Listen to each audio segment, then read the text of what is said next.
Hey there, welcome back to the channel. Today I have a bunch of new stories for you. So whether you're here to fall asleep, study, or just listen in the background, this should be a good one.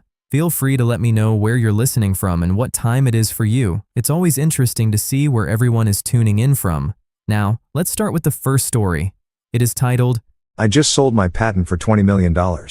At the celebration, I watched my wife drop something into my champagne from a brown vial. She didn't know I saw. When she walked away, I gave my glass to her mother. You deserve this more than anyone, I said. 30 seconds after the toast, she hit the floor. I'm not saying I'm the kind of guy who throws himself a retirement party at 42, like some kind of tech bro messiah who just discovered passive income. But here we are. My living room is packed with people who wouldn't have returned my calls 6 months ago.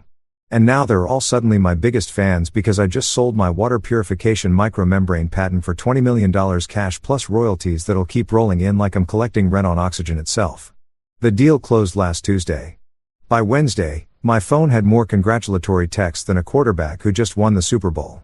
And exactly 0 of these people helped me when I was eating ramen in my garage lab at 2 o'clock in the morning trying to figure out why my prototype kept clogging like a gas station toilet.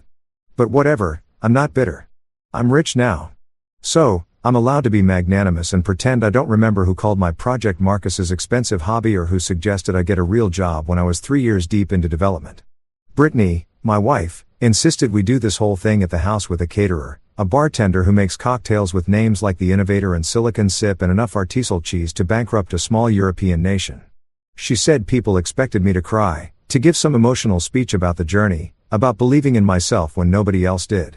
Honestly, I just expected cocktails and maybe some light jazz in the background while I nodded politely at people's fake enthusiasm. We got neither crying nor jazz, but we did get something way more interesting than either of those things. And that's why I'm currently standing in my kitchen holding a champagne flute and questioning every life decision that led me to marry someone who apparently moonlights as an amateur poisoner. It happens right before the big toast. Everyone's gathered in the living room and Brittany's doing her thing where she plays hostess like she's auditioning for a reality show about wealthy wives who lunch. She's got her hair done, nails done, wearing this dress that probably costs more than my first car, and she's working the room like a politician at a fundraiser.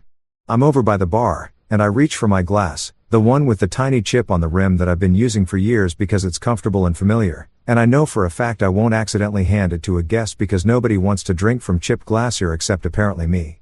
It's like my security blanket except it holds alcohol and I'm a grown man. So, let's call it what it is, a habit. That's when I see it. Brittany leans in close to my glass, looks around like she's checking for security cameras at a bank she's about to rob and pulls out this little brown vial from her clutch. Not a perfume vial, not essential oils. This thing looks like it came from a Victorian apothecary or maybe from some sketchy website that also sells healing crystals and instructions on how to fake your own death. She squeezes a few drops into my champagne, swirls it with her finger, which gross, unsanitary, and also literally attempted murder, and then places the glass back on the bar like she just garnished it with a lemon twist instead of whatever the hell was in that dropper bottle. Now, I'm not a paranoid person by nature. I don't think the government is tracking me through my dental fillings. And I don't believe that birds are drones or whatever conspiracy theory is trending on Twitter this week. But when your wife of 8 years casually seasons your drink like she's adding hot sauce to tacos, that's not an act of love. That's not oops, I thought that was simple syrup. That's premeditated something. And that something rhymes with homicide and probably comes with a 25 to life sentence if you get caught. Rule number 1 in the handbook of how not to get murdered by someone you share a mortgage with is this. When they start accessorizing your beverages without your knowledge, it's time to pay attention. I don't say anything. This is critical. I don't gasp. I don't point. I don't yell, "What the hell was that, Brittany?" Like we're in some daytime soap opera. I just clock it. File it away in the part of my brain that usually remembers passwords and grudges. And I keep smiling. I grab a napkin. I pretend to wipe my mouth. I act like I'm the same oblivious Marcus who doesn't notice when his wife rearranges the living room furniture or when she buys another purse that costs more than some people's monthly rent. The toast is starting. Everyone's gathering. Brittany's mom, Lorraine, is front and center, of course, because Lorraine has never met a spotlight she didn't want to stand directly under while talking about how we finally made it. Like she was in the lab with me at 3 a.m. troubleshooting membrane polymers instead of at the spa getting her 4th facial of the month. Lorraine's holding her own champagne flute and she's doing that thing where she's already tearing up even though nothing emotional has happened yet. Like she's method acting for an audience that doesn't exist. She's wearing heels so high I'm surprised she doesn't have a nosebleed. And she's clutching her designer handbag like it contains the nuclear codes. People are saying things. Congrats on the exit, Marcus. You deserve this, man. Always knew you'd make it. Lies. All lies. But I smile and nod because that's what you do at parties when you're rich and people want to be near you now. Tyler, my 14-year-old son, is standing off to the side looking vaguely uncomfortable in the button-down shirt Brittany forced him into. And he's got his phone out, probably texting his friends about how lame adult parties are. Kids, not wrong. That's when I make my move. Casual, smooth, like I've been planning it my whole life. I walk over to Lorraine and I say loud enough for people nearby to hear, Lorraine, you deserve this more than anyone. And honestly, in a cosmic, karmic, ironic sense, that statement is true. If anyone deserves to drink from the poisoned chalice of their own daughter's greed and desperation, it's the woman who raised said daughter to believe that other people's money is community property. I hand her my glass, the chipped one, the one with the mystery drops. She looks confused for half a second, probably wondering why I'm giving her my specific glass instead of just grabbing her a fresh one. But then her face does this thing where she decides it's a gesture of affection or respect, and she takes it. She actually thanks me. Oh, Marcus, you're so sweet. She says like I just gave her flowers instead of swapping out what is very likely a lethal dose of something that doesn't belong in champagne. We all raise our glasses. Someone, I think it's Brittany's cousin, Derek, starts a speech about innovation and the American dream and other buzzwords that sound like they came from a LinkedIn motivational post. Everyone's smiling. Brittany's smiling. I'm smiling. Lorraine's smiling. We all drink. Well, most of us drink. I take a tiny sip from Lorraine's glass, which tastes like normal champagne. Slightly too sweet, definitely overpriced, but not murderous. Lorraine, on the other hand, takes a big gulp from mine because Lorraine doesn't do anything subtly, including consume beverages or spend money she doesn't have. 30 seconds. That's how long it takes. She's mid-laugh at something dear Eric said, and then her face changes. It's not subtle. It's not like, oh, I feel a little dizzy. It's like someone unplugged her from the wall. Her eyes go wide, her hand goes to her throat, and she makes this sound, this awful choking gasp, and then her knees just give out. She hits my marble floor so hard I hear the impact over the music, and her champagne flute goes flying and shatters against the fireplace like we're in a movie where everything happens in dramatic slow motion. Except this is real time and it's happening in my living room in front of 40 people. Screaming. Immediate screaming. Someone yells, call 911. Someone else yells, is she choking? Brittany rushes over doing this full-on performance of shock and horror that would win her an Oscar if the Academy had a category for Best Actress in a failed murder plot. She's on her knees next to her mom, crying, shaking her, yelling, Mom, Mom. Like she didn't just try to kill someone else entirely about 90 seconds ago. Tyler's frozen by the couch. His phone still in his hand, his face pale. People are pulling out their phones. Someone's already calling 911.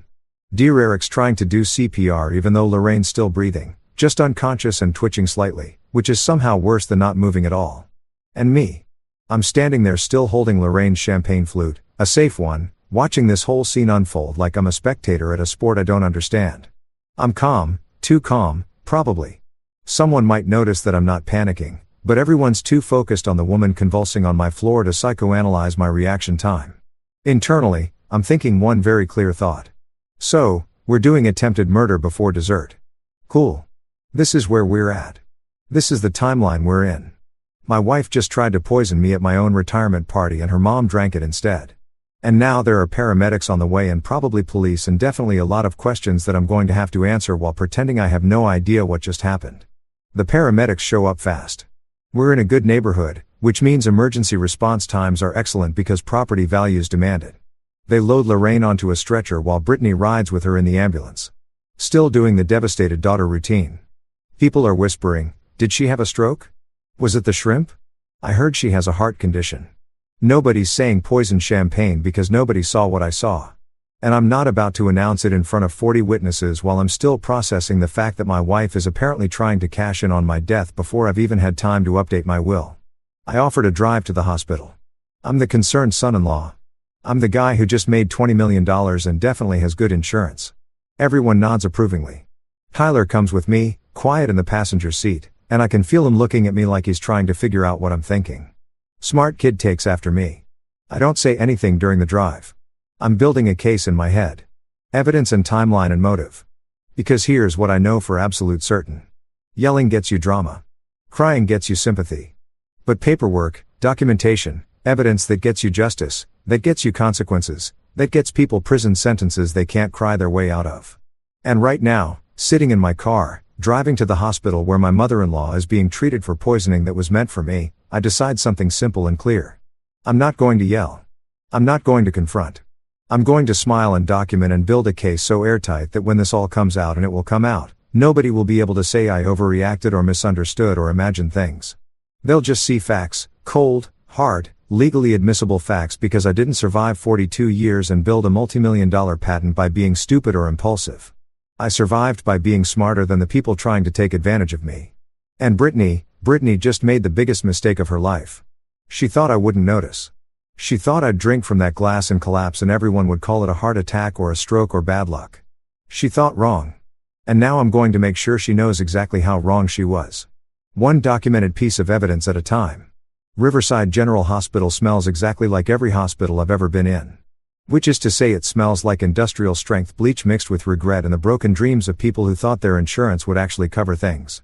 The fluorescent lights are doing that flicker thing that makes everyone look either dead or about to be dead.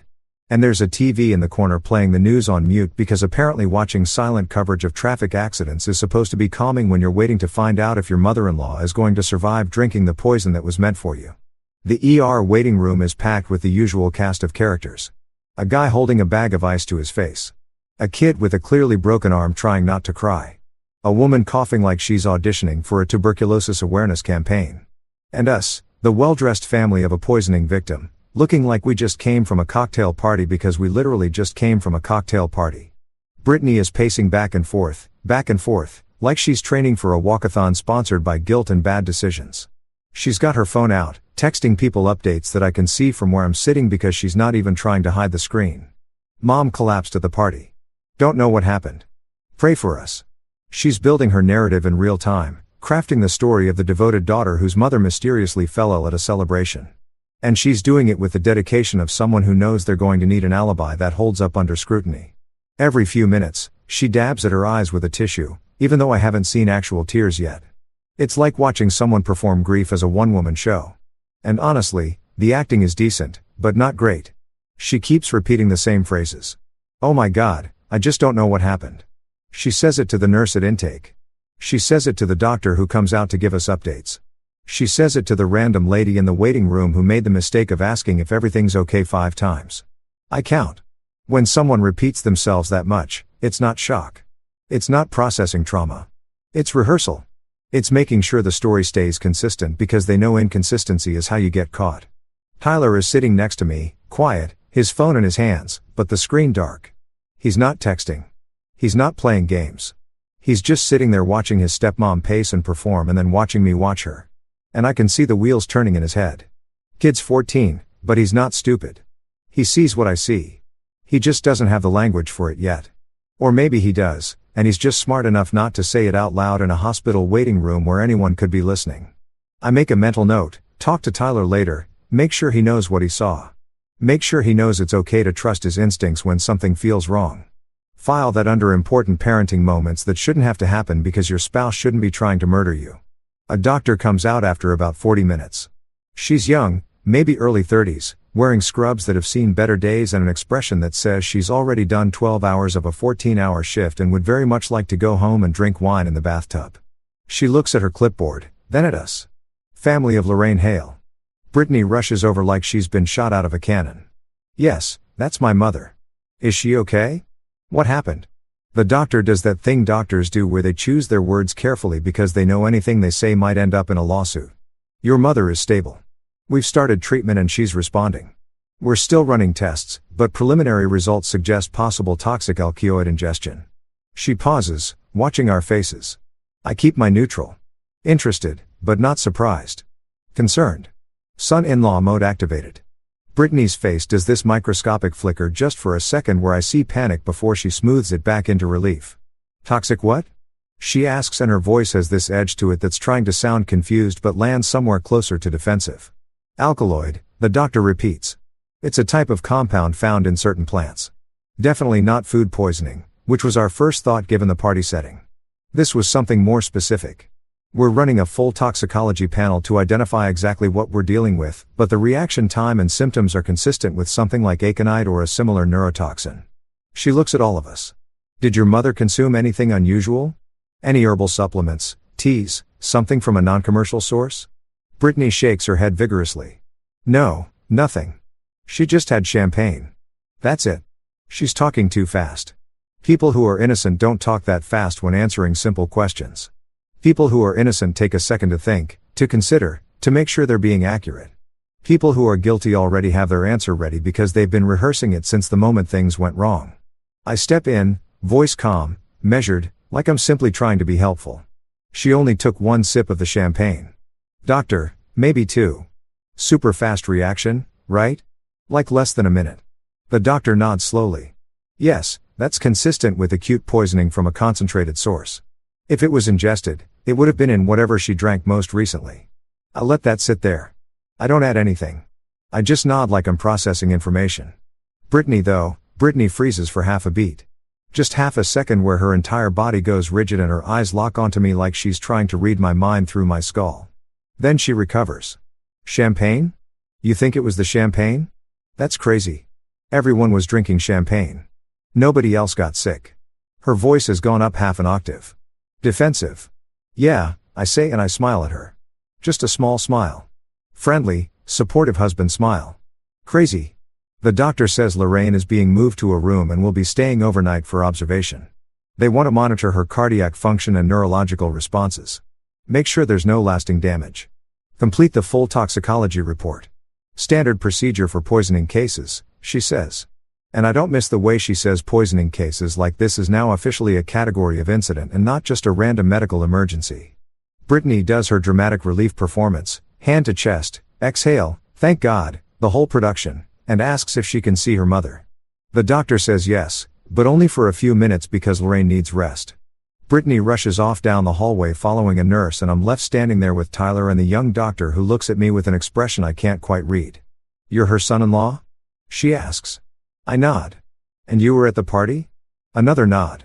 Did you notice anything unusual? Anyone who might have had access to the drinks? It's a careful question. She's fishing. I can tell this doctor has seen enough weird stuff in the ER to know that accidents at family parties sometimes aren't accidents. Nothing I can think of, I say, but I'll definitely give it some thought. If I remember anything, who should I talk to? She hands me a card. Not her card. A card for hospital security and a number for the police non-emergency line just in case, she says. With this type of poisoning, we're required to file a report. Someone from the police department might want to ask some follow-up questions. I take the card. I thank her. I act like this is all routine and expected and not at all the beginning of a criminal investigation into my wife's attempt to widow herself before she hits 40. Tyler and I sit back down in the waiting room. He's staring at his shoes. I'm staring at the muted TV where a weatherman is pointing at a map of rain clouds. Finally, Tyler speaks quiet enough that only I can hear. Dad, that was weird, right? The thing she said about the champagne. I look at him. Really look at him. My kid, smart, observant, probably going to need therapy after this whole thing is over, but at least he's paying attention. Yeah, buddy. That was weird. He nods slowly. Are you okay? He asks. And the fact that he's asking me, the adult, the parent, the person who's supposed to have everything under control. If I'm okay tells me exactly how not okay this whole situation feels to him. I'm fine. I tell him, which is a lie, but also the only answer I can give right now. But I need you to do me a favor. I need you to remember everything you saw tonight. Everything. Don't talk about it with Brittany or Lorraine or anyone except me. Can you do that? He looks at me for a long moment and I see the exact second where he stops being a kid and starts being a witness. Yeah, he says. I can do that. Brittany comes back 20 minutes later. Her mascara is smudged now. Actually smudged, which means she's been doing some real crying, or at least some aggressive eye rubbing to make it look like she's been doing real crying. She's awake. Brittany says she's confused, but she's awake. She doesn't remember what happened. Convenient, I think. Out loud, I say. That's good that she's awake. I mean, the memory thing will probably come back. Brittany sits down next to me and here's the thing that's absolutely wild. She puts her hand on my knee like a comfort gesture, like we're a team, like she wasn't trying to kill me 4 hours ago. I'm so glad you're here, she says. And her voice is soft, tired, vulnerable, Oscar-worthy. Truly, I don't know what I'd do without you. And that's when it clicks into place for me. Really clicks in a way that's crystal clear and cold as ice. This woman sitting next to me, touching my knee, looking at me with those big concerned eyes. She's not relieved that her mother survived. She's assessing. She's watching me. She's trying to figure out if I'm dizzy, if I'm showing symptoms, if maybe I drank from that glass after all. And the poison just hasn't kicked in yet. She keeps glancing at my hands to see if they're shaking. She's studying my face for signs of distress. She's waiting for me to collapse because in her mind, in her plan, I was supposed to be the one on that stretcher. I was supposed to be the one in the hospital bed with the 4 and the heart monitor and the toxicology report. And now she's sitting here recalculating, trying to figure out what went wrong, trying to decide if she needs to try again or if this failed attempt means she needs to pivot to plan B. I squeeze her hand. Supportive husband. We'll get through this. I tell her together.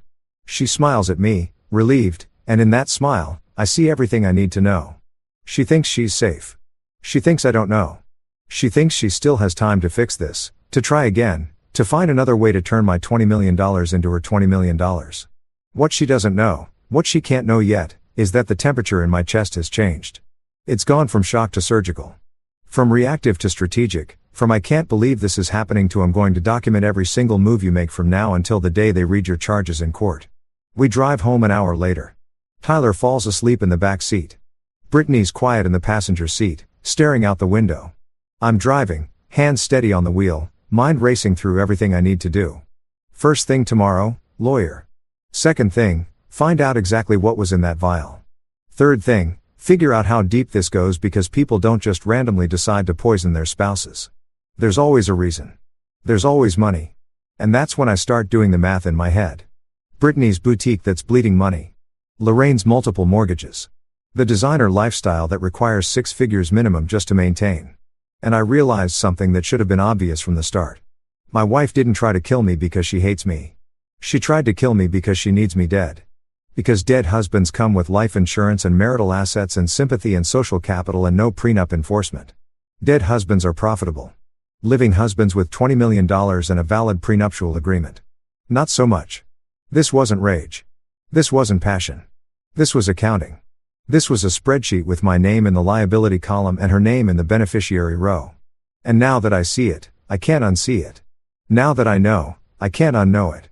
Now that I understand exactly what I'm dealing with, I can plan accordingly. Because if there's one thing I'm good at, it's solving problems. And Brittany just became a problem that needs solving. We get home around midnight and the house still smells like the party. Leftover catering, expensive candles, and the faint chemical tang of whatever cleaning product the crew used to mop up my mother-in-law's collapsed site, which is a sentence I never thought I'd have to construct, but here we are. Brittany goes straight upstairs without saying good night, which is fine because I'm not exactly in the mood for pillow talk with someone who recently tried to poison me. Tyler mumbles something about being tired and heads to his room. And I'm left standing in my kitchen surrounded by the aftermath of what was supposed to be a celebration and turned into a crime scene that nobody except me seems to recognize as a crime scene. I go to my office, close the door, lock it. New habit as of tonight, and pull out a bottle of bourbon from the cabinet behind my desk. It's the good stuff, the kind I save for actual celebrations or exceptionally bad days. And I'm pretty sure my wife tried to murder me with botanical poison at my retirement party qualifies as an exceptionally bad day. But here's the thing. I don't just open it and pour. I check the seal first. I examine the cap. I hold it up to the light and look for anything that seems off, any sign that someone's tampered with it because apparently this is my life now. I'm a 42-year-old man who just made $20 million and I'm inspecting my own bourbon like I'm a detective in a noir film. Except noir film is my actual life and the fatal is sleeping upstairs in my bed. I open it in front of my desk camera. Yeah, I have a camera in my office. Doesn't everyone? Because if I'm going to drink something, I want video evidence that I opened a sealed bottle myself and nobody spiked it. This is the level of paranoia I've achieved in approximately 6 hours. I pour 2 fingers, sit down at my desk, and start doing what I should have done months ago, actually looking at the finances. Not just my finances, which are straightforward and documented and very much mine, but the whole financial ecosystem of everyone in my immediate orbit who might have a reason to want me dead before I update my estate planning. Let me break this down because once I start pulling threads, the whole thing unravels like a cheap sweater from a store that's definitely going out of business, which coincidentally is a pretty good metaphor for Brittany's boutique. My deal just closed. 20 million in escrow. The money hit my account last Tuesday. I haven't distributed anything yet because I'm not an idiot and I wanted to talk to financial advisors and tax attorneys and people who know what they're doing before I start moving that kind of money around. The patent is mine legally, solely, completely. I built it. I developed it. I filed it. My name is on every document.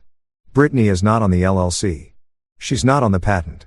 She's not on anything related to my actual business because we have a prenup signed 8 years ago before we got married because I was already working on the prototype and my lawyer said, "Protect your intellectual property." And I said, "Okay," because I'm capable of listening to professional advice. The prenup is pretty clear. What's mine is mine. What's hers is hers. And in the event of divorce, nobody gets to claim they're entitled to the other person's premarital assets or business ventures.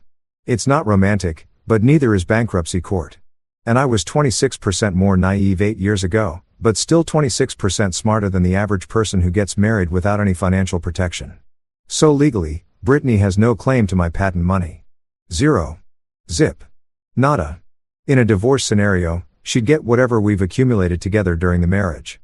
The house, which we bought together, some joint savings, which amounts to maybe $60,000, and possibly some kind of spousal support for a limited time because that's how California works. But she doesn't get the patent. She doesn't get the 20 million. She doesn't get the royalties that are going to keep coming in for the next decade at minimum. Unless I'm dead. See, if I'm dead, everything changes.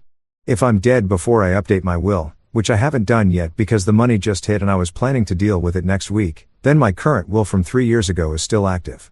And that will, which I wrote back when I thought my wife actually loved me and wasn't auditioning for the role of Black Widow in a true crime documentary, leaves everything to Brittany.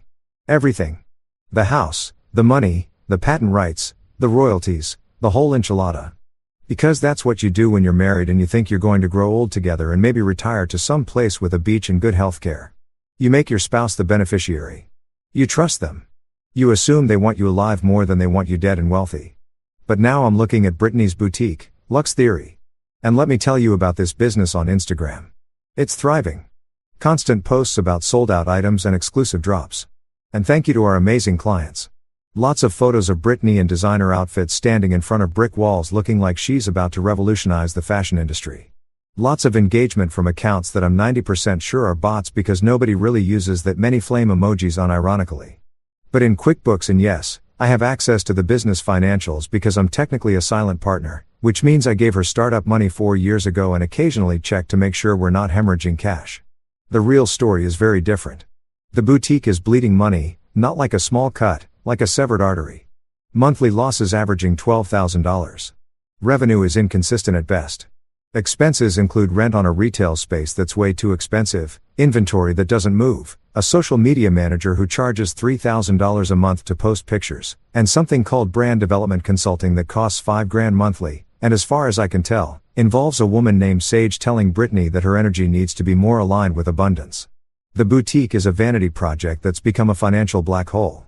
And every month I've been covering the losses because that's what you do when you're married to someone who has a dream and you have the money to fund it. But the deal was always that once the boutique became profitable, Brittany would pay back the startup money and we'd consider the loan settled. Except it's never become profitable. Not even close. And now I'm looking at 4 years of losses that total somewhere north of $300,000, which is a lot of money to spend on what is essentially an expensive hobby that requires a storefront.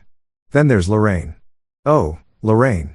I pull up what I can find about her financial situation, which isn't everything because she's not my wife and I don't have direct access to her accounts, but I know enough from conversations and things Brittany has mentioned. And that one time Lorraine got drunk at Thanksgiving and started complaining about interest rates. Lorraine has a condo. Sounds nice, right? Except she has 2 mortgages on it. Not a mortgage and a home equity line of credit. 2 full mortgages, which means at some point she refinanced, pulled out cash, spent that cash, and then took out another loan using the same property. The condo is underwater. She owes more than it's worth, and she's making payments on both loans barely, from what I understand. She also has a Mercedes, the S-Class, fully loaded, gorgeous car. Costs about $900 a month for the payment plus insurance plus premium gas because Lorraine doesn't do regular unleaded. And then there are the credit cards, multiple credit cards. I don't know the exact balances, but Brittany mentioned once that her mom was consolidating debt, which is code for transferring balances between cards and hoping nobody notices that the problem is getting worse, not better. And here's my favorite part, spa financing. I didn't even know this was a thing.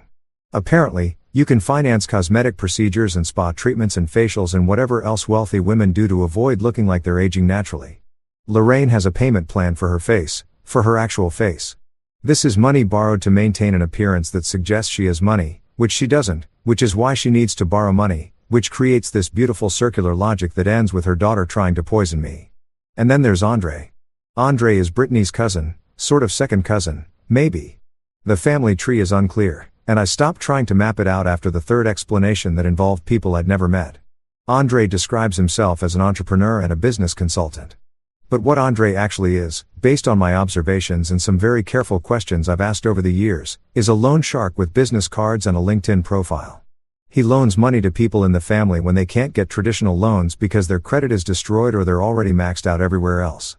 He charges interest rates that would make a payday loan company blush. And according to a conversation I overheard 6 months ago when Brittany thought I was in the garage, Andre is currently helping the family with some temporary bridge capital, which is fancy language for loaning money that needs to be paid back with substantial interest or else. So, let me paint you the full picture here because once I see it all laid out in front of me, it's so obvious. I can't believe I missed it. Brittany's boutique is failing. Lorraine is drowning in debt. Andre is circling like a shark waiting to collect.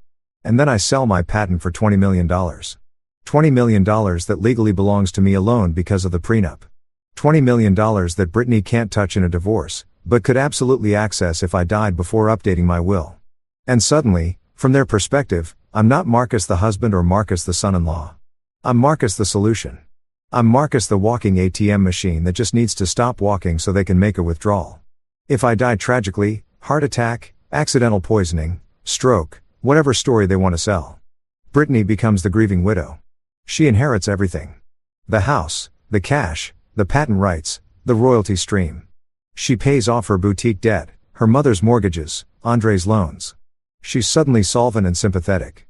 She gets sympathy casseroles and GoFundMe donations and people saying she's so strong and at least he left her well taken care of. She gets to play the role of the woman who lost her husband right when their life together was about to get good. And people eat that story up. Nobody suspects the widow. Nobody investigates the wife who cries at the funeral and talks about how much she loved him and how unfair life is. This wasn't rage. This wasn't a crime of passion. This wasn't even personal really. This was accounting. This was a spreadsheet analysis that determined I was worth more dead than alive. I was an asset that needed to be liquidated. And the fact that I'm sitting here in my office alive drinking bourbon from a bottle I had to safety check like I'm the president's food taster means that their accounting was wrong. They miscalculated. They didn't factor in the possibility that I'd notice that I'd see that I'd swap the glasses and save my own life while accidentally saving Lorraine's in the process. Which is ironic because I'm pretty sure Lorraine was in on this plan given how fast she's accumulated debt and how convenient my death would be for her financial situation, too. I finish my bourbon. I pour another one still from the sealed bottle, still on camera, and I start making a list, not a revenge list, not an angry list, a strategic list, a documentation list. Because here's what I know about problems. You can't solve them by yelling or crying or confronting people who are desperate enough to kill you. You solve them by being smarter, more prepared, more thorough. You solve them by building a case so solid that when everything comes out, nobody can deny it. Nobody can spin it. Nobody can say it was a misunderstanding or you're being paranoid. I'm going to need my lawyer. I'm going to need financial records. I'm going to need to move my assets into accounts and trusts that Brittany can't touch even if I die tomorrow. I'm going to need security cameras. I'm going to need witness statements. I'm going to need that toxicology report on Lorraine. I'm going to need everything documented and time-stamped and notarized and legally airtight because I'm not just protecting my money. I'm protecting my life. And unlike my wife, I'm not willing to kill for $20 million. But I am absolutely willing to use every legal tool available to make sure the person who tried to kill me for $20 million spends the next 2 decades in a prison cell thinking about how bad their math was. I wake up at 7 a.m. to the sound of the doorbell, which is annoying because I didn't fall asleep until 3 o'clock and I spent most of that time mentally cataloging every financial crime my wife and her family have probably committed in the last decade. I stumbled downstairs in sweatpants and a t-shirt that says, "Trust me, I'm an engineer." Which felt ironic when I bought it 5 years ago and feels darkly prophetic now. I opened the door expecting maybe a package or possibly Jehovah's Witnesses. And instead, I get Brittany and Andre standing on my porch at 9 o'clock in the morning holding a bag from the fancy bakery downtown and wearing expressions that can only be described as, "We're here to help you whether you want help or not." Brittany's got the bag of croissants held out in front of her like a peace offering, which is hilarious because croissants are prop food. Kissins are what you bring when you're about to deliver bad news or ask for something unreasonable or apparently try to convince someone to sign away their freedom. Nobody shows up at 9 a.m. with pastries unless they want something. And the more expensive the pastries, the bigger the ask. These are like $8 croissants. "I'm in trouble, baby," Brittany says. And her voice has that sickly sweet tone that means she's been practicing this conversation. "We need to talk. Can we come in?" I want to say no. I want to close the door and go back to bed and pretend that yesterday didn't happen. And my wife isn't currently standing on my porch with her loan shark cousin plotting whatever fresh hell they've cooked up overnight. But I'm playing the long game here. I'm collecting evidence. So, I smile and step aside and let them in because you can't document someone's insanity if you don't let them perform it. We sit in the kitchen. Brittany puts the croissants on a plate that I immediately decide I'm never eating from because at this point, I don't trust anything that's been within 3 feet of her. Andre sits across from me doing this thing where he's trying to look casual and concerned at the same time, like he's a therapist and not a guy who probably has someone's kneecaps in a storage unit somewhere. Brittany fusses with the coffee maker even though I was about to make coffee myself. And she keeps glancing at me like she's checking to see if I'm showing symptoms of something. "Marcus." She starts sitting down with her own cup of coffee that I watch her make from start to finish because I'm not drinking anything I didn't personally supervise. "You've been under so much stress. The patent, the deal, the negotiations, the press, the party, and then last night with my mom. Baby, you're pushing yourself too hard. You need rest. Like real rest. Monitored rest." And there it is. The setup. The pitch. I can see it coming like a freight train with neon signs. She slides a glossy brochure across the table. The paper is thick, expensive, the kind of brochure that costs $3 per copy to print. On the cover is a photo of a beautiful building that looks like a resort. Spanish tile, palm trees, people who are definitely models pretending to be residents playing chess by a fountain. The text says, "Golden Birch Lifestyle Community where wellness meets luxury." I pick it up. I flip through it. Pictures of spacious rooms, a dining hall that looks like a 5-star restaurant, a spa, a pool, something called a meditation garden. It looks amazing. It looks like a place where rich people go to feel good about aging. It does not look like what it actually is, which is where rich families park inconvenient relatives until probate is finished and they can access the inheritance without anyone asking difficult questions. "It's not a nursing home," Brittany says quickly, reading my face or maybe just sticking to her script. "It's luxury assisted living like a resort but with medical staff. They have a chef, Marcus, a real chef, Michelin trained, and a spa with a massage therapist and a physical therapist. And they do activities, art classes, book clubs, wine tastings. It's for people who want to enjoy their retirement in comfort and safety." She's talking fast, selling hard. "You just sign the intake packet. They handle everything. All your medical needs, monitoring, medications if you need them, scheduled activities. You can relax. Finally, relax." I keep flipping. I get to the financial section. Entry fee $400,000. Fully refundable minus processing fees. Monthly fee $12,000 covering all amenities, meals, and basic care. And then buried in the fine print in Section 7, Subsection C, power of attorney recommended for seamless care, coordination, and financial management during residency. I stop. I read that line again. Power of attorney recommended, which means required if you want to actually get admitted because we need to make sure someone can sign things and move money even if the resident suddenly decides they don't want to be here anymore. I look up. Brittany's watching me with this hopeful expression. Andre's nodding like this is the most reasonable suggestion anyone's ever made. And I realize what I'm looking at. This isn't a care facility. This is a cage. This is a legal mechanism to take control of someone's finances and medical decisions under the guise of helping them. You sign the power of attorney. You sign the intake forms. They take the $400,000 entry fee. And suddenly you're a resident who needs care. And your wife has the legal authority to make all your decisions for you, including whether you're allowed to leave. Power of attorney, I say, keeping my voice mild, curious, not accusatory. So that means whoever I designate can sign for me, move funds for me, speak to doctors for me, make medical decisions for me, admit me against my will for my own safety, and keep me there even if I say I want to leave. That kind of spa. Brittany's smile falters for just a second. Don't make this adversarial, Marcus. This is about your health, your well-being. We're worried about you. Andre jumps in and his voice has this fake soothing quality like he's trying to talk someone off a ledge. Brother, nobody's taking advantage of you here. We just need to get in front of any medical issues before they escalate. You know, be proactive. After last night, with the stress and everything, we just want to make sure you're taken care of, protected, safe. After last night, I repeat slowly, when your future mother-in-law almost died from drinking the glass that was meant for me, the temperature in the room drops about 40 degrees. Brittany's face goes pale. Andre stops mid like someone hit pause on a video. We all just sit there breathing in that sentence, letting it hang in the air like smoke. Brittany recovers first. What are you talking about? That's crazy. That's Marcus. Are you hearing yourself? My mother had some kind of reaction. Maybe an allergy. Maybe a stroke. The doctors are still figuring it out. Nobody was trying to hurt you. That's paranoid. She looks at Andre. See, this is what I'm talking about. This is why he needs professional help. He's not thinking clearly. And there it is, the narrative pivot. I'm not the target of attempted murder. I'm paranoid. I'm confused. I'm not thinking clearly. I need professional help, which conveniently involves signing over power of attorney and $400,000 and my ability to make my own decisions. This is the escalation. This is them realizing that the poison didn't work and now they need plan B, which is to legally incapacitate me by convincing everyone that I'm mentally unfit. I'm thinking very clearly, I say. My voice is calm. Too calm. Probably the kind of calm that makes people nervous because it means you're not reacting emotionally. You're calculating. I'm thinking that you want me to sign paperwork giving you control of my medical decisions and my finances. I'm thinking that you want me to pay $400,000 to live in a facility where I can't leave without permission. I'm thinking that this conversation is happening less than 24 hours after someone put poison in my champagne glass. I'm thinking all of that very clearly, actually. Andre stands up. He's a big guy, maybe 6'2", and I can tell he's used to using his physical presence to intimidate people. Look, man, you're upset. You're stressed. We get it. But you need to calm down and think about what's best for everyone here.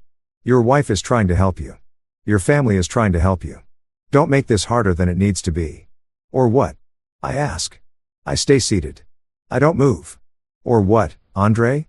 What happens if I don't sign your intake packet and your power of attorney forms? What's the consequence here? Are you going to have me declared incompetent? Get a court order? Maybe arrange another accident that works better than the last one. Brittany starts crying. Real tears this time. Or at least tears that look real enough that I can't tell the difference. Why are you doing this? Why are you being like this? I love you. I'm trying to take care of you. And you're acting like I'm some kind of monster. After everything we've been through, after everything we've built together, she's good. She's really good. If I didn't know what I know, if I hadn't seen what I saw, I might actually feel guilty right now. But I did see. I do know. And I'm not signing anything. I think you should leave. I say. I stand up. I walk to the front door and open it. Take your quiescence. Take your brochure. Take your power of attorney forms and leave. Andre looks at Brittany. Brittany looks at Andre. There's a whole conversation happening in that look. Some kind of silent communication about whether they should push harder or retreat and regroup. They choose retreat. Smart. Because pushing harder right now would reveal too much, would show their hand too clearly. They need me to think this is about concern and care, not about control and money. Fine, Brittany says, grabbing her purse. But we're not done talking about this. You need help, Marcus, whether you want to admit it or not. She walks past me without looking at me. Andre follows and as he passes, he leans in close and says quietly, "You're making a mistake, brother. A big one." It sounds like a threat. It probably is a threat. I close the door behind them. I lock it. I lean against it and let out a breath I didn't realize I was holding. Tyler comes down the stairs in his pajamas, headphones around his neck. "Was that Brittany?" he asks. I nod. What did she want? I look at my son, this kid who's been watching his father navigate an attempted murder and is somehow handling it better than most adults would. She wanted me to sign papers putting myself in a fancy prison and giving her control of all my money, I tell him. Because at this point, honesty seems like the best policy. Tyler thinks about this for a second. Then he says, "Did you sign them?" I shake my head. He nods satisfied. Good. That would have been stupid. Out of the mouths of 14-year-olds. I go back to my office. I pull out my phone. I call Regina Park, my lawyer, Because this just went from collect evidence to I need legal protection immediately. She answers on the second ring. I tell her everything. The party, the poison, the hospital, the golden birch brochure, the power of attorney push, that he's not thinking clearly narrative. She listens without interrupting. When I'm done, there's a pause. Then she says, cool. We're going on offense. Music to my ears. I need two things now. Witnesses that I'm completely mentally competent and legal structures that make it impossible for Brittany or anyone else to control my money or my medical decisions. I need documentation that I'm not confused, not declining, not in need of a conservatorship or guardianship or whatever legal mechanism they're planning to use to lock me up in golden birch. I need proof stamped and notarized and legally binding that I am a functioning adult who can make my own decisions, and I need it yesterday. How fast can you make this happen? I ask Regina, how fast can you get here? She responds. I check my watch. 30 minutes. Then we start in 30 minutes. She says, bring coffee. This is going to take a while.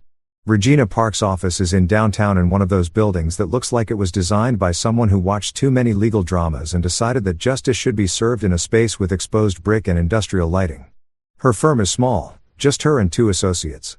But she's got a reputation for being the lawyer you call when you need someone who doesn't care about being polite, doesn't care about making nice, and absolutely will not let anyone steamroll her clients just because the other side has more money or better connections or a sad story about family loyalty. I found her 3 years ago when I needed someone to handle a contract dispute with a supplier who thought net 30 meant whenever I feel like paying you, maybe never. And she solved that problem so efficiently that the guy paid me within a week and apologized for wasting her time. I walk in at 10 a.m. with 2 large coffees from the place next door, and Regina's already at her desk surrounded by papers and typing on her laptop like she's been working on my case since dawn, which knowing her she probably has been. She's 5'3" on a good day, maybe 110 pounds, with haircut sharp at her shoulders and wearing a black suit that probably costs more than most people's monthly rent. She looks like she could be a corporate lawyer at some massive firm downtown. But she chose this instead. Small practice, hand-picked clients, cases that actually matter to her. When she looks up at me, her expression is all business. Sit, she says, pointing to the chair across from her desk. I sit. I hand her a coffee. She takes it without breaking eye contact, takes a sip, nods approval, and then gets straight to it. I've been thinking about this since you called. We've got multiple problems happening simultaneously, which means we need multiple solutions happening simultaneously. Problem 1, your wife tried to poison you. Problem 2, she's now trying to have you declared incompetent so she can control your assets. Problem 3. If she succeeds with either plan, you're either dead or legally dead. And either way, she gets your money. Does that about sum it up? That sums it up. I confirm. Regina nods. Makes a note on her legal pad and handwriting. So neat it looks printed. Okay. So here's what we're going to do. And we're going to do all of it today because I don't trust that your wife isn't going to escalate again tonight. Step 1. We get you a full neurocognitive assessment from an independent geriatric psychiatrist. Not your regular doctor, not someone Brittany could claim as biased. An independent board-certified specialist who has no connection to you or your family, and whose only job is to determine whether you are mentally competent to manage your own medical and financial decisions. She pulls up something on her computer, clicks a few times. I have a guy, Dr. Richard Chun. He's testified in about 50 conservatorship cases. He's never been successfully challenged on his assessments. He's expensive, but he's worth it. And more importantly, his evaluations hold up in court. I've already called him. He can see you at 2 p.m. today. You'll do a battery of cognitive tests. Memory, reasoning, decision-making capacity, all the standard stuff. Takes about 3 hours. At the end, assuming you're not actually losing your mind, which I'm 99% sure you're not, he'll write a report stating that you are fully competent to make your own decisions. We get that report dated, witnessed, signed, and notarized. Then, if Brittany or anyone else tries to claim you're declining or confused or need a conservator, we have certified proof that says no. Actually, he doesn't. I like this plan. I like it a lot. What's step 2? Regina smiles, and it's not a friendly smile. It's the smile of someone who's about to ruin someone else's day and is genuinely looking forward to it. Step 2, we restructure your assets into trust that Brittany can't touch. Not in divorce, not if you die, not ever. We're going to create an irrevocable trust for the bulk of your patent money and royalties. You'll be the primary beneficiary during your lifetime. But the trust itself is managed by a corporate trustee, a bank, not a person, because people can be bribed or manipulated or threatened. The trust documents will specifically state that Brittany and Lorraine are excluded from any distributions, any decision-making authority, and any beneficiary status. We'll name Tyler as a beneficiary after you, and we'll set up a foundation or charitable component so there's a clear paper trail showing your intent wasn't just to screw over your wife but to protect your assets for legitimate purposes. She's typing while she talks, pulling up documents, making notes. Will also create a medical power of attorney and a financial power of attorney. But instead of giving that power to your wife, you're giving it to me or to Tyler when he turns 18, or to a professional fiduciary, anyone except Brittany. And we're going to put specific language in there that says, under no circumstances can Brittany or Lorraine make medical decisions for you, place you in any facility, or access your financial accounts. We're going to ban them explicitly by name in legal language that's so clear a first-year law student could understand it. This is getting better by the minute. Step 3, I ask.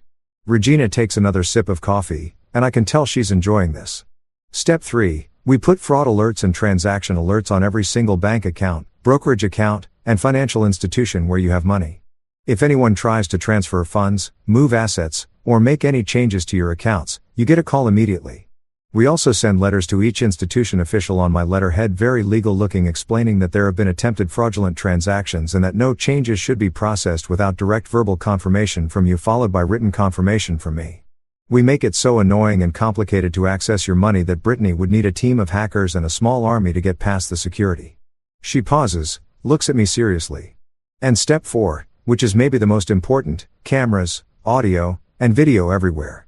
Your house, your office, your car if possible, all legal, all time-stamped, all backed up to cloud storage that only you control. Because here's the thing, Marcus. Right now, it's your word against hers. She says you're confused. You say she tried to poison you without evidence. It's he said, she said. And unfortunately, worried wife trying to help declining husband is a more sympathetic narrative than husband accuses wife of murder. But if we have video of her attempting to access your accounts, audio of her trying to coerce you into signing documents, footage of her doing literally anything that supports your version of events, then it stops being a credibility contest and starts being a criminal case. I'm nodding along, mentally checking off each item. This is exactly what I need. Not emotion, not drama, not confrontation, strategy, documentation, legal protection so airtight that Brittany would need to be a significantly better criminal than she actually is to get through it. How long does all this take? I ask. Regina checks her watch. The assessment is at 2. That's 3 hours. So, you're done by 5. I've already started drafting the trust documents. I'll have them ready for review by tomorrow morning. The power of attorney paperwork I can have done today. The fraud alerts we can place right now as soon as you give me account numbers. The cameras you can order online and have installed by tomorrow if you pay for rush service. So realistically 48 hours and you're protected. 72 hours and you're bulletproof. What about the police? I ask because this is the question that's been bothering me since last night. When do we involve law enforcement? Regina leans back in her chair, fingers steepled like she's a movie villain, explaining her master plan. Except in this case, the master plan is keeping me alive and sending my wife to prison. The hospital already filed a report because of the toxicology results. That means there's going to be a police investigation whether we want one or not. What we need to do is make sure that when the detective assigned to the case calls you, you're prepared. You don't volunteer information, but you don't hide anything either. You answer questions truthfully. You provide evidence when asked. You let them build their case. She pulls out a business card, slides it across the desk to me. This is Detective Camilla Reyes. She works financial crimes and elder abuse. I already called her this morning, told her we might have a situation involving attempted murder and financial coercion of a vulnerable adult. I raise my eyebrows. I'm not a vulnerable adult. I'm 42. Regina gives me a look that says I'm being deliberately obtuse. In legal terms, anyone who's being targeted for their money by family members can be classified as vulnerable, especially if there's an attempt to have them declared incompetent. It's not about your actual age or capability. It's about the fact that someone is trying to exploit you. And elder abuse statutes in California apply to anyone over 40 who's being financially exploited by a caretaker or family member. So yeah, technically you qualify, and that's good for us because elder abuse is taken very seriously by the DA's office. They prosecute those cases aggressively. She stands up, walks over to a file cabinet, pulls out a folder that's already labeled with my name, which means she really was working on this since dawn. Detective Reyes is good. She's smart, she's thorough, and she doesn't let people manipulate her with tears and family drama.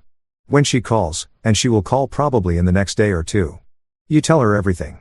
The champagne, the swap, the hospital, the golden birch ambush, all of it. You give her copies of everything we're creating, the cognitive assessment, the trust documents, the power of attorney, the fraud alerts. You make her job as easy as possible.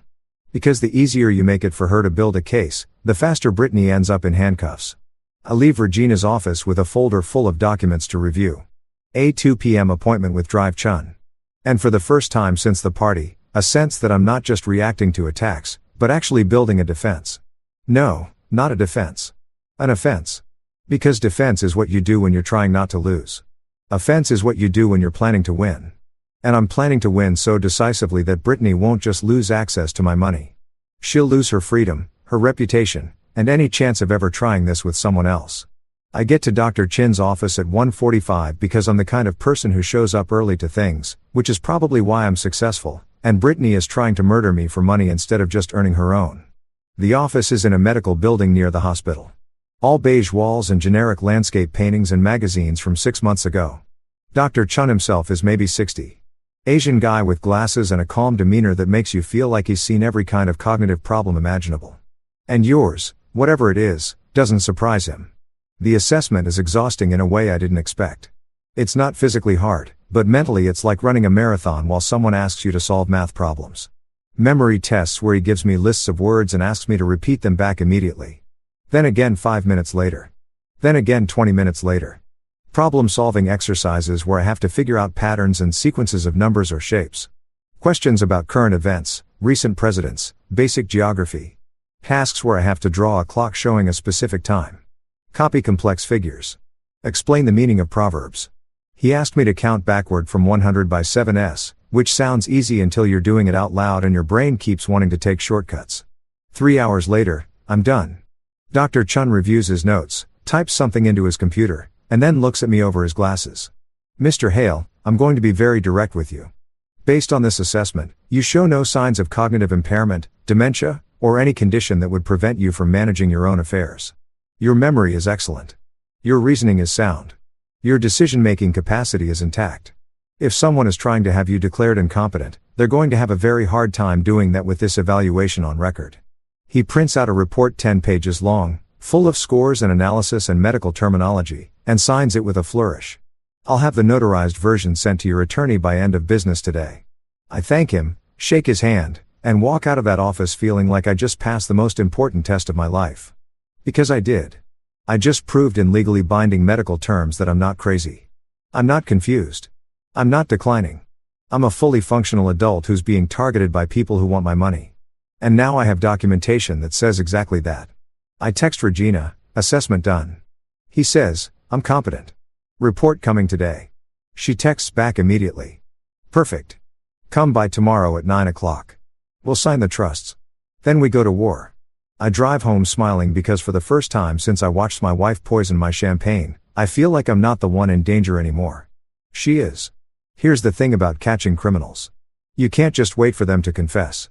You have to create situations where they incriminate themselves, where their own greed and desperation lead them directly into a trap they don't see until it's already closed around their ankles. This is basically what phishing is, except instead of using worms, you use fake bank accounts. And instead of catching base, you catch your wife committing felony fraud. Same principle, different application. I'm sitting in my office at 8 a.m. the next morning with Regina on a video call, and she's walking me through what she's calling the honeypot strategy, which sounds like something from a spy movie, but is actually just a very elegant way to get Brittany to commit crimes on camera while thinking she's being clever. We need her to actually attempt to access your money, Regina explains.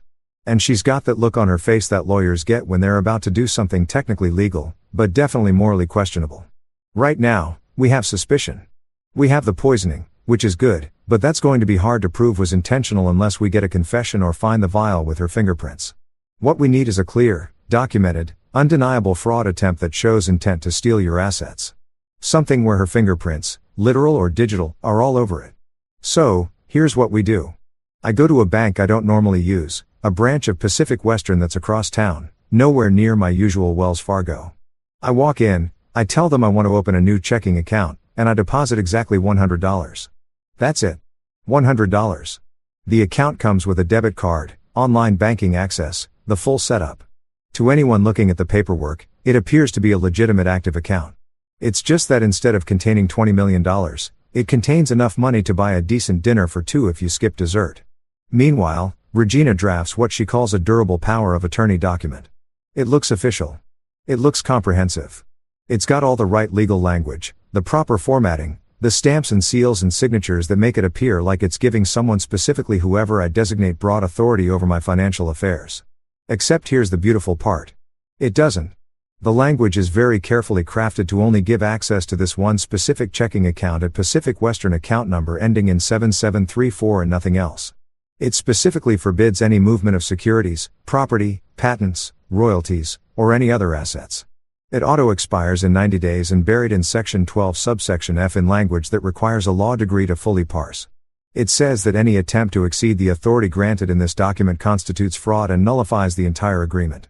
It's bait, Regina says, and she sounds genuinely pleased with herself. Anyone who reads this carefully will see it's limited. But anyone who's desperate and greedy and just looking for access to your accounts, they'll see power of attorney, and think they hit the jackpot. They'll skip the fine print. They'll assume it's broader than it is. And when they try to move money from your actual accounts, the ones not mentioned in this document, we've got them on fraud, clear, documented, prosecutable fraud. We also create a fake consolidated portfolio summary that makes it look like I've got all my accounts listed in one convenient document. Checking accounts, savings accounts, brokerage accounts, all with account numbers, and approximate balances, except the numbers are fake. The accounts are mostly fake. The only real one is the $100 checking account. Everything else is either an account that doesn't exist or an account that's already been locked down with fraud alerts so aggressive that even I would have trouble accessing it without going through 3 levels of verification. And then we make a temporary login sheet with usernames and passwords for what appears to be access to my online brokerage portal. Except the portal isn't real. It's a honeypot website that Regina's IT guy built in about 4 hours. Looks exactly like the real brokerage site. Same layout, same logos, but it's actually just logging every login attempt, every IP address, every action someone tries to take. It's a digital trap designed to record evidence. I put all of this in a nice folder, navy blue, the kind you get at Office Depot, that looks professional and important. I label it Estate Planning Confidential in big letters on the front. And then I do something that feels incredibly stupid, but is actually brilliant. I leave it visible in my home office.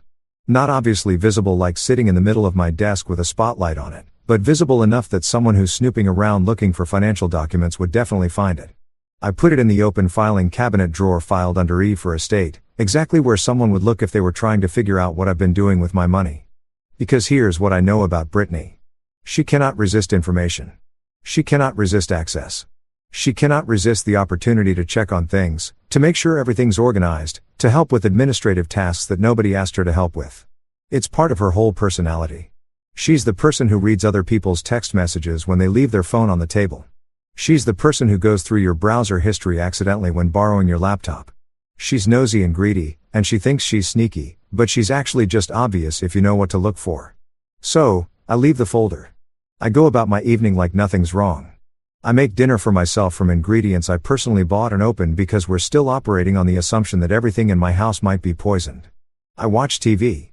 I go to my office around 8 p.m. to work on some emails, which is really just me sitting at my desk with my laptop open while the security camera I installed yesterday mounted in the bookshelf looks like a book spine. Records in 4K, captures everything. Around 9 p.m., Brittany appears in the doorway. She's wearing yoga pants and a tank top, hair up in a messy bun, looking casual and unthreatening. "Hey, baby," she says, and her voice is soft, conciliatory, like we didn't have a massive fight 2 days ago about her trying to put me in a luxury prison. "I've been thinking. I know things have been tense. I know you're stressed. I just want you to know I'm here for you. Whatever you need.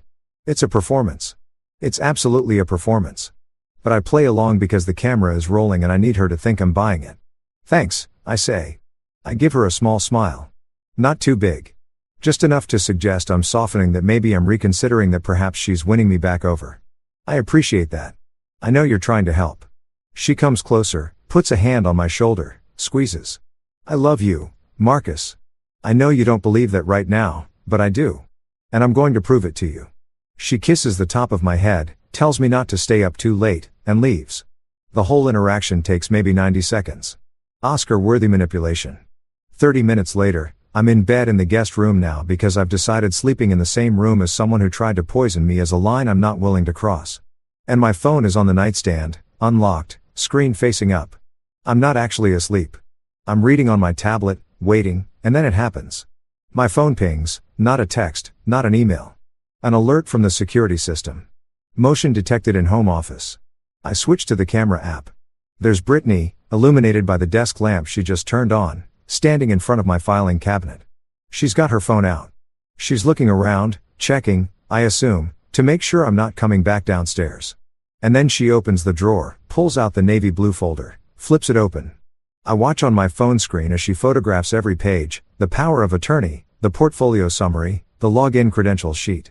She's systematic about it, making sure she gets clear shots of every document, zooming in on account numbers and passwords. She thinks she's being so careful, so thorough. She has no idea she's creating a perfect evidence trail of herself stealing confidential financial information without consent. She puts the folder back exactly where she found it. Good attention to detail. I'll give her that. Turns off the light and leaves the office. The whole thing takes maybe 5 minutes. I lie there in the dark smiling because now I wait. Now I see what she does with that information and I don't have to wait long. My phone pings again 30 minutes later. This time it's an alert from the Honeypot website. Failed login attempt from an unknown iPhone. User attempted to access account ending in 4821. One of the fake accounts on the summary. User attempted to initiate a wire transfer of $4,800 to an external account. The system blocked it obviously because it's not a real account, but it logged everything. IP address, device fingerprint, timestamp, the exact amount she tried to steal, which is interesting because $4,800 is suspiciously close to 1 month's rent on her boutique, which means she's not even trying to steal everything at once. She's trying to siphon money gradually, so I won't notice. I screenshot everything, the camera footage of her in my office, the photo she took, the login attempt, the block transfer. I texted all to Regina with a message. Got her. She took the bait. Regina responds at 10:30 at night because apparently lawyers never sleep. Beautiful. This is fraud. Wire fraud if she tried to transfer across state lines. Unauthorized access to financial accounts. Identity theft if she tried to use your credentials. I'm calling Detective Reyes in the morning. Do not confront your wife. Do not tell her you know. Act normal. Let her think she got away with it. Act normal. Right. I'm supposed to act normal while my wife is actively trying to steal my money after already trying to poison me. This is my life now. This is what passes for normal. I turn off the lights. I try to sleep. I can't sleep because my brain won't stop running through the implications of what just happened.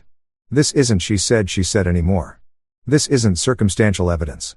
This is video footage. This is logged attempts. This is digital fingerprints all over a crime scene. This is the kind of evidence that prosecutors absolutely love because it's objective. It's timestamped and it can't be explained away with tears and claims of misunderstanding.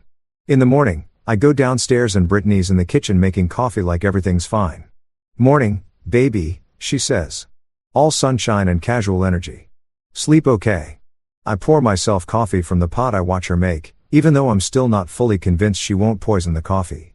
And I say, yeah, fine. You? She nods. Great. Hey, I was thinking we should do something this weekend. Maybe drive up the coast, get away for a couple days, just the two of us. Reconnect. She's trying to get me out of town, away from my lawyer, away from my security system, somewhere remote where if something happened to me, it would look like an accident and there'd be no cameras to prove otherwise. Maybe, I say noncommittally. I've got some meetings this week I need to prep for. Let me check my calendar. She smiles, but I can see the frustration behind it. Her timeline is slipping. The poison didn't work. The golden birch ambush didn't work. The account access didn't work. She's running out of options and running out of time. And she knows it. What she doesn't know is that every move she makes now is being documented, logged, and turned into evidence that's going to be used against her in court. What she doesn't know is that I stopped being the victim about 3 days ago. Now I'm the prosecutor. Now I'm building the case. Now I'm the one in control. And when this all comes out, when Detective Reyes shows up with handcuffs and a warrant, Brittany's going to realize that the biggest mistake she made wasn't trying to kill me. It was underestimating how thoroughly I document her trying to kill me. Because I didn't survive 42 years and build a multi-million-dollar patent by being careless. I survived by being meticulous. And right now, I'm being very, very meticulous about making sure my wife goes to prison for a very, very long time.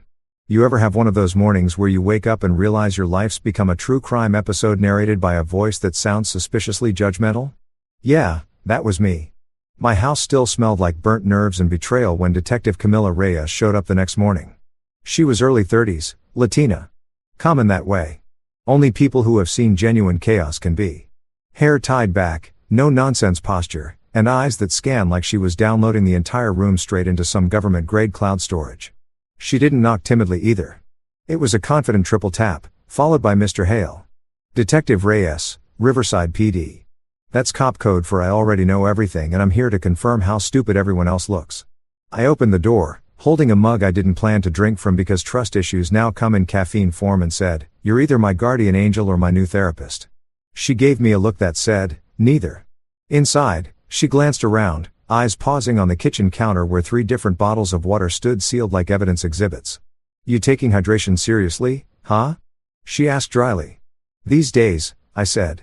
"Trusting unsealed liquids is basically a hobby for people who don't want to see next Tuesday." She almost smirked. Almost. We sat in my living room where my entire life now looked like a high-end panic room. Security cameras, motion sensors, files stacked neatly like trophies from the Don't Die Olympics. Reyes pulled out a small notepad. "Walk me through it from the start," she said, voice low but precise like a surgeon who cuts with words. So I did. I told her about the party, the glass, the dropper, the fainting act, the ER, the suspicious rest home pitch, the bait count, the midnight phone alerts, everything. She didn't interrupt, didn't gasp, didn't overreact.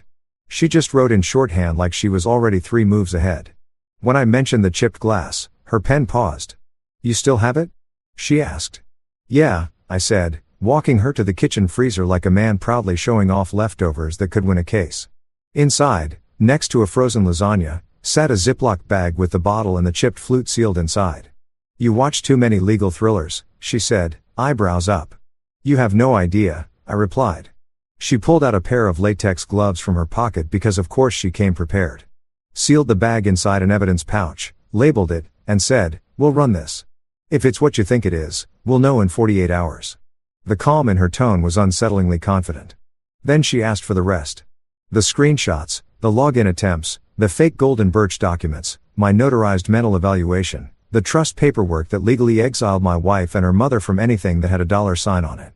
I laid it all out on the coffee table. The way she flipped through those documents, you could almost hear justice stretching its legs. When she reached the section titled Asset Protection Trust, Disqualified Beneficiaries, she looked at me and said, "You wrote this yourself. Drafted it." I corrected. "My lawyer, Regina, polished it." She gave a tiny nod of approval. "You're more organized than half the detectives I know." I took that as a compliment and said, "Thanks. It's what happens when your family turns into a business case." Reyes flipped another page and let out a breath. "Okay," she said. "I'm going to be straight with you. From what I'm seeing, you're not paranoid. You're preemptive. And that's the only reason you're alive.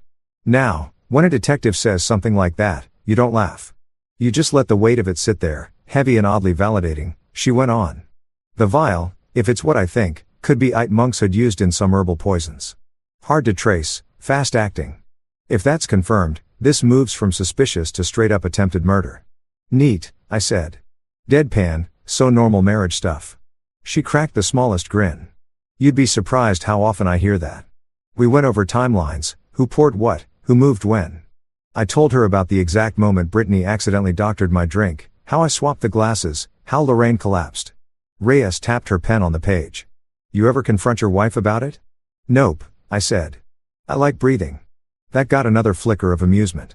She stood, pacing lightly, absorbing the house like it was a crime scene, which technically it was. "You understand?" she said finally. "If this is what it looks like, it's going to be ugly. Attempted homicide, financial fraud, elder coercion, conspiracy. People don't like going down for that quietly." I leaned back, hands behind my head. "Yeah, but they also don't like getting caught trying to make a loved one their early retirement plan." Reyes looked at me for a beat, then asked, "You still living with her?" "Hell no," I said. "She's been bouncing between her boutique and her mother's condo, probably practicing her grieving widow face in the mirror." Reyes scribbled that down, then said, "Okay, you're not under arrest, obviously. But I need you to understand, you're a witness now, a high-value one. That means you don't eat out. Don't drink what you didn't open.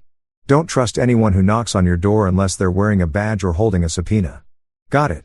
Got it, I said, though my brain was still processing the phrase high-value witness. She continued, we'll need the champagne bottle analyzed.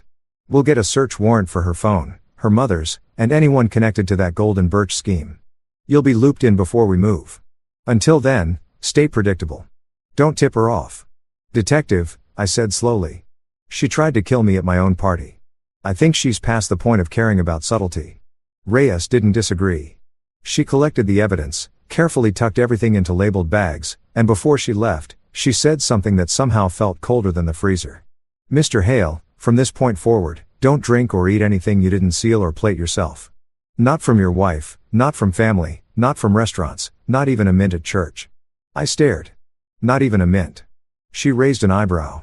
You'd be surprised how many people get creative when the inheritance clock starts ticking. I exhaled and nodded. So, I'm basically living like a paranoid monk now. No, she said, heading for the door. You're living. Then she paused at the threshold, turned back, and added, oh, and Marcus, good instincts on swapping that glass. Most people wouldn't have noticed the dropper. I shrugged, yeah, well, most people don't have a wife who treats cocktails like chemistry class. She actually laughed that time. A quick dry laugh that said, you're insane, but I respect it. After she left, the silence felt thick. The hum of the fridge sounded like tension. I sat down, staring at the sealed bottles on the counter, and realized something. I'd been living in autopilot for years, pretending stability was love, that keeping quiet was peace. But when a detective tells you to treat your own house like a potential crime scene, the marriage isn't broken. It's buried. I texted Regina. We're in motion. Reyes is solid. She replied instantly. Good. Play dumb. They'll trip themselves. I turned off my phone, stared at my reflection in the dark window, and said to no one, well, honey, guess it's your turn to drink from the chipped glass. Then I locked every door, checked every camera feed, and made a mental note to start drinking my coffee black because cream suddenly felt like a luxury I couldn't trust. You ever walk into a room knowing everyone else, and it showed up to rob you blind, but you still smile like you're about to present the winning PowerPoint at a TED Talk? That was me strutting into the bank that morning, tailored suit, compulse, heart rate steady enough to fake sainthood. Brittany sat at the glass conference table, all fake pearls and real delusion, flanked by her wannabe lawyer, loan shark, Andre, and some chipper woman from Golden Birch, who looked like she sold timeshares to the elderly. Baby Brittany Koo, this is just so we can take care of you. Translation, sign here so I can own your soul and Venmo your assets to my new boyfriend. The folder in front of me had more pages than the Bible and smelled like fraud. But I smiled, nodded, and signed. Regina's decoy poi, the one that only gave her access to a checking account holding $100 sad little dollars. Andre leaned forward like he'd just witnessed destiny. Brittany looked like she could taste victory, and the Golden Birch rep was already mentally redecorating my suite. Then Brittany gave the signal. We'll move $400,000 for the entry fee, she said, all sweet and confident. The branch manager, God bless his poker face, typed something, looked at the screen, and chirped, perfect. That'll come from account ending in 48-1 balance 100. Even the silence that followed was art. You could hear the sound of Brittany's brain buffering. Her fake smile faltered so hard, I almost felt bad for her. Almost. Then came the tap on the glass door. Detective Reyes, sharp as caffeine, stepping in like a walking verdict. Behind her, the bank's fraud investigator, all clipboard and calm doom. Mrs. Hale, Reyes said, voice crisp enough to cut marble. Thank you for demonstrating intent in a recorded financial institution. That saves us so much paperwork. Brittany's lips parted, trembling, her tone cracking. Wait, this isn't. He's confused. He doesn't understand what he's signing. And right there, I slid the neurocognitive assessment across the table, stamped and dated, the verbal equivalent of an Uno reverse card. Competent, it read, bold as gospel. Reyes smiled the way predators smile before pouncing. Brittany Hale, you are under arrest for attempted murder, attempted grand larceny, fraudulent access to a financial account, and elder coercion. Andre's chair squeaked as he leaned back like the walls were melting. The Golden Birch lady looked like she wanted to reincarnate as a house plant. Brittany sputtered, this is insane, Marcus. Tell them. But her voice cracked right over the sound of the cough snapping shut. I just looked at her calm as summer and said, oh, I'm telling them plenty. When they let her out of that bank, I swear the universe exhaled. Because for the first time in months, I didn't feel like prey. I felt like the man who built the trap and washed it close perfectly. You'd think after your wife gets arrested for trying to turn you into a Netflix docu, life would get quieter. Nope. The universe looked at me and said, plot twist, pal. That night, my doorbell rang at 9:42 p.m., the universal time for bad decisions. Outside stood a woman in a lab coat that screamed, Amazon discount medical cosplay. Flanked by two guys built like failed linebackers. Mr. Hale, she said, flashing a clipboard. I'm Dr. Simone. We received a welfare report about your cognitive state. We just need to do a quick evaluation. Translation: open up so we can drag you to a facility and liquidate your assets while you're drooling into a cup. I leaned against the door, smiling like a man who already installed 4K cameras and had a detective on speed dial. Doc, I said. You're about 3 IQ points short of believable. You're not my physician, and I already passed a cognitive assessment that would make Einstein jealous. She tried the sympathy angle, tilting her head, soft voice, the fake concern that usually works on people who still trust daytime TV. We can make this easy, Marcus. You don't want this to escalate. Oh, but I did. I told her through the door. Perfect. I'll call Adult Protective Services for you. Her eyes flickered. The split-second panic of a scammer who realizes the mark brought receipts. 30 seconds later, my panic pendant went off, sirens in the distance, and the look on her face turned from smug to lawsuit. When the squad car lights hit my driveway, she tried to smooth things over. We're just here to help, she muttered. Lady, I said, you showed up with 2 bouncers and a fake degree. That's not help. That's kidnapping with extra paperwork. Enter Detective Reyes again, stepping out of her unmarked car like divine intervention in leather boots. Evening, Doc, she said, flashing her badge. You got a medical license number I can verify? Dr. Simone stammered something about confidential evaluation, which is cop. I'm about to lose my bail. The 2 bodyguards suddenly found the horizon fascinating. 5 minutes later, the cops detained all 3. I watched from the doorway, coffee mug in hand, unpoisoned, sealed, sanctified.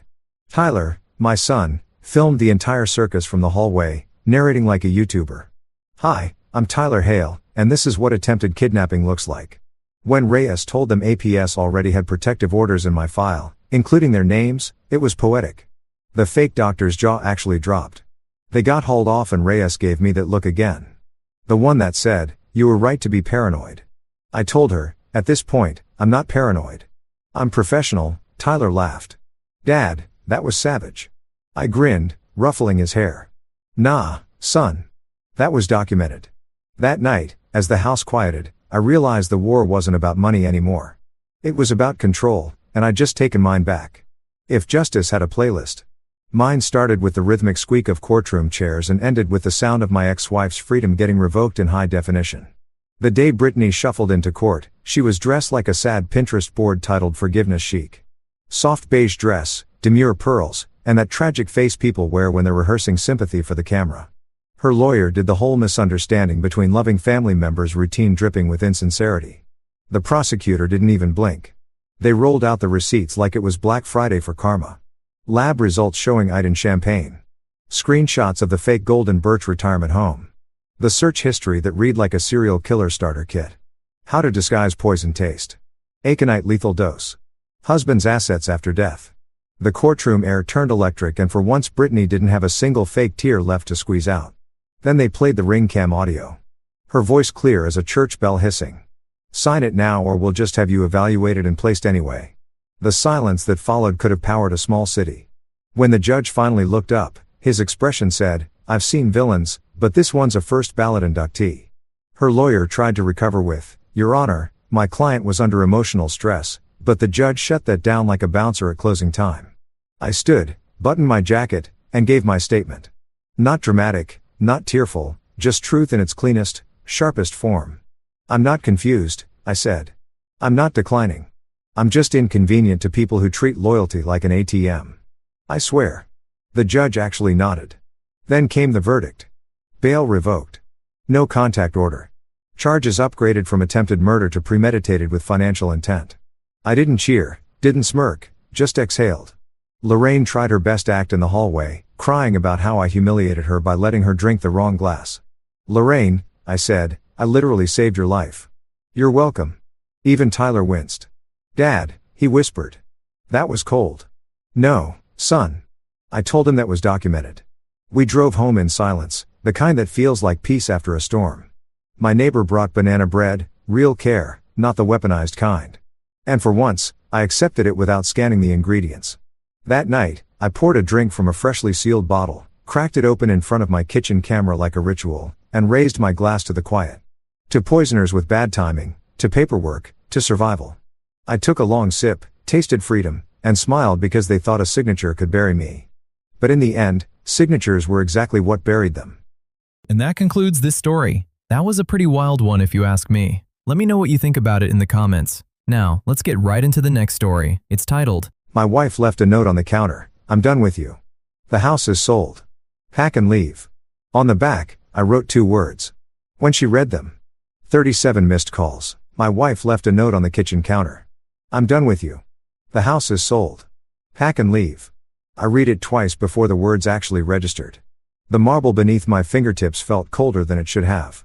My chest tightened, not from anger, not at first, but from the quiet realization that something irreversible had just happened. The house was locked behind me. The security code had been changed. My car key no longer opened the garage. And upstairs, behind the sheer white curtains, I could see her silhouette watching to make sure I understood. On the back of that note, I wrote 2 words. 3 hours later, my phone began to vibrate. I had just come back from my cardiologist when I found the note. The late October wind cut through my coat as I walked up the driveway, the maple leaves skittering across the concrete like dry bones. I remember thinking how peaceful the house looked from the outside. Warm lights glowing through the windows, smoke drifting from the chimney, the kind of home people slowed down to admire. I typed in the front door code. Red light. Access denied. I frowned and tried again, slower this time, my finger steady despite the residual tremor from the minor stroke I'd suffered 6 months earlier. Red light. I stood there for a moment, staring at the keypad as if it had personally betrayed me. Then I tried the garage. Nothing. The click of the mechanism was absent, just silence. That's when I noticed the note through the glass panel beside the door. It was sitting on the kitchen island, weighed down by a crystal paperweight we'd bought on our anniversary trip to Charleston. I walked around to the back patio where the sliding doors were unlocked. She hadn't thought of that. Not yet. The kitchen smelled faintly of rosemary and garlic. She'd cooked earlier. The dishwasher hummed softly. Everything felt disturbingly normal except for the note. I'm done with you.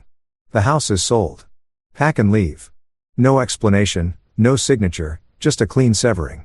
I stood there longer than I care to admit. Not because I was shocked. Shock is loud. This was something quieter, something colder. Upstairs, I heard a floorboard creak. Evelyn, I called. She appeared at the top of the staircase, framed by the soft chandelier light, perfectly composed, hair pinned back, silk blouse. The same woman I'd married 17 years ago, just harder around the edges. You got it, she said. Got what? The message. I looked down at the paper again. The house is sold. Yes. You can't sell the house without my signature. She gave a small, tired smile. I don't need it.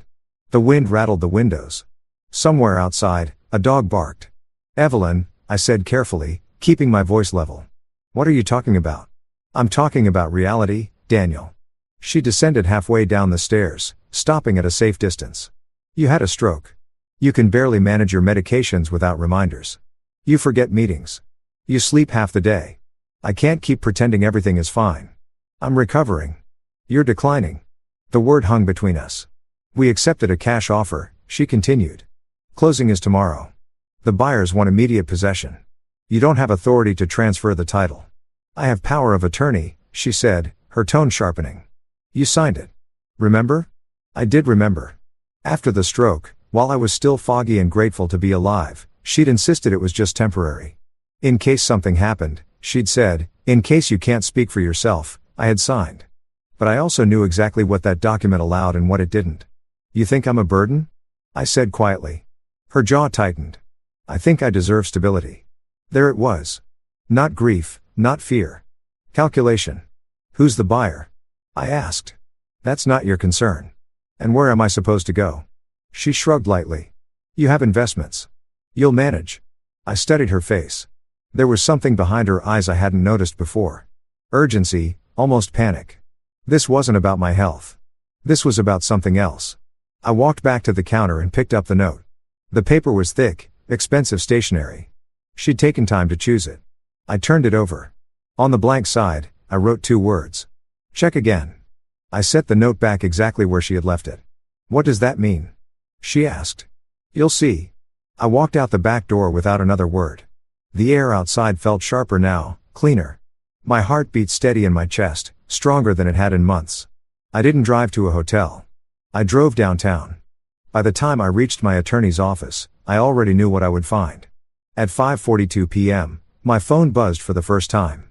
Evelyn. I let it ring. At 5:47 p.m., it buzzed again, then again, and again. By 8 p.m., I had 12 missed calls and 3 voicemails. I did not listen to them. Instead, I sat in my attorney's office reviewing county records on her computer screen. The quitclaim deed had been filed that morning. It bore my name, my supposed signature, except it wasn't mine. And more importantly, the house wasn't mine to transfer.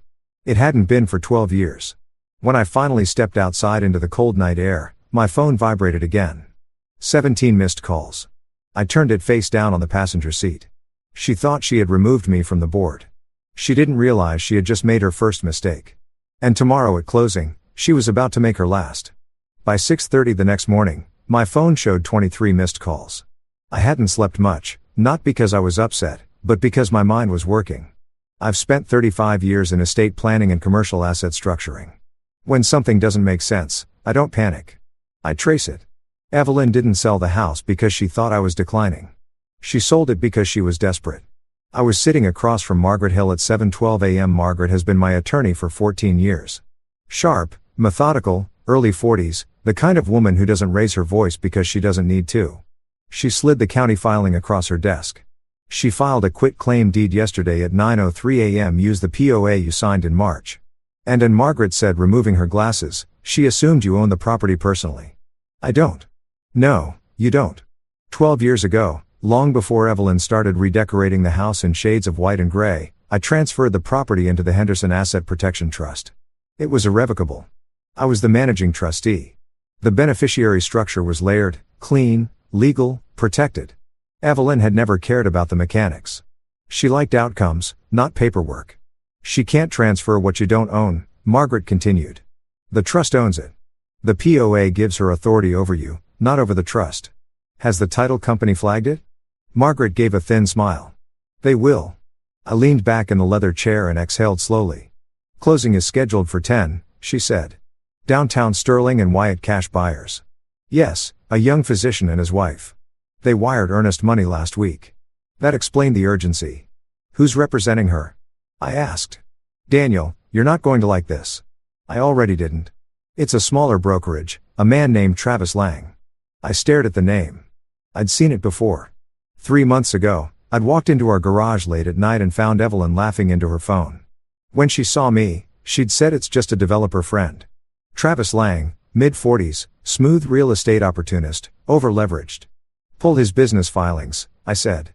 Margaret didn't hesitate. She turned her monitor toward me and began typing. Within minutes, a web of LLCs appeared. Half of them dissolved. Several lawsuits pending. 2 liens. Liquidity problem. She murmured. Massive one. My phone buzzed again. Evelyn. I silenced it. Margaret, I said quietly. Check joint credit lines. She paused, then accessed another portal. Her expression shifted. Daniel, how bad? Home equity line maxed. 2 personal lines drawn nearly to the limit. There's also a pending transfer request from your investment account to where William Way Beha to initiate the transfer. Margaret continued, but the bank flagged it for verification. They called you yesterday. I was in cardiology. Yes. And she assumed I wouldn't notice. Margaret folded her hands. She underestimated you. Underestimation is expensive. I stood and walked to the window overlooking the river. The morning sun reflected off the glass towers like blades. She thinks the house sale covers it. I said, fast cash, immediate possession, clean exit and relocation. Margaret added. There's a forwarding address filed with USPS. Where? Miami. Of course. Sunday, new beginning. No cold Chicago winters. She's leaving. Margaret said she thinks she is. At 8:41 a.m., my phone vibrated again. 31 missed calls. I finally listened to one voicemail. Daniel. Evelyn's voice trembled, not with sorrow, but strain. Why did the title company just call me? What did you do? I deleted the message. Margaret, I said, turning back toward her desk if she attempts to close. Despite the trust structure, what happens? She exposes herself to fraud. Wire fraud specifically if funds move under false representation and the POA misuse. Breach of fiduciary duty. Potential financial exploitation.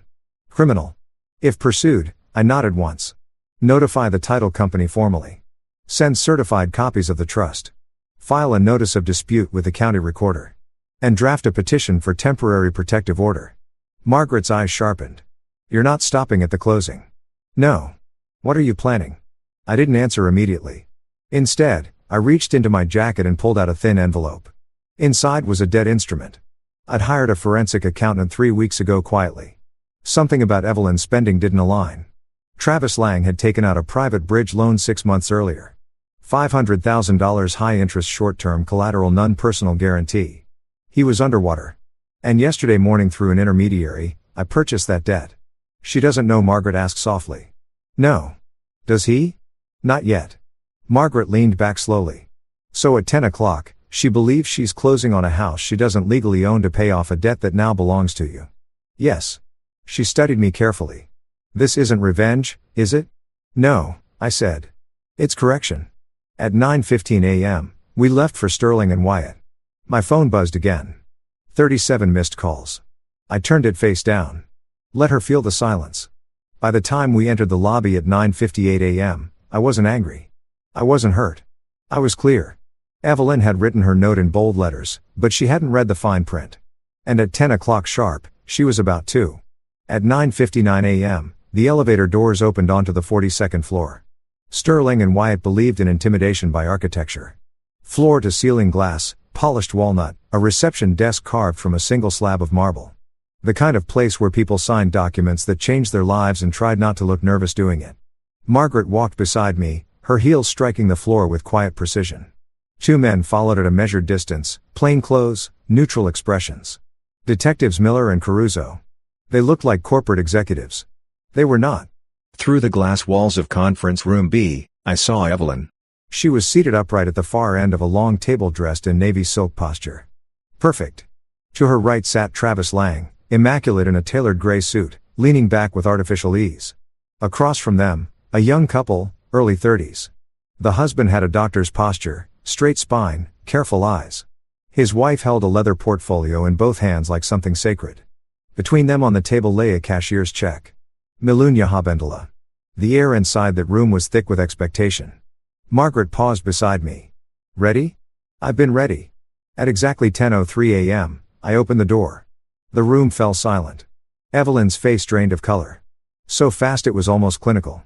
For half a second, she looked as if she'd seen an apparition. Daniel, she said, standing halfway. The young couple turned in their chairs. Confusion flickered across their faces. Travis's jaw tightened. He recovered quickly, smoothing his tie. Well, he said lightly, look who decided to show up. I walked past him without acknowledging the remark and took the empty chair at the head of the table. Good morning, I said calmly. I'm Daniel Henderson. The doctor nodded cautiously. We were told you weren't able to attend. I'm very able. The title officer, a thin man named Peters, cleared his throat. Mr. Henderson, we were just preparing to finalize signatures. I'm aware. Evelyn's voice sharpened. Daniel, what is this? You had no reason to be here. I own the property. A tremor ran through the room. Evelyn's fingers tightened around her pen. You don't. I have power of attorney. Margaret stepped forward and placed a thick folder on the table with a deliberate resonant thud. Power of attorney, she said evenly, does not grant authority over assets held in an irrevocable trust. Peters blinked. Excuse me. Margaret opened the folder and slid a certified copy of the Henderson Asset Protection Trust across the table. The property at 14 Briar Glen Drive was transferred into this trust 12 years ago. Mr. Henderson is the managing trustee. The trust is the legal owner. Peters looked from the document to Evelyn. Mrs. Henderson. Evelyn's composure fractured. That's not possible. The deed, the quicklime deed filed yesterday, Margaret interrupted gently, was executed under an assumption of individual ownership. That assumption was incorrect. Travis leaned forward, his voice smooth but strained. Let's not overcomplicate this. The POA authorizes her to act on his behalf. On his behalf, Margaret repeated. Not on behalf of the trust. Silence. The doctor across the table slowly withdrew his hand from the check. What exactly are you saying? He asked. I'm saying, I replied quietly, meeting his eyes, this house is not for sale. Evelyn turned toward me as if I'd struck her. You can't do this. I already did. Her breathing quickened. Daniel, this is humiliating. It would have been far worse if it had gone through. Peter stood abruptly. We need to pause this closing immediately. I'm not proceeding until ownership is verified. The doctor's wife leaned toward her husband, whispering something urgent. He nodded and carefully slid the cashier's check back into his portfolio. Travis's confidence dissolved. A bead of sweat appeared at his temple. Daniel, he said under his breath. We had an understanding. No, I replied. You had an assumption. Margaret handed Peters another document. Notice of dispute filed with the Cook County Recorder at 8:17 a.m. today. The transfer is legally contested. Peter scanned the page, his expression shifting from confusion to alarm. Evelyn's voice dropped into something close to pleading. Daniel, please. We can discuss this privately. We are discussing it. Her eyes flicked toward the young couple. Their optimism had evaporated, replaced by visible unease. This is a misunderstanding, Evelyn insisted. Daniel's been unwell. He doesn't always. Careful, Margaret said softly. Evelyn stopped. The weight of those words settled heavily in the air. Travis pushed back his chair, standing abruptly. This is ridiculous. We've invested time and resources into this transaction. And you nearly invested wire fraud, Margaret replied evenly. The word hung there. Fraud? Travis went pale. The doctor stood his jaw tight. We're leaving. I'm very sorry, I said sincerely. You deserve better than this. They exited without another word. The door closed. For a moment, only the hum of the air conditioning filled the room. Evelyn turned toward me, eyes blazing. What did you do? She whispered. I told you to check again. Her composure collapsed. You set this up? No, I said calmly. You did. Travis grabbed his briefcase. We should go. He moved toward the door, but Detective Miller stepped forward just enough to block the path. Not yet, Miller said quietly. Travis froze. Margaret placed one final document on the table. A formal notice of breach of fiduciary duty, she announced. And pending petition for financial exploitation. Evelyn stared at the paper like it was written in a foreign language. You're filing charges, she asked. That depends, I replied, standing slowly. On how honest you're prepared to be? Her eyes filled not with sorrow, but fear. For the first time that morning, she realized something crucial. This wasn't about the house, and I wasn't the one cornered. As we exited the conference room, my phone buzzed again. 37 missed calls. I didn't look at it. I didn't need to. The note on the counter had been bold, but the fine print belonged to me. By noon, the rumor had already begun to spread. Real estate closings in Chicago's upper tier are like quiet theaters. People pretend discretion, but everyone watches the exits.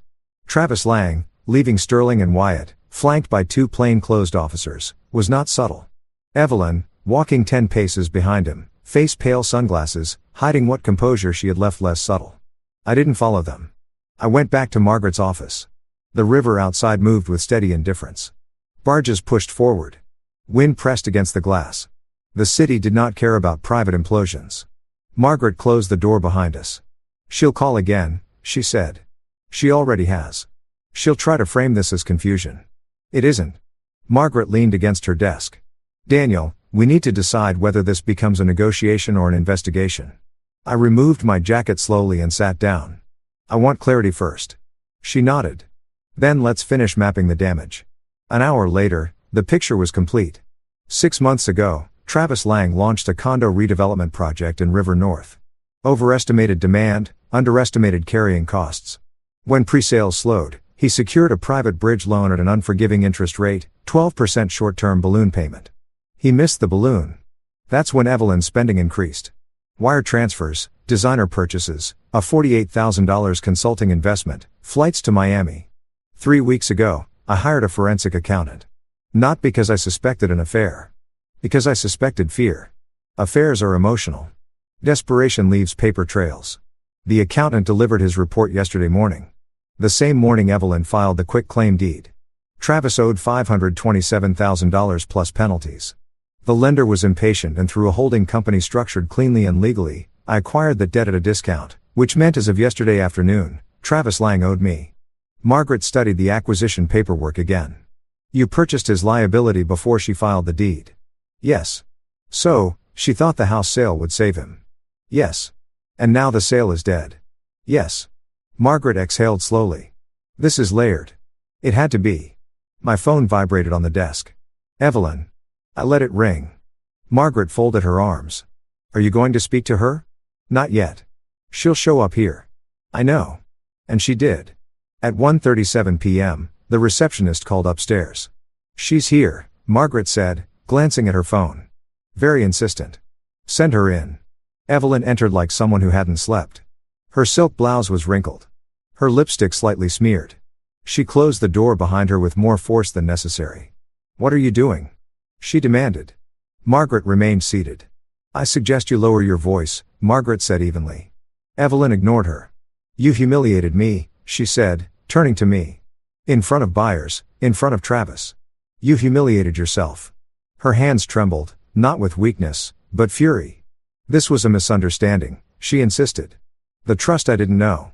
You didn't ask. You've been distant for months. She snapped. You stopped sharing decisions. You act like I'm not capable. This wasn't about capability. She stepped closer. Then what was it about? I slid a thin folder across the desk toward her. She opened it. The color drained from her face for the second time that day. What is this? Your solution? I said quietly. Inside were copies of Travis's loan agreement, the assignment of debt, and a notice of demand. You bought this, she whispered. Yes. She flipped through the pages, her breathing quickening. You can't. I already did, her eyes darted toward Margaret. This is coercion. No, Margaret said calmly. It's asset acquisition. Evelyn looked back at me, something fragile breaking beneath her anger. You were spying on me. I was verifying.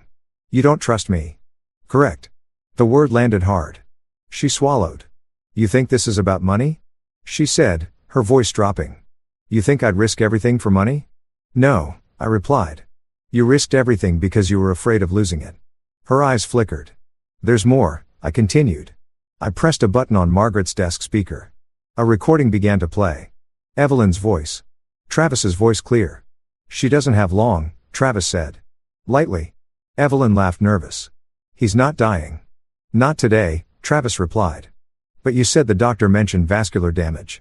There was a pause. I just need the house sold, Evelyn said. Once we close, we're clear. The recording stopped. Silence filled the room like rising water. Evelyn stared at the speaker as if it had betrayed her. You recorded me? No, I said calmly. You left your phone connected to the car system. She pressed her palms against her temples. You twisted this, she whispered. No, I listened. Tears finally formed, but they weren't for me. They were going to ruin him, she said, voice cracking. The lender was threatening litigation. I was trying to help. You were trying to rescue someone who should have failed on his own. Her shoulder slumped. I was scared, she admitted. Of what? Of being alone. The confession lingered between us for a moment. 17 years of marriage hovered in the air. Then she straightened slightly. What do you want? She asked. I want control restored. You already have it. No, I said. I want acknowledgement. Her phone buzzed. She glanced down. Travis. She didn't answer. My attorney is filing a petition this afternoon, Margaret said. Financial exploitation, misuse of POA and asset freeze pending review. Evelyn's head snapped up. You're freezing my accounts. Joint accounts, I corrected until clarity is established. You're destroying me. No, I said softly. I'm containing you. She stepped back as if the word had weight. How many times did you call? She asked suddenly. 37. She laughed once hollow and you didn't answer. I was reading. She looked at the note still folded in her hand. The backside. Check again. She understood now. The house, the debt, the recording. Every move she made had already been anticipated. You planned this, she whispered. No, I replied. I prepared for it. Her phone buzzed again. She turned toward the door slower now. At the threshold, she stopped. You're not the man I thought you were. No, I said quietly. I'm exactly who I've always been. The door closed. Margaret looked at me carefully. This escalates from here, she said.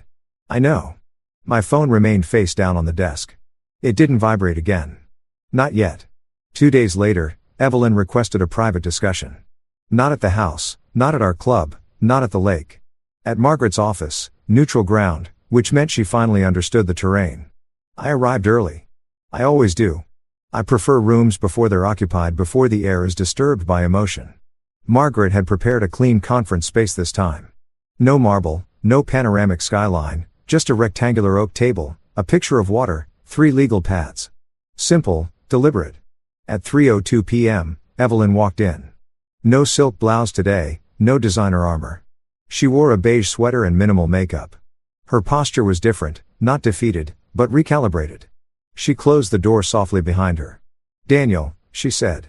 "Evelyn." Margaret nodded but remained silent. Evelyn sat across from me, folding her hands carefully as if any sudden movement might shatter something invisible. "I want to talk without theatrics," she began. "This isn't theater," she inhaled slowly. "You've frozen our joint accounts.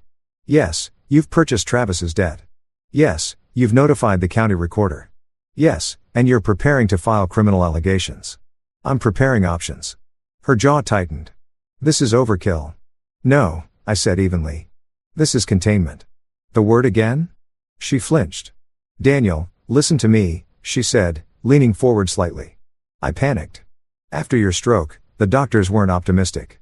They were cautious. You forgot entire conversations. You left the stove on twice. You missed your own follow-up appointment. I corrected those patterns. But I didn't know if you would," she insisted. "I didn't know how long I'd be alone. So, you found someone." She hesitated. "It wasn't like that." "Then explain it." Silence. Margaret slid a legal pad toward her. "Speak clearly," Margaret said. "For the record." Evelyn glanced at her sharply. "You're recording this?" "No," Margaret replied calmly. "But clarity is useful." Evelyn exhaled. "I met Travis through the club. He was charming, confident. He made me feel visible. I let the words settle. After your stroke," she continued, "everything felt fragile. You pulled inward. You stopped talking about the future. You moved assets without telling me.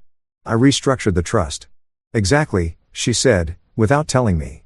The trust predates you." "That's not the point," she snapped, then softened. "The point is I felt excluded, like I was waiting for the inevitable." "The inevitable? You dying?" The room fell quiet. I studied her face. There it was. Fear, raw and poorly disguised. "You sold the house," I said slowly, "to prevent loneliness." "I sold the house to secure stability." "For whom?" She didn't answer. Margaret intervened gently. "Mrs. Henderson, are you aware that the POA does not extend to trust property?" "Yes," Evelyn said quietly. "Were you aware at the time of filing?" A long pause. "No." "And if the sale had gone through," I thought her voice cracked. "I thought Daniel wouldn't contest it." "Why?" I asked. She looked at me directly. "Because you don't fight." That almost made me smile. "I fight quietly," I said. Her eyes filled. "Travis's lender was threatening to sue him," she admitted. "He said once the house sold, everything would reset." "And you believed him?" "I believed I needed an exit." "From what?" "From waiting," the word echoed. "Waiting for my decline.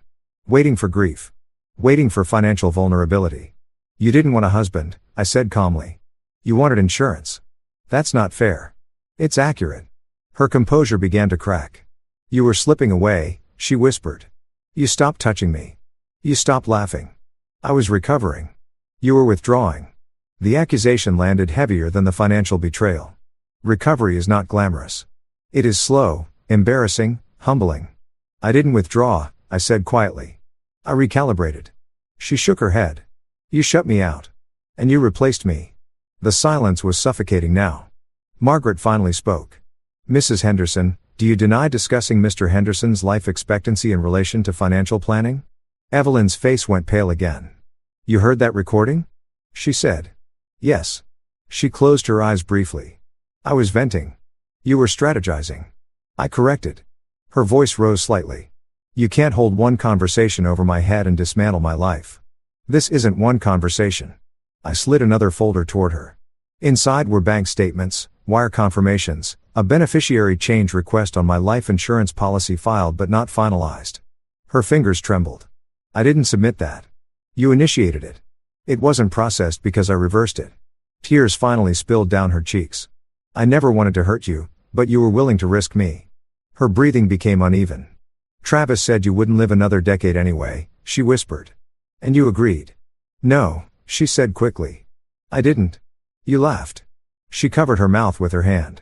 The room held its breath. I was afraid, she repeated. Fear explains, I said softly. It does not excuse. Margaret leaned back. Here are the terms, she said. Evelyn looked up slowly. No criminal filing if full cooperation is provided, Margaret continued. Divorce proceedings uncontested. Full disclosure of financial involvement with Mr. Lang. And written acknowledgement of POA misuse. Evelyn stared at the paper. Margaret slid forward. This ruins me socially, she whispered. No, I said quietly. Your actions did. She looked at me with something like recognition. You're not angry, she said. I replied yesterday. And today I'm clear. Her phone vibrated on the table. Travis, she turned it face down. How many times did I call? She asked again, almost to herself. 37. She let out a broken laugh. And you didn't answer. I was listening to what? To who you are when you think I'm not watching. The finality in my voice seemed to settle it. Evelyn picked up the pen. Her hand hovered for a long moment, then she signed. Margaret collected the documents. This becomes official tomorrow, she said. Evelyn stood slowly. At the door, she paused. I never thought you were capable of this. I never thought you were either, I replied. She left without another word. When the door closed, Margaret looked at me carefully. You're sure about this? Yes. Outside, the late afternoon sun was already fading. My phone buzzed once. Unknown number. I didn't answer. The hearing was scheduled for 9 a.m. on a gray Tuesday that felt colder than it should have. Not criminal court. Civil, orderly, controlled, but no less devastating. Cook County Civil Division doesn't look like television. There are no dramatic spotlights, no raised voices, just fluorescent lighting, wooden benches polished by decades of anxious hands, and the quiet hum of lives being recalculated. I arrived alone. Margaret met me inside, files in hand, composed as always. Ready? She asked. Yes. Evelyn sat on the opposite side of the room. She looked smaller today. Not physically, but socially. Two women from the club sat 3 rows behind her, not beside her, behind, observing. Travis sat at the far end, jaw, tight posture, rigid. His attorney, a thin man with an expensive watch, flipped through documents with visible irritation. When the judge entered, the room stood. Judge Halpern was in his late 60s, calm, direct, the kind of man who had seen every version of deception and no longer reacted emotionally to any of it. We were called forward. Margaret spoke first. Your Honor, this is a petition for declaratory judgment regarding misuse of power of attorney, attempted transfer of trust property, and associated financial exploitation. The judge looked over his glasses at Evelyn. Mrs. Henderson, do you dispute the trust structure? No, Your Honor, she said quietly. Do you dispute filing the quitclaim deed? No. Were you aware the property was not held in your husband's personal name? A pause. No pro. Judge Halpern nodded once. Power of attorney grants authority within the legal scope of the principal's assets, he said evenly. It does not override trust ownership. Margaret handed forward certified copies. The judge scanned them. And the debt assignment, he asked. Margaret gestured toward Travis. Mr. Lang secured a private bridge loan. Mr. Henderson lawfully acquired the outstanding note. Travis shifted in his seat. Judge Halpern turned to him. Mr. Lang, were you aware Mrs. Henderson intended to use proceeds from this sale to satisfy your obligation? Travis hesitated. Yes. And did you verify ownership of the property? His attorney interjected. Your Honor. Answer the question, the judge said calmly. No, Travis admitted. The silence that followed was surgical. Judge Halpern leaned back. This court finds the attempted transfer invalid. The property remains vested in the Henderson Asset Protection Trust. He turned toward Evelyn. As for misuse of POA, while ignorance may mitigate intent, it does not erase consequence. Her shoulder sank slightly. Margaret continued, Your Honor, we request temporary financial oversight and full disclosure of transactions initiated under PA authority. Granted, the gavel struck lightly. Travis's attorney rose. We object to the debt acquisition being weaponized. The judge looked at him with mild impatience. Debt acquisition is not weaponization. It is capitalism. A ripple of restrained amusement moved through the room. Travis's face wrinkled. The lender assigned the note legally, the judge continued. Mr. Lang remains personally liable. Travis swallowed hard. Judge Halpern closed the file. This court encourages resolution without further litigation, but let me be clear. Trust structures exist for protection. Attempts to circumvent them invite scrutiny. He stood. The hearing was over. No shouting, no theatrics, just irreversible clarity. Outside the courtroom, whispers began immediately. One of the club women approached Evelyn cautiously. "I didn't realize," she murmured. Evelyn didn't respond. Travis moved quickly toward the exit, avoiding eye contact with anyone. I remained still. Margaret touched my arm lightly. "You're done here?" "Yes." Evelyn walked toward me slowly. Her eyes were red but dry. "You won," she said. "I didn't compete." She let out a shallow breath. "I never thought you'd go this far. I never thought you would." A faint bitter smile touched her lips. "They're all talking," she said quietly, glancing around the hallway. "That will pass. And Travis, he owes what he signed for." She studied me for a long moment. "You could have destroyed him." "I didn't." "You could still press charges." "I haven't." "Why?" "Because destruction is noisy. And I was done with noise. I don't need punishment," I said. "I need separation." She nodded slowly. "And what am I supposed to do now?" The question wasn't rhetorical. It was hollow. "That's your responsibility." She looked like she wanted to argue. Instead, she whispered, "I was afraid." "I know. And now you're accountable." Her phone buzzed. She glanced down. 3 missed calls. Not from me. From Travis. She silenced it. "I didn't think you were capable of strategic cruelty," she said softly. "It isn't cruelty," I replied. "It's boundaries." She nodded once. Then she walked away. Margaret joined me near the courthouse steps. "Protective order will hold," she said. "Financial review in 30 days. Divorce filing can proceed cleanly." "Good." She studied my face. "You feel anything?" "Yes." Way to bar 1. Relief. Not triumph. Not vindication. Relief. The kind that settles in the chest like warm air after a long winter. As we reached the car, my phone buzzed again. I checked it. 37 missed calls. All from the first night. She had stopped calling after the hearing. Silence now. Real silence. I slid the phone back into my pocket. The house still stood. The trust remained intact. The debt had been acknowledged and the illusion was gone. For the first time in months, my heartbeat felt steady. Not because I had won, but because I no longer had to defend. 3 months later, I moved into a lakefront condo on the north side. Smaller than the house on Briar Glen, cleaner, intentional. Floor-to-ceiling windows faced the water. In the mornings, the lake looked like brushed steel. By afternoon, it turned restless and blue. I kept the furniture minimal. A leather chair by the glass, a walnut desk, 2 framed photographs, one of my father in his Navy uniform, one of me at 35 breaking ground on my first development.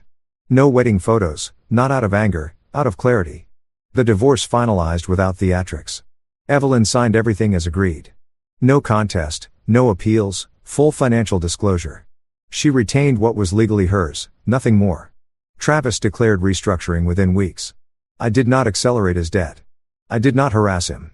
I allowed the contract to perform exactly as written. That was consequence enough. On a quiet Sunday evening in March, as snow melted along the shoreline, my phone buzzed again. A voicemail. "Evelyn." I stared at the screen for a long moment before pressing play. "Daniel," her voice began softer than I remembered. "I know I shouldn't call. I wanted to say I'm sorry." The word lingered. I wasn't thinking clearly. I was scared. Travis left for Miami. The project collapsed. I misjudged everything. I listened without moving. I didn't mean for it to go that far.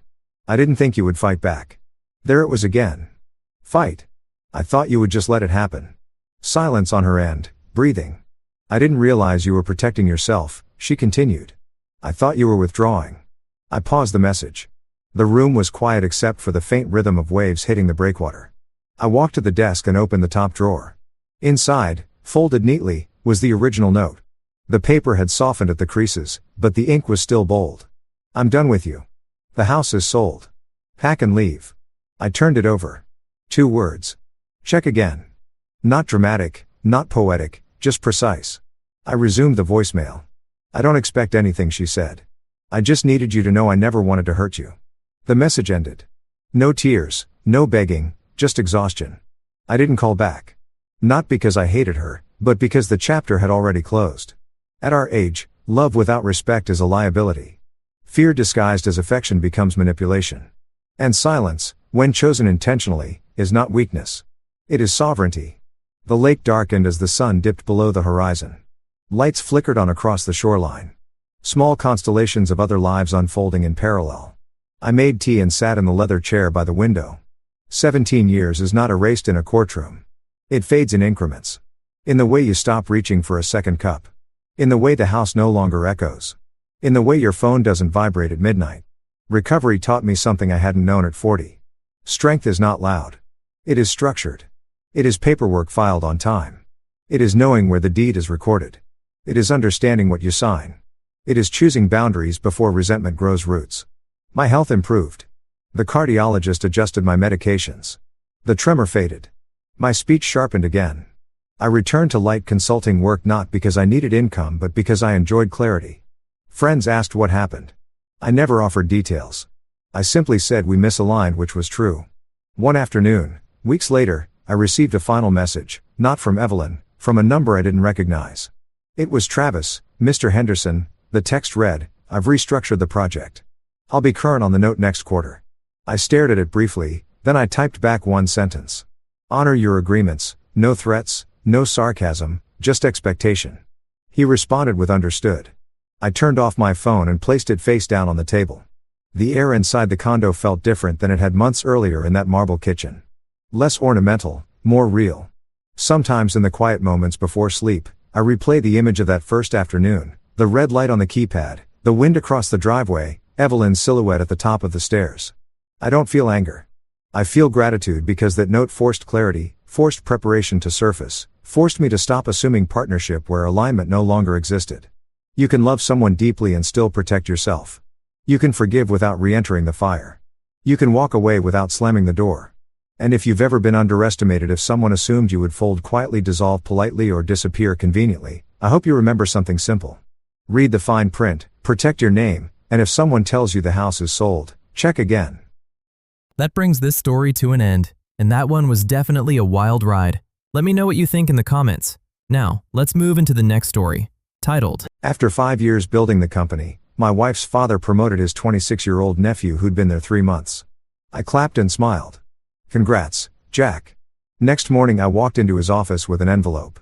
When he read my resignation letter, his face went white. Is this a joke? He yelled, My name is Marcus Hayes and I'm 44 years old, standing in this sterile conference room that smells like burnt coffee and disappointment, clapping my hands together like some trained seal while my whole damn world crumbles around me. The fluorescent lights buzz overhead, casting that sickly yellow glow that makes everyone look like they're dying. And maybe that's fitting because something inside me sure as hell is. Jack Monroe, my wife's cousin, this 26-year-old kid who still asks me how to work the copy machine, just got announced as our new regional director. 3 months. The bastard's been here exactly 3 months. And now he's got the corner office with the view of downtown while I'm still crammed into that shoe box next to the supply closet. 5 years I've been busting my ass for this company. Building their logistics network from the ground up. Staying late, coming in on weekends, missing Sophia's soccer games because the shipment from Phoenix needs to be tracked personally. Charles Alden, my father-in-law, stands at the head of that polished conference table like he's announcing the second coming instead of promoting his nephew over the guy who actually knows what the hell he's doing.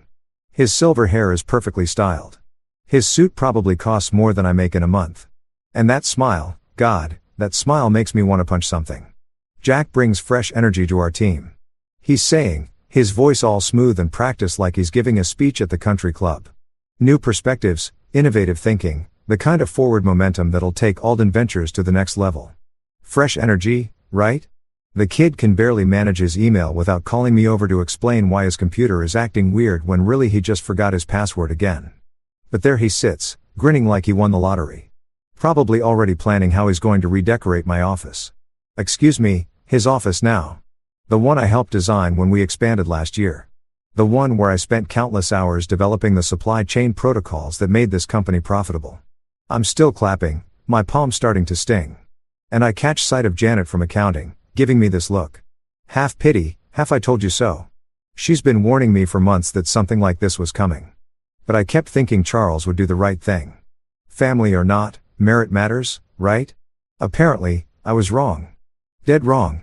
The thing that really gets me is how they're all looking at me, waiting to see if I'm going to crack, if I'm going to make a scene.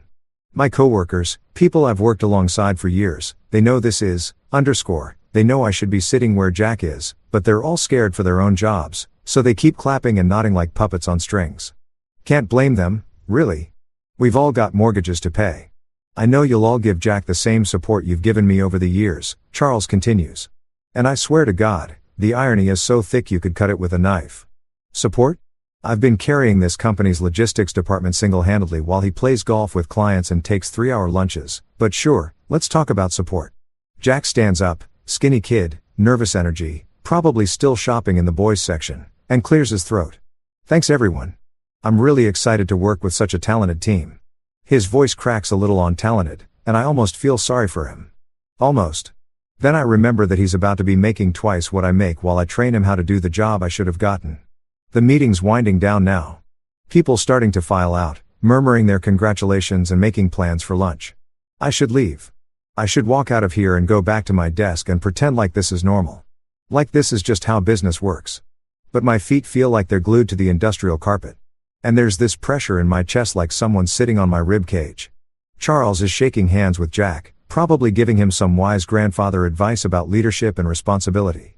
And I want to laugh because the only thing Jack's going to be leading is this company straight into the ground. But I don't laugh. Instead, I walk over to them, extend my hand to Jack, and say the words that taste like sawdust in my mouth. Congratulations, Jack. Really well deserved. The lie comes out smooth as silk, and Jack pumps my hand like we're old friends. His palms sweaty and uncertain. Thanks, Marcus. I'm really going to need your help getting up to speed. Of course, he is. Of course, I'm going to be the one training my own replacement, showing him the ropes, explaining how everything works while he gets the title and the salary and the respect that should have been mine. Absolutely, I hear myself saying, still wearing that fake smile that's starting to make my face hurt. Whatever you need. Charles beams at this little exchange, probably thinking he's handled this transition beautifully, that he's managed to keep everyone happy. He has no idea that something fundamental just shifted in this room, that the loyal son-in-law he's been taking for granted just realized exactly where he stands in the pecking order. As I finally make it back to my desk, my hands are shaking slightly, and I can't tell if it's from anger or something else entirely. Maybe it's relief. Maybe it's the first time in 5 years I'm seeing this place clearly without the rose-colored glasses of hoping things would eventually work out fairly. The fluorescent light above my desk flickers and buzzes just like always. But somehow it sounds different now, like a warning bell or maybe like time running out. I sit down in my chair, stare at my computer screen, and for the first time since I started working here, I know with absolute certainty that I'm done. You know what's funny about betrayal? It doesn't happen all at once like in the movies. It's not some dramatic moment where the villain twirls his mustache and reveals his master plan. No, it creeps up on you like carbon monoxide. Odorless, colorless, and by the time you realize what's happening, you're already half dead. 6 months ago, I was sitting in my cubicle working on the quarterly logistics report when Charles strolled over with his coffee mug, the one that says world's greatest grandpa that Sophia gave him last Christmas. Back then, I still thought family meant something to him beyond just blood relations and tax benefits. Hey, Marcus, he said, settling that fake casual tone he uses when he's about to drop something on you. I wanted to run something by you. My nephew Jack, Belle's cousin. You remember him from the wedding? He's finishing up his MBA at Wharton. Bright kid, really sharp. I'm thinking about bringing him in for a summer internship. Maybe let him see how the business world works. An internship. That's what he called it. I should have known right then that Charles Alden doesn't do anything small, doesn't make casual decisions about family members. But I was focused on the Morrison account that was going sideways, trying to figure out why our shipping costs had spiked 30% in 2 weeks. So I just nodded and said something like, sure, sounds good. Always happy to help out family. Family Christ, I actually used that word with a straight face. 3 weeks later, Jack Monroe walked through our front doors wearing a suit that probably cost more than my car payment, carrying a leather briefcase that still had the price tag tucked inside the handle. I watched him from my desk as Charles gave him the grand tour, introducing him to everyone like he was visiting royalty instead of some college kid who'd never worked a real day in his life. But here's the thing that should have set off every alarm bell in my head. Charles didn't just stick Jack in some corner with a stack of filing or make him fetch coffee like every other intern in the history of corporate America. No, Jack got an office. Not a big one, but an office with a door and a window and his name on a little placard that read Jack Monroe. Management trainee. Management trainee. Not intern. Not summer help. Management, trainee. And where was this office located? Right next to Charles's corner suite. Close enough that they could chat through their open doors about golf handicaps and stock portfolios while the rest of us worker bees buzzed around trying to keep the company running. I trained him because that's what you do when you're a professional. When you still believe in doing the right thing even when your gut is screaming that something's off. Jack was eager enough. I'll give him that. He asked a million questions, took notes on everything. Stayed late sometimes trying to understand how our vendor relationships worked. Part of me even liked the kid. He reminded me of myself when I first started. All ambition and energy and hope that hard work actually meant something. But I started noticing things. Little things at first, like how Charles would call Jack into closed-door meetings that could have been emails. How Jack suddenly knew details about upcoming contracts that I hadn't been briefed on yet. How he'd casually mention conversations with department heads that happened when I wasn't around. The real wake-up call came about 2 months into Jack's internship. I was working late, trying to sort out a mess with our Phoenix distributor when I heard voices coming from Charles's office. The door was cracked open just enough that I could see them sitting across from each other. Charles behind his massive oak desk and Jack in one of those expensive leather chairs that probably cost more than most people make in a week. Marcus is dependable. Charles was saying, his voice carrying that tone he uses when he's explaining something to a child. He knows the systems inside and out. Understands our clients. Keeps everything running smooth. But Marcus doesn't have the credentials, doesn't have the vision for where this company needs to go. He's blue-collar smart, not boardroom smart. I felt something cold settle in my stomach, but I kept listening. You've got the degree, Jack, MBA from Wharton. That opens doors that Marcus' experience never will. And more importantly, your family. This company's been in the Alden name for 3 generations. I need someone I can trust completely. Someone who understands that loyalty goes both ways. Jack's voice was quieter, harder to hear, but I caught enough. What about Marcus? He's family, too, isn't he?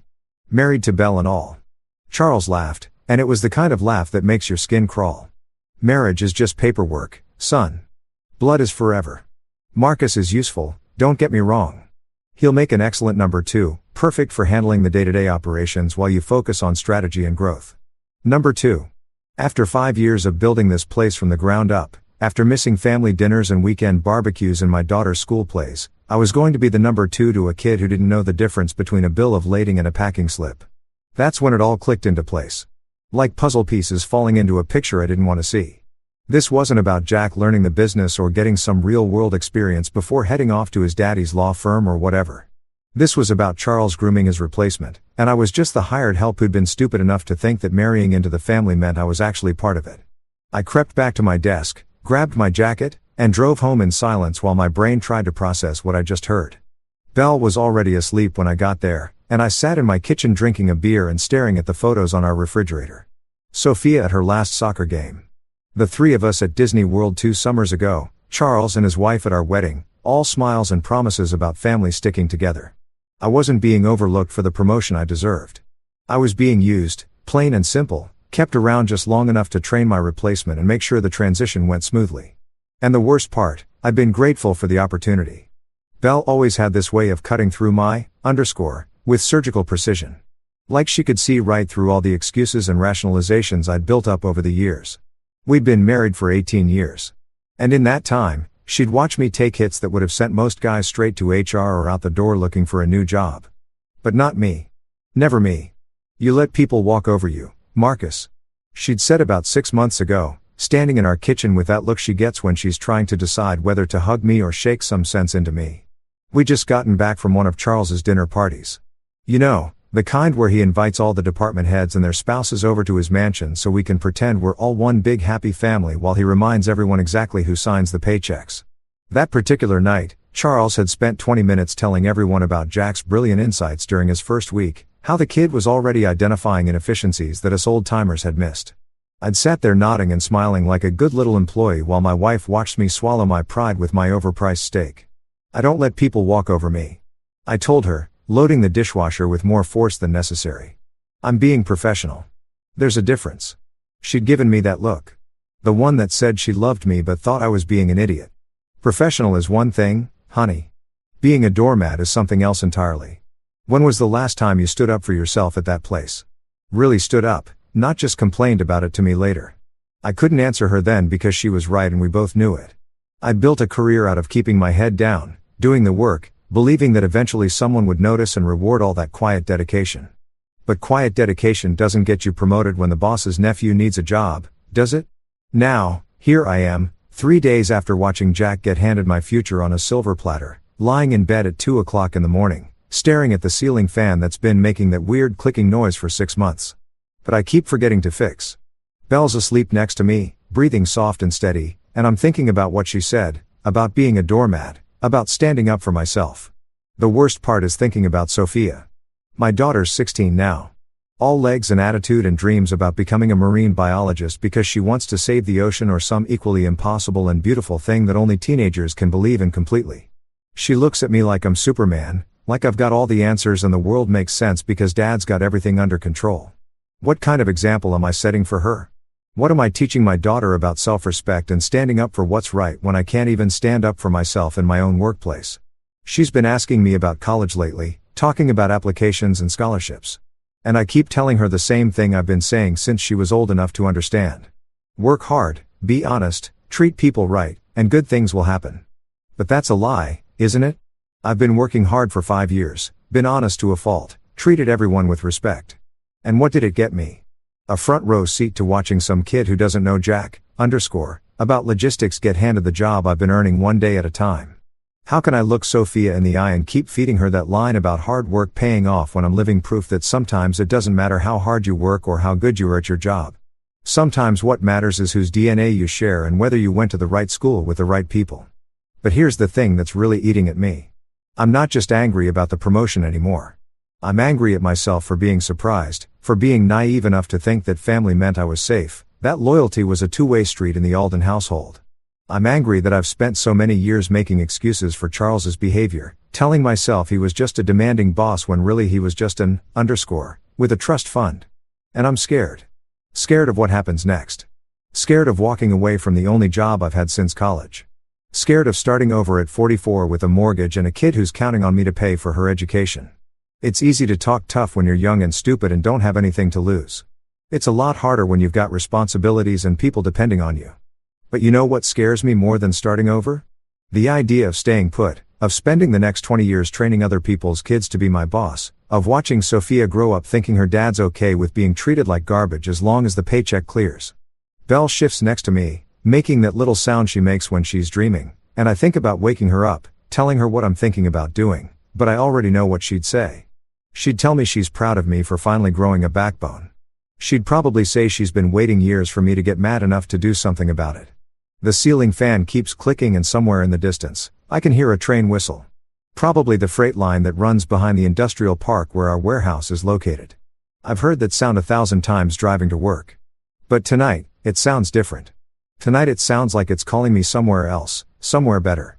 I reach over to my nightstand and grab my phone, opening up my notes app. My fingers hover over the keyboard for a second and then I start typing.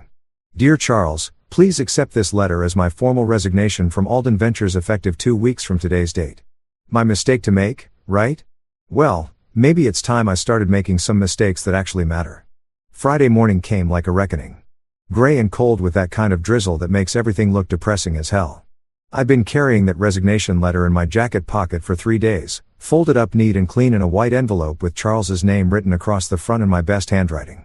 Every time I reached for it, every time I thought about walking into his office and ending this charade once and for all, I'd chicken it out and tell myself I needed more time to think it through.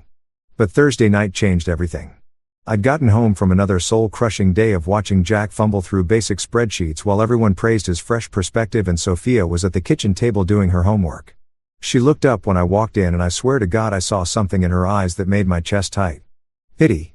My own daughter was looking at me with pity. Dad, she'd said closing her chemistry textbook. Are you okay? You seem really tired lately. Tired? Jesus. I wasn't tired. I was dying inside, one small humiliation at a time, and my 16-year-old daughter could see it written all over my face. That's when I knew I couldn't wait another day. Couldn't spend another weekend rehearsing speeches in my head or making excuses about why Monday would be better. So, here I am standing outside Charles's office at 9:47 a.m. listening to him talk on the phone about his golf game last weekend while I work up the courage to knock. Through the glass, I can see him leaning back in that leather chair that probably costs more than most people's cars. Feet up on his desk, laughing at something whoever he's talking to just said. This is the man who's been playing puppet master with my life, treating me like some kind of employee. He can move around the board however he sees fit. I knock 3 times, sharp and professional, and he waves me in without even looking up from his conversation. Hold on, Jim. He says into the phone, then covers the mouthpiece with his hand. What's up, Marcus? Make it quick. I've got the mayor on the line. The mayor? Of course he does. Charles Alden doesn't just run a logistics company. He runs half the city council and probably has the fire chief's direct number saved in his contacts. That's the world I've been trying to belong to for 5 years. The world where connections matter more than competence and family names open doors that merit can't even find. I need to give you something, I say, pulling the envelope from my jacket pocket. It feels heavier than paper should, weighted down with all the words I've been too scared to say out loud. What's this? He asks, still holding the phone. And I can hear Jim, whoever he is, asking if everything's all right on the other end. Charles sets the phone down without hanging up and takes the envelope, turning it over in his hands like he's never seen one before. When he opens it and starts reading, I watch his face go through this whole transformation. Confusion first, then disbelief, then something that looks almost like panic before settling into anger. Is this a joke? He shouts loud enough that I'm pretty sure half the office can hear him through the glass walls. The phone is still off the hook and I can hear Jim's tiny voice asking what's going on, but Charles ignores him completely. You're quitting because Jack got promoted. There it is. The question that reduces 5 years of dedication and expertise down to petty jealousy. Like I'm some kind of spoiled child throwing a tantrum because someone else got the toy I wanted. But I'm not going to let him frame this his way. Not this time. I've made my decision, Charles. I say, keeping my voice level and professional, even though my heart's hammering against my ribs. 2 weeks' notice, effective immediately. He stands up so fast his chair spins backward and hits the credenza behind his desk, sending his golf trophies rattling. 2 weeks. Are you out of your goddamn mind? Do you have any idea what this will do to operations?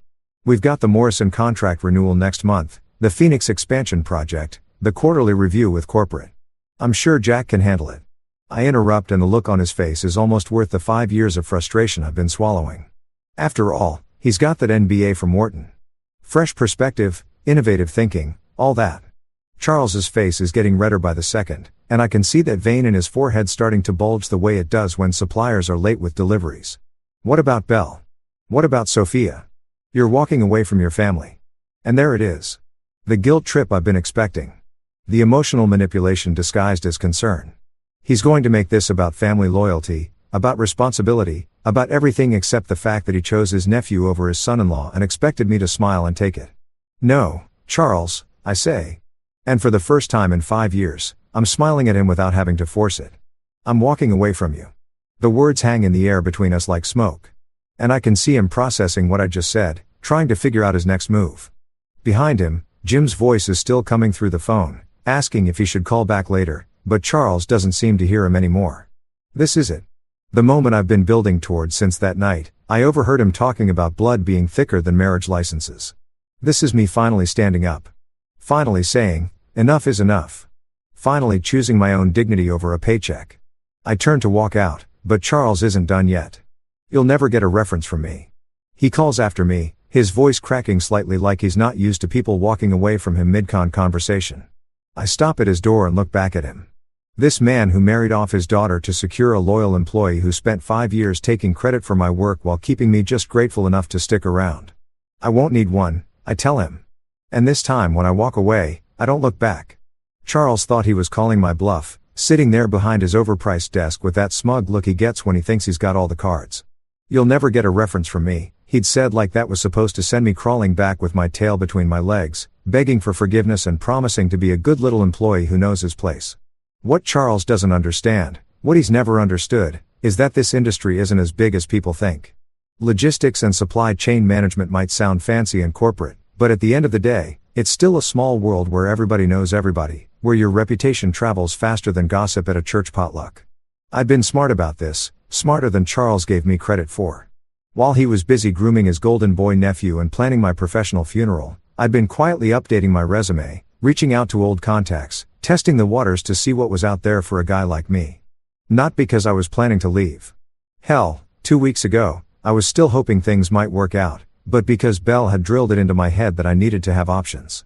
Never put all your eggs in one basket, she'd said after another one of those dinner parties where I came home feeling like I'd been kicked in the teeth. Especially when the basket belongs to someone who doesn't respect you. The first person I reached out to was Olive Brooks at Horizon Tech. Olive and I had worked together about 7 years ago when she was still climbing the corporate ladder at Morrison Industries back before she jumped ship to become managing director at one of the fastest growing logistics companies in the Southwest. She's tough as nails, smart as hell, and doesn't give a damn about your pedigree if you can get the job done. I'd sent her a casual email 3 weeks ago. Nothing formal, just a "Hey, how are things going? Would love to catch up over coffee sometime" kind of message. She'd responded the same day, which should have told me something right there. "Marcus, great to hear from you. I've been following your work at Alden Ventures through the industry reports. Impressive stuff with the Phoenix distribution network. Let's definitely grab lunch soon." Then there was Rudy Marlowe at Westline Logistics. Rudy's one of those guys who's been in the business since before computers. Started loading trucks when he was 18 and worked his way up to regional operations manager through pure grit and determination. He'd been trying to poach me for 2 years, sending me Christmas cards with little notes like "Doors always open if you get tired of working for amateurs." The thing about this industry is that results speak louder than diplomas. And my results have been speaking pretty damn loudly for the past 5 years. The Phoenix distribution network that Olive mentioned, that was my baby. A logistical nightmare that everyone said couldn't be done until I figured out how to cut shipping times by 30% and reduce costs by almost 20%. The Morrison contract that Charles was so worried about losing. I'd been the point person on that account for 3 years, built a relationship with their procurement team that went way beyond just vendor-client, people talk in this business. They know who's really doing the work and who's just taking credit for it. They know that Charles Alden inherited his company from his daddy and has been coasting on family money and political connections ever since. They know that the real brains behind Alden Ventures' recent success has been the guy who married the boss's daughter and never got the recognition he deserved. So, when I walked out of Charles's office with my dignity intact and my resignation letter delivered, I wasn't walking into the unknown. I was walking toward opportunity that had been waiting for me to grow a spine and reach for it. My phone buzzed before it even made it back to my desk. Text message from Olive. "Heard through the grapevine that you might be exploring new opportunities. Coffee this afternoon? I've got something that might interest you." The grapevine. Jesus. News travels fast in this business. I hadn't even cleaned out my desk yet, and already people were talking. But that's the thing about having a reputation. When you've spent years doing good work, people notice when you become available. I texted her back. "Coffee sounds great. 3 p.m. at Brewers. Perfect. And Marcus, bring your resume." While I was typing my response, my work phone rang. Rudy Marlowe's name popped up on the caller ID and I almost laughed out loud. "Marcus." His grilly voice boomed through the receiver. "Tell me it's true. Tell me you finally told that pompous-ass father-in-law of yours to shove it." "News travels fast," I said, glancing around the office to see if anyone was listening. Jack was in Charles's office now, probably getting an emergency briefing on damage control, while the rest of the team pretended to work while obviously trying to figure out what all the shouting had been about. "Faster than bad checks, my friend. So, what's your plan? Please tell me you're not going to waste time with one of those corporate headhunter, who will promise you the moon and deliver a pay cut." "I'm exploring my options," I said, keeping it professional, even though part of me wanted to tell Rudy exactly what I thought about Charles and his whole nepotistic empire. "Well, explore this. Westeen's opening a new Southwest division. We need someone who knows the territory, knows the players, and isn't afraid to get his hands dirty. Salary's negotiable, benefits are solid, and best of all, you'd be working for people who actually respect talent over family trees." I could hear Jack's voice through Charles's office door, high-pitched and nervous, probably asking what he was supposed to do about the Morrison renewal without me there to hold his hand. Part of me felt bad for the kid. He hadn't asked to be thrown into this mess. Hadn't asked to be the weapon Charles used to cut me down to size. But that was Charles's problem now, not mine. "Send me the details, Rudy," I said. "I'll take a look." "Already in your inbox along with the contact info for our HR director, Marcus. I'm not going to blow smoke up your ass. This industry needs guys like you. Guys who actually know what they're doing instead of just talking a good game. Charles Alden just made the biggest mistake of his professional life, and his loss is going to be somebody else's gain." After I hung up, I sat at my desk for a minute, looking around at the office that had been my second home for 5 years. The motivational poster on the wall that said, "Teamwork makes the dream work." The coffee-stained carpet that maintenance never quite managed to clean properly. The view of the parking lot where I'd spent countless lunch breaks eating sandwiches in my car while working through vendor problems on my phone. I wasn't going to miss this place. But more importantly, I was starting to realize that this place was going to miss me a hell of a lot more than I was going to miss it. You know what they say about watching a train wreck? You can't look away even when you know it's going to be ugly as hell. That's what my last 2 weeks at Alden Ventures felt like. Except I wasn't just watching the wreck happen. I was living in the middle of it while trying to maintain some shred of professional dignity. I could have been petty about it. God knows I had every reason to be. I could have walked out that Friday afternoon and left Jack to figure out 5 years worth of systems and relationships on his own. Could have let Charles deal with the fallout of promoting an inexperienced kid over the guy who actually knew how to run the operation. Part of me wanted to do exactly that. Wanted to watch the whole thing burn down from a safe distance while sipping a beer and saying, "I told you so." But here's the thing about being a professional. It's not something you can turn on and off like a light switch. It's either who you are or it isn't. And I've never been the kind of guy who can walk away from people who are counting on me, even when their boss is a backstabbing, who thinks family means blood and nothing else. The team I trained over the years, Janet from accounting, Mike from shipping, Sarah who handled client communications. They didn't deserve to get caught in the crossfire of Charles's nepotism experiment. These were good people who'd busted their asses alongside me, who'd stayed late when deadlines got tight and came in on weekends when emergencies popped up. They trusted me to have their backs, and I wasn't about to screw them over just because their boss had screwed me. And then there were the clients, companies like Morrison Industries and Westfield Manufacturing, who'd built relationships with me personally over the years, who called my direct line when they had problems because they knew I'd get things sorted out fast and right the first time.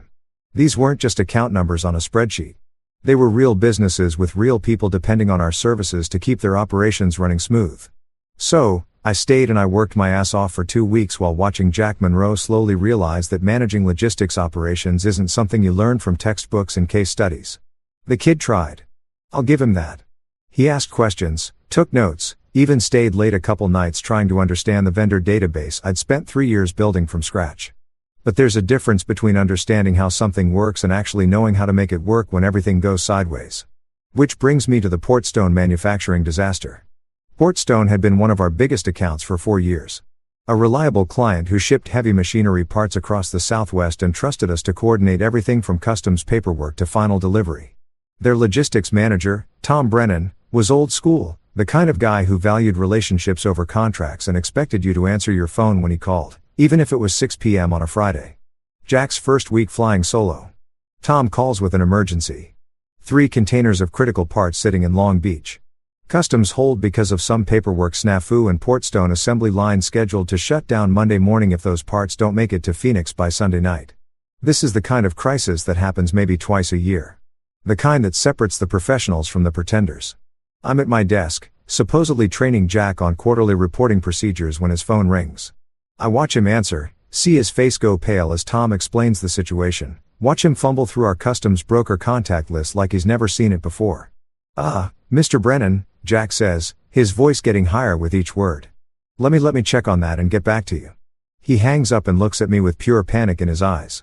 Marcus, I need help. There's some problem with customs in Long Beach and this guy's talking about shutting down production lines and I don't even know who we use for customs clearance. I could have told him to figure it out himself. Could have reminded him that he's the director now. That this is exactly the kind of decision making he's getting paid the big bucks to handle. Instead, I pulled up the contact list, called our customs broker directly, and spent the next 4 hours coordinating with 3 different agencies to get those containers cleared and loaded onto emergency transport. By Sunday morning, the parts were in Phoenix and Portstone's assembly line started up right on schedule. Tom Brennan called Jack personally to thank him for pulling off another miracle, and Jack accepted the praise like he'd done anything more than hold the phone while I worked. But that was just the beginning. Over the next week, I watched Jack stumble through vendor negotiations he didn't understand, approve shipping routes that made no financial sense, and schedule deliveries that conflicted with driver availability. Every day brought a new crisis, and every day I found myself stepping in to clean up the mess before it became a disaster. The emergency protocols I developed over 5 years, who to call when shipments went missing, how to reroute deliveries around weather delays, which vendors could be trusted to handle rush orders. Jack had no clue about any of it. I started documenting everything, writing out step-by-step procedures for situations that used to be second nature to me, not because I wanted to help Jack succeed. Hell no. I did it because I could see the writing on the wall, could see that Alden Ventures was about to lose clients, and I didn't want the people I'd worked with to get blamed for management stupidity. Charles, meanwhile, was getting more desperate by the day. His emails went from politely asking me to make sure Jack has everything he needs to practically begging me to consider staying on in a consulting capacity to help with the transition. Each message was a little more frantic than the last, and I could practically smell the fear through my computer screen. The man who'd been so confident about Jack's potential 2 weeks ago was starting to realize that potential doesn't mean, when you've got 3 major accounts threatening to jump ship. And a nephew who thinks logistics management is something you can learn from YouTube videos. But I kept showing up, kept doing the work, kept making sure that when I walked out that door for the last time, no one could say I'd burned the place down on my way out. Because that's the difference between a professional and an amateur. Professionals clean up their messes, even when someone else made them. Tuesday morning of my final week, I'm sitting at my desk updating the vendor emergency contact list because apparently knowing who to call when, hits the fan isn't something they teach at Wharton. When Charles's secretary, Mrs. Rodriguez, appears next to my cubicle like a ghost materializing out of thin air. "Mr. Hayes," she says in that careful tone she uses when Charles is having one of his moods. "Mr. Alden would like to see you in his office when you have a moment." When you have a moment, that's corporate speak for a drop whatever you're doing and get your ass in here right now, but delivered with enough politeness that Charles can pretend he's being respectful. Mrs. Rodriguez has been Charles's secretary for 12 years, and she's got the diplomatic thing down to an art form. She knows exactly what kind of, storm has been brewing since I handed in my resignation. And the look in her eyes tells me she's rooting for me. "Tell him I'll be right there," I say, saving my work and taking a deep breath. I've been expecting this conversation for days, watching Charles get more agitated as the reality of my departure sinks in. Yesterday, I caught him standing outside Jack's office just listening to the poor kid struggle through a phone call with one of our freight brokers, and the expression on Charles's face was pure panic, barely held in check. Charles's office looks different somehow when I walk in. Smaller, maybe, or just less impressive than it used to be. He's not behind his desk this time. Instead, he's sitting in one of the leather chairs he usually reserves for important clients, trying to look casual and friendly, like we're just 2 guys having a chat instead of employer and soon-to-be former employee. "Marcus," he says, gesturing to the chair across from him with a smile that doesn't reach his eyes. "Sit down, please. I think we need to talk." I sit, but I don't relax. I can smell desperation on him, like cheap cologne. And I know whatever's coming next is going to be some combination of manipulation, bribery, and emotional blackmail disguised as a business conversation. I've been thinking. He starts leaning forward with his hands clasped together like he's about to share some profound wisdom about your resignation, about the transition, about what's best for the company moving forward. And I think maybe we were a little hasty in how we handled the promotion situation. Hasty, like promoting your nephew over your son-in-law was some kind of innocent oversight instead of a calculated power play that he'd been planning for months. "I'm listening," I say, keeping my voice neutral, even though part of me wants to laugh at whatever, he's about to try to sell me.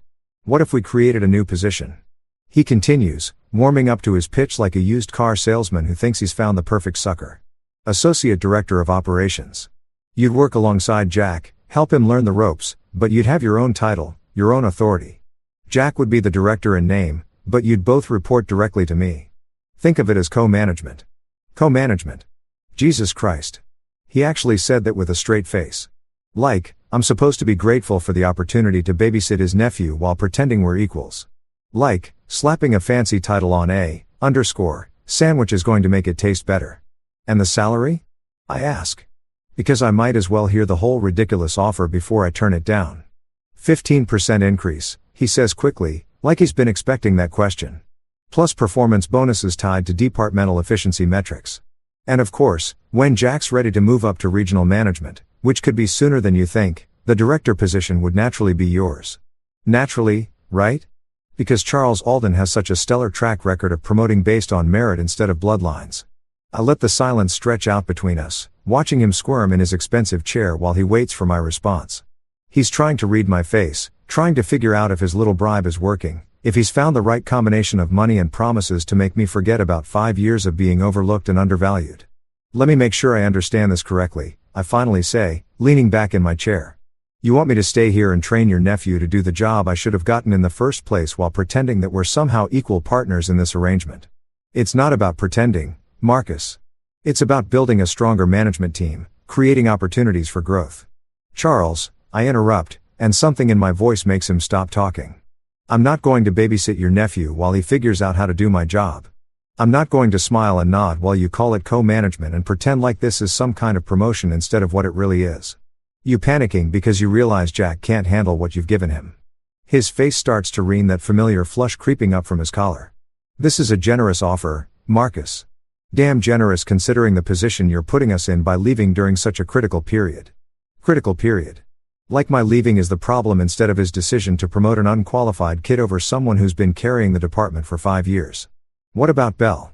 He tries again, switching tactics like a politician who's lost the crowd. What about Sophia? This affects them, too. You know, your family's security, your daughter's college fund. And there it is. The guilt trip I've been waiting for. The emotional manipulation disguised as concern for my family's welfare. He's going to make this about my responsibilities as a husband and father, like staying in a job where I'm treated like garbage is somehow the noble thing to do. You're right, I say. Standing up from my chair.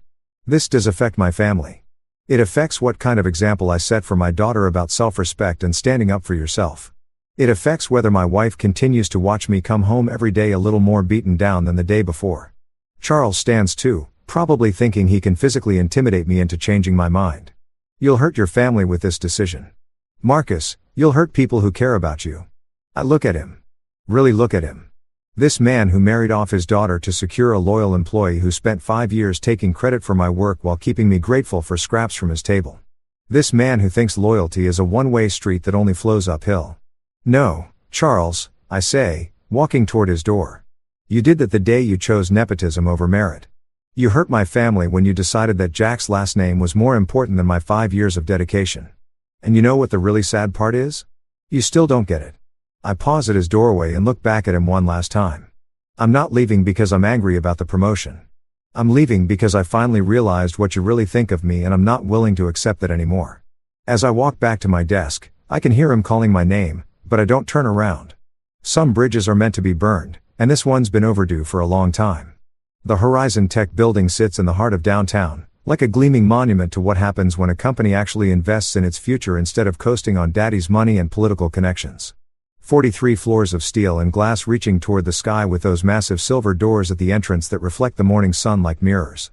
Standing on the sidewalk outside, adjusting my tie for the 3rd time in 2 minutes, I can't help but think about the contrast with Alden Venture's tired old office building with its stained carpet and flickering fluorescent lights. My interview with Carmen is scheduled for 10 a.m. and I'm here 20 minutes early because that's what professionals do. They show up prepared, on time, and ready to prove their worth. Not like Jack Monroe, who probably still needs GPS to find the bathroom in his own office building. The lobby is all polished marble and modern art with a security desk manned by guys who look like they actually know what they're doing instead of just collecting paychecks. I give my name to the receptionist, a sharp-looking woman who greets me with a genuine smile instead of the barely concealed boredom I've gotten used to at Charles's place. Mr. Hayes, she says, checking her computer screen. Ms. Ease is ready for you. Take the express elevator to the 38th floor. Her assistant will meet you there. The elevator moves so smoothly, I barely feel it climbing. And when the doors open on 38, I'm looking at a workspace that actually looks like it belongs in the 21st century. Open floor plans that encourage collaboration. Natural light streaming through floor-to-ceiling windows. People who look like they enjoy coming to work instead of counting down the hours until 5 o'clock. Carmen E's office overlooks the river. And she's standing at the window when her assistant shows me in. She turns around with a smile that reaches her eyes, extending her hand for a firm handshake that tells me everything I need to know about how she does business. Marcus, she says, gesturing toward a conference table by the window instead of making me sit across from her desk like some kind of supplicant. Great to finally meet in person. I've been following your work at Alden Ventures for years. Following my work, not Charles's work, not the company's work, but mine specifically. It's been so long since someone recognized my individual contributions that I almost don't know how to respond. The Phoenix distribution network was particularly impressive, she continues, settling into her chair with a coffee mug that says, "World's okay, boss." The kind of self-deprecating humor that Charles would never understand. Cutting shipping times by 30% while reducing costs. That's the kind of innovative thinking we need here at Horizon Tech. We talk for an hour about logistics challenges, about the changing landscape of supply chain management, about the difference between companies that embrace change and companies that resist it until they're forced to adapt or die. Carmen doesn't just ask about my experience. She asks about my vision, my ideas for improving efficiency, my thoughts on where the industry is heading. Here's the thing, Marcus, she says, leaning forward with the kind of intensity that tells me she's about to get serious. We're expanding our Southwest operations, new facility in Phoenix, direct partnerships with manufacturers in Mexico, the whole 9 yards. We need someone who understands the territory, who has the relationships and the expertise to make it work from day one. What kind of position are we talking about? I ask, trying to keep the excitement out of my voice. Lead Director of Southwest Operations, she says without hesitation. Your own team, your own budget, full authority to structure things however you think works best. No co-management, no training your replacement. Just you running the show the way you know it should be run. The salary she mentions makes my head spin. 40% higher than what Charles was paying me. Plus performance bonuses that could push it even higher. Better health insurance, better retirement plan, 3 weeks paid vacation starting immediately instead of the 5-day maximum Charles allowed. But the real selling point isn't the money. Though God knows that doesn't hurt. It's the respect. It's Carmen talking to me like I'm a professional whose opinion matters, like I'm someone whose expertise is valued instead of just tolerated. I have to ask, Carmen says, her expression getting more serious. Why are you leaving Alden Ventures? 5 years is a long time to walk away from, especially when you've built something as successful as that Phoenix network. I could give her the diplomatic answer. Something about seeking new challenges and opportunities for growth. But Carmen strikes me as someone who appreciates honesty, someone who's dealt with enough to recognize it when she hears it. Charles Alden promoted his nephew over me. I say simply, kid's got an MBA from Wharton and 3 months of experience. I've got 5 years of results and a track record of success. Family connections won the day. Carmen nods like she's heard this story before, like she knows exactly how the Old Boys network operates and why companies like Alden Ventures keep losing talent to places like Horizon Tech. Their loss, she says, standing up and extending her hand again. Welcome to Horizon Tech, Marcus. When can you start? 2 weeks later, I'm cleaning out my desk at Alden Ventures for the last time, packing up 5 years of memories and frustrations into a cardboard box that doesn't seem nearly big enough to hold everything I'm leaving behind. Jack avoids eye contact when he walks past, probably still trying to figure out how to handle the Morrison account renewal without me there to hold his hand. Charles hasn't spoken to me since our last conversation in his office, which suits me just fine. I leave my security badge on Charles's desk along with a folder containing detailed instructions for every major account, emergency contact numbers, and step-by-step procedures for handling the kind of crisis that Jack will inevitably face. Not because I owe Charles anything, but because the people who work here, the ones who didn't choose their boss, deserve better than to watch everything fall apart because of one man's pride and stupidity. Walking out through those glass doors for the last time, carrying my box of personal items and my head held high. I don't look back. Tomorrow morning, I start fresh at Horizon Tech, working for people who value competence over connections, results over relationships. For the first time in 5 years, I'm actually excited about going to work. 6 months into my new life at Horizon Tech, I'm sitting in my corner office, my actual corner office with windows that look out over the mountains instead of a parking lot. When Carmen walks in carrying a magazine with a grin that tells me she's got news. Take a look at this, she says, dropping the latest issue of Southwest Business Journal on my desk like it's Christmas morning. The cover story hits me like a punch to the gut, except instead of pain, it's pure satisfaction flowing through my veins. There's Charles Alden's face looking about 10 years older than when I left under a headline that reads, Alden Ventures loses 60% of major clients. Following management shakeup and nepotism allegations. I flip through the article and it's even better than the headline promised. Portstone Manufacturing terminated their contract after what the article diplomatically calls service delivery failures. But what I know was probably Jack screwing up another emergency shipment. Lancaster Group followed suit 3 weeks later, citing concerns about operational competency. Delmeyer Heavy Industries, the account I'd personally nursed back to health after their previous logistics provider screwed them over, jumped ship to our biggest competitor with a statement about seeking more experienced management. The article quotes an unnamed industry source saying, "When you promote family over talent, this is what happens." Marcus Hayes was the operational backbone of that company, and losing him exposed just how thin their actual expertise really was. Gets better, Carmen says, settling into the chair across from my desk. Keep reading. The financial details are brutal.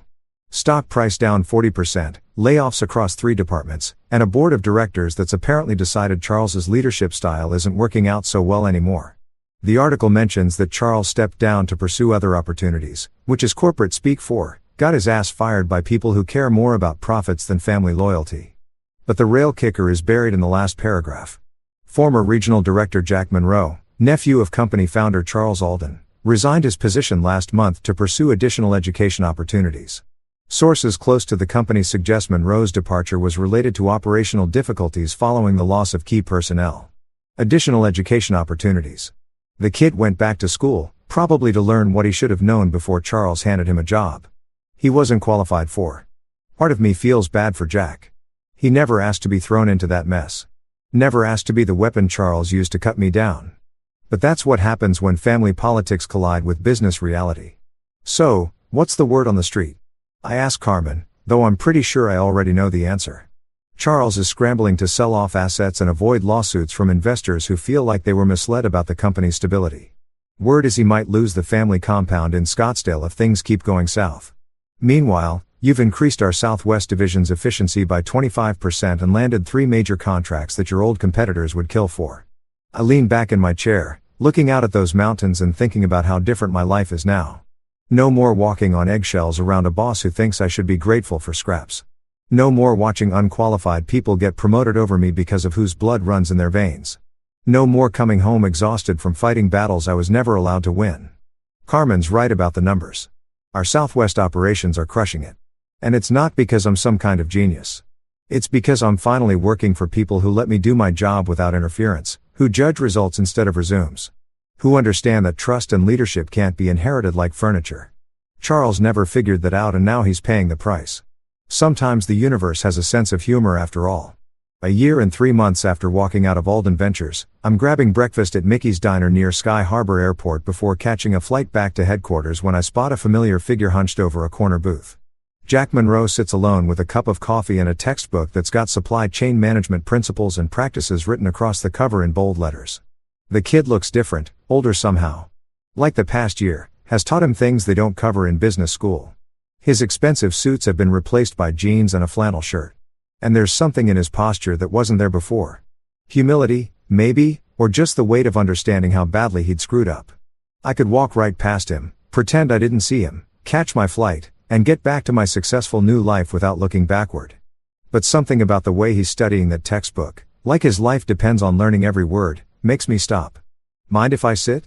I ask, gesturing to the empty side of his booth.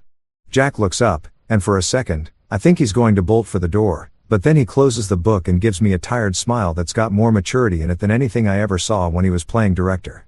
Marcus, he says, sliding the textbook to one side. I wondered when I might run into you. Phoenix isn't that big a town in our business. I signal the waitress for coffee and settle into the booth across from him. Up close, I can see the changes even clearer. The cocky confidence is gone, replaced by something that looks like genuine self-awareness. How's the studying going? I ask, nodding toward the textbook. Jack laughs, but it's not bitter. Harder than I thought it would be. Turns out there's a lot they don't teach you in general business classes about actually managing logistics operations. Who knew? Planning to get back into it eventually. Yeah, but the right way this time from the ground up, learning the business instead of just inheriting a title I never earned. He takes a sip of his coffee and looks me straight in the eye. I deserve none of it, Marcus. The promotion, the office, the responsibility, none of it. But you still helped me when everything started falling apart. I won't forget that. The waitress brings my coffee and I add cream while thinking about how to respond. The truth is, I did help him even when I could have let him drown. Not because I liked him or thought he deserved it, but because that's who I am. You got thrown into a game you weren't ready for, I tell him. Charles put you in an impossible situation and expected you to succeed without the tools or knowledge to make it work. That wasn't all yo. Maybe not all of it, Jack says. But I should have known better. Should have told Uncle Charles the first needed more time, more training, more everything before taking on that kind of responsibility. Pride, I guess. I wanted to prove I could handle it. And now I know that wanting something and being ready for it are two completely different things. I'm working for a small freight company in Tucson, learning how trucks actually get loaded and what happens when deliveries go wrong, making about a third of what I was making at Alden Ventures. And I've never been happier to clock in every morning. I can respect that. There's something to be said for a guy who's willing to admit his mistakes and start over the hard way. What about Charles? I ask, though, I'm not sure I really want to know. Jack's expression darkens a little. Uncle Charles isn't talking to me much these days. Last I heard, he was trying to sell the business to avoid bankruptcy, but there aren't many buyers interested in a company that's lost most of its major accounts. Funny how things work out. We sit in comfortable silence for a while. Two guys who've been through the same storm from different sides. Jack's not the enemy anymore. Hell, he never really was. He was just a pawn in Charles's game. A weapon used against me that ended up backfiring spectacularly. When the check comes, I grab it before Jack can protest. Good luck with the studying, I tell him as we head toward the parking lot. And Jack, next time someone offers you a job you're not ready for, have the guts to say no. He nods, and I can see he means it. Some lessons can only be learned the hard way. That brings this story to an end. Honestly, a pretty interesting one if you ask me. Let me know your thoughts down below, and let's start with the next one right away. This one is titled, I always trusted my wife, but one day I asked a business partner for a ride. And the truth shocked me. My name is Edwin Holland. I'm 42 years old. I run operations for a mid-sized restaurant chain based out of Charlotte, North Carolina. 7 locations, 40+ staff. Enough moving parts to keep my brain occupied from 6 o'clock in the morning until well past dinner. Ella is 39, works in marketing for a regional healthcare company downtown. We have a daughter named Mia, 9 years old, sharp as a tack, and full of energy. Our life on paper looks solid. House in a good neighborhood, decent savings, date nights every other Friday. The kind of setup that makes people at cookout say, "You two are goals." Goals, right? It started on a Thursday evening in late October. I'd wrapped up a supply meeting with a vendor out in Concord and my truck was in for break work. Bad timing as usual. My colleague Reed Garner, who handles vendor contracts for 2 of our locations, offered to swing me back toward the city. Reed's a straight shooter, mid-40s, not the type to gossip or stir the pot. That's exactly why what he said hit differently. We were 20 minutes in the drive talking about a supplier who'd been shorting us on produced weights. When Reed went quiet for a second, then he said almost like he was thinking out loud. Hey, random question. Does Ella still drive that white Acura, the MDX? I glanced over at him. Yeah, why? Reed kept his eyes on the road. Saw a car matching the description parked outside Meridian Grill 2 nights ago. Tuesday, I was dropping off paperwork for the evening manager. Noticed it because the parking sticker on the back, same gym Carla goes to. He paused. There was a guy with her. Didn't think much of it. Just figured it was a work thing. I said nothing for a moment. What did he look like? Reed shrugged. Tall dark jacket. They were walking in together close. I nodded slowly and changed the subject. But something inside me had already shifted, quiet and invisible, like a fault line adjusting beneath still ground. I always trusted Ella completely. And it took one ride with a business partner to begin unraveling 12 years of certainty. When I got home that night, Ella was on the couch with a glass of wine watching something on her laptop with earbuds in. She pulled one out and smiled at me. That easy practice smile. Long day. Yeah, I said. Supply meeting. Ran over. Dinner's in the fridge. I made that lemon chicken you like. I went to the kitchen. I heated the plate. I ate standing at the counter, staring at the window above the sink while the neighborhood outside went dark. She came in briefly to refill her wine, kissed my shoulder, and went back to the couch. Everything was normal. Everything was exactly precisely normal. That was the part that got me. I thought about Tuesday night. I hadn't asked Ella about Tuesday. Not yet. I pulled out my phone and scrolled back through her text from that evening. She'd messaged me at 6:47 p.m. staying a bit late. Quarterly review prep. Don't wait up. Meridian Grill was 12 minutes from her office. Meridian Grill was also not cheap. Not the kind of place you grab a quick bite during a work crunch. It was the kind of place you went when you wanted the evening to feel like something. I didn't confront her. Not that night. I wasn't ready. I needed more than Reed's offhand observation. I needed to know if my gut was reacting to something real or if I was about to blow up my marriage over a parking lot coincidence. So, I did what any man in my position does when he's not ready to face the answer. I made a mental note, said good night to my wife and lay in the dark next to her, listening to her breathe. Sleep didn't come easy, but decision did. I was going to find out what was really going on quietly, carefully, and without showing a single card until I had the whole hand. The next 3 days, I said nothing. I smiled at breakfast. I asked about her meetings. I helped Mia with her homework while Ella sat on the couch scrolling her phone. Normal routine, exactly what she expected from me. But I was listening now. Really listening.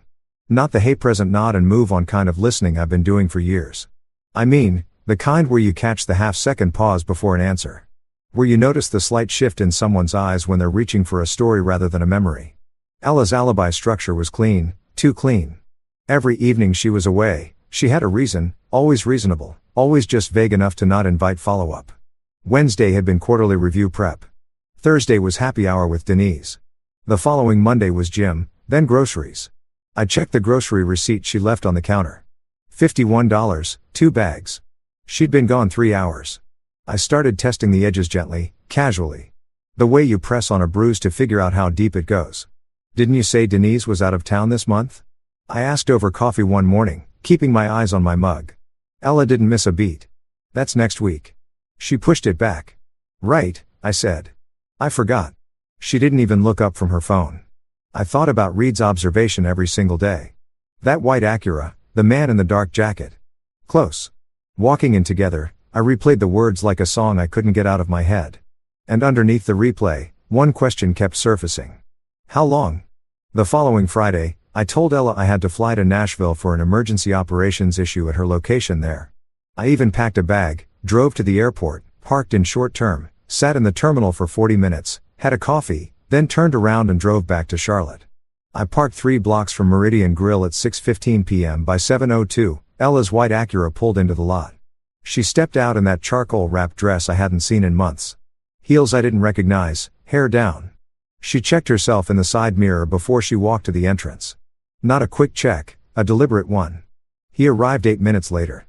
Tall, mid-30s, athletic build, confident in the way men are confident when they've never had a reason not to be. He didn't touch her outside. Didn't need to. The way she turned toward him said everything. Open, warm, leaning in before he even reached her. They went inside together. I sat in my truck and breathed. I didn't go in. I stayed in that parking lot for 2 hours and 40 minutes. When they came out, she was laughing at something he'd said, her hand briefly touching his arm before she caught herself and pulled it back. Old habit, new discipline. She knew the difference between outside and inside behavior. She didn't scan the lot. She didn't look over her shoulder. She walked to her car like a woman with nothing to account for. I drove home the long way. When I got there, the lights were off. I sat the kitchen table in the dark for a while, thinking about Mia, asleep upstairs, about the bedtime story I'd read her the night before, about the fingerprint drawings she'd taped to the fridge with mismatched magnets. I wasn't ready to blow this up yet. Not without knowing the full shape of what I was dealing with. The next morning, I made a call. A private investigator named Tom Shee, referred by a former colleague who'd been through something similar 3 years ago. We met at a diner near my office. He was quiet, professional, asked the right questions, and none of the wrong ones. I gave him dates, the name of the restaurant, the description of the man. He said he'd have preliminary information within 10 days. One more thing I told him before we parted. I need to know about a company event about 10 years ago. My wife worked at Renfield Health Group. There was a Christmas party or something similar. I need to know who was at that event with her, specifically who her direct supervisor was at the time. Tom looked at me steadily. You think it goes back that far? I think I said carefully that there are questions I should have asked a long time ago. He nodded and wrote it down. I paid for both coffees, walked back to my car, and sat behind the wheel for a long moment before starting the engine. I was no longer a husband trying to figure out if his wife was lying. I was a man building a case, and I intended to build it right. Tom Shea called me 9 days later, not with a report, with a request to meet in person. That told me something before he said a single word. We sat in the same diner near my office. He ordered black coffee. I ordered nothing. He slid a manila folder across the table and let me open it myself.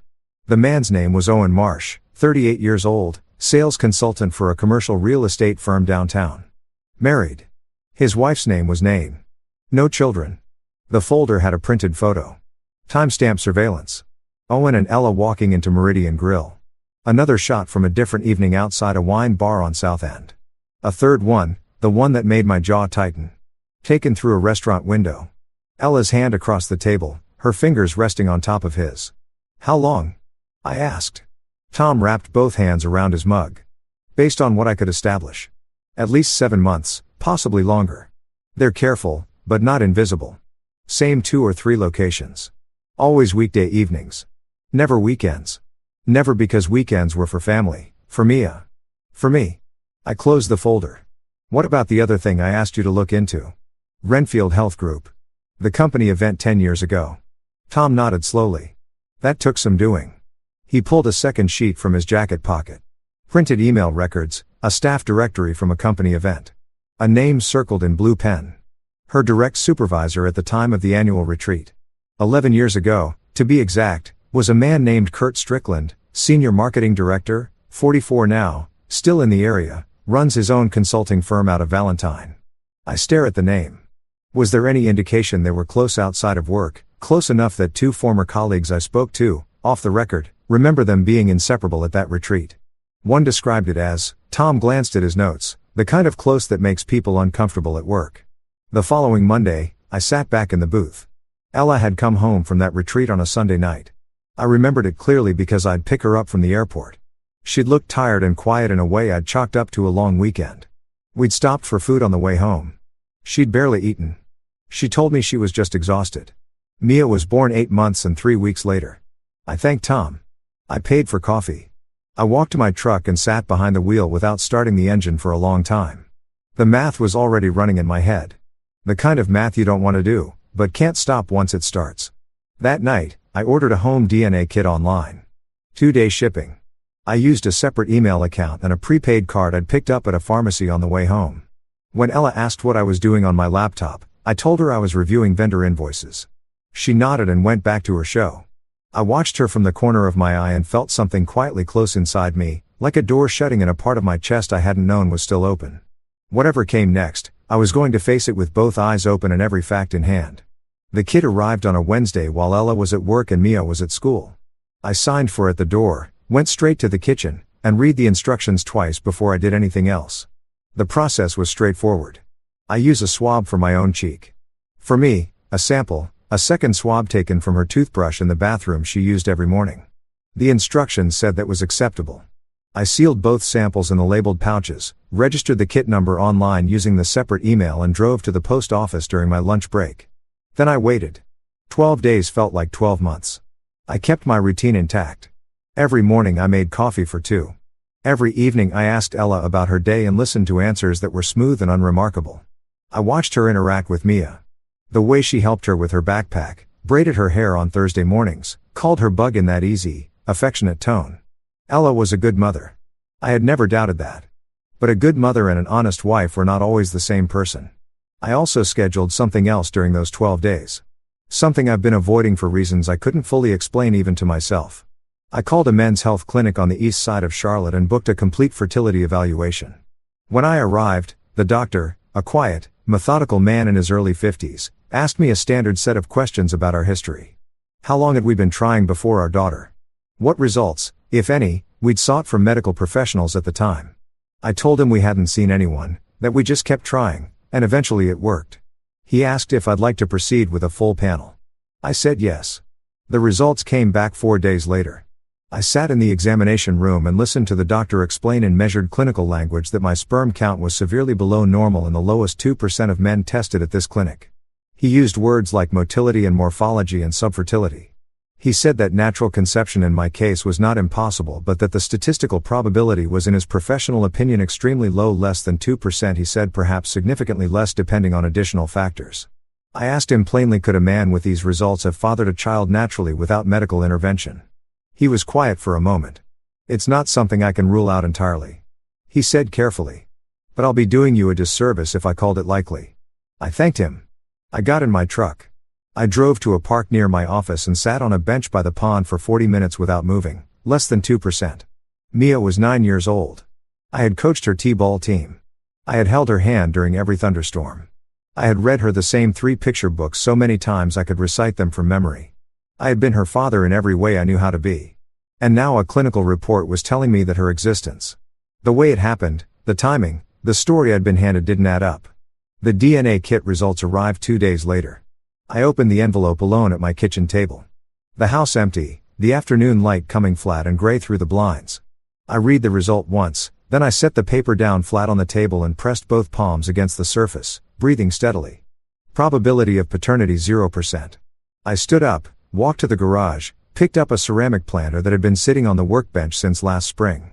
The one Ella had bought and never used, and hurled it against the concrete wall. It shattered into a dozen pieces. I stood there looking at the fragments on the floor, chest heaving, fists clenched. Then I bent down, picked up every piece, dropped in the trash, and went back inside. I sat at the kitchen table again. I looked at Mia's drawing on the fridge, her name written in purple crayon in the bottom right corner, letters still a little uneven. I picked up my phone and called Daniel Mercer. "I need to meet," I said when he answered. "Soon I have everything." I didn't tell anyone what I'd found. Not yet. The DNA results sat in my jacket's interior pocket for 3 days like a coal burning through the lining. And I went about my life as if nothing had changed. I reviewed staffing reports. I handled a vendor dispute at our uptown location. I made pancakes on Saturday morning and cut Mia's in a triangles the way she liked. Normal, steady, the face of a man who had not just watched his entire understanding of the last 9 years come apart at the seams. It was a Tuesday afternoon pickup at Mia's school that undid me. I arrived early, unusual for me, but I left work late that day. I waited near the main entrance with a handful of other parents, hands in my pockets, half watching the doors. When they opened and the kids came streaming out, I spotted Mia immediately. Purple backpack, one pigtail already half loose, the way it always was by end of day. She was walking beside another girl, taller, dark-haired, same age. They were laughing about something, heads together. As they got closer, I caught the girl's profile and felt something go rigid in my chest.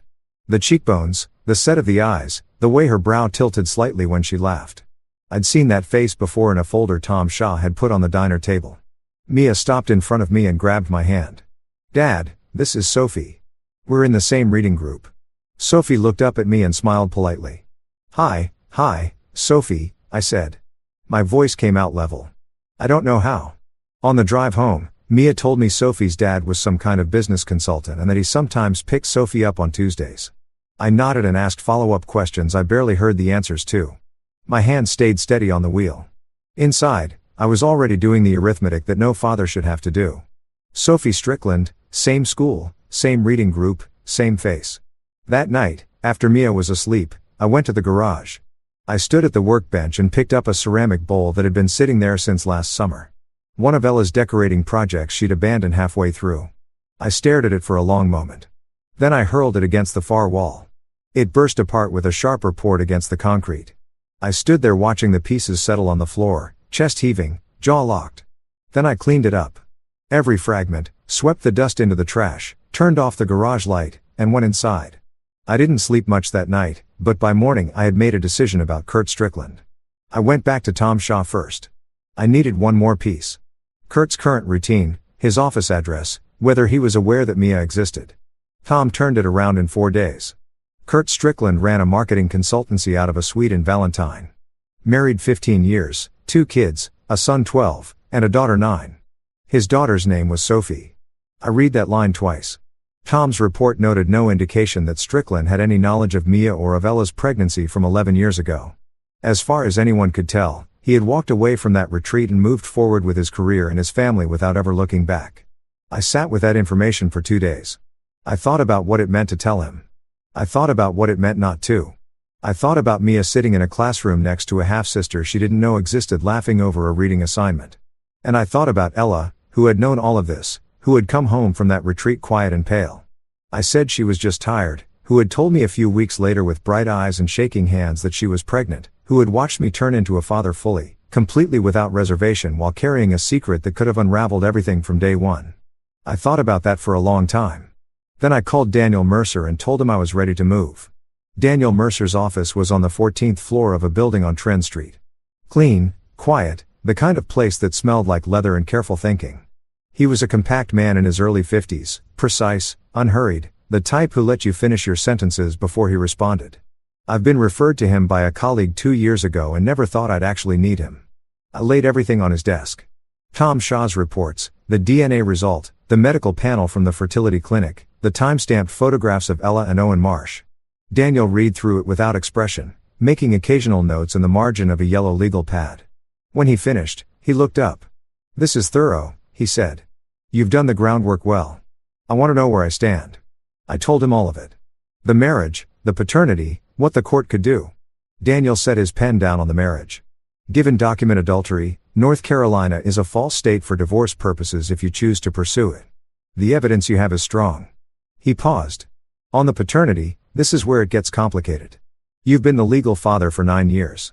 Even with a DNA result of 0, the court may not automatically sever that status. You could be required to continue financial support regardless of biology, depending on how the case is argued. I stared at him. So, I could be legally responsible for a child that isn't mine because I didn't know she wasn't mine. In several states, including this one. That's a very real possibility, Daniel said evenly. It's not a given, but it's a risk. Her attorney could argue established paternal relationship, emotional bond, best interests of the child. The air in the room felt thick. I exhaled slowly. What about the biological father? Kurt Strickland. Daniel nodded. If you choose to notify him and if he acknowledges paternity voluntarily or through a court-ordered test, that changes the landscape considerably. A confirmed biological father in the picture shifts legal and financial responsibility in your direction. I want it notified, I said. Daniel made a note. I can draft a formal letter through my office or you can do it personally. I'd recommend through counsel. Keeps it clean. Through you? I said, keep it clean. He nodded. We spent another hour going through the specifics. Asset division, the house, joint accounts, the timeline for filing. When I stood to leave, Daniel extended his hand. One more thing, I said before shaking it. Her attorney is going to argue that I knew or should have known that there were fertility questions and that I tacitly accepted the situation. Daniel's expression didn't shift. I've heard that argument before. We'll be ready for it. You have medical records. You have a documentation that you never underwent any evaluation prior to the pregnancy. That's not tacit acceptance. That's a husband who trusted his wife. A husband who trusted his wife. I shook his hand and left. On the drive home, I took the long route through the older neighborhoods where the oak trees still had their leaves. I thought about Mia. I thought about what I was going to do about the fact that I loved her completely without qualification and also could not stay inside the lie that had built her place in my life. The two things didn't cancel each other out, but they couldn't coexist forever either. I had to choose what kind of man I was going to be on the other side of this. And I already knew the answer. I chose a Friday evening, not because it was dramatic, not because I wanted a scene, but because Mia had a sleepover at her friend's house, and I needed the house empty of everything that mattered before I opened the door to what was coming. I spent that afternoon methodically. I pulled Ella's clothes from the closet, dresses, blouses, the shoes lined up on the lower rack, and packed them into 2 large suitcases. Not recklessly, not with anger driving my hands. Deliberately folded where folding made sense, stacked where it didn't. I left her jewelry in the bathroom drawer because some of it had been her grandmother's, and I wasn't going to be the kind of man who used sentiment as a weapon. I pulled her toiletries from the cabinet under the sink and set them in a tote bag beside the suitcases. I left her side of the closet, open and bare. Then, I sat down at the kitchen table with a glass of water and waited.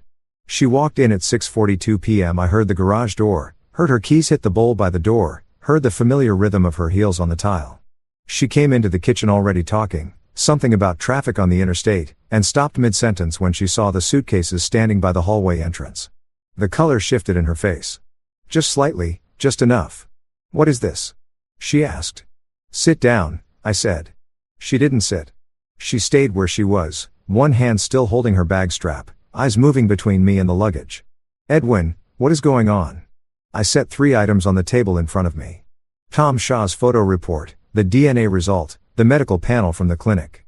I placed them in a row, evenly spaced, and looked up at her. Oh, Marsh, I said.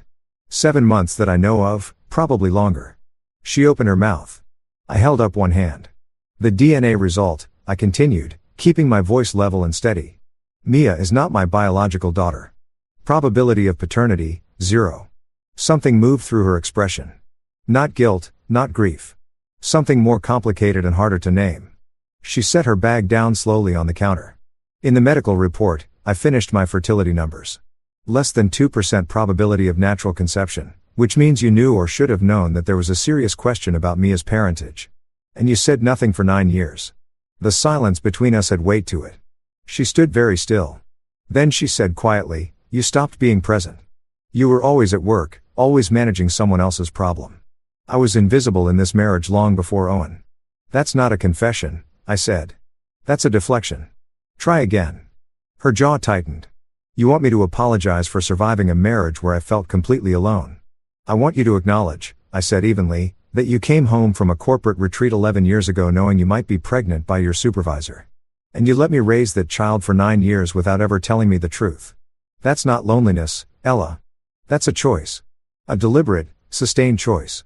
She looked away. A muscle in her jaw moved. And while you were processing your loneliness, I added, you were apparently finding time to see Owen Marsh on Tuesday evenings. Meridian Grill, the wine bar on South End. Any of that ring a bell? She looked back at me. Then her eyes were dry. That told me something. You had me followed. I had the truth followed. I said, it led me to you. She pulled out the chair across from me and sat. She folded her hands on the table. When she spoke again, her voice was controlled, measured in a way that told me she'd thought about this conversation, at least in some version before tonight. So what now? You throw me out and play the victim. I'm not playing anything, I replied. I'm in a marriage that was built on a foundation you hollowed out before it was even finished. You're leaving tonight. The suitcases are packed. I left your grandmother's jewelry. It's in the bathroom drawer. You can't just. I already spoke with Daniel Mercer. I said, papers are being prepared. Fault-based adultery documented. You'll hear from his office early next week. I paused. I also want you to know that Kurt Strickland has been notified through my attorney. He'll be receiving a formal letter and a copy of a DNA result. That landed. She went very still for the first time since she'd walked in. The controlled composure she'd been maintaining shifted, not into tears, but into something colder. Something that looked like calculation interrupted. You had no right, she said low and tight.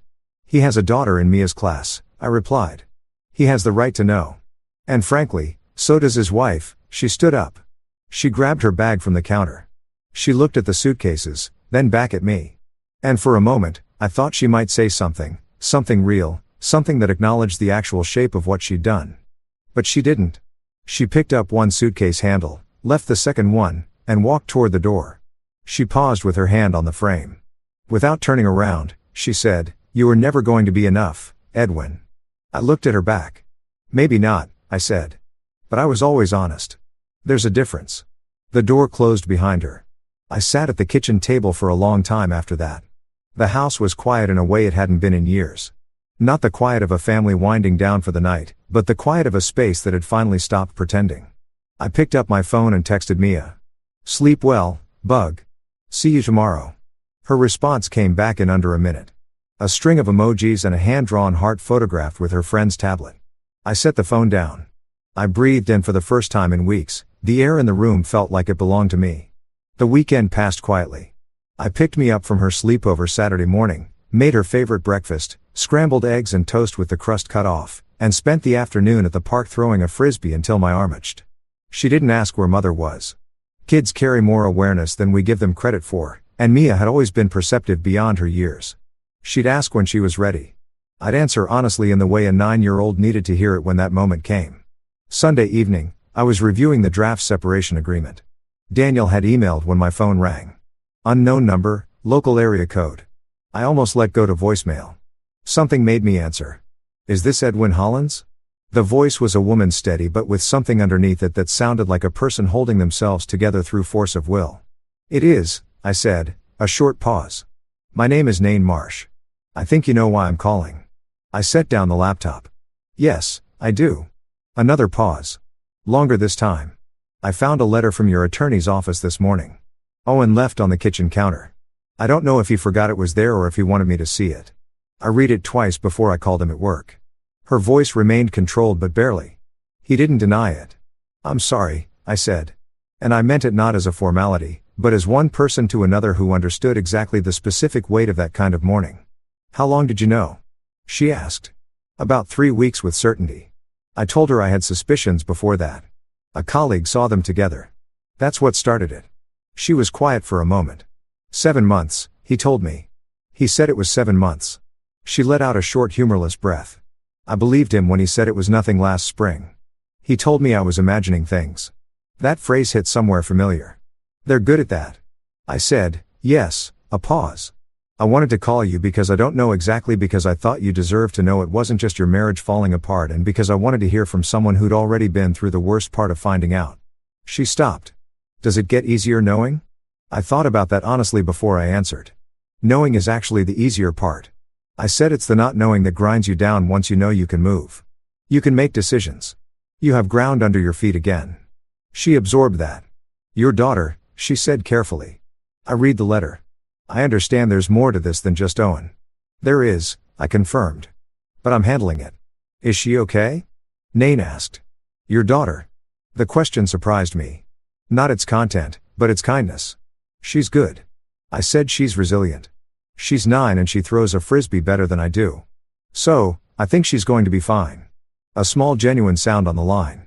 Almost a laugh. Almost not. I hope so, Nain said quietly. I hope you both are. We said goodbye shortly after. No exchange of information, no plans to speak again. Just two people who'd been living adjacent to the same deception, briefly sharing the weight of it before each going back to carry their own. I sat for a while after the call. Then I opened Daniel's email again and read the draft agreement carefully, making notes in the margins where I had questions. 3 days later, Daniel called to tell me that Kurt Strickland had contacted his office. He wasn't contesting the DNA result. He was, however, requesting time to consult with his own attorney before responding formally. He's not running, Daniel told me.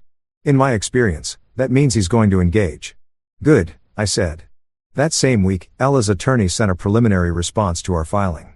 It included, as Daniel had anticipated, the argument that I had tacitly accepted an uncertain paternity situation by never seeking medical evaluation during our years of trying to conceive. It was worded carefully and argued with precision.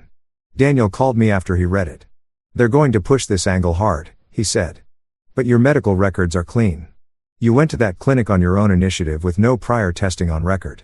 That's not a man who accepted uncertainty. That's a man who trusted his wife. So, we push back, I said. We push back, Daniel confirmed. And we win. I trusted him. I had learned recently in the most expensive way possible. The difference between trust that was earned and trust that was simply assumed. Daniel Mercer had earned his. The divorce proceedings moved the way Daniel had promised, methodically, without shortcuts, and with every document in its proper place. Ella's attorney pushed the tacit acceptance argument for 3 weeks before Daniel dismantled it in a written response that was, in his words, surgical. My medical records showed no prior fertility evaluation at any point during our marriage. No counseling, no clinical referral, no record of any kind that I had ever been informed or invited to question me as parentage. A man who had simply trusted his wife and been given no reason to do otherwise. The fault-based adultery filing stood. The photographs from Tom Shaw's surveillance combined with the time-stamped evidence left Ella's side with very little room to maneuver on that front. What consumed more of my thinking, more than the asset division, more than the house, more than the joint accounts we were methodically separating was the question of Mia. I sat across from Daniel one afternoon in late November and laid it out plainly. I told him what I decided. He listened without interrupting, which was one of the things I respected most about him. I'm not going to contest custody. I said, I'm not going to fight for legal paternity. Mia is not my biological daughter. That is a fact. And the relationship I have with her. Everything it was built on was constructed on a lie I never consented to. I can love her. I do love her. But I cannot build the rest of my life on a foundation that was laid without my knowledge or my consent. Daniel was quiet for a moment.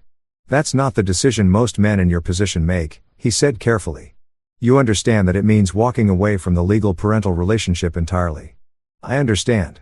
I said, I'm not walking away from me, the person. I'm stepping back from a legal status that was assigned to me through deception. Those are different things. He made a note. What about ongoing contact? That's between me and Mia when she's old enough to understand the full picture. I said, right now, she needs stability. She needs her mother, whatever that looks like. She doesn't need a custody battle layered on top of everything else. Daniel nodded slowly. He wrote it down. And you're aware that relinquishing legal paternity under these circumstances also removes your financial obligation. I'm aware, I said. Kurt Strickland has been notified. He'll carry that responsibility. It belongs to him. We sat with that for a moment. Then Daniel moved on to the next item on the list, and I was grateful for that. He understood the difference between a decision that needed to be examined and one that had already been made. The house sold faster than I expected, a fair market listing, split down the middle, per the agreement. I found an apartment in a building near uptown, 12 floors up with a view of the city I hadn't known I'd want until I had it. I moved in with what I needed and left what I didn't. The furniture we bought together mostly stayed with Ella. I took the kitchen knives because I was the one who had always cooked and a reading chair that had been mine before the marriage. Everything else was replaceable. On a Thursday evening in December, I sat in that new apartment, takeout container on the counter, city lights visible through the window, and scheduled a follow-up appointment at the men's health clinic. Not to revisit the diagnosis, but to begin the conversation about what options existed on the other side of it. The physician I'd worked with was direct and knowledgeable. There were paths, treatments, things worth exploring when the time was right. I also called my brother that night. First real conversation we'd had in months. I told him most of it. He listened the way only an older brother can without trying to fix anything or soften the edges. When I finished, he said, "You sound clearer than you have in years, Ed." I thought about that after I hung up. Clear was exactly the right word, not healed. That was going to take longer. Not happy. Exactly. Not yet. But clear, like a window that had been filled with condensation for years and had finally been wiped down. I could see out. That was enough for now. 4 months after Ella walked out of the house with one suitcase. The divorce was finalized on a gray Tuesday morning in a courtroom on East Trade Street. I wore a jacket and tie out of habit. Daniel sat beside me. Ella's attorney sat across. The judge moved through the proceeding with the efficiency of someone who had done this 1,000 times and found it neither remarkable nor trivial, just the ordered conclusion of a legal arrangement that had run its course. It was over in under 40 minutes. I shook Daniel's hand on the courthouse steps and thanked him. He told me I'd been one of his more organized clients. Coming from Daniel Mercer, I took that as high praise. I drove to my restaurant location on the south side, not because I needed to be there, but because I wanted to be useful with my hands. I walked the floor, checked inventory with the operations manager, tasted 2 sauces that were being adjusted for the spring menu, and had a brief meeting about a staffing issue at our Plaza Midwood location. Ordinary, concrete work, the kind that doesn't ask anything of you except attention and judgment. By the time I got home to the apartment that evening, the tension I'd been carrying in my shoulders for 4 months had loosened to something more like ordinary fatigue. Kurt Strickland, per Daniel's last update, had formally acknowledged paternity through his attorney. His response to our legal correspondence had been measured and without hostility, a man dealing with the consequences of his own choices, which was not my concern. His daughters Sophie and Mia were still in the same class. I didn't know how that was being navigated and I didn't need to. It was no longer my household to manage. Ella had moved into an apartment near her sister's place in Concord. Owen Marsh, from what Daniel's contacts gathered through the legal community, had not left Nain. Whether that was reconciliation or inertia was not my business either. What was my business, what I had started to think about with something closer to anticipation than dread was what came next for me. I went back to the men's health clinic in January. The specialist walked me through a range of treatment options, hormone supplementation, assisted reproductive protocols, a step-by-step approach that wasn't guaranteed, but wasn't without real possibility either. He was honest about the timeline and the probabilities. I respected that. I told him I wanted to explore the option seriously, and we set up a 3-month plan. I also spent a long evening in February writing out, not for anyone else, just for myself, the terms I intended to bring into any future relationship. Not as a list of demands, but as the architecture of a life I was building with my eyes fully open this time.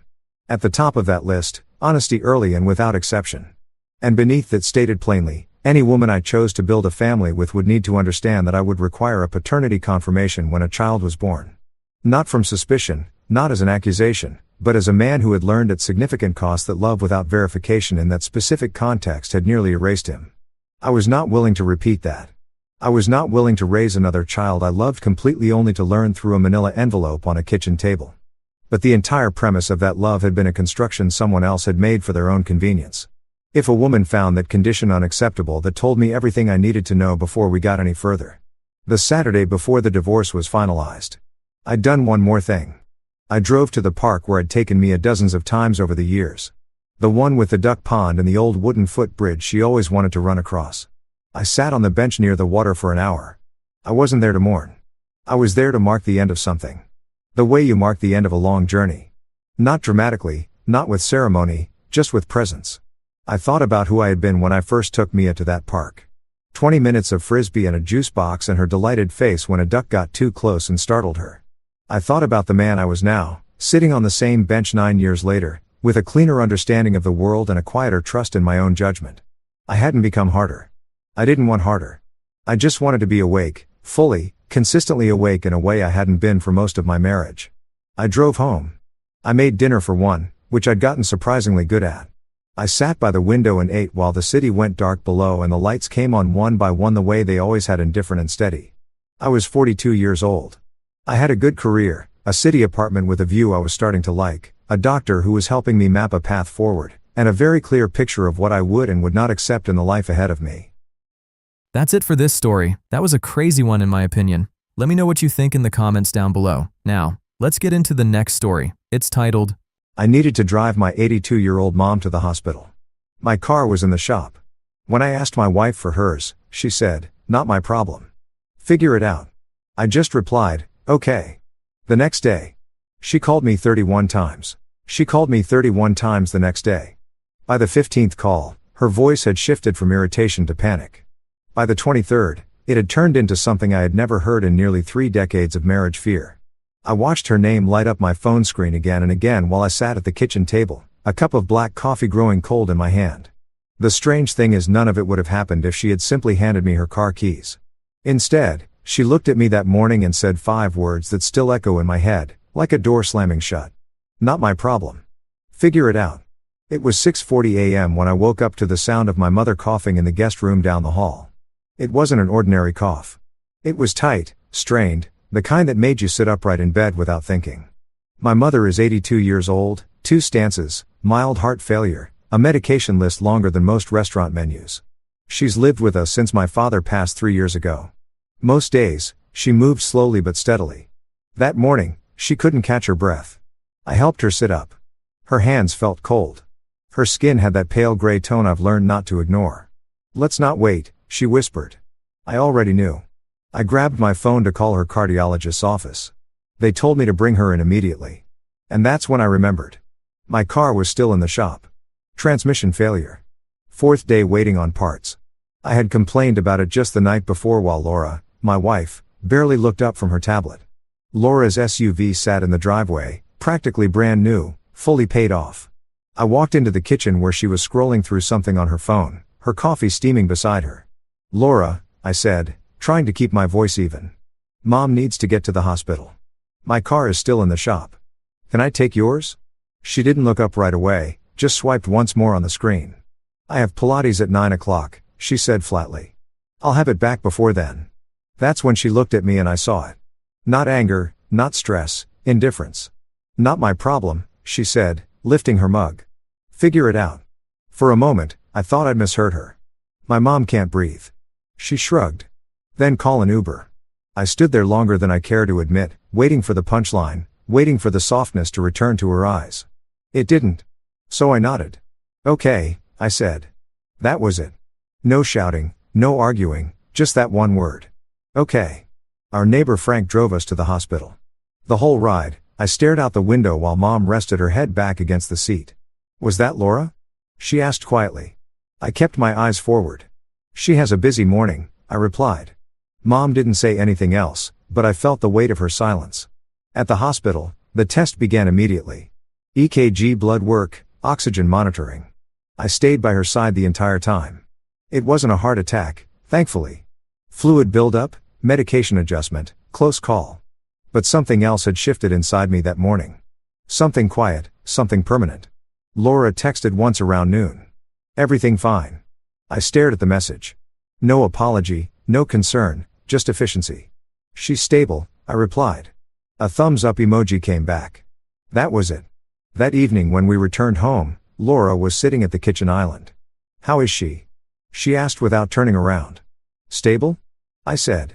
She nodded. "Good." I stood there for a moment studying her. 28 years of marriage. We'd built this house together, raised 2 stepchildren from her first marriage. Shared holidays, shared funerals, shared retirement plans. And yet, that morning, when it mattered most, she had drawn a line I hadn't known existed. Not my problem. Figure it out. The words weren't loud. They weren't dramatic. They were cold. And they told me something I hadn't allowed myself to see. I wasn't her partner anymore. I was her responsibility. And responsibilities can be declined. That night after Laura went to bed, I sat alone in the living room. The house was quiet except for the faint hum of the refrigerator. I opened my laptop. I don't know what I expected to find. Maybe I just needed something solid, something factual, something that didn't depend on emotion. So, I logged into our joint bank account. And that's when I saw it. Transfers I didn't recognize, large ones, frequent ones. I leaned closer to the screen. My pulse slowed instead of quickened because suddenly the morning made sense. And for the first time all day, I didn't feel hurt. I felt clear.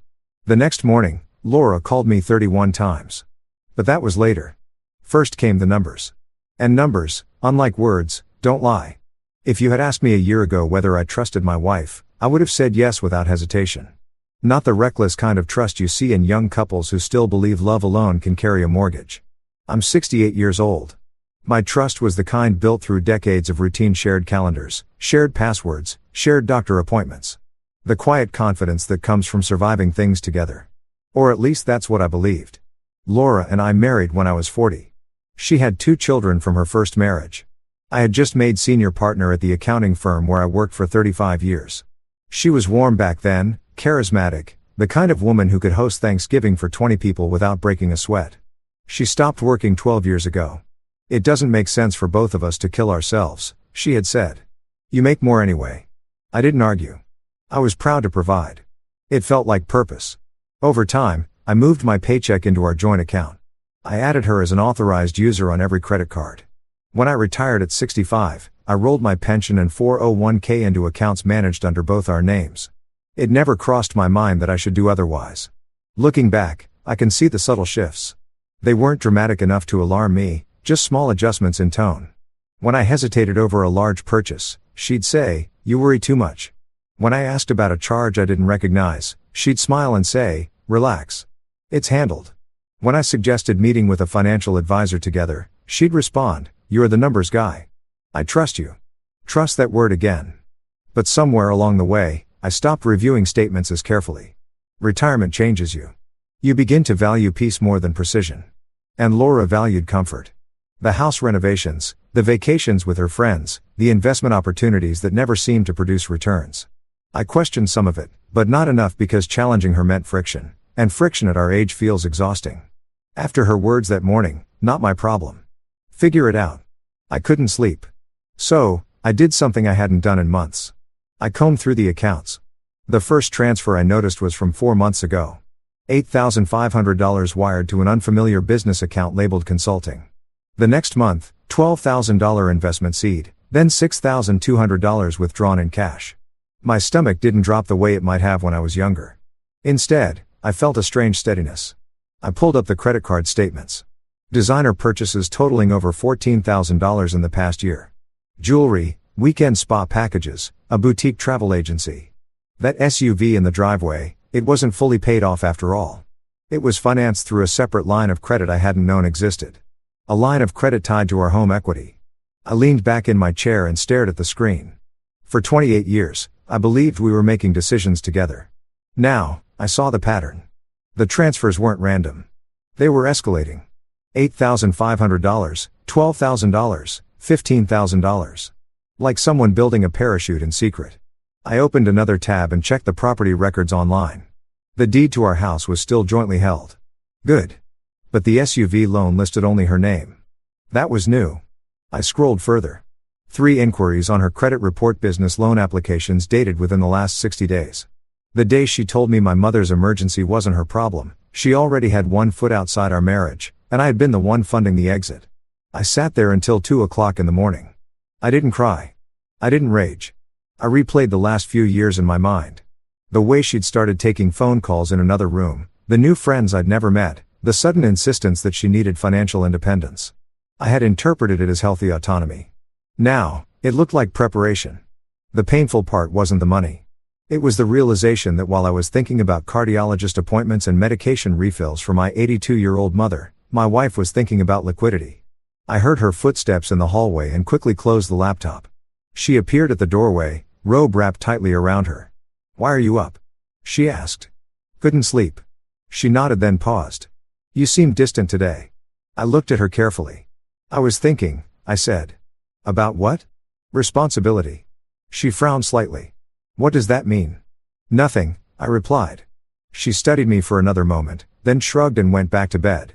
That shrug, that same shrug from the morning. It wasn't cruelty. It was dismissal. The next day, while she was at Pilates, I called my former colleague, Daniel.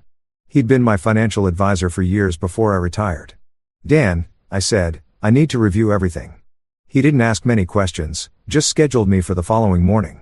When I hung up, I walked past the kitchen island where she had sat the day before. I imagined the moment again.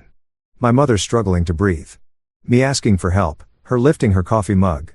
Not my problem. Figure it out. The sentence hadn't just revealed her indifference. It had revealed mine. I had ignored warning signs for years because confronting them felt inconvenient. But something about that morning had stripped away the comfort of denial. If I could drive my mother to the hospital without her help, I could do something else, too. I could figure this out. When Laura called me 31 times the next day, she thought it was about inconvenience. She didn't yet understand it was about exposure, and numbers once uncovered don't go back into hiding. Daniel didn't waste time with small talk.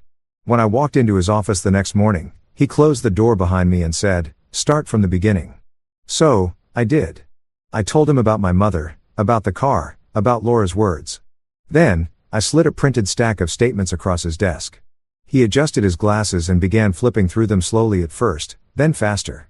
"How long since you've reviewed these line by line?" he asked. "Not in detail," I admitted. 6 months, maybe more." He nodded. "Retirement can do that." He opened his laptop and logged into the back-end access he still had permission to use for my managed accounts. Within 10 minutes, he found what I had sensed, but not yet fully understood. "She's been moving liquidity," he said calmly. "Meaning, cash positions, short-term transfers, credit expansion. She's increasing available funds while limiting traceable long-term commitments." I stared at him. In English, she's preparing for financial separation. The word hung in the air. Separation. Not divorce. Not yet. Preparation. Daniel continued scrolling here. "Home equity line of credit opened 8 months ago, authorized by both of you electronically." I frowned. "I don't remember signing that." "You likely approved something in DocuSign without reading the secondary documents." I closed my eyes briefly. I remembered the evening she'd said it was paperwork to update insurance beneficiaries. I'd signed from my phone while watching television. Daniel turned the screen toward me. $42,000 drawn from the line over the past 7 months. "That money didn't go toward the house," he said. "Where did it go?" "Combination of personal transfers and something else." He clicked again. 3 deposits into a newly formed LLC registered solely under Laura's name. The company address was a co-working space downtown. "What is this?" I asked quietly. "Looks like she started a consulting business." I laughed once under my breath. Laura had never run a business in her life. "She's listed as majority owner," Daniel added. "How much has she moved into it?" He totaled the transfers. I sat back in the chair. The SUV loan, the equity line, the LLC, the withdrawals. It wasn't panic spending. It was positioning. "She hasn't touched your 401k. Daniel said, "That's good. It's protected unless you authorize distribution." "What about Social Security?" "Still depositing into the joint account." I exhaled slowly. "So, what are my options?" Daniel folded his hands. "First, separate your income immediately. Open an individual account. Redirect your Social Security. Freeze the home equity line. Remove her as authorized user on any credit cards issued under your name. Then, consult an attorney." "Will that escalate things?" He gave me a look I recognized from years of negotiations. "It's already escalated. You're just late to the meeting." I drove home with a strange calmness settling over me. There's something clarifying about numbers. They remove ambiguity. They don't care about tone or excuses. Laura wasn't acting impulsively. She was executing a plan. And I had funded it. When I walked into the house, she was at the counter again, laptop open this time. "How was your morning?" she asked. "Productive." She smiled faintly. "I'm working on something new." "Oh, a business idea." "Consulting." "It's early stages." I nodded.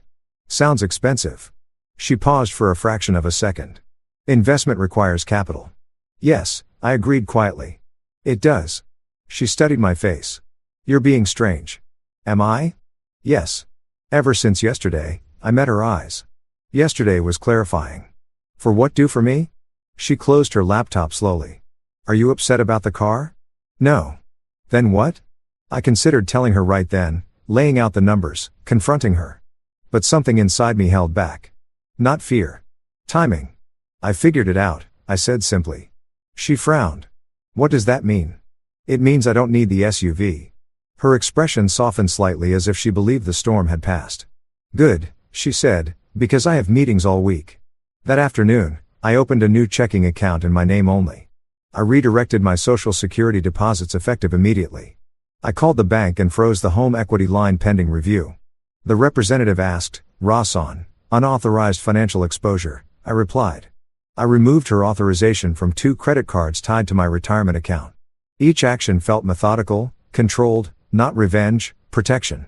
By evening, the bank notified me that pending transactions linked to the equity line were suspended. At 9:12 p.m., Laura's phone buzzed. I watched her face change as she read the notification email. "What is this?" she asked sharply. "What is what?" "It says the equity line is frozen." "Yes." "Why?" "Risk management." She stood up. "You can't just freeze it without talking to me." "I can," I said calmly. "It's in my name." "It's in our name." "It was," I corrected. Her jaw tightened. "You're overreacting." "Am I?" "This is about yesterday." "No," I said quietly. "Yesterday was about something else." She stared at me, searching for emotion. But there wasn't anger there anymore. Only calculation. She picked up her phone and walked into the bedroom, closing the door behind her. I sat alone in the living room. 10 minutes later, my phone vibrated. Unknown number. I didn't answer. Then another, then a text. "Did you freeze the account?" I set the phone down because the next part required patience. And when the calls came the following day, 31 of them, they weren't about a hospital visit. They were about leverage. And for the first time in years, I understood exactly who had it. Laura didn't scream that night. She didn't throw anything. Didn't accuse me of betrayal. Didn't even cry. She calculated. That's what made it different. I heard her moving around in the bedroom long after midnight, drawers, opening papers, shifting the soft tap of her phone keyboard. When she finally came out around 1 a.m., I pretended to be asleep on the couch. She stood over me for a moment, watching, measuring. Then she went back inside. I didn't sleep much, but I didn't doubt myself either. There's a certain clarity that comes when denial finally dissolves. Not rage, not heartbreak, just clarity. The next morning at exactly 7:18 a.m., my phone buzzed. Call number 1, Laura. I let it ring. Call number 2. Then number 3. By the time I reached the bank parking lot at 8:05, I had 7 missed calls. I didn't feel triumph. I felt confirmation. Inside the branch, I requested a meeting with the senior account manager, a woman in her early 50s named Michelle, composed and direct. "How can we help you today, Mr. Thompson? I need to review asset ownership and freeze any outgoing transfers above $5,000 without dual authorization." She typed quietly. "Are you anticipating litigation?" "Possibly," she nodded. "You'll want documentation of recent withdrawals and credit extensions." "I already have them." She looked up at me, studying my face. "Is this a divorce?" "It's a correction," I replied. She didn't ask further. Within 30 minutes, the equity line was officially suspended pending internal review. Alerts were placed on all accounts. Large transfers required in-person authorization. My individual account was fully activated.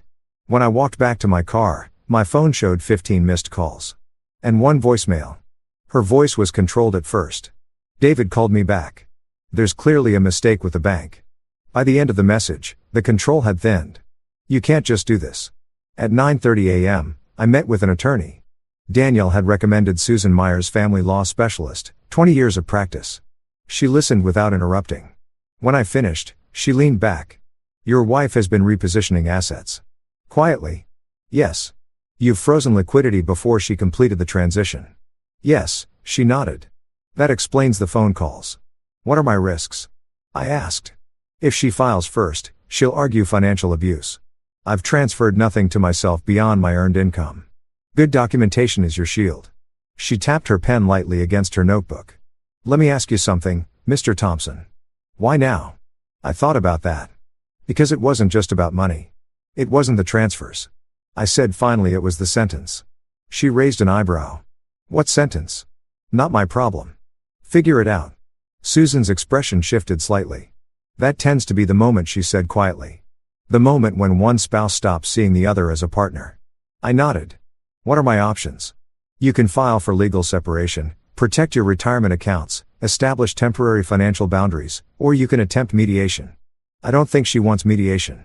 "Then protect yourself first." When I got home, Laura was sitting at the kitchen island again. But she wasn't scrolling this time. She was waiting. Her eyes were sharp. "What did you do?"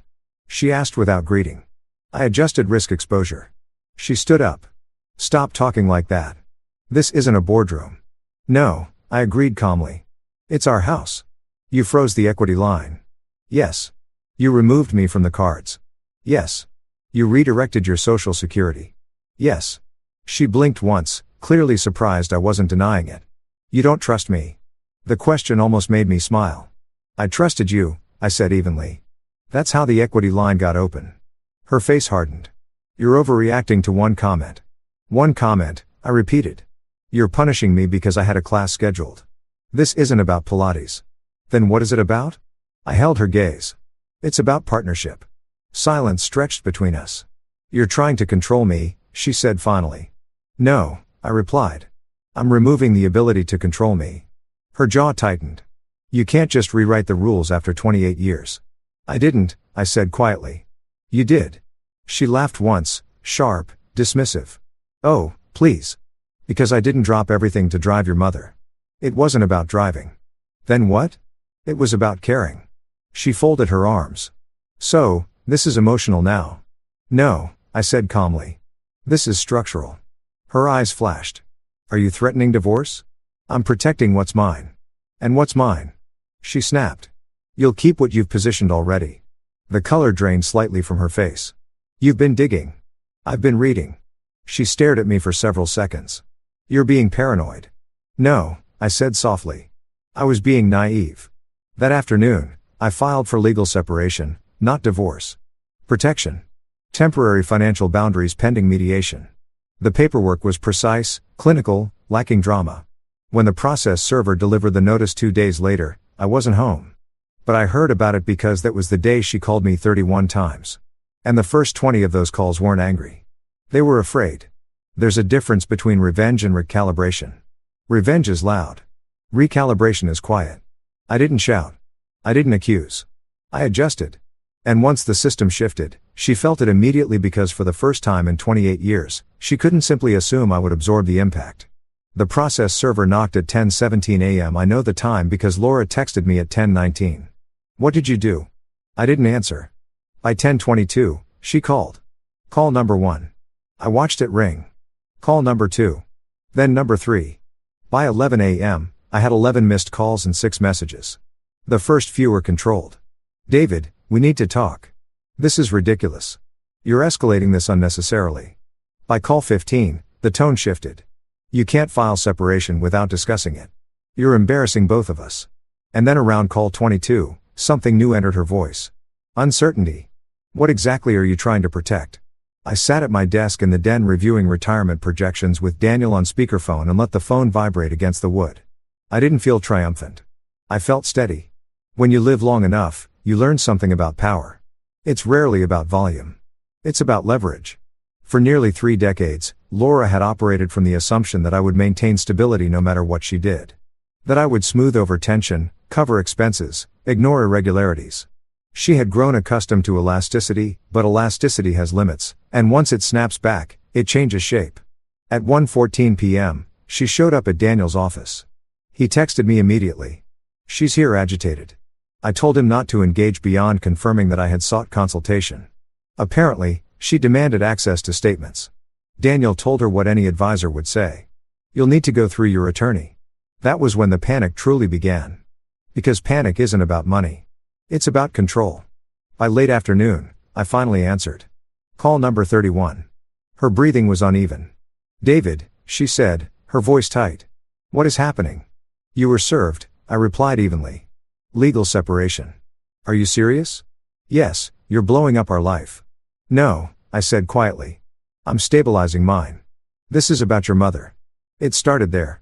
So, because I told you to handle something yourself, you're dismantling 28 years. No, I said, because I realized I've been handling everything myself. Silence. You think I was stealing from you? She asked finally. I think you were preparing for something without telling me. That's called independence. Not when it's funded by joint equity without transparency. She exhaled sharply. You're acting like I committed a crime. You opened a $42,000 credit line against our home. It's our home and you didn't discuss it. I signed you electronically. Yes, I said calmly. You did. The pause that followed was heavy. You trusted me, she said. I did, and now you don't. Now I verify. That evening when I returned home, she was pacing. The house felt different, charged. I spoke to an attorney, she said immediately. I assumed you would. You're going to regret this. Possibly. She stared at me as if waiting for anger, for retaliation. It didn't come. You froze the equity line. You removed me from accounts. You cut off access. I restricted unsecured liquidity. That's the same thing. No, I replied evenly. It's containment. She shook her head. You're trying to starve me out. I'm preventing further exposure. She laughed bitterly. Exposure to what? Your retirement paranoia to undisclosed liability. Her voice dropped. You've been watching me. I've been reviewing statements. You think I was leaving you? I think you were preparing options. And that scares you. No, I said. What scared me was a sentence. Her jaw tightened. You're still on that? Yes. It was a bad morning. It was a clear one. She looked at me for a long moment. You know what this looks like? She said quietly. Financial abuse. I nodded slowly. And that's exactly why I filed legally. Her expression flickered because she understood. Documentation changes narratives. Over the next 2 weeks, mediation was scheduled. Assets were outlined. Retirement accounts separate and protected. Home jointly held subject to evaluation. Equity lines suspended pending court review. Her LLC entirely hers with no further funding from marital assets. The SUV solely her responsibility for the first time. The structure was visible. No ambiguity, no quiet transfers, no blurred lines. The strangest part wasn't the tension. It was the calm. I drove my mother to her follow-up appointment the following Tuesday in a rental car I paid for myself. When we returned home, she studied my face. You look lighter, she said. I feel clearer, I replied. Is it over? She asked gently. No, I said. It's balanced. That night, Laura slept in the guest room. We moved around each other carefully, civilly, but something fundamental had shifted. Not hostility, hierarchy. She was no longer operating from assumed leverage. She was negotiating from equal footing. And that's when the anger truly surfaced. Because equality feels like loss to someone accustomed to advantage. 3 days before our first mediation session, she stood in the doorway of the den. You didn't have to humiliate me, she said. I didn't. You served me at home. That's how the process works. You could have warned me. I did, I replied. When I said okay, she stared at me, confusion and realization colliding in her expression. You're punishing me. No, I said quietly. I figured it out. Reversal isn't loud. It doesn't slam doors. It doesn't throw accusations. It changes the structure underneath the floorboards. And when the foundation shifts, everyone feels it. Especially the one who thought it was permanent. Mediation was scheduled for 9 a.m. on a gray Thursday morning. Laura arrived 10 minutes late. Not rushed, not flustered, controlled. She wore the navy blazer she used to wear to charity events, the one that signaled composure and confidence. If you didn't know the context, you'd think we were attending a real estate closing together. We sat across from each other at a long conference table. Between us paperwork, behind us 28 years. The mediator, a man in his early 60s named Richard, opened the session with neutral language. This is a structured discussion regarding financial separation and asset protection. Our goal is clarity. Clarity, that word again. Richard reviewed the preliminary financial summary. Joint home value, retirement accounts, equity line status, her LLC filings, outstanding debt. When he reached the section detailing the credit line withdrawals, he paused. Mrs. Thompson, he said carefully, these funds were accessed without prior documented discussion. Laura crossed her legs. We have shared finances. We don't ask permission for every expense. $42,000 isn't an expense, I said calmly. It's a position. She shot me a look. Richard raised a hand gently. Let's stay constructive. He turned to her again. What was the intended use of these funds? Business development for which there are no revenue reports yet. It's early stage. He nodded, then wrote something down. When we moved to the equity line freeze, she leaned forward. He froze it without consulting me. Yes, Richard said, but he did so legally. She turned to me. You embarrassed me at the bank. You embarrassed me at the kitchen table, I replied evenly. The room went quiet. Richard looked between us. Would you like to elaborate? Laura scoffed softly. He's referring to a comment I made. It wasn't the comment I said. It was what it revealed. She rolled her eyes. This is absurd. Is it? I asked quietly. You're dismantling our marriage because I didn't reschedule Pilates. I met her gaze. It wasn't about Pilates. Then what was it about? It was about responsibility. The word landed between us. For a moment, I saw something crack beneath her composure. Not guilt, recognition. Mediation lasted 4 hours. By the end, the temporary structure was outlined. I retained sole control over my retirement accounts. She maintained full ownership of her LLC and its liabilities. The home would remain jointly owned pending appraisal and potential buyout. The equity line would remain frozen unless both parties signed for reinstatement. Separate checking accounts would be permanent going forward. No shouting, no dramatic ultimatums, just terms. When we stepped outside into the parking lot afterward, the air felt cold and sharp. Laura stopped beside her SUV. "So that's it?" she asked. "For now, you've turned us into a contract." "No," I said quietly. "We were always a contract. I just finally read it." She shook her head. "You've changed." I stopped absorbing. She studied me carefully. "You don't even seem angry." "I'm not." "Then what are you done pretending?" She looked away first. That evening back at the house, she stood in the hallway as I walked toward the den. "You could still undo this," she said. "How?" "It's for Nahan. Lift the separation. Reinstate the line. Trust me again." Trust. There it was again. What would be different? I asked. She hesitated. "I wouldn't say something like that again. That wasn't the issue." "Then what is I asked for help?" I said quietly. "And you decided it wasn't your concern." "It was one morning. It was a pattern." Her jaw tightened. "You're rewriting history." "No," I said. "I'm finally reading it." She stepped closer. "You think you're the only one who felt alone in this marriage?" That caught me off guard. "What does that mean?" "You buried yourself in numbers for decades," she said. "Retirement plans, risk management, always calculating. I learned to build something of my own." "Then you should have said that I tried." When she hesitated again, and in that hesitation, I saw something real. Not manipulation, distance. Maybe she had felt invisible, too. But invisibility doesn't justify secrecy. "You didn't build something with me," I said calmly. "You built it behind me." She looked tired suddenly. "Maybe I didn't think you'd understand." "That's the part that hurts," I said quietly. "Not the money." We stood there in silence for a long moment. Then she asked softer this time. "Is this over?" I thought carefully before answering. "It's not what it was." "And what is it now?" "It's honest." She exhaled slowly. "And if honesty leads to divorce, then at least it's real." Later that night, my phone buzzed again. Not her this time. A notification from the bank. Formal confirmation, equity line permanently suspended pending joint court authorization. I stared at the message. There it was. Finality in small print. Not revenge, not triumph, just story, just structure.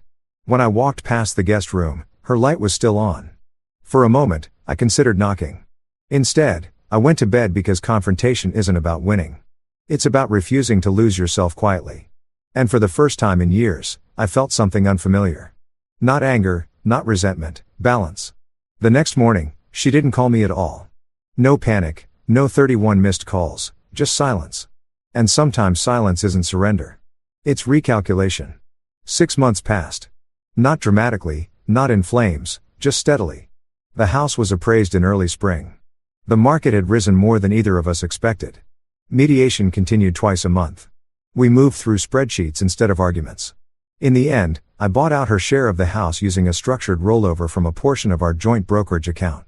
It was clean, documented, signed in ink. She kept the SUV, the LLC, and the funds she had already transferred. The court formalized the legal separation with a clear financial boundary between us. No courtroom showdown, no slam gavels, just signatures. She moved into a downtown condo in July. I helped carry the last box to her car. That surprised her. "You don't have to," she said quietly. "I know," I replied. We stood in the driveway for a moment. Two people who had once promised forever now dividing furniture. "Was it worth it?" she asked. "Yes," I said honestly. "For what?" "For clarity." She nodded slowly. "I never meant to hurt you." "I believe that," I said. "But you did." She looked away first and then she drove off. The house felt larger without her. Not emptier, just quieter. My mother sat at the kitchen table that evening, folding a dish towel carefully. "She gone?" she asked. "Yes." She nodded as if she'd known this ending long before I did. "Are you lonely?" she asked gently. I considered the question. "No," I said finally. "I'm settled." And that was the truth. My Social Security now deposits into my individual account every month. The mortgage is paid down aggressively. The equity line remains closed. My retirement projections are modest but stable. For the first time in years, I review statements without anxiety. The LLC she built it hasn't taken off. I know because public filings show limited activity. I don't feel satisfaction about that. Just distance. We speak occasionally quarterly briefly. No accusations, nostalgia, just updates. I drove my mother to her cardiology appointment last week in my own car, transmission replaced, fully paid. On the way home, she reached over and squeezed my hand. "You look peaceful," she said. "I am." "You forgive her?" "Yes." "And yourself?" That question lingered. It took me a moment to answer. "I'm working on that." One evening in late August, Laura called. Not 31 times. Just once, I answered. "Hi," she said. "Hi." I got the mediation finalization notice. So did I. Silence. I was scared. She admitted. "Of what?" "Of being dependent again." I thought about that. "You were never dependent," I said. "You just didn't trust that I'd stand beside you if you asked." "And now, Tommaso. Now I stand beside myself first." She exhaled softly. "That sounds different." "It is." We didn't say much else. When the call ended, I didn't feel regret. I felt resolution. This story doesn't end with reconciliation. It doesn't end with dramatic apologies or renewed vows. It ends with structure, with boundaries, with a man who finally understood that love without respect becomes obligation, and obligation without clarity becomes erosion. When she said, "Not my problem. Figure it out," she didn't realize she was handing me something powerful. Permission. Permission to stop absorbing, permission to stop smoothing, permission to stop assuming partnership where it no longer existed. And when she called me 31 times the next day, it wasn't because she loved me more. It was because the structure had shifted. Because for the first time in 28 years, she couldn't rely on my silence. If you've ever found yourself carrying more than your share, if you've ever ignored the numbers because confronting them felt too heavy, if you've ever mistaken endurance for strength, I understand. Sometimes strength is not raising your voice. Sometimes strength is reading the contract you've been living inside. Sometimes strength is simply saying, "Okay, I'd like to know what you think." And that concludes this story. That was a pretty wild one if you ask me. Let me know what you think about it in the comments. Now, let's get right into the next story. It's titled, On our anniversary trip in Bali, my wife asked the tour guide to put sunscreen on her back. I was sitting 2 feet away. When I raised an eyebrow, she said loud enough for the whole beach to hear, "Relax, Mason. If you're jealous, go home." So I did. Look, I'm not saying I expected my marriage to implode on a beach in Bali, but if I'm being honest, there were signs. Red flags, really.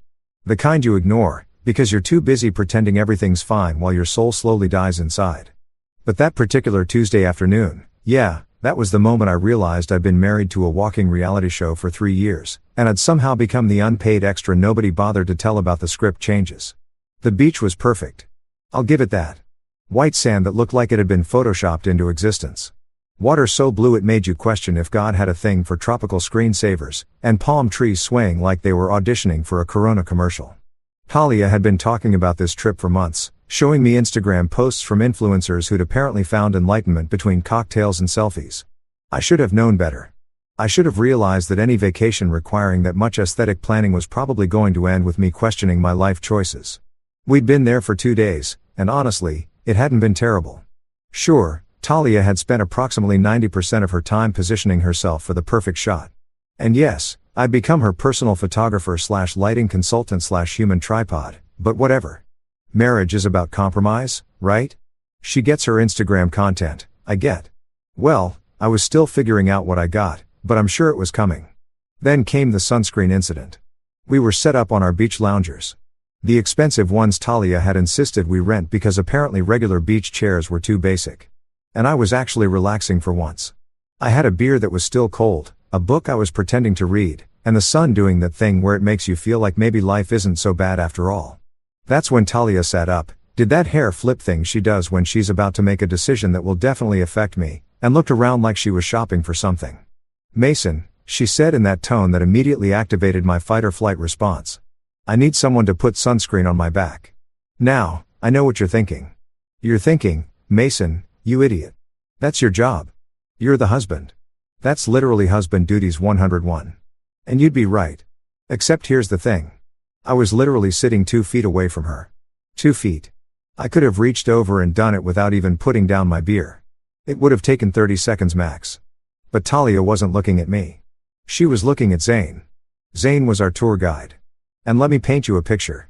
This guy looked like he'd been assembled in a lab specifically designed to make married men feel inadequate. He was 6'2", had abs you could grate cheese on, and somehow his skin had achieved a level of tan that suggested he was possibly part golden retriever. He wore board shorts that hung off his hips like they were afraid of commitment. And I'm pretty sure his hair had its own sponsorship deal with some organic coconut oil company. The guy was basically a walking thirst trap, and he knew it. "Hey, Zane," Talia called out, waving him over like she was hailing a cab in Manhattan. "Could you do me a huge favor?" I watched this happen in real time, folks. I watched my wife, the woman I'd pledged my life to in front of 200 people in an open bar, completely bypass me to ask Captain Protein Shake to rub lotion on her back. And Zane, bless his clueless, chiseled heart, jogged over with a smile that belonged on a toothpaste commercial. "Sure thing," he said. All sunshine and good vibes, and probably zero awareness that he was about to become a supporting character in my marital breakdown. Talia handed him the sunscreen, the expensive organic kind that cost $40 and supposedly had anti-aging properties, and lay down on her stomach. Then, she reached back and untied her bikini top. I sat there, beer frozen halfway to my mouth, watching this unfold like a car crash in slow motion. Zane squirted the lotion into his hands, rubbed them together like he was starting a fire, and began applying it to my wife's back with the kind of attention you'd give to a vintage car or a priceless painting. That's when I raised an eyebrow, just one, a single eyebrow of, "Are you freaking kidding me right now?" Talia must have felt it because she turned her head toward me and I swear to God, she had this smile on her face. Not an apologetic smile, not an oops, I probably should have asked you first smile. No, this was a smile that said, "I know exactly what I'm doing and I'm enjoying your discomfort." Then she said it loud enough that not only did I hear it, but so did the couple from Minnesota 3 loungers down, the group of Australian backpackers playing volleyball, and probably a few dolphins out in the bay. "Relax, Mason. I just asked him to put sunscreen on my back. If you're jealous, go home." The beach got quiet. Not nature documentary quiet, but that specific kind of quiet that happens when people are pretending they're not listening while absolutely listening to every single word.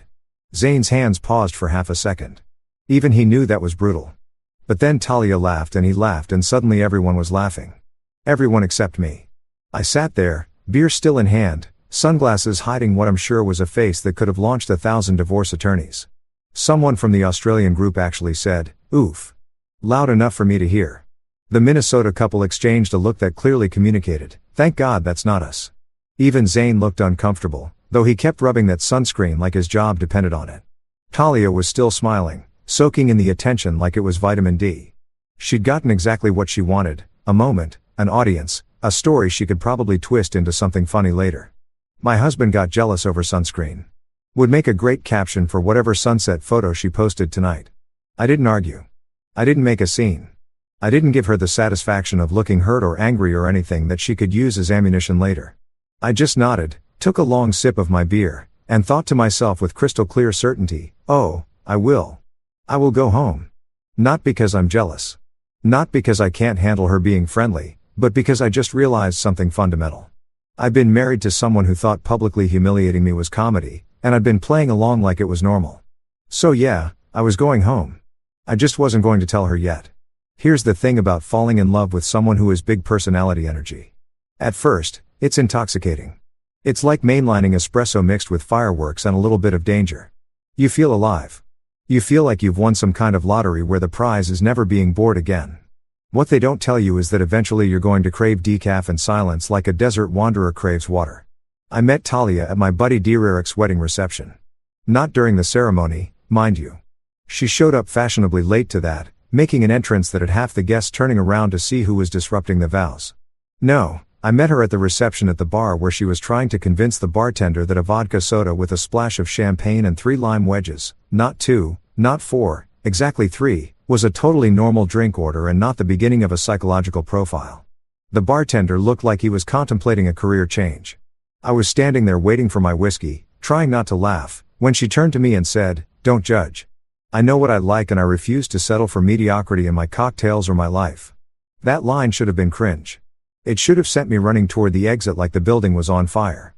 But the way she said it with this smile that was half serious and half making fun of herself got me. She had this energy that made you want to lean in closer, like she was about to tell you a secret that would change your whole perspective on life. Fair enough, I said, grabbing my whiskey. I respect the lime specificity.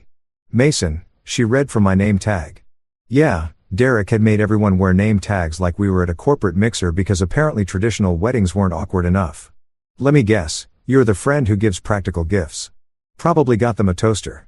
KitchenAid mixer, actually. Metallic silver. Very practical. She threw her head back and laughed like I just performed a comedy special. See, I knew it. You're one of those guys who thinks matching towels are romantic. Matching towels are extremely romantic. Shows commitment, attention to detail. We ended up talking for 3 hours. Well, she talked for 3 hours and I listened, laughed, and occasionally contributed a sentence or two. She told me about her job in marketing, her dreams of starting her own consulting firm, her theory that people who say they don't like cilantro are just genetically boring. She was magnetic, the kind of woman who could make a funeral feel like a karaoke night, which now that I think about it, she probably would have tried to organize. Talia was bold, funny, and had this sparkle that made you forget common sense existed. When she talked, she used her whole body, hands gesturing wildly, eyes lighting up, head tilting at angles that somehow emphasized every point she was making. She was confident without being arrogant, self-assured without being dismissive. She knew she was attractive, but she wore it like a comfortable jacket, not like a weapon. That night, she got the DJ to play 3 songs that absolutely didn't fit the wedding vibe, convinced the bride's grandmother to do a shot of tequila, and somehow made me feel like I was the most interesting person in the room, even though I'd barely said 20 words. By the end of the night, I had her number, a date scheduled for Thursday, and the distinct feeling that my life was about to get a lot more interesting. And for the first year, maybe even the first 2 years, it was great. Talia's confidence was sexy. She'd walk into a room and own it. Not because she was trying to prove anything, but because she genuinely felt comfortable in her own skin. She'd strike up conversations with strangers, turn awkward social situations into adventures and make mundane activities like grocery shopping feel like we were on some kind of mission. But somewhere along the line, and I swear I can't pinpoint exactly when it happened, her confidence mutated. It evolved from this natural self-assurance into something else entirely. Something that required an audience. Something that needed constant validation and attention like plants need sunlight, except way more annoying and with worse consequences for everyone involved. The mirrors came first. We'd be walking past a storefront and she'd stop, not to look at what was being sold, but to check herself out in the reflection, adjust her hair, change her angle, take a selfie, then another one. Then 5 more. Because the lighting is perfect here. Mason, you wouldn't understand. I'd stand there like security detail, holding her purse and whatever shopping bags we'd accumulated while she performed what I can only describe as a one-woman photo shoot for an audience of nobody. Tourists would walk around us. Shop employees would watch through the window. I'd check my phone, check the weather, check my will to live. Okay, got it, she'd finally say, then show me 12 nearly identical photos. Which one should I post? They look the same. They always look the same, but God forbid I said that. Then came the Wi-Fi addiction. Every restaurant, coffee shop, or hotel we walked into, her first question wasn't about the menu or the amenities. It was, what's the Wi-Fi password? She needed to post. She needed a story. She needed to check her engagement metrics like a day trader watching the stock market. Breakfast posted. Lunch posted. That weird cloud that kind of looked like a dolphin posted with 3 hashtags and a caption about finding magic in everyday moments. Meanwhile, I'm sitting across from her trying to have an actual conversation, competing with 847 followers and losing badly. The worst part was the men. And look, I'm not some insecure dude who loses it every time another guy exists in my wife's vicinity. I have eyes. I know Talia is attractive. I know men are going to look. That's fine. That's normal. What's not normal is when your wife treats every male interaction like an audition for a role in a romantic comedy where I'm not even a supporting character. We'd be at a bar and the bartender would ask what she wanted to drink. Simple transaction, right? Not for Talia. She'd lean forward, make intense eye contact, laugh at absolutely nothing funny, and somehow turn "I'll have a glass of rose" into a 15-minute conversation about his journey in the beverage industry. Meanwhile, I'm sitting there like a potted plant, wondering if I should just order for myself or wait until she's done performing. At parties, she'd work the room like a politician on election night. Every group needed her commentary. Every guy needed her attention.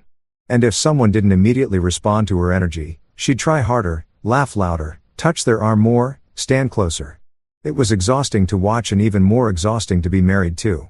I'm just being friendly, she'd say whenever I brought it up. You're being jealous and insecure. There it was. The defense that made me the villain for noticing that my wife treated every social situation like a performance where she was both the star and the director. I wasn't jealous. I was tired. There's a difference. She loved attention like I love silence. Passionately, excessively, and usually at the wrong time. And maybe that should have been my sign. Maybe I should have realized that someone who needs constant external validation is eventually going to run out of ways to get it from just one person. Maybe I should have understood that confidence that needs an audience isn't really confidence at all. But hindsight's 20/20 and I was too busy being the supporting character in her never-ending show to see that I'd stopped being a husband and started being a prop. The problem with Talia's friend group wasn't that they were bad people. They weren't evil or malicious or plotting world domination from a secret lair. The problem was that they were exactly like her. Attention-seeking chaos coordinators who thought influencer was a personality type and that documenting every single moment of their existence was somehow a public service. There was Sophia, the loud one. And I don't mean loud like speaks up in meetings loud. I mean loud like has never had an inside thought in her entire life. Loud. The kind of person who laughs at maximum volume regardless of whether something is actually funny. Who tells stories that require her to stand up and act out all the parts. Who treats every conversation like she's performing for an invisible audience that's definitely going to give her a standing ovation. She had opinions about everything. Your outfit, your drink choice, your zodiac sign, your childhood trauma, and she shared them with the enthusiasm of someone who genuinely believed the world was waiting for her take on literally anything. Then there was Luke, the wannabe DJ. Luke owned 3 different MIDI controllers, had a SoundCloud with 47 followers, mostly bots, and introduced himself at parties by saying, "Yeah, I'm kind of a music producer," with the confidence of someone who'd won a Grammy instead of someone who made beats in his mom's basement. He wore festival wristbands from events that happened 3 years ago, had strong opinions about the scene, and constantly tried to get everyone to listen to his new track, which always sounded exactly like his old track, but with different laser noises. And finally, there was Mia, the unofficial gossip channel. If TMZ was a person, it would be Mia, except TMZ probably has better fact-checking. This woman knew everything about everyone. And if she didn't know it, she'd make an educated guess and present it as confirmed intelligence. She spoke exclusively in dramatic whispers, even when sharing completely mundane information. "Did you hear?" she'd say, leaning in conspiratorially. "Jennifer from accounting is getting Thai food for lunch." Thai food, Mason, what do you think that means? I never knew what it meant. I don't think she knew what it meant, but she sure acted like it was Watergate-level scandal. When Talia told me these 3 were joining us in Bali, I should have faked a work emergency. I should have claimed sudden onset amnesia. I should have literally done anything other than say, "Sure. Sounds fun," like an idiot who'd never met these people before. The first 2 days weren't catastrophic. They were just a lot. Sophia shrieked at every sunset like she'd never seen one before. Luke tried to befriend the hotel DJ and kept saying things like, "Yeah, man. I could totally see myself playing a set out here." Mia found drama and everything. Apparently, the couple in room 304 was definitely having an affair because they ordered room service twice in one day, which I guess is suspicious if you're insane. But I played along. I smiled. I nodded. I took the group photos. I pretended that spending my vacation with 3 people who treated real life like a reality show was exactly what I'd signed up for. Marriage is about compromise, right? Talia wanted her friends there, so her friends were there. I could survive a week. I'd survived worse. Like that time, I went to her company retreat and had to do trust falls with her boss who smelled like pepper and regret. Then Zayn entered the picture and suddenly my vacation became a front row seat to my own humiliation, directed by my wife and produced by her Greek chorus of enablers.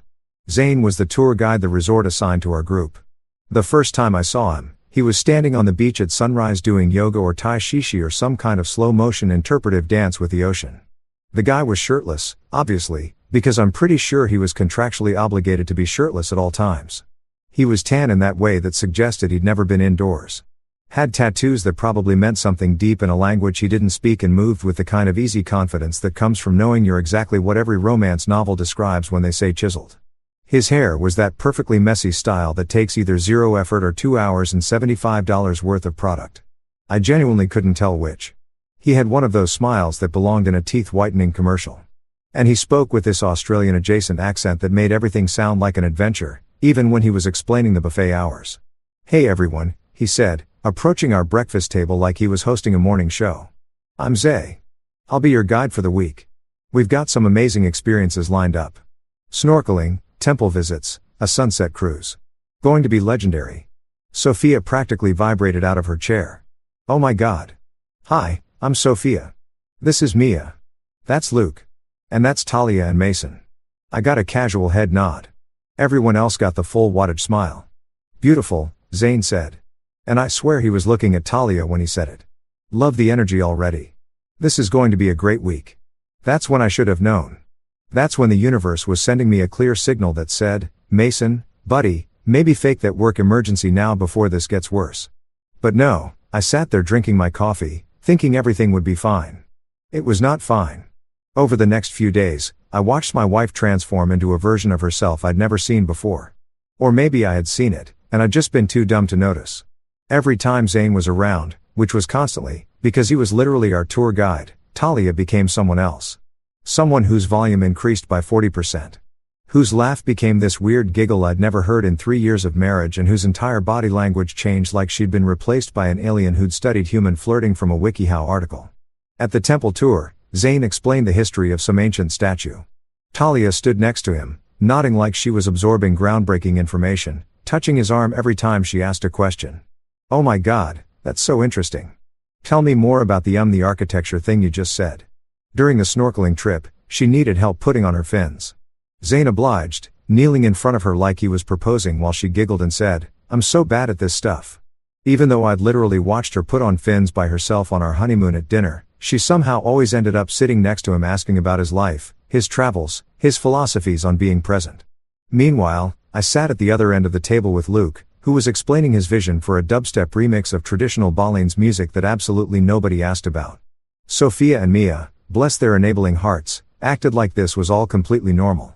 They'd giggle along, make comments about how cute Zane was, and occasionally glance at me like I was a science experiment they were monitoring for interesting reactions. The worst part, Talia wasn't even subtle about it. She wasn't sneaking around or being secretive. She was flirting openly publicly with an enthusiasm that suggested she'd forgotten I existed, or worse, that she remembered I existed and didn't care. I sat there during these interactions like a Wi-Fi router. Technically essential for everything to function, but completely invisible and taken for granted. Nobody acknowledged me. Nobody included me. I was just there existing in the background watching my wife perform for a guy whose job was literally to be nice to tourists. And here's the kicker. When I tried to participate, tried to join conversations or suggest activities, Talia would brush me off with a "Mason. We're just having fun. Don't be boring." Or "Can you go get me another drink?" I became the errand boy in my own vacation, fetching cocktails and taking photos while my wife and her friends treated Zane like he was the second coming of Crisworth. By day 4, I was seriously considering just booking myself a separate hotel room and calling it a solo retreat. At least then I could stop pretending I was enjoying watching my wife laugh, toss her hair, and touch another man's bicep while explaining how strong he must be from all that paddle boarding. Yeah, I really wished I'd booked a solo vacation. Or better yet, no vacation at all. You know what nobody tells you about reaching your breaking point? It's not dramatic. There's no explosion, no throwing things, no big confrontation where you deliver a monologue that makes everyone realize they've wronged you.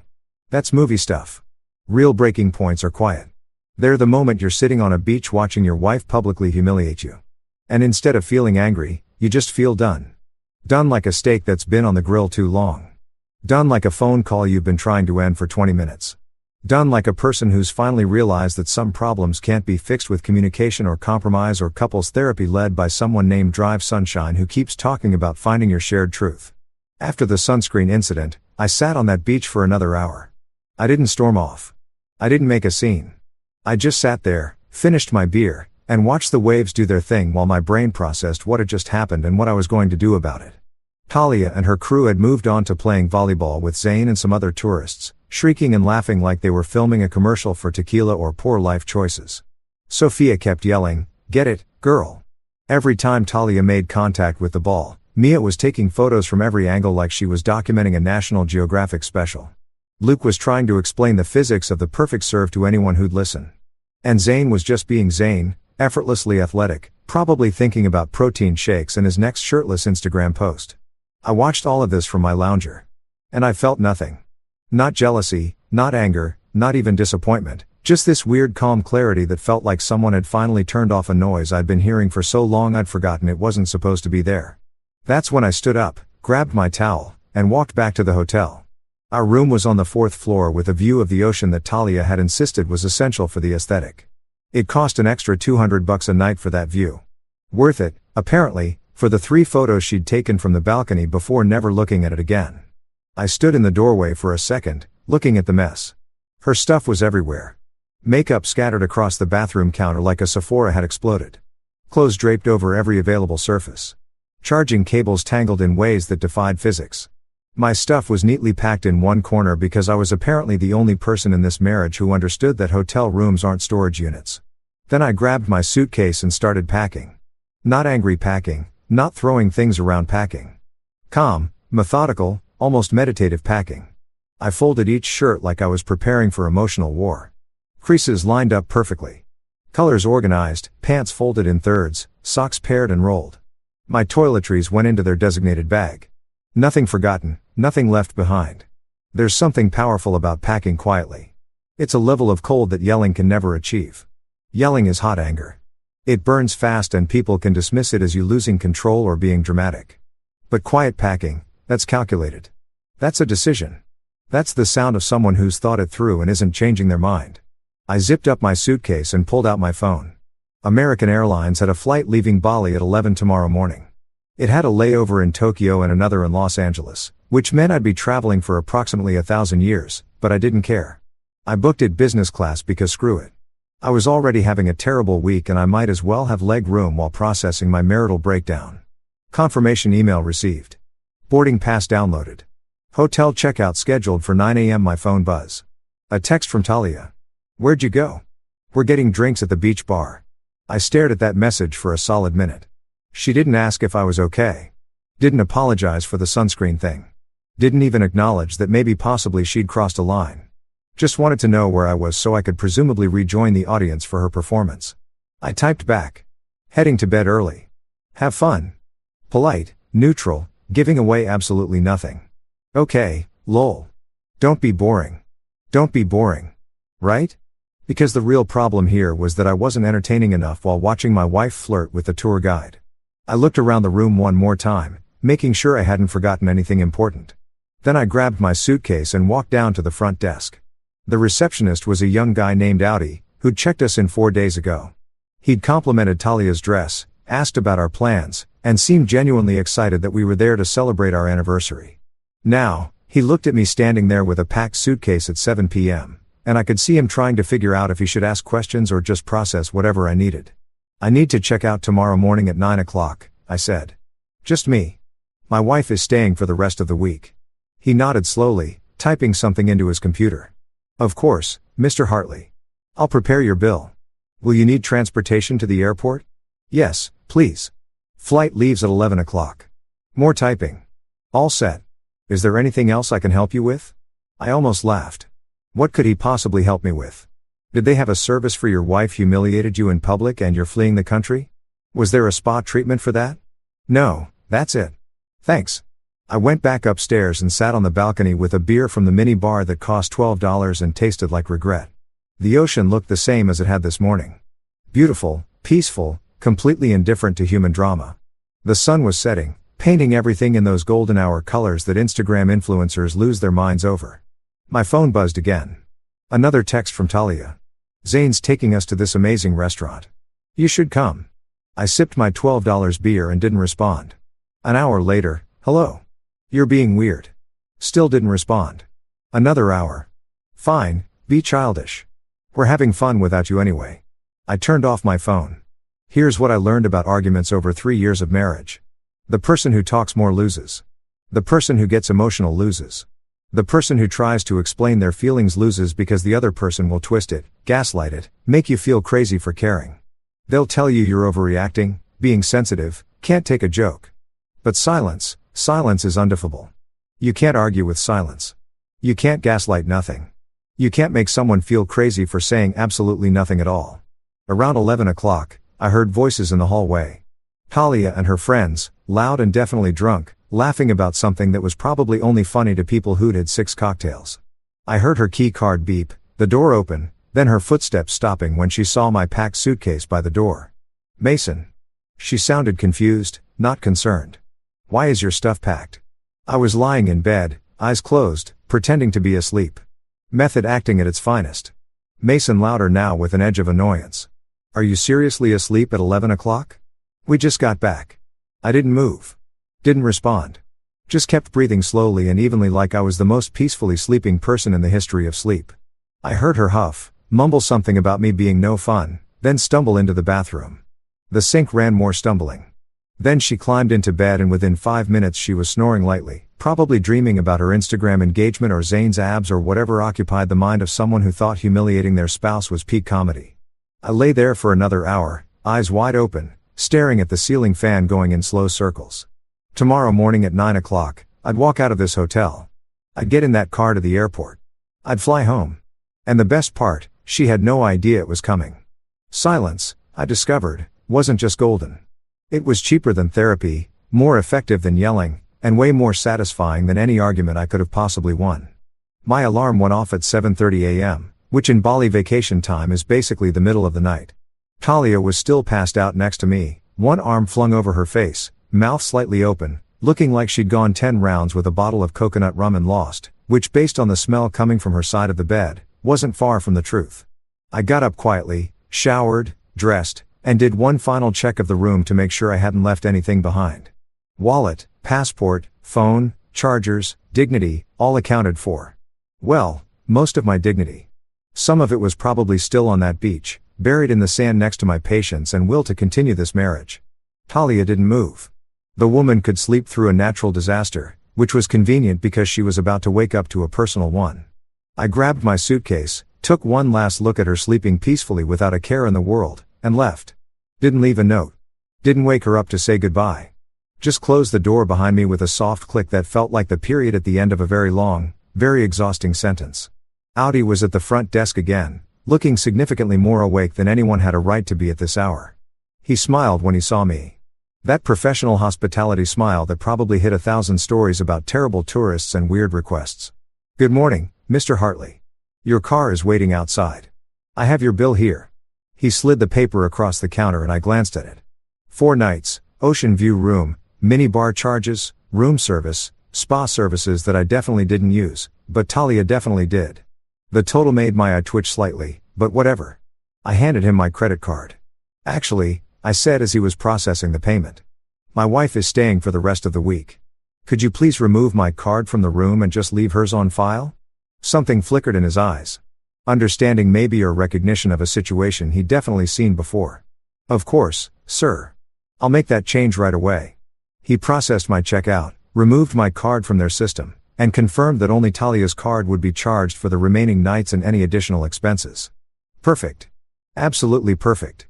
Thank you for staying with us," Audi said, handing me my receipt. "I hope you had a pleasant visit." I almost laughed. Pleasant wasn't the word I'd use, but it was definitely memorable. "Yeah," I said. "Educational for sure." The car ride to the airport was peaceful. Just me, my suitcase, and a driver who didn't feel the need to fill the silence with small talk. We drove through the early morning streets of Bali, past temples and rice paddies, and locals starting their day. And I felt this weird sense of lightness, like I'd been carrying something heavy for so long that I'd forgotten what it felt like to not be weighed down. Security was easy. The flight was on time. I boarded, found my business class seat, accepted the pre-flight champagne like I was celebrating something, which in a way I was, and settled in for the longest travel day of my life. That's when my phone started going off. I turned it back on after boarding and immediately the notifications started rolling in like a tsunami of regret and confusion. Text after text, call after call. Voicemails piling up, all from Talia.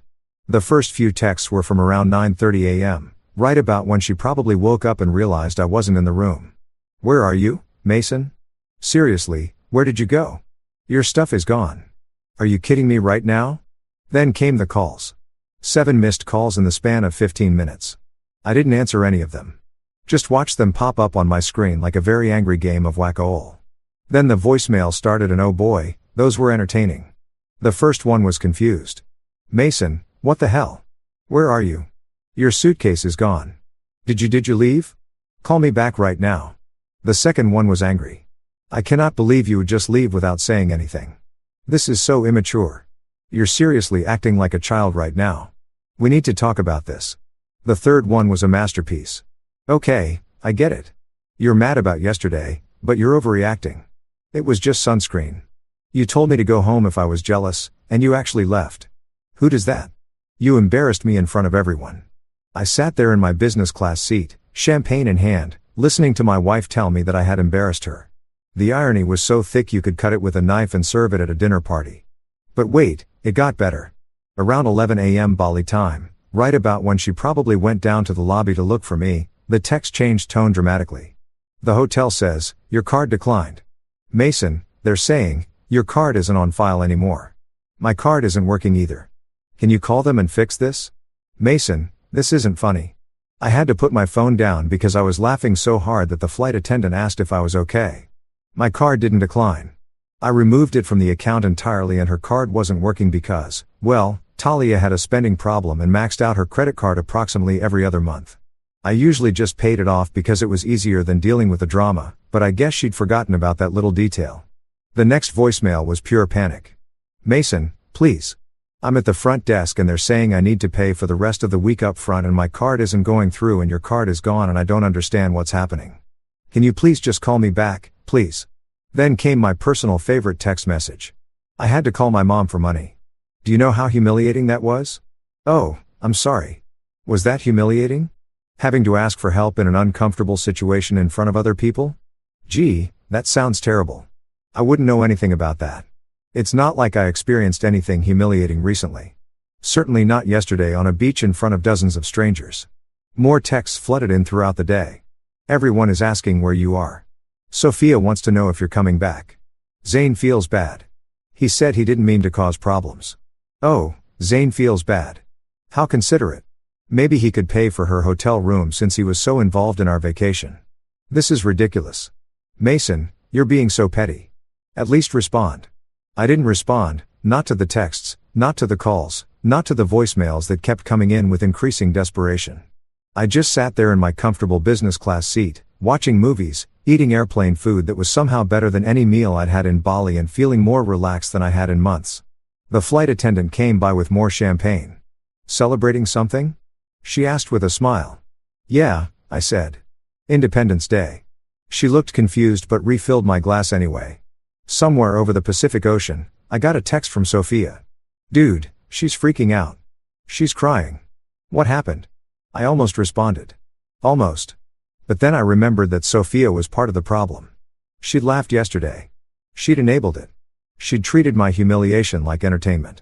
Delete. Luke texted too. Bro, she's crying at the front desk. Her card declined. This is harsh, man. Was it harsh? Or was it the natural consequence of telling your husband to go home if he didn't like watching you flirt with another man? I guess it depended on your perspective. Mia, always the gossip sent. OMG, what is happening? Talia won't tell us anything, but she's upset. Spill. Yeah, I wasn't spilling anything to someone who'd probably turn it into a group chat soap opera within 10 minutes. By the time we landed in Tokyo for the layover, I had 47 unread messages and 13 missed calls. I read through them while waiting for my connecting flight. Sipping terrible airport coffee that somehow tasted like victory. The most recent text from Talia was different from the others. Less angry, more desperate. Please just tell me you're safe. I'm worried. Now she was worried. Not yesterday when she was making a fool of me in public. Not last night when she came back drunk and didn't even check if I was okay. But now when she needed something, suddenly she was concerned about my well-being. I finished my coffee and boarded the next flight. Still didn't respond. Because here's the thing about silence that I was really starting to appreciate. Every hour I didn't respond was another hour she had to sit with what she'd done. Every ignored call was a reminder that actions have consequences. Every unanswered text was a moment of reflection she couldn't avoid. I wasn't being cruel. I was just following instructions. She told me to go home. So, I went home. The beautiful thing about group chats is that nobody can keep a secret ever. It's like trying to contain water with a calendar. Theoretically possible if you're delusional, but in reality, everything's leaking everywhere and making a mess. I landed in Los Angeles around 6 p.m. Pacific time, which meant it was sometime tomorrow in Bali. Honestly, I'd lost track of time zones and stopped caring. My body felt like it had been folded into a suitcase and thrown down a flight of stairs. But my spirit, My spirit was doing great, thriving even. I grabbed an Uber home, tipped the driver extra because he didn't try to make conversation, and walked into my apartment that I'd left 5 days ago thinking I was going on a romantic anniversary trip. The place looked exactly the same, clean, quiet, peaceful, and completely devoid of Talia's chaos. It was perfect. I dropped my suitcase, ordered a pizza, and was about to take the longest shower of my life when my phone buzzed with a notification that made me pause. It was a screenshot from a number I didn't recognize, but the content was gold. Someone had sent me a screenshot of what appeared to be Talia's friend group chat, the one they'd named Bali Babes Palm Tree Sparkles because apparently every group chat needs an emoji and zero self-awareness. The messages were from earlier today and they were spectacular. Sophia, guys, where is Mason? Talia won't tell us anything. Mia, I saw him leave this morning with his suitcase eyes. Luke, wait. What? Sophia, he left. Left. Mia, girl, yes. I was coming back from my run and saw him getting into a car. Airport car. Luke, bro, that's crazy. Over sunscreen. Sophia. Okay, but maybe we should have said something yesterday. Mia said what? That Talia was being extra. Sophia, I mean, yeah, kind of. Luke, she literally told him to go home if he was jealous. Mia. And he did skull. Sophia, this is bad, you guys. Luke. Talia is at the front desk freaking out. Says her card declined and his card is mysteriously not on file anymore. Mia, stop. Loudly crying face. Loudly crying face. Loudly crying face. Sophia, that's actually savage. Luke, bro, I feel kind of bad now. Mia, you feel bad? Imagine being Mason watching your wife flirt with the tour guide for 3 days straight. Sophia. Okay, Mia, don't act like you weren't encouraging it. Mia, I was not. Luke, you literally took a video of them playing volleyball and said, this is giving rom-com energy. Mia, that's different. Sophia, is it though? I sat there on my couch, pizza forgotten, reading this screenshot like it was the morning paper. They were turning on each other. The group chat was eating itself alive. This was better than any reality show I could have paid for. But it got better. A few minutes later, another screenshot came through. Different number, same group chat. Later in the conversation, Talia, I can't believe he actually left. Sophia, babe, are you okay? Talia, no, I'm not okay. He humiliated me, Luke. He humiliated you, Talia. Yes. Everyone saw him leave. Everyone's asking questions. It's embarrassing. Mia, I mean, didn't you tell him to leave, though, Talia? That's not the point. Mia, I think that might actually be exactly the point. Talia, whose side are you on? Mia, I'm just saying maybe you pushed it a little far with saying, Talia, I was being friendly. Luke Tal, you asked him to put sunscreen on your back in front of Mason. Talia, so what? It was just sunscreen, Sophia. And then you told Mason to go home if he didn't like it, Talia. I didn't think he'd actually do it. Luke, well, he did. Talia, you guys are supposed to be my friends. Mia, we are your friends. That's why we're telling you this is kind of on you. Talia, I can't believe this. Talia, I need to fix this. Oh, boy. She needed to fix this. I could only imagine what fixing this looked like in Talia's world. I found out about 30 minutes later when my phone exploded with Instagram notifications. Talia had posted. Of course, she had, because when you're in the middle of a personal crisis, the logical thing to do is definitely to post a thirst trap on social media and hope the validation from strangers will somehow repair your imploding marriage. The photo was from yesterday, a beach selfie she must have taken right after the sunscreen incident. She was wearing her white bikini, hair perfectly tousled by the wind, sunglasses pushed up on her head, giving the camera that sultry look that probably took 47 attempts to get right. The ocean sparkled behind her. The lighting was perfect. She looked objectively amazing. The caption though, oh man, the caption, some people can't handle strong women. Sparkles flexed biceps, living my best life and not apologizing for it. If you can't keep up, that's a you problem. Palm tree sun hashtag boss babe hash no apologies hash strong women hash living my truth hashtag Bailevi vibes. I stared at my phone, genuinely impressed by the audacity. She'd really looked at the situation. The situation where she publicly humiliated her husband and then got mad when he left and decided the narrative was, I'm too strong and he's too weak. Incredible. Truly incredible. I grabbed my pizza and settled in to watch what happened next because I knew what was coming. Talia had overestimated her followers' tolerance for delusion. The comments started rolling in and they were not what she expected.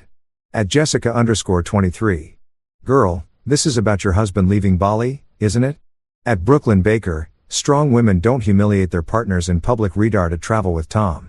Maybe your husband couldn't keep up with you disrespecting a man. Shrugging at Sarah Fit. This ain't it, sis.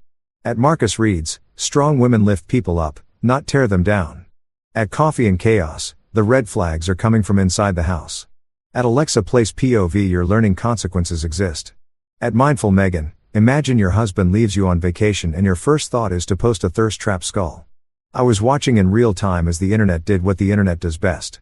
Hold people accountable in the most brutally honest way possible. Comment after comment called her out. Not in a mean way, but in a hey, maybe you should look in the mirror way. Someone had clearly spilled the tea about what actually happened because the comments got more specific at Vanessa Vlogs. Did you really tell your husband to go home if he was jealous and then get surprised when he went home? At Dan the Man Dan, ma'am, you asked the tour guide to put sunscreen on you in front of your husband. That's not strong woman energy. That's just disrespectful. At Linda Loves Books. Strong women don't humiliate their husbands in public and then play victim when there are consequences. That last comment got over 200 likes in the first 10 minutes. Talia started responding to comments, which was her first mistake. Never respond to comments when you're wrong. It's like digging a hole and then asking for a bigger shovel. Talia, at Brooklyn Baker, you don't know the full story. At Brooklyn Baker, then tell us. Why did your husband leave? Talia, he was being insecure and jealous. At Brooklyn Baker over what? And then Talia made her second mistake. She told them, Talia, I asked our tour guide to put sunscreen on my back and he freaked out. The comments exploded at Mikey_87. You asked another man to put sunscreen on you when your husband was right there and you're confused why he left. Face with tears of joy at Read with Rachel. Girl, I'm a feminist and even I know that's out of pocket. At Fitness Fiona, my husband would have left me too and I wouldn't have blamed him. At Tech with Terry, the mental gymnastics to make yourself the victim here is Olympic level. I was eating my pizza, scrolling through the comments, feeling like I was watching the most satisfying episode of a reality show ever made. The internet court was in session, and Talia was losing badly. More screenshots started coming through from anonymous numbers. Clearly, her friends were documenting everything and people were sharing it around. The group chat was still going. Luke, tell maybe delete the post. Talia, why? I didn't do anything wrong. Mia, the comments are not it. Babe, Talia, they don't understand. Sophia, I think they understand perfectly and that's the problem. 10 minutes later, the post was gone, deleted, vanished into the digital void like it never existed. But the internet never forgets. Screenshots of the post and the comments were already circulating. Someone had screen recorded her responding to comments. It was out there, permanent, a digital monument to the consequences of her actions. My phone buzzed one more time. Another text from an unknown number. Just 2 words. Chef's kiss. I didn't know who was sending me these screenshots, but I appreciated their service to journalism. I finished my pizza, took that shower, and went to bed in my own apartment, in my own bed, in complete peace and quiet. Meanwhile, somewhere in Bali, Talia was probably staring at her phone, realizing that the internet had just held up a mirror, and she didn't like what she saw. 3 days after I got back home, I was living my best divorced, but not officially divorced yet life. I deep cleaned the apartment, meal prepped for the week like I was training for a bodybuilding competition, and had started rewatching The Sopranos from the beginning because apparently my subconscious thought what I needed was more stories about toxic relationships and people making terrible decisions. I was on episode 4 enjoying my homemade stir fry and the fact that nobody was asking me to take photos of their food before they ate it when my phone rang. Unknown number. Now, normally I don't answer unknown numbers because I'm not a psychopath. Unknown numbers are either scammers trying to tell me my car's extended warranty is expiring, I drive a 10-year-old Honda, buddy, that ship has sailed, or robots asking if I want to lower my student loan payments. But something told me this one was going to be entertaining. I answered, hello. Silence for a second. Then that voice I'd been married to for 3 years, now sounding small and shaky in a way I'd never heard before. Mason, Talia. Of course, it was Talia. Who else would call from an unknown number after I'd ignored 47 texts and 13 calls from her actual phone? The woman was nothing if not persistent in her quest to make everything about her. Yeah, I said, keeping my voice neutral, not cold, not warm, just flat like a pancake that had been left on the griddle too long. You really left me there, she said. And I could hear that tremor in her voice that usually preceded tears. The same tremor she used when she wanted something or was trying to manipulate a situation in her favor. I'd heard it before when she wanted to buy a purse that cost more than our monthly groceries, or when she needed me to cancel plans with my friends so she could have a crisis that somehow always required my immediate attention. Yeah, I said again. Why waste words? She knew what happened. She was there. I can't believe you, she said, and now the tears were definitely coming. I could hear that shift in her breathing, that little hitch that meant the waterworks were about to start. You just left without saying anything. Without even talking to me. I took a bite of my stir-fry, chewed, swallowed. Tony Soprano was in the middle of a therapy session on my TV talking about his mother issues. Felt relevant. What did you want me to say? I asked, genuinely curious. You told me to go home if I was jealous. I went home. Seemed pretty straightforward. I didn't think you'd actually do it. Her voice went up an octave. That familiar tone of someone who's just realized their bluff got called and they're holding a terrible hand. It was a joke, Mason. You know how I am. I was just being dramatic. Yes, the classic, it was just a joke defense. The refuge of people who say hurtful things and then act shocked when there are consequences. I'd heard this one before, too. Usually after she'd made some comment about my job not being as exciting as her marketing career, or about how I dressed like a dad even though I was 32. And that's not even that old. Cool, I said. Well, I took you seriously. My bad. You're bad. She was getting angry now. The tears evaporating into rage like water on hot pavement. You embarrassed me, Mason. Everyone saw you leave. Everyone was asking questions. Do you know how humiliating that was? I had to put my fork down for this one. Had to really appreciate the absolute audacity of what I just heard. Let me get this straight, I said slowly, like I was explaining algebra to a golden retriever. You're upset that I embarrassed you? Yes. By leaving after you publicly told me to leave. That's not your twisting it. I'm really not. I said you said, and I quote, if you're jealous, go home. Then you got mad when I went home. I'm trying to understand the logic here, but it's not clicking. You know what I meant? Do I? Because it seems like you said exactly what you meant. You wanted me gone so you could keep flirting with Zane without your boring husband watching. So, I left. Problem solved. She made this sound that was half gasp, half sob, like I just revealed some devastating truth she wasn't ready to face. Which, to be fair, I probably had. I wasn't flirting, she insisted, but even she didn't sound convinced. I was being friendly. There's a difference, right? I said, just like there's a difference between asking your husband to put sunscreen on your back and asking the shirtless tour guide to do it instead. Super friendly. Very normal behavior. Oh my God, you're still on that?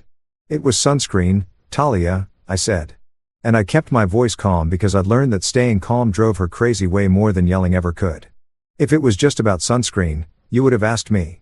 I was sitting 2 feet away from you. But you didn't want me to do it. You wanted Zane to do it. And you wanted to make sure I saw it and knew that you didn't need me or care what I thought about it. Silence on the other end. The kind of silence that meant I'd hit the target dead center and she was scrambling for a comeback.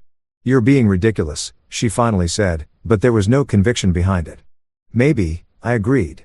Or maybe I'm just tired of being treated like a prop in your one-woman show. That's not fair. You told me to go home in front of a beach full of people because I raised an eyebrow. One eyebrow, Talia. That's all I did. I didn't yell. I didn't make a scene. I just looked surprised that my wife was having another man rub lotion on her back and you responded by humiliating me publicly. So yeah, I went home and somehow I'm the villain here. More silence then. Quieter now. I had to call my mom for money. Ah, there it was. The real reason for this call. Not an apology, not reflection on her actions, not, hey, maybe I treated you like garbage and I should think about why my husband would rather fly 20 hours home than spend another day watching me disrespect him. No, she was mad about the money. I'm aware, I said. You texted me about it several times. Do you know how humiliating that was? She asked, and I almost laughed. Almost. Do I know how humiliating it is to need help in an uncomfortable situation in front of other people? I repeated slowly. Gee, Talia, I wonder what that's like. If only I had some recent experience with public humiliation that I could relate to. That's different. How? Because I actually needed help. You were just being petty. And there it was. The fundamental disconnect in her mind. Her needs were always valid and mine were always petty. Her feelings were always justified and mine were always overreactions. She was the main character and I was just supposed to read my lines and be grateful for the role. I followed your instructions, I said simply. You told me what to do if I was jealous. I did it. That's not petty. That's just listening. You could have just talked to me like an adult instead of running away. I tried talking to you for 3 years, I said, and I was surprised by how tired I sounded. Not angry, just exhausted. Every time you crossed a line, I talked to you. Every time you made me feel small, I talked to you. Every time you chose getting attention from other men over respecting me, I talked to you. And every single time you told me I was being insecure, jealous, or controlling. So, I stopped talking and I started listening instead. Listening to what? To what you were actually telling me. Not your words, but your actions. And your actions told me pretty clearly that you didn't respect me, didn't value me, and didn't think my feelings mattered. So, I left. She was crying for real now. Those big gulping sobs that might have worked on me a year ago, but I'd spent 3 days in peace and quiet, sleeping in my own bed, eating food I actually wanted to eat, watching TV shows I wanted to watch, and not once having to worry about being someone's emotional support audience. And I'd realized something important. I was happier alone than I'd been in years of being with her. Mason, please. She said through the tears. We can fix this. We can go to therapy. We can work on it. I'll be better. I promise. You said that before. I reminded her. After your company Christmas party when you spent 2 hours flirting with your boss while I stood in a corner holding your purse. After your friend's wedding when you dirty danced with the best man and told me to loosen up when I said something. After that concert where you gave your number to the bartender as a joke. Every time you promised you'd be better and every time nothing changed. This time will be different. Yeah, I said quietly. You're right. This time is different because this time I'm done. The line went quiet except for her breathing and the occasional sniffle. So that's it? She finally asked. You're just giving up? I'm not giving up. I said I'm just choosing myself for once. You told me what you wanted. You wanted me to go home. I listened. For the first time in our marriage, I actually listened to what you said instead of trying to decode what you meant or make excuses for your behavior. I didn't mean it, she whispered. That's the problem, Talia. You never mean it. You never mean to hurt me. You never mean to embarrass me. You never mean to disrespect me. But you keep doing it anyway. And I'm tired of being married to someone who keeps accidentally treating me like I'm invisible. Please don't do this. You already did it, I said simply. I'm just accepting it. I hung up then. Didn't wait for her response. Didn't give her a chance to make more promises or shed more tears or try to guilt me into giving her another chance. I just hung up and went back to my stir-fry and Tony Soprano. And I felt lighter than I had in years. After that phone call, something weird happened. Or rather, something weird didn't happen. I didn't block Talia's number. I didn't delete her contact. I didn't go through her Instagram like some kind of digital archaeologist looking for evidence of her latest crisis or public meltdown. I didn't even hate her, which was probably the most surprising part of all. I just unplugged. It was like someone had finally found the off switch to a machine that had been running nonstop for 3 years, making this constant humming noise that I'd gotten so used to, I'd forgotten what quiet sounded like. And now that it was off, man, the silence was deafening in the best possible way. My buddy Chris called me on day 4 of my newly peaceful existence. Chris was my college roommate, the guy who'd been best man at my wedding, even though he'd had some serious reservations about Talia that he'd kept mostly to himself because that's what good friends do. They let you make your own mistakes and then help you clean up the mess after without saying I told you so more than 3 or 4 times. Dude, he said when I answered, I saw Talia's Instagram story. I was at the gym actually working out for the first time in months instead of just paying for a membership I never used. Felt good, felt productive, felt like I was investing in myself instead of managing someone else's emotional stock portfolio. Yeah, I said, not really caring, but curious what new chapter of the Talia drama saga had unfolded. She posted this whole thing about knowing your worth and not letting toxic people dim your light with like a sunset photo and some quote that looked like it came from a Pinterest board for people going through breakups. I laughed, almost dropping my dumbbell. Let me guess, she's the one with worth and I'm the toxic person. I mean, she didn't say it explicitly, but the implication was pretty clear. Comments are a war zone, though. Her followers are not buying it. Good for them, I said, and I meant it. Not in a vindictive way. But in a I'm glad people can see through the performance way. You okay, man? Chris asked, and I could hear the genuine concern in his voice. Like, really okay? Because you sound I don't know. Too okay. I'm great, I said, and realized I actually meant it. I'm not spiraling, not stalking her social media, Not writing angry texts at 2 a.m. that I'm too smart to actually send. I'm just done. And it feels amazing. Huh? Chris said like he was processing this. That's very mature of you, right? I'm as surprised as you are. The thing was, I really wasn't kidding. For the first time in years, I wasn't waking up with this low-level anxiety about what drama the day would bring. Would Talia be upset about something I said? Would she post something that would embarrass me? Would I have to defend her behavior to my friends and family again? Would I spend another evening being her personal photographer while she tried on 17 outfits for a dinner we were already late to? None of that existed anymore. My mornings were mine. My evenings were mine. My mental energy was mine. It was like I'd been carrying a backpack full of rocks for so long that I'd forgotten what it felt like to stand up straight. Work got better, too, which was unexpected. I'm an accountant. Not the most exciting job in the world, but it's stable, pays well, and I'm good at it.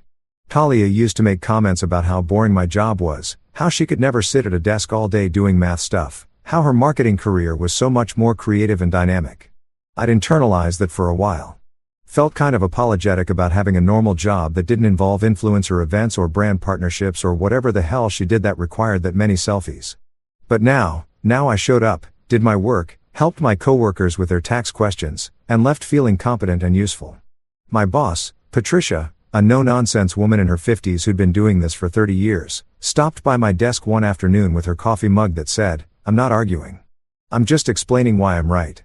"Mason," she said, peering at me over her glasses. "You seem different lately." "Different how?" I asked, hoping this wasn't leading to a conversation about my productivity or something. "Lighter," she said, less stressed. "Did you finally tell that wife of yours to knock it off with the surprise lunch visits?" Talia used to show up at my office unannounced, which sounds romantic until you realize she only did it when she wanted something or needed me to solve a problem she'd created. Patricia had witnessed more than one of these surprise visits that ended with me having to leave early or skip lunch to deal with whatever crisis Talia had manufactured. "We're separated," I said simply.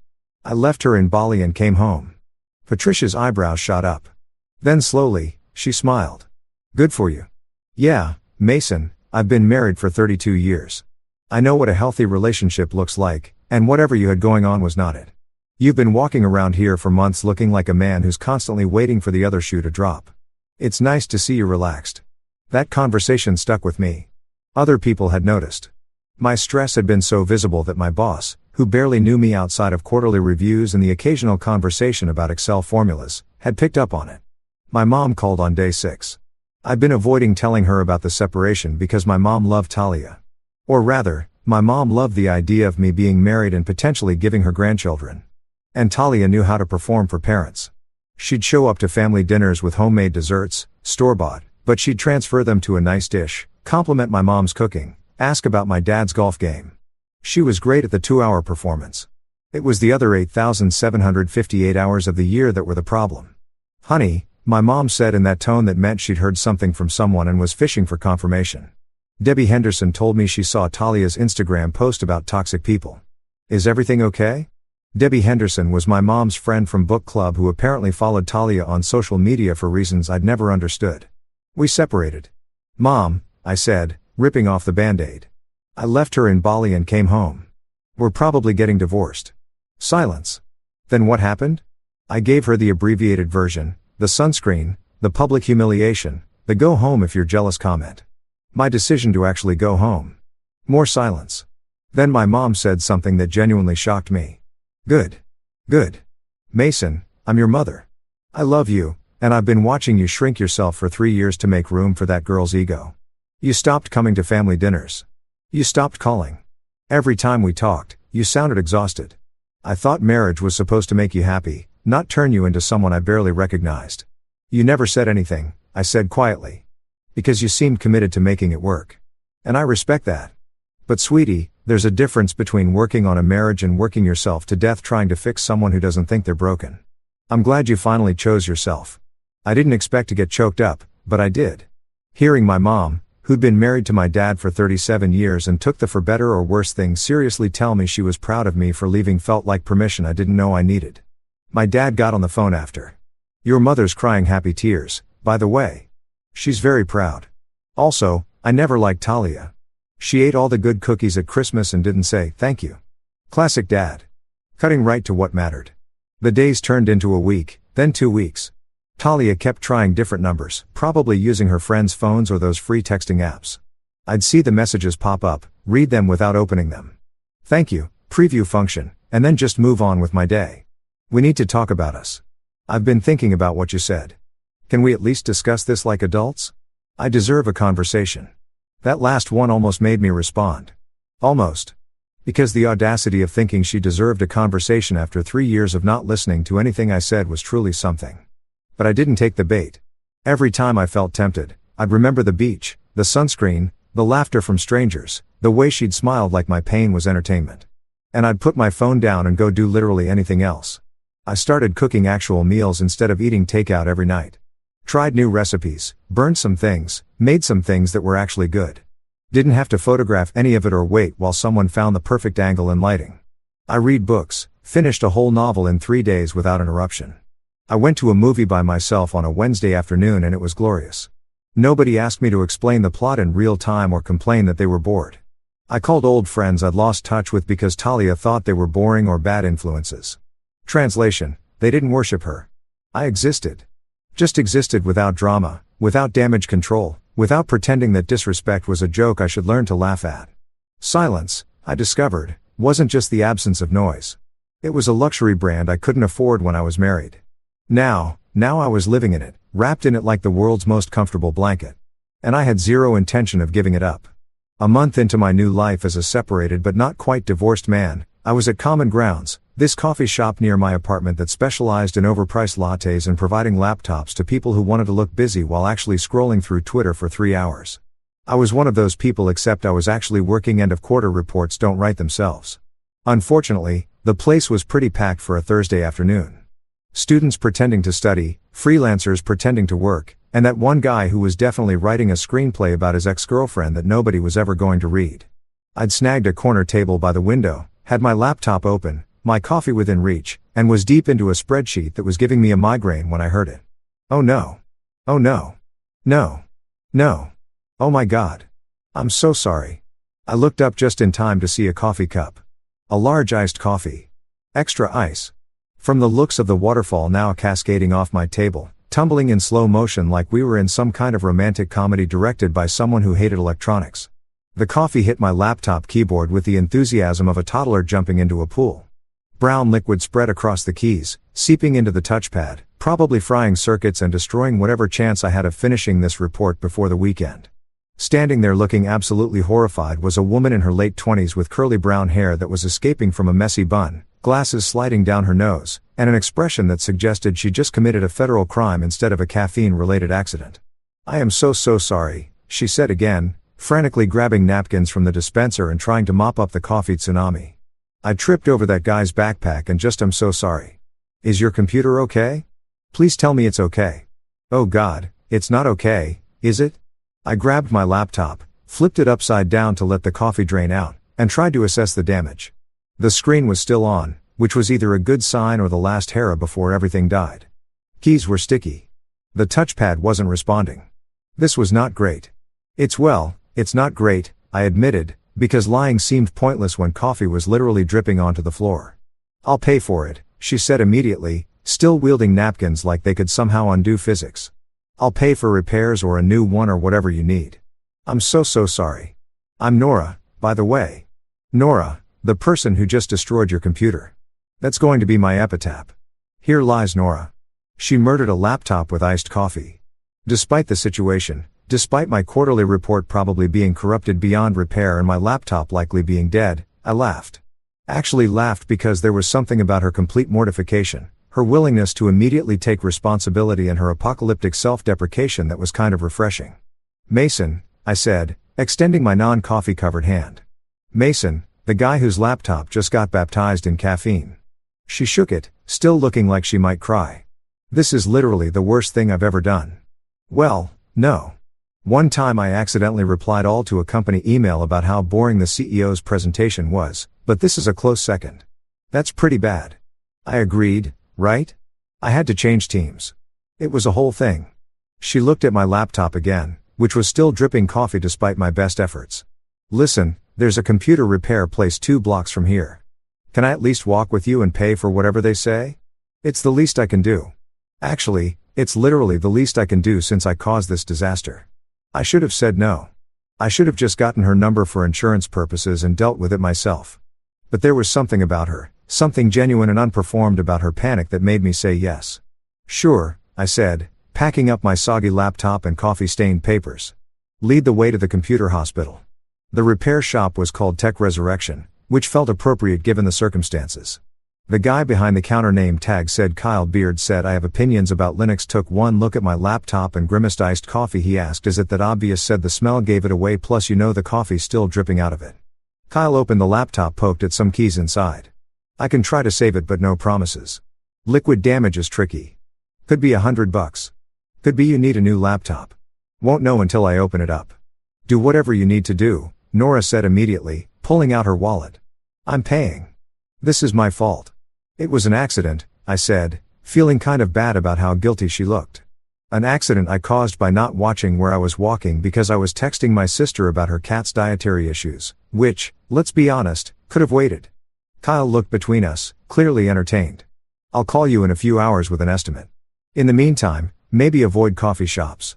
We left the shop and stood on the sidewalk in that awkward way people do when they're not sure if the interaction is over or just beginning. Nora was still clutching her wallet, still looking like she'd committed a war crime instead of spilling a beverage. I really am sorry, she said for approximately the 15th time. I know, I said. You've been very clear about that. I just feel terrible. You were working and I just destroyed everything with my clumsiness. And hey, I interrupted gently. It's okay. Seriously, laptops can be fixed or replaced. It's not like you killed my dog. Do you have a dog? No. Good. Because I'd feel even worse if I had to worry about being a dog murderer on top of being a laptop murderer. I laughed again twice in 10 minutes. That had to be some kind of record for conversations that started with property damage. Look, she said, taking a breath like she was about to make a decision. Can I at least buy you a coffee? A new coffee from a different shop where I promised to keep both hands firmly on the cup at all times. I should have said no. I was technically still married, even if separated. Getting coffee with a woman who just destroyed my laptop seemed like a weird premise for anything. But there was something about Nora, something unpolished and real that made me want to say yes. Sure, I said. But maybe we skipped the iced drinks. We ended up at a different coffee shop 3 blocks away. A quieter place that looked like someone's grandmother had decorated it with lace doilies and inspirational quotes about friendship. Nora got a hot tea because I can't be trusted with cold beverages apparently. And I got a regular coffee. We sat at a table by the window and that's when I realized something strange. The silence wasn't awkward. With Talia, silence had always needed to be filled. She'd get anxious if nobody was talking, would start telling stories or showing me something on her phone or creating drama just to have something happening. But Nora, she just sipped her tea and looked comfortable existing without narrating every moment. So, she finally said, what do you do when you're not having your laptop murdered by clumsy strangers? I'm an accountant, I said, waiting for the usual response. Some joke about how boring that must be or a comment about tax season or the glazed over look people get when you mention spreadsheets. Oh, nice, she said instead. My brother's an accountant, says it's actually pretty interesting once you get into it. Something about financial puzzles. I blinked. Yeah, actually it's kind of like solving puzzles. Most people don't get that. Most people probably haven't spent 4 hours trying to balance a budget for a non-profit that keeps receipts in a shoebox. That was my last job. Nightmare. We talked for an hour. Just talked about work, about life, about her cat-obsessed sister and my dad who ranked cookies by thank you frequency.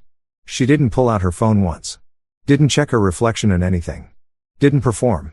She just existed peacefully like a regular human having a regular conversation. When she laughed, it was because something was actually funny, not because she had an audience to impress.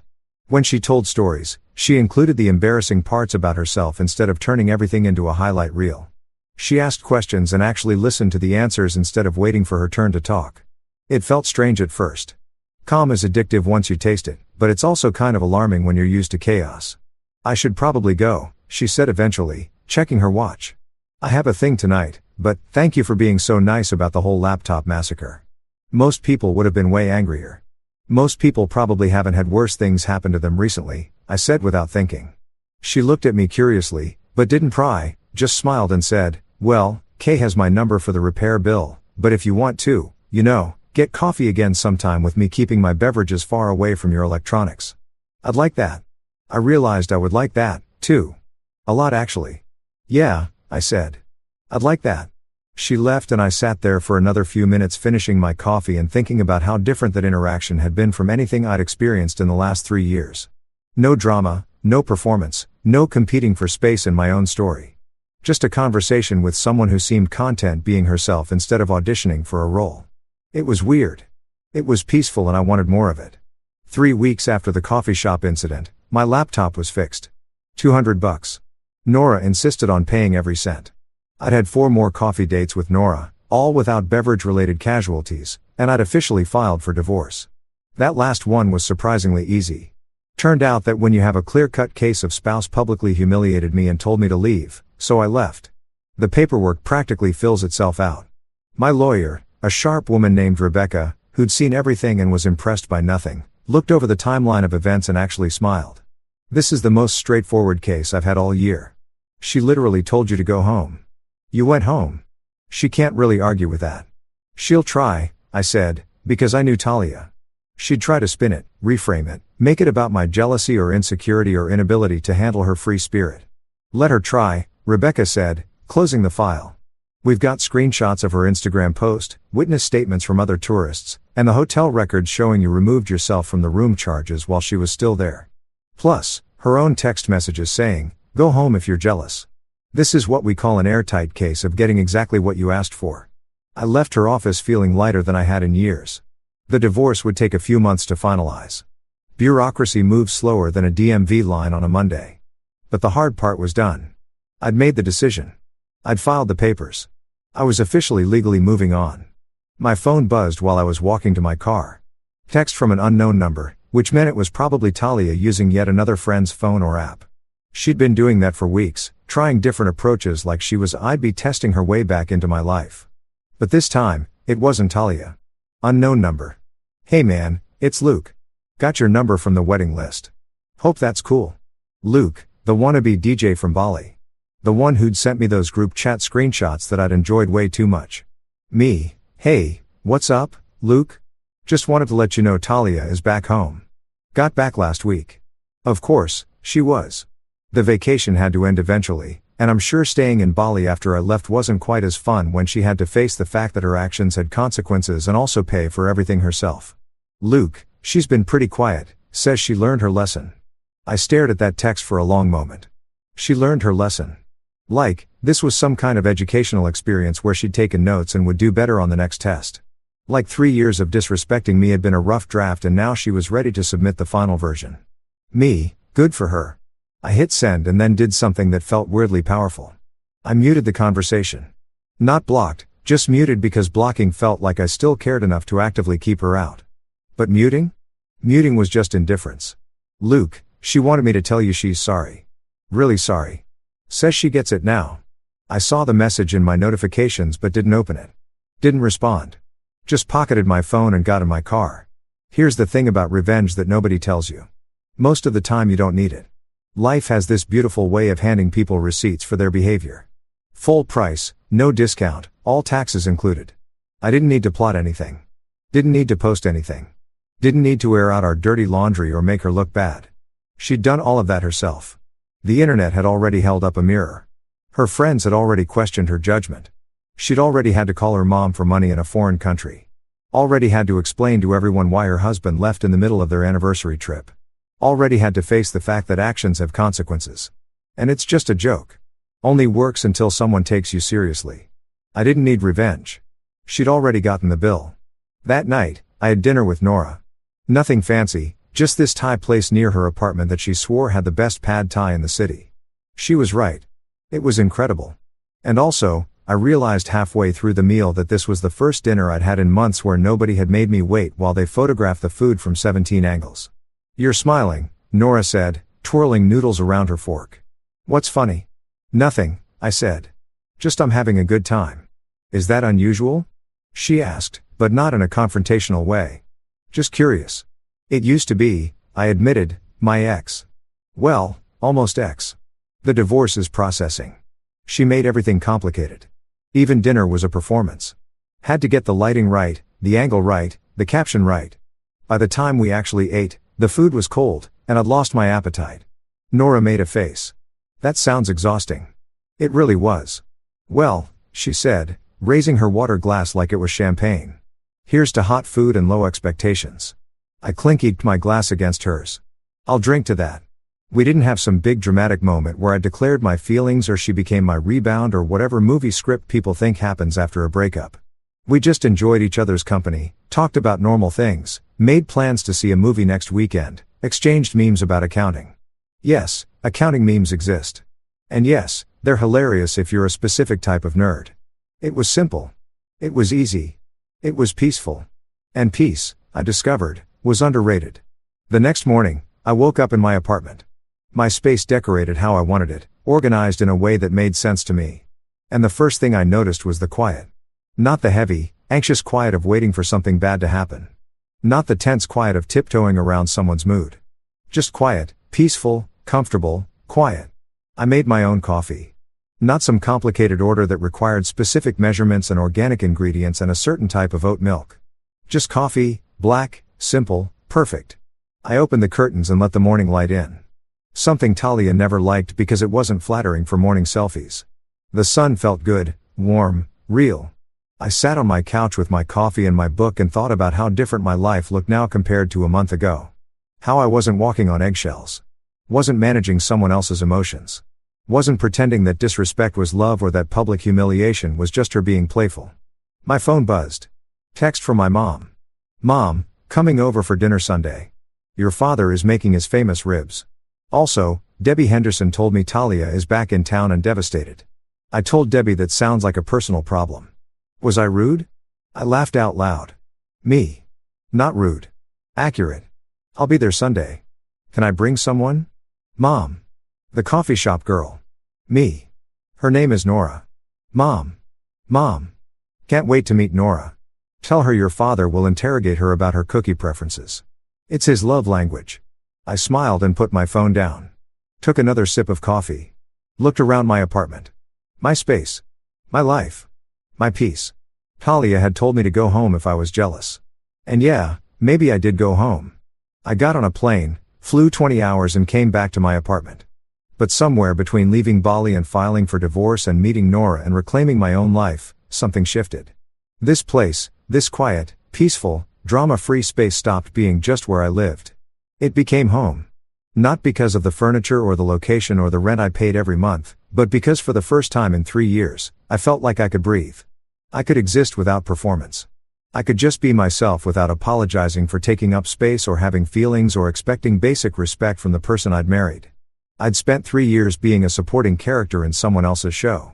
And I'd finally remembered that I was the main character in my own life. And the best part, my story was better without all that manufactured drama. Turns out peace isn't boring. It's just what happens when you stop accepting chaos as normal.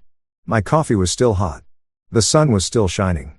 I had a book to read, a date with Nora this weekend, ribs with my parents on Sunday, and absolutely zero drama to manage. Talia could keep her apologies and her lessons learned and her devastation. I didn't need any of it. I didn't need closure or revenge or even acknowledgement that she'd been wrong. I just needed what I had right now. My coffee, my quiet, my peace.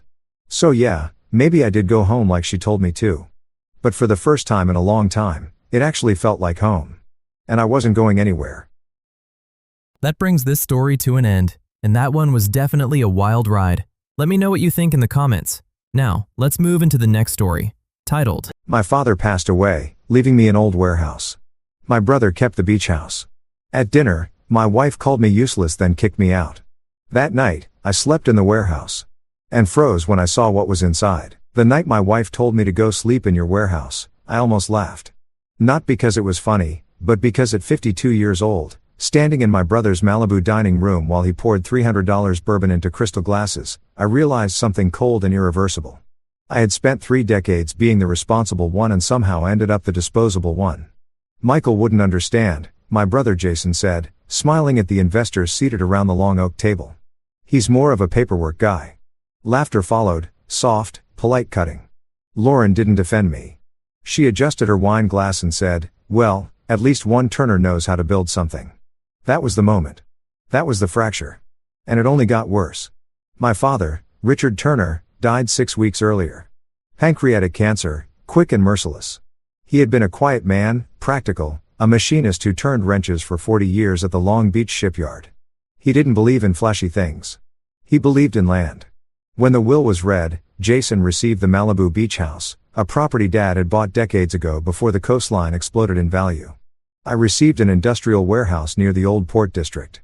Jason had leaned back in the leather conference chair at the attorney's office and said, "Dad knew you like structure, Mike. Concrete, steel, something sturdy." He said it like it was a compliment. The warehouse was 14,000 square feet of rusted siding and cracked asphalt. The beach house overlooked the Pacific. Jason insisted it was equal. "Market value fluctuates," he said. "And let's be honest, you're not exactly beachfront material." I didn't argue. I rarely did. Because my role in this family had always been simple. Absorb tension, fix problems, balance books. Jason built image. I maintained stability. That night at the Malibu house was supposed to be a celebration of legacy. Jason had already refinanced the property, installed glass railings, and hired a media consultant. He was hosting potential investors for a real estate syndicate he called Turner Coastal Ventures. Lauren was glowing under the recessed lighting. She had always admired ambition, especially Jason's version of it. I stood near the end of the table, hands loosely folded, listening to Jason explain leverage ratios with confidence he did not fully possess. One of the investors asked, "What happened to the industrial property I saw that listed in probate filings?" Jason smirked. "Oh, that thing. It's basically scrap land. Michael took it. He's always been good at warehouses." Laughter again. Lauren said lightly, "He'll probably turn it into a spreadsheet." The investors chuckled. Someone tapped their fork against a plate. I felt heat climb my neck, but I kept my expression steady. I have audited supply chains in Texas heat and Michigan snow. I have testified before compliance boards. I know how to sit still while someone underestimates me. But humiliation inside your own marriage is a different temperature. After the guests left, the house grew quiet. Ocean wind pressed softly against the glass walls. Lauren stood by the kitchen island, arms folded. "You didn't say much tonight." "I wasn't asked much." She sighed. "Jason's trying to build something. You could at least act supportive. I've paid property taxes on that warehouse for years while Jason refinanced the beach house twice. That's different." "How?" "Because Jason has vision." There it was. The word I'd been competing with for 15 years. Vision. "And what do I have?" I asked. She hesitated. "Stability," she said finally. "But stability doesn't grow." I watched her face. The subtle disappointment she no longer tried to hide. "You know what investors see," she continued. "They see momentum. They see risk-taking. They don't see someone who double-checks invoices. I protect us from what progress?" The conversation felt familiar. A rerun with sharper edges. Then she said it. "You're 52, Michael, and your biggest asset is a condemned warehouse." It landed heavier than I expected. "I kept us out of debt," I said quietly. "You kept us small." Silence. Ocean wind again.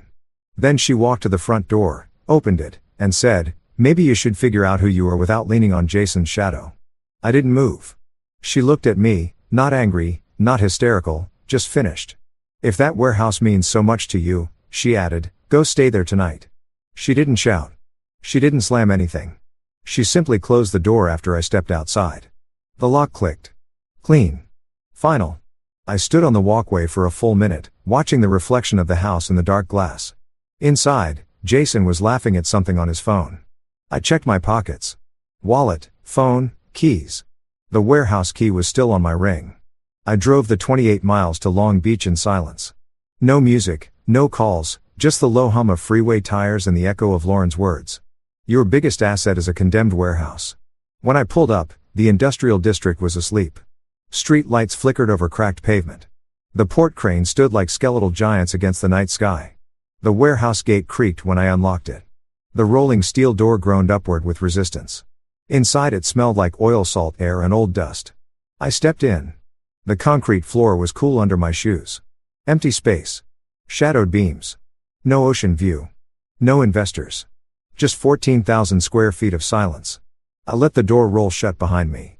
The echo lingered. For the first time that night, my breathing slowed. I walked to the center of the floor and looked up at the metal trusses. "Condemned warehouse," I muttered. Then I saw it. A thick envelope taped to the inside of the breaker panel. Property tax notice stamped 2 days earlier and beneath the classification line in bold municipal print. Industrial multi-use subsurface easement active. Subsurface easement. I stood there longer than I should have. Jason had handled most estate communications. Why hadn't he mentioned that?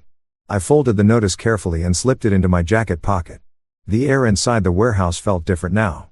Not warmer, not colder, just unfinished. I dragged an old tarp from the corner and laid it flat. Used my folded jacket as a pillow. And as I lay there staring into the dark rafters, one thought pressed steadily into my mind. Jason never came here.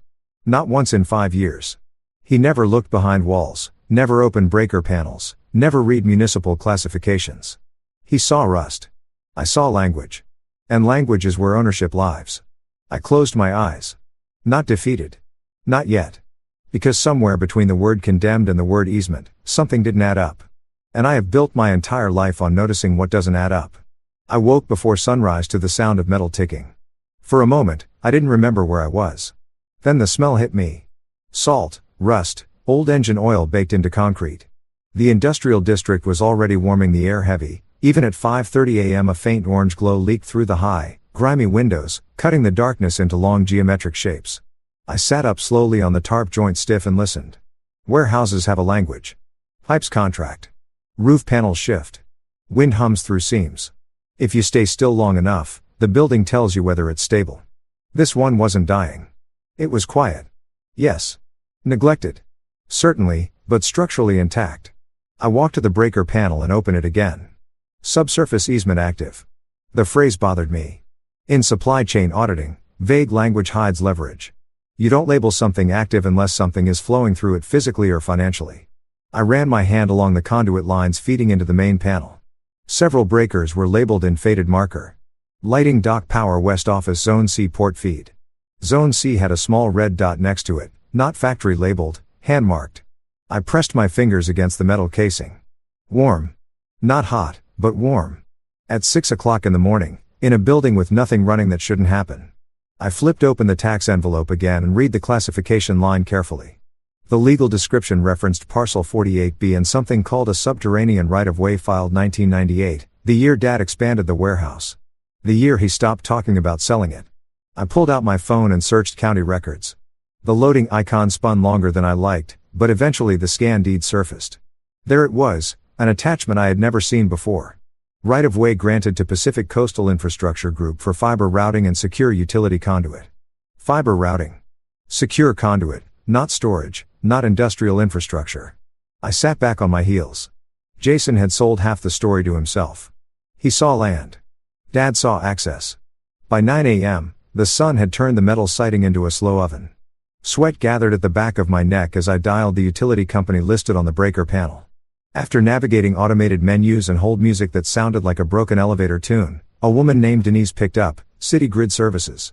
How can I help you? I'm reviewing usage on an industrial parcel in Long Beach.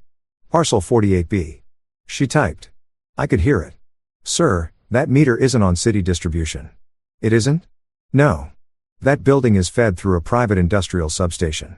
It's a legacy connection. Legacy how? Connected to Port Authority infrastructure. You'd need to contact Pacific Coastal. Does it bill monthly? Yes, through a state or title holder. Has it been active? Pause. Yes, sir. Continuous draw. Continuous as in 24-hour consumption. Yes. Has anyone disputed it? No, sir. I thanked her and hung up. Continuous draw. Not fluctuating. Constant. Data doesn't lie. Someone or something was operating beneath this building. Around noon, a black SUV rolled up outside. I didn't need to check the window to know who it was. Jason stepped out wearing sunglasses and a linen button-down like he was arriving at a marina, not a port district. He didn't knock. He never knocked. The rolling door groaned open, sunlight slicing into the interior. What the hell are you doing, Mike? He said, stepping inside and immediately wiping sweat from his forehead. It smells like a shipyard funeral in here. I slept, I said evenly. You're serious? Lauren told me you stormed off. I didn't storm. He waved it off. Look, I don't care about domestic drama. What I care about is this. He tossed an envelope at me. Final notice. Utility account delinquent. Amount due $8,742.19. $8,000? I asked. It's been accruing. You're the one living here now. I've used zero electricity. Not my problem. Transfer the account into your name. I'm not carrying dead weight. Dead weight? I looked at him for a long moment. Have you ever checked the meter? I asked. He laughed. It's a warehouse, Mike, not Fort Knox. Have you ever reviewed the deed attachments? He rolled his eyes. I hired people for that. Did you read them? He stepped closer, irritation tightening his jaw. You think Dad left something hidden? Is that what this is? Some fantasy where the boring brother finds buried treasure? I didn't answer. He misread silence as surrender. Look, he said, lowering his voice. I have a buyer lined up for this land. Mixed developer. They'll clear it. Build lofts. I need clean title. No delinquent bills. When are you closing? 3 weeks. And have you disclosed subsurface rights? He blinked. What to rent? Easements. Infrastructure. He scoffed. It's junk pipe under dirt. Relax. Junk pipe. I walked to the breaker panel and opened it. Feel that? I said. He hesitated, then pressed his palm against the metal. It's warm, he said reluctantly. Nothing inside is running. So something under it is. He pulled his hand back like he touched something contagious. You're overthinking this, he snapped. Transfer the utilities, clean it up, or I'll have the meter disconnected and the building condemned officially. That would require disclosure, I said. He narrowed his eyes. You always do this, he muttered. You complicate simple things. No, I clarify them. He turned and walked back toward the sunlight. As he reached the door, he said without looking back, you were always better at cleaning up messes than making something big. The door rolled shut behind him. The building hummed faintly in the heat. I walked back to the breaker panel. Zone C, port feed, subsurface easement active. 3 weeks until closing, and for the first time in years, Jason was moving faster than he understood, which meant he was vulnerable. I pulled out my phone and searched Pacific Coastal Infrastructure Group. The name redirected to a subsidiary, which redirected again, eventually landing on a federal contractor page, secure routing services, defense-compliant fiber networks, subterranean hardened vault systems. My pulse didn't spike, it steadied. Because this wasn't buried treasure. It was leverage. And leverage when misfiled becomes ownership. I looked around the warehouse one more time. Jason saw scrapland. Lauren saw embarrassment. But beneath my boots, below concrete and rust, something expensive was running 24 hours a day. And neither of them had ever asked why. The next morning, the heat arrived early. By 8 a.m., the inside of the warehouse felt like the interior of a parked truck in August. Light filtered through the grimy windows in pale strips, illuminating dust that hung in the air like suspended time. I had moved my tarp closer to the east wall where there was at least the illusion of shade. The utility notice sat open beside me. $8,742.19. Jason's handwriting was scrolled across the top in blue ink. Transfer immediately.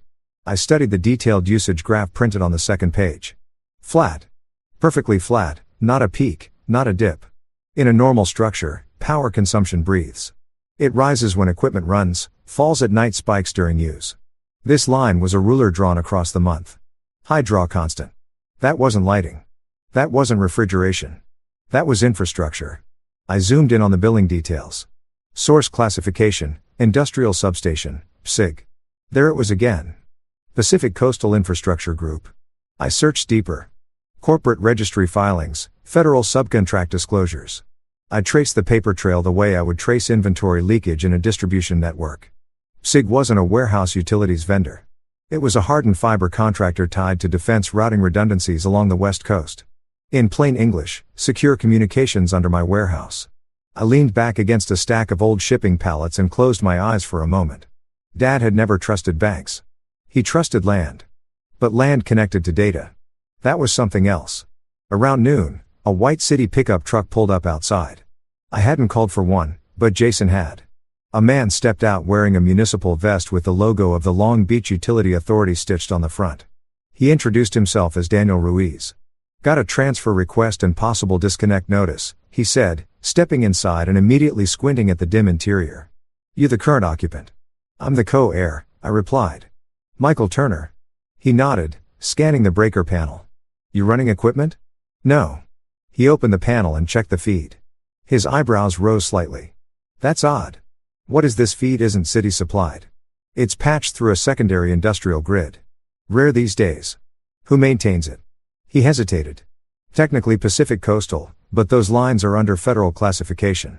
We don't touch them. Can it be disconnected? He gave me a look. You can't just unplug a government backbone because your brother's mad. The word brother hung in the air longer than I expected. Daniel checked the meter housing outside. He ran a handheld scanner across it and let out a low whistle. This is pulling consistent load, he said. Heavy but stable. That's climate control or server grade draw. There are no servers here. He tapped the side of the unit. Then they're not here. He looked at me more carefully now. You know what's under this parcel? Not yet. He wiped his hands on his jeans. Off-record buildings like this near Port Corridor sometimes got retrofitted in the late 90s for redundancy vaults, earthquake-proof routing chambers, climate-stabilized fiber channels, private contract stuff, accessible from inside, usually through a sealed interior access point or external hatch. He paused. You planning to sell? My brother is. He nodded slowly. Well, whoever buys it better read the attachments. After he left, the warehouse felt different. Not mysterious. Define. There's a difference. Mystery implies fantasy. Definition implies paperwork. I walked the perimeter slowly studying the floor. If Dad had granted subsurface access in 1998, there had to be a maintenance portal somewhere. I found it near the west wall, a square steel plate flush with the concrete, painted over, almost invisible unless you were looking for seams. 4 recessed bolts. I crouched down and brushed away dust stamped faintly on the metal. SIG access authorized personnel only. My pulse remained steady. Emotion clouds judgment. Documentation clarifies it. I stood and called the estate attorney listed in Dad's probate file. Evelyn Carter answered on the 3rd ring. Michael, everything all right? I need to review the original 1998 easement filing. There was silence on her end. You found something? She said quietly. I found language. She sighed. Your father insisted that attachment remain intact. Jason tried to classify it as obsolete. Is it? No. Another pause. Michael, that easement includes annual lease compensation tied to federal infrastructure use. The payments were structured to route through the estate trust until both heirs confirmed distribution. My grip tightened slightly around the phone. How much escalating annually? Last disbursement I saw was 5 years ago before your father consolidated accounts. It was approximately $180,000 that year. I stared at the steel plate on the floor. Where did the payments go? They were redirected to a dormant estate account pending confirmation of ownership structure. Your father wanted to protect it from liquidation from Jason. I can't speculate, but you can confirm. She hesitated. Yes. And if the land is sold, the subsurface lease must be disclosed and either transferred or bought out. Federal contracts don't vanish. How much would a buyout cost? At current valuation, conservative estimate between 2 and 3 million. I felt the shift then, not excitement, not revenge, alignment. Jason thought he was selling scrap land for $400,000. He was standing on top of infrastructure worth 10 times that without realizing it. Evelyn, I said carefully, if Jason attempts to sell without disclosing subsurface rights, it would constitute misrepresentation and liability, substantial. I ended the call and sat down on an overturned crate. For 30 years, I had been the quiet one, the cleaner, the fixer, the one who double-cheated.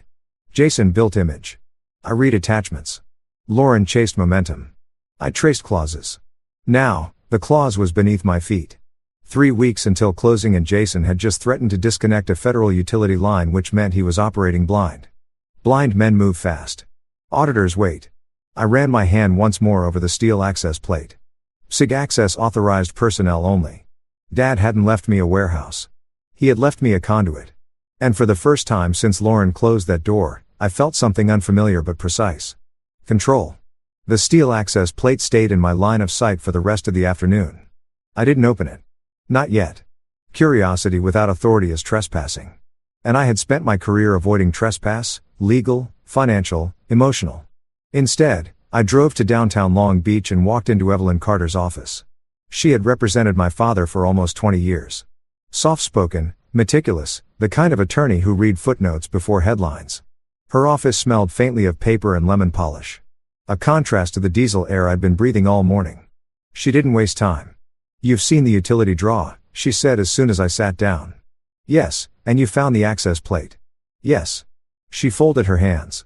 Your father insisted on very specific language in the 1998 agreement. He believed infrastructure would outlast market cycles. Jason thought it was obsolete. Jason never read it. She pulled a thick file from a cabinet and placed it in front of me. Pacific Coastal Infrastructure Group Subterranean Lease and Right-of Way. Stamped Federal Defense Subcontract.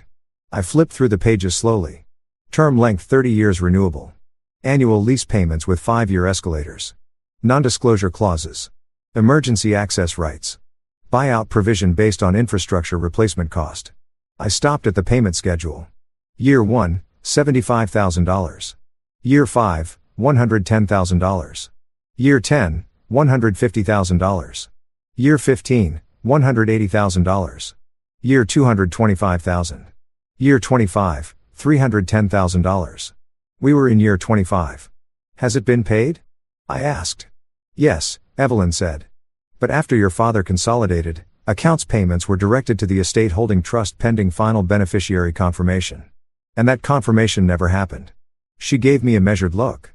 Jason submitted incomplete documentation twice. Your father refused to sign off on sole ownership before he passed. Why? Because he knew the value of what was below the warehouse. I leaned back.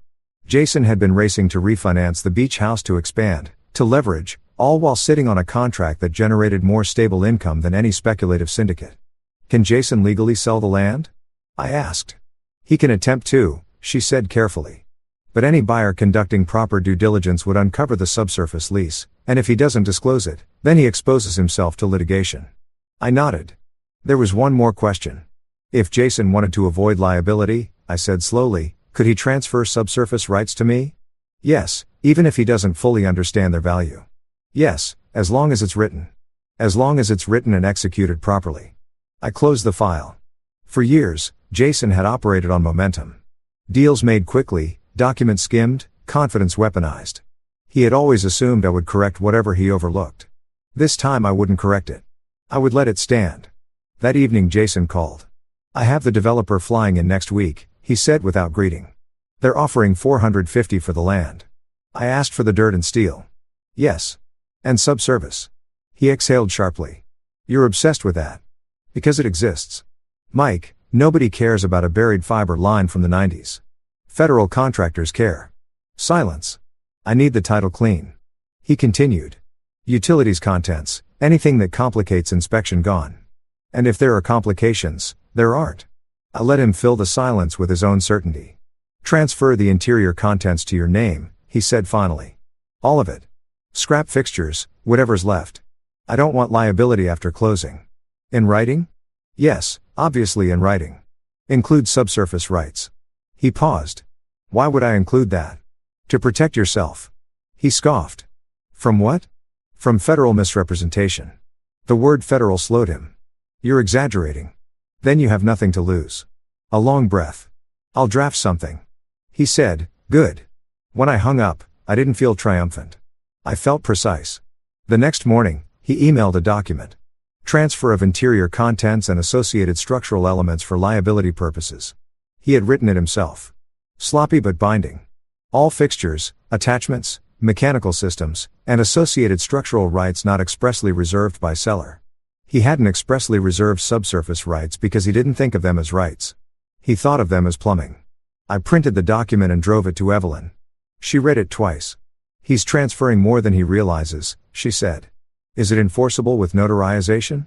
Yes. We met Jason at a coffee shop near the marina. He wore sunglasses indoors. He signed without hesitation. Congratulations, he said lightly. You're officially the owner of a pile of rust. I signed. We notarized.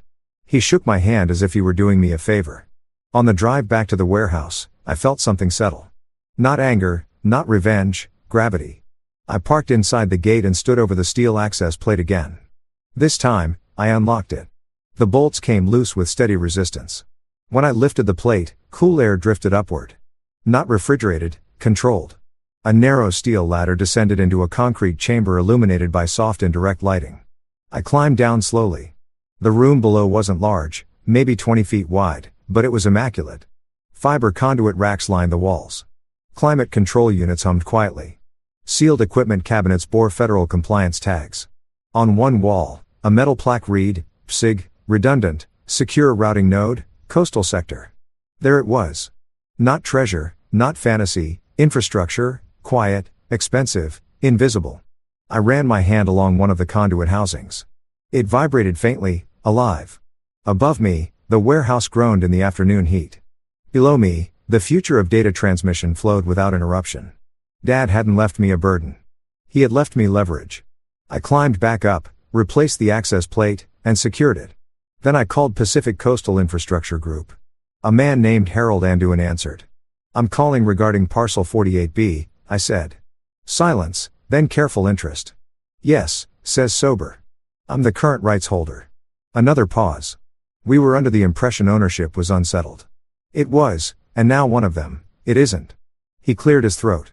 "We have been attempting to route lease payments for several years." "I'm aware." There was a subtle shift in his tone. "Are you interested in maintaining the agreement?" he asked. "Or discussing buyout?"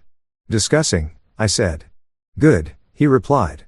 For the first time in decades, someone spoke to me not as an afterthought, but as the controlling party. When I hung up, the warehouse felt different again. Not lonely, not condemned, activated. Jason was preparing to sell scrap land. He didn't know the land wasn't the product, it was the platform, and he had just signed it over. The closing was scheduled for the following Thursday. Jason texted me the details as if I were a delivery service he'd hired. 10 a.m. Harborview title. "Be there to confirm vacancy." Vacancy? That word would have amused me once. Now it sounded reckless. For the next 5 days, I moved deliberately. Pacific Coastal Infrastructure Group sent 2 representatives to the warehouse, not in black SUVs, not in secrecy, but in pressed button-down shirts and quiet efficiency. Harold and Guianne arrived with a compliance officer named Marisol Vega. They wore no badges of authority beyond the calm that comes from knowing you are protected by federal contract. We stood over the steel access plate together. "You have documentation?" Harold asked. I handed him the notarized transfer. He read it slowly. "All associated structural rights not expressly reserved by seller," he murmured. He looked up at me. "Your brother did not reserve subsurface." "No." Marisol nodded once. "Then we are speaking with the correct party." They descended into the chamber and conducted their inspection. I stayed above listening to the muted cadence of professional conversation below the concrete. After 40 minutes, they climbed back up. "Mr. Turner," Harold said carefully. "We have been holding 5 years of escrowed lease payments pending confirmation of beneficiary." "How much?" I asked, though I already had an estimate. $2,432,000 including escalation and penalties for delayed routing. The number did not hit me like a lottery win. It landed like validation. "In the buyout?" I asked. Marisol stepped forward. "Based on current infrastructure replacement cost and redundancy value, we would propose a buyout at $3.8 million for subsurface rights only." "Yes. And the land above no operational concern to us." Jason was selling the land for $450,000. He had signed over rights worth nearly 9 times that without reading. "I'll consider the buyout," I said evenly. Harold nodded. "Until then, lease payments will resume quarterly to your designated account." After they left, I stood alone in the warehouse again. Sunlight filtered through the high windows. Dust still floated. Nothing on the surface had changed, but beneath it, value was flowing. That evening, Lauren called. Her voice was softer than it had been in weeks. "Jason says, you're being difficult about the sale." "I'm being precise. He's under pressure." He chose that silence stretched between us. "You've been gone almost a week." She said, "Yes, this isn't sustainable." "What part?" you warns. "You sleeping in a warehouse?" "I'm not sleeping in it. I'm evaluating it." She exhaled. "You always turn everything into analysis and you always turn everything into momentum." She didn't respond. "I didn't mean what I said," she added finally. "Which part about you being small?" I let the quiet sit. "Lauren," I said gently. "I was never small. I was stable." There was nothing left to argue about. Thursday arrived clear and bright. Harborview title occupied a glass building overlooking the marina, a place designed to make transactions feel clean. Jason was already there when I arrived, leaning against the reception desk, sunglasses pushed up on his head. "You ready to unload your palace?" He joked. "I'm ready to confirm paperwork," I said. The developer, a man named Carl Benson, shook my hand firmly. "Industrial conversions are hot right now," he said. "You brothers sitting on a gold mine." Jason laughed. "Not this one." We moved into the conference room. Documents were laid out in careful stacks. Carl reviewed disclosures. Then he paused. Subsurface infrastructure? He asked. Jason waved dismissively. Obsolete fiber lines. Nothing active. Carl looked at me. Active? He asked. I met his gaze calmly. Lease active, payments current. Jason turned toward me sharply. What are you talking about? Carl's attorney leaned forward. Mr. Turner, if subsurface rights are active under federal lease, this property cannot be transferred free and clear without disclosure and assignment. Jason's face lost color. That's ridiculous, he said. It's scrap conduit. I slid a folder across the table. Inside were the notarized transfer Jason had signed, SIG lease confirmation, escrow release statement, federal compliance acknowledgement. Carl's attorney read quickly. Silence thickened. Jason, Carl said slowly. You represented this parcel as unencumbered. It is, Jason insisted. It isn't, I said quietly. His head snapped toward me. You knew? He asked. I read the attachments. Carl closed the folder. This deal cannot proceed under current representations, he said. We will require full infrastructure disclosure and reassessment evaluation. Jason's composure cracked. You transferred liability to him, he said, pointing at me. He owns the contents. Not liability, I corrected. Rights. Carl's attorney spoke carefully. The executed document transfers subsurface structural rights. That includes easements unless expressly reserved. Jason looked as though the air had thinned. You can't be serious, he whispered. I am, I said. The room shifted subtly, not dramatically. Not explosively, just decisively. Jason had built his identity on control, and for the first time, he had miscalculated publicly. Carl stood. We LLB in touch, he said. The developer and his attorney left. Jason remained seated. You did this on purpose, he said. No, I replied. You did. He stared at the table. You were supposed to fix things, he said quietly.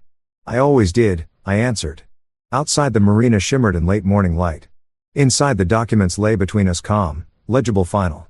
Jason had chased leverage. I had followed language and language had won. Jason didn't speak for nearly a full minute after the developer walked out. The conference room felt smaller without the illusion of momentum. Sunlight poured through the glass wall overlooking the marina, bright and indifferent. Boats moved in slow arcs across the water as if nothing significant had just shifted. You set me up, Jason said finally, his voice low. I remained seated. No, I said calmly. I asked you to read. He leaned back in his chair, running both hands through his hair. The confidence he wore like a tailored jacket had slipped. What remained was something closer to panic. You could have told me, he said. I did. You didn't say it was worth millions. You didn't ask. He stood abruptly and paced toward the window. 450,000, he muttered. I had that lined up. That would have cleared the bridge loan. The bridge loan? Of course. Jason had leveraged the beach house against projected sale proceeds from the warehouse. He had been counting money he didn't fully understand. I can still fix this, he said, turning back to me. We'll renegotiate, split the subsurface buyout 50-50. It's no longer 50-50, I said evenly. He blinked. What does that mean? It means you transferred subsurface structural rights to me, not liability, ownership. His jaw tightened. That document was about scrap. It wasn't.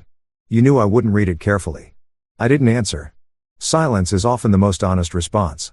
He exhaled sharply and looked toward the door as if expecting someone to rescue the situation with a technicality. No one did. We left Harbor View title separately. Jason's car pulled out fast tires, chirping lightly against the curb. I drove back to the warehouse. The industrial district looked exactly the same as it had the night Lauren closed the door behind me. Port cranes in the distance, trucks rumbling through intersections, air thick with salt and exhaust. But the difference wasn't visible from the street. It was beneath it. Pacific Coastal Infrastructure Group called that afternoon. Harold's voice carried measured satisfaction. We understand the attempted sale has been suspended. Yes. Would you like to proceed with buyout discussions? I would. We scheduled a formal valuation meeting for Monday. That evening, Lauren came to the warehouse. She stepped carefully over cracked asphalt and heels not designed for industrial ground. The sun was setting behind the port cranes, casting long shadows across the concrete. She paused at the open rolling door and looked inside. You're really staying here, she said quietly. For now. She walked in slowly, scanning the rafters, the concrete floor, the stillness. It's not safe, she said. It's stable. She stopped a few feet in front of me. Jason says, you sabotaged the deal. I disclosed what he ignored. He's under a lot of pressure. He created that pressure. She folded her arms, not defensively, thoughtfully. There's talk of a lawsuit, she said. I expect there will be. She hesitated. And the subsurface rights. They're mine. Her eyes searched my face for exaggeration. There's a federal lease, I explained. 25 years active, escrowed payments. How much enough? She swallowed. And now, come on, now I decide whether to continue the lease or sell it. The evening air cooled slightly as the sun dipped lower. Lauren walked toward the center of the warehouse and turned slowly in a circle. I thought this place was worthless, she admitted. Most people only see what's on the surface. She looked at me carefully. I didn't mean what I said. You meant it, I replied gently. You just didn't understand it. Tears welled briefly in her eyes. Not dramatic, not performative, just quiet realization. I wanted momentum, she said. I offered stability. I thought stability was small. It isn't. We stood there in the fading light, surrounded by steel and silence. I don't know what happens next, she said. I do, I answered softly. Monday came with clean paperwork and numbers. SIG offered $3.8 million for full subsurface buyout. After taxes and legal structuring, I would clear just under $3 million. Quarterly lease payments were no longer necessary. The buyout would be immediate. I signed, not quickly, not impulsively, but decisively. The funds cleared within 72 hours. Jason called the following week. His tone was no longer sharp. It was strained. The developer backed out, he said. They're claiming misrepresentation. I'm aware the bridge loan is due. I'm aware you're just going to let this happen. I'm not letting anything happen. He inhaled shakily. You always said we were in this together. No, I said calmly. You said that. Silence. I can fix the beach house, he continued. Refinance, recover. We just need time.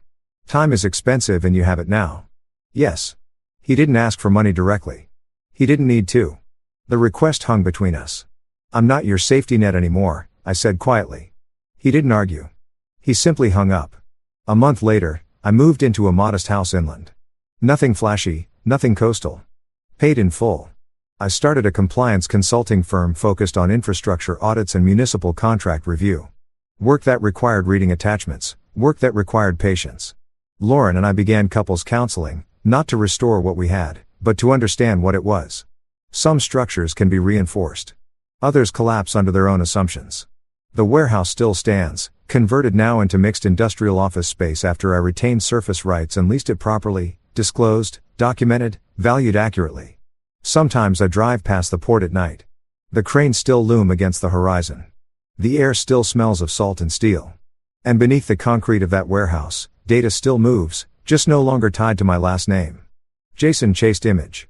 Lauren chased momentum. I followed language. And language in the end defined ownership. That brings this story to an end. Honestly, a pretty interesting one if you ask me. Let me know your thoughts down below, and let's start with the next one right away. This one is titled, For 4 months, my wife refused to touch me. Said she was too tired. Then at 1 a.m., I saw the blue glow from her phone bouncing off her pillow. She was texting someone. I'm head of cybersecurity. I pulled the logs. The number saved as HR department belonged to our CFO. Seattle rain doesn't actually fall, it just hovers around you like a silent accusation. And on that particular Tuesday night in October, I could feel every molecule of that damp air pressing through the walls of our $3 million smart home while I lay flat on my back at 1:45 in the morning, staring at the ceiling like it had answers I hadn't asked for yet. My name is Ryan Coldwell. I put in 12 years with the Marines before moving into corporate cybersecurity. And I'll tell you this, the silence that can exist between two people sharing a bed at 1 o'clock in the morning hits harder than anything I ever encountered in a combat zone. Emily's back was facing me, same as it had been for 123 nights straight. And before you say anything, yes, I was absolutely keeping count, because that's just how my brain operates when the numbers stop making sense. 9 years of marriage teaches you things you never expected to learn, like the exact rhythm of your partner's breathing when they're actually asleep. And Emily wasn't asleep. Her shoulders were too rigid for that. And there was that unmistakable blue glow bouncing off her silk pillowcase, the one she'd insisted we absolutely needed because regular cotton was apparently beneath us now. She was texting somebody at 1 in the morning and pretending she'd been too wiped out to move. 6 months ago, the version of me from back then would have reached over, touched her shoulder gently, and tried to remind her of who we used to be, Two people who couldn't fall asleep without being wrapped up in each other. But I wasn't that guy anymore.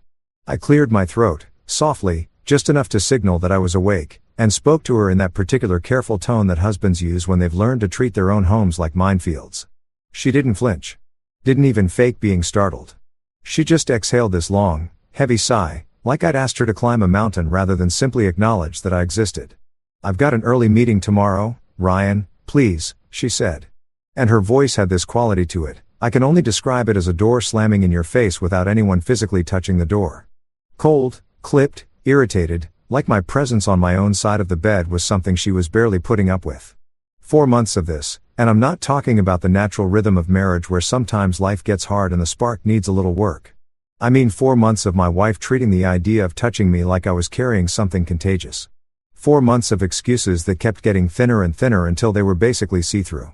4 months of watching the woman I'd built everything with slowly become a stranger who just happened to have my last name and use my address. The bed we'd once thought of as our private sanctuary had turned into a no man's land, and she'd made it very clear exactly which side of the line I was allowed to occupy. I got up without another word, because honestly, what was left to say, and made my way to the kitchen for a glass of water. The house was dark except for the soft ambient glow of the smart lighting system I'd installed myself, because engineers do that. We see something that could work better and we fix it. Except whatever had broken between me and my wife was apparently outside my area of expertise. The kitchen calendar caught my eye, and something tightened in my chest when it hit me that today, technically, since it was already past midnight, was the anniversary of our first date.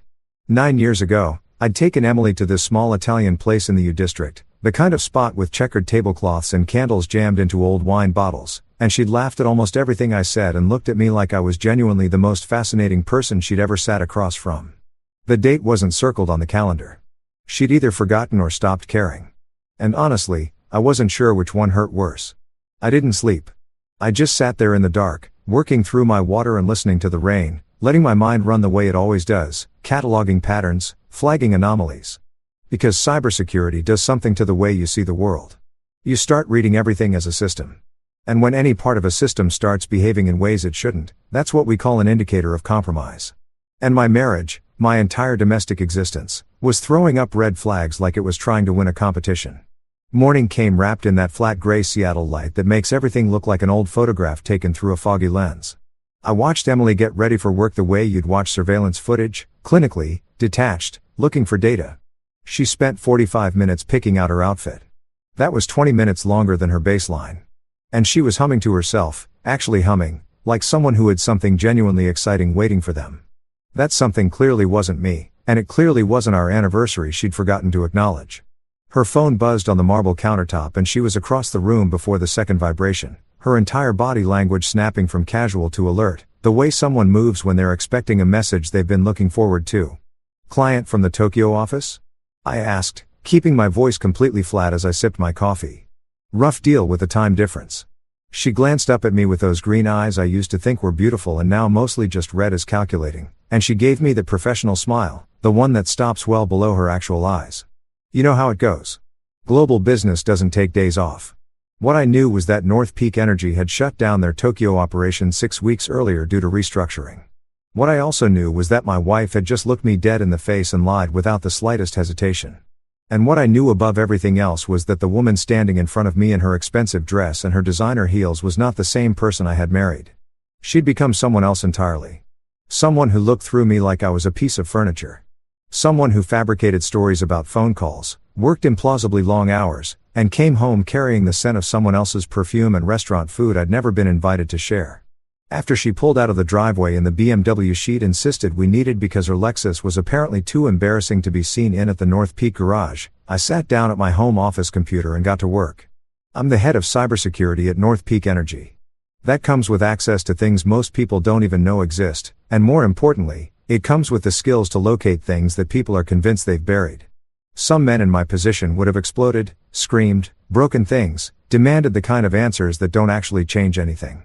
But I wasn't some men. I was a former Marine who'd spent 12 years learning that the first principle of any operation is intelligence. You never show your cards until you're ready to play the hand. First thing I did was pull the GPS data from Emily's company phone, which I had completely legitimate access to as the company's security administrator. What I found was interesting. in the way that things you already suspected being confirmed is a particular kind of interesting.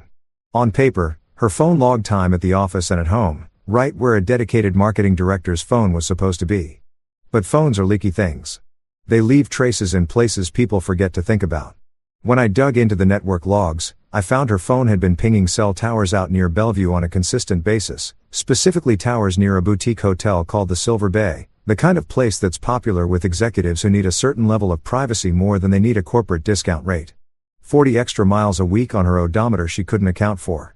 Regular visits to a hotel that had nothing to do with any marketing campaign I could find. And restaurant receipts for places serving oysters and champagne, which was notable because Emily had always told me she hated oysters. Said they reminded her of snot. Apparently her palate had changed, or more likely, someone else had been doing the ordering. The pieces started clicking together with the cold, mechanical precision of a puzzle you desperately wish you could stop working on but can't. The new gym habit. The hotel lobby perfume she'd started wearing. The way she'd started calling me Ryan instead of the nickname she'd used for years. The wardrobe upgrades. The late nights. The business trips that didn't line up with anything on her actual schedule. Every single detail was another data point in an equation I didn't want to solve but couldn't stop myself from calculating, because that's the part of my brain I can't turn off. It finds the truth whether I want it to or not. That night I stayed late in the server room at work.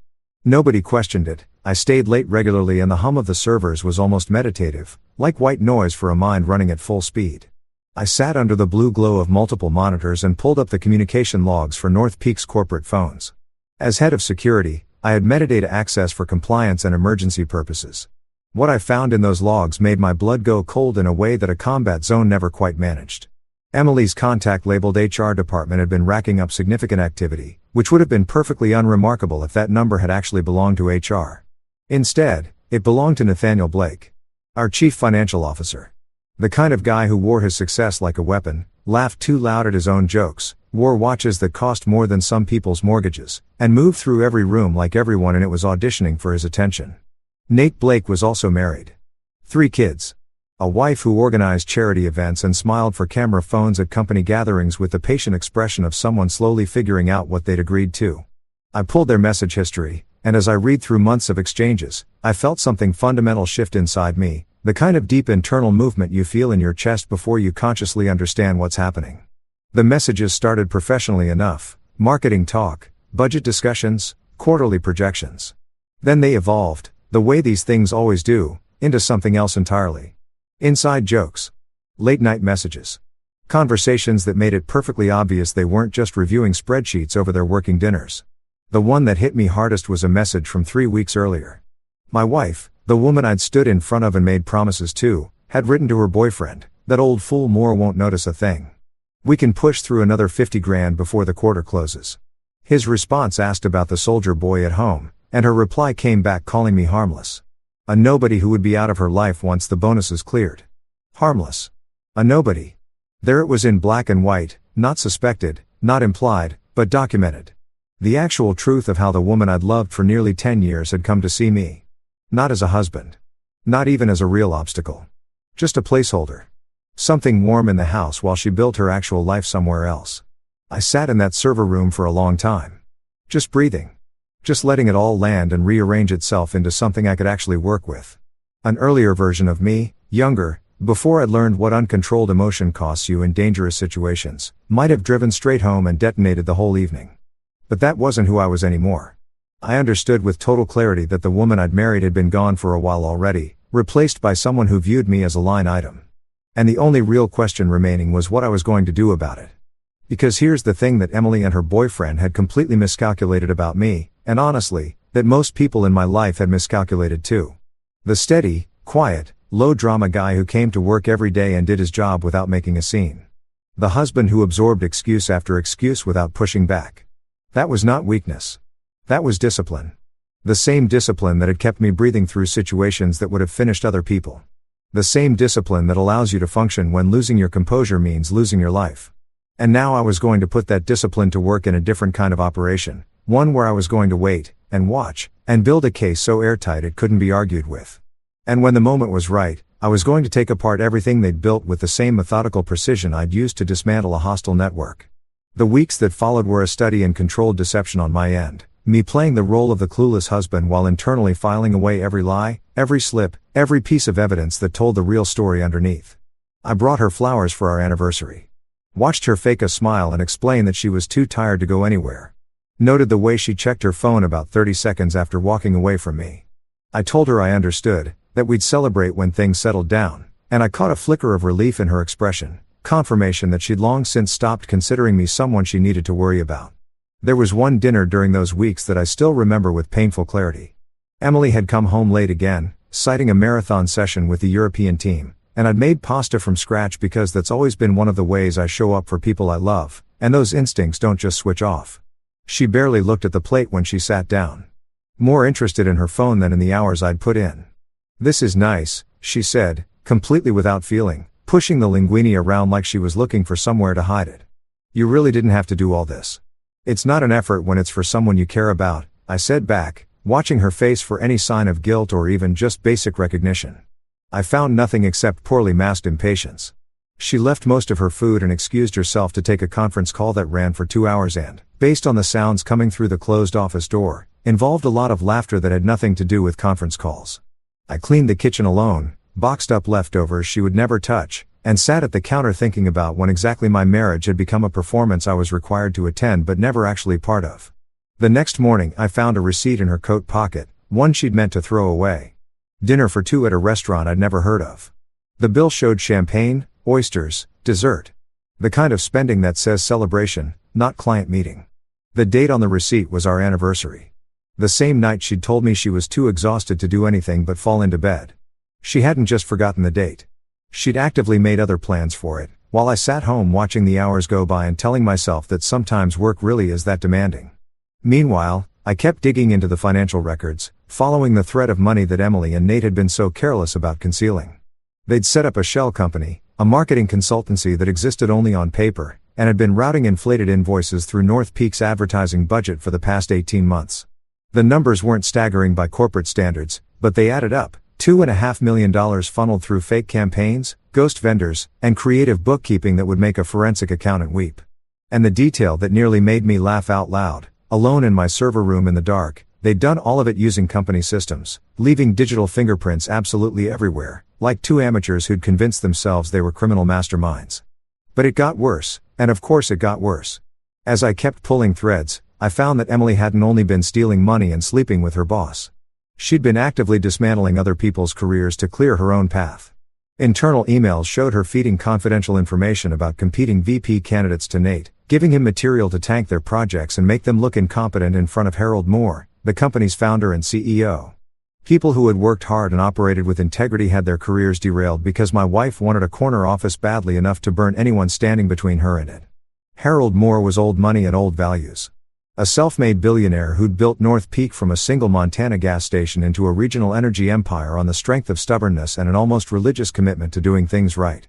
The kind of man who still sometimes answered his own phone and could recall by name employees he'd crossed paths with once at a company picnic 3 years back. He was also the kind of man who took betrayal personally, the kind of personally that has consequences. When I finished compiling everything, I knew exactly whose desk it needed to land on. The meeting with Harold happened on a Thursday afternoon in his corner office on the 40th floor, where you could see all of Seattle laid out below like a blueprint of everything he'd built. I walked in carrying a black folder packed with printouts, every email, every transaction, every piece of documentation I'd collected, and set it on his desk without any preamble, because Harold was a man who appreciated getting straight to it. "What's this, Coldwell?" he said, not looking up from his screen. "You putting in for time off or something?" "No sir," I said, keeping my voice steady and professional. "This is an internal security audit documenting potential financial irregularities. Approximately $2.5 million in fraudulent transactions over the past 18 months. That got his full attention. He slowly closed the laptop and looked at me with those gray eyes that had made plenty of opponents sweat across negotiating tables. Harold Moore at 63 still looked like he could handle himself in most situations.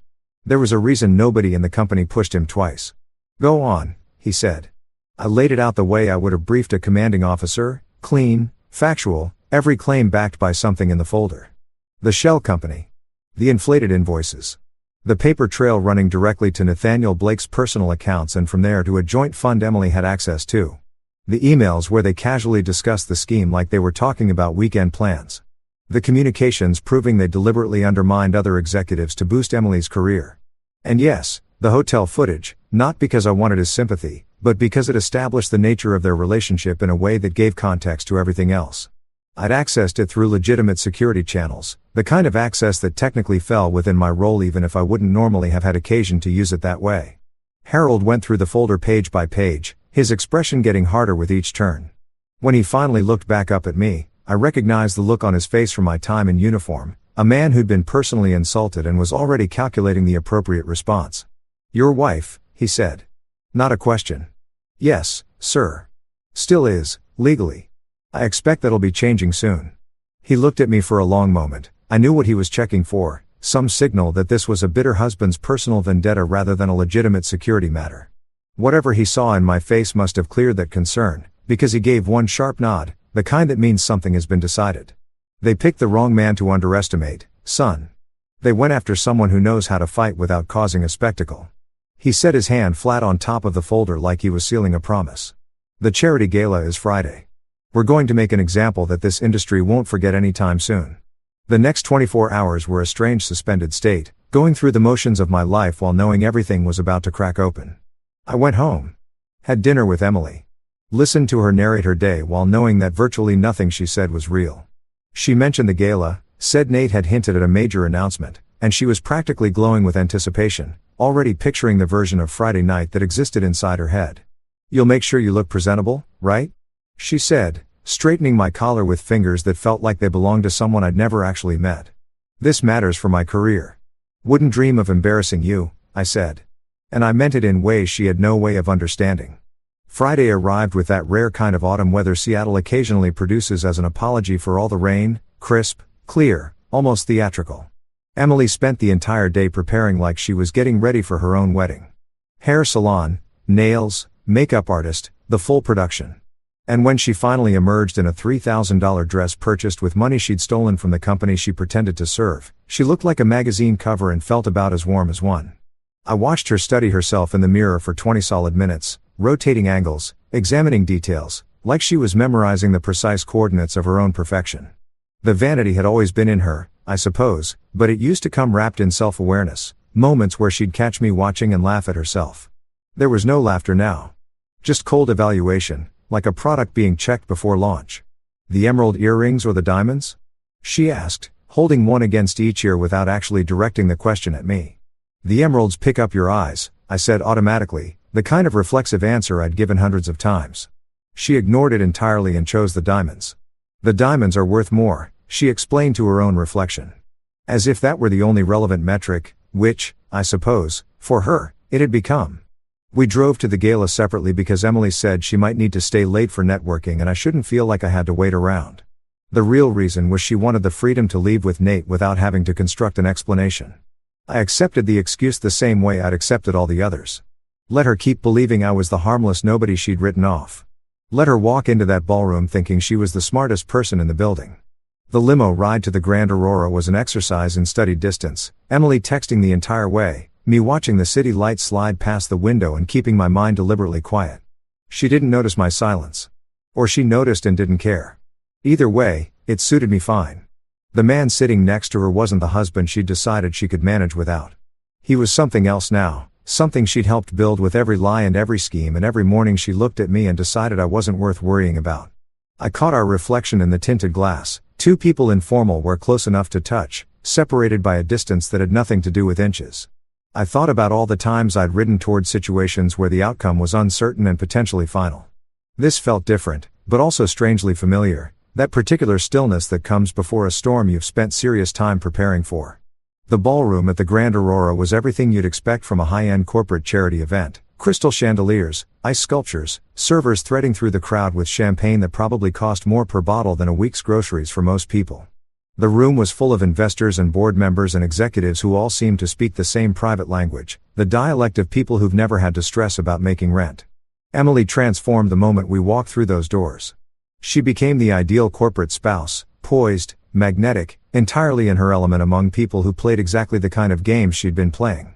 I spotted Nate immediately across the room, stationed near the stage with that predatory grin he wore like a badge, looking every inch the polished CFO in his custom suit and his obscenely expensive watch. He caught Emily's eye and gave her a small nod that probably read as innocent to anyone who wasn't actively watching for it. She responded with a slight adjustment of her hair that might as well have been a signal. These two had convinced themselves they were being clever and subtle, when anyone with a functioning brain and a reason to look could read them like a billboard. I spent the cocktail hour making polite conversation with mid-level managers who seemed mildly surprised to discover the cybersecurity director could discuss things unrelated to network architecture. One of them, a woman from accounting named Linda, sharper than her title suggested, asked about Emily with the kind of studied neutrality that told me she probably already had her own suspicions. "Your wife seems to be doing really well," Linda said, watching Emily work the room. "She's certainly made an impression on the executive team." "She has a talent for making impressions," I agreed, keeping my voice perfectly even. And Linda gave me a look that said she understood exactly what I wasn't spelling out. Dinner was an elaborate multi-course affair with the kind of wine pairings that only exist for people on expense accounts. I was seated at a table with board members who spent most of the meal comparing golf scores and discussing vacation homes in Maui. Emily was positioned closer to the stage, flanked by Nate and a couple of other executives who absorbed her every word like she was dispensing rare wisdom rather than running a charm offensive. She glanced at me exactly once during the entire meal, a quick sweep of the eyes to confirm I was still in my designated spot, then returned to her actual audience. The evening moved through its standard paces, speeches about community investment and charitable giving, the usual declarations of commitment to excellence. Emily circulated like someone running for something, introducing herself to board members, laughing at jokes that didn't warrant it, keeping herself in orbit around the stage. She barely registered my presence all night, except to occasionally steer me away from conversations she considered above my station. Around 9 o'clock, Harold Moore stepped up to the stage and the room went quiet in the particular way it does when someone powerful commands attention without trying. He looked distinguished in his tux, the picture of a man who'd earned everything he had, and when he smiled at the crowd there was nothing in his expression to telegraph what was about to happen. "Ladies and gentlemen," he began, his voice carrying easily across the room without any amplification needed. "Tonight we're here to talk about transparency and the direction of this company. But I've always believed you can't build a real future without first being honest about the present." Emily elbowed me in the ribs, her face lit up with anticipation. "This is it," she whispered. "He's announcing the restructuring." I didn't respond. I just watched as Harold nodded to the technician at the AV panel, and the enormous screen behind him blinked to life. Emily went pale so quickly I genuinely thought she might pass out. And from across the room I could see Nate Blake go completely still mid-smile as his own words appeared on a screen the size of a small building, displayed in front of 400 of the most influential people in Seattle's business community. "That old fool Moore won't notice a thing. We can push through another 50 grand before the quarter closes. What about the soldier boy at home? Ryan? He's harmless. A nobody who will be out of my life as soon as the bonuses hit." The silence in that ballroom was total. The kind where you can actually hear the ice shifting in the champagne buckets. And then Harold's voice cut through it like a blade. "These messages," he said, in a tone that was almost conversational, "were exchanged between my chief financial officer and my director of marketing over the past several months, as part of a scheme that defrauded this company of over $2 million and deliberately destroyed the careers of several hard-working executives whose only mistake was standing in someone else's way." The screen shifted to financial documents, transaction records, the full paper trail laid out in undeniable detail.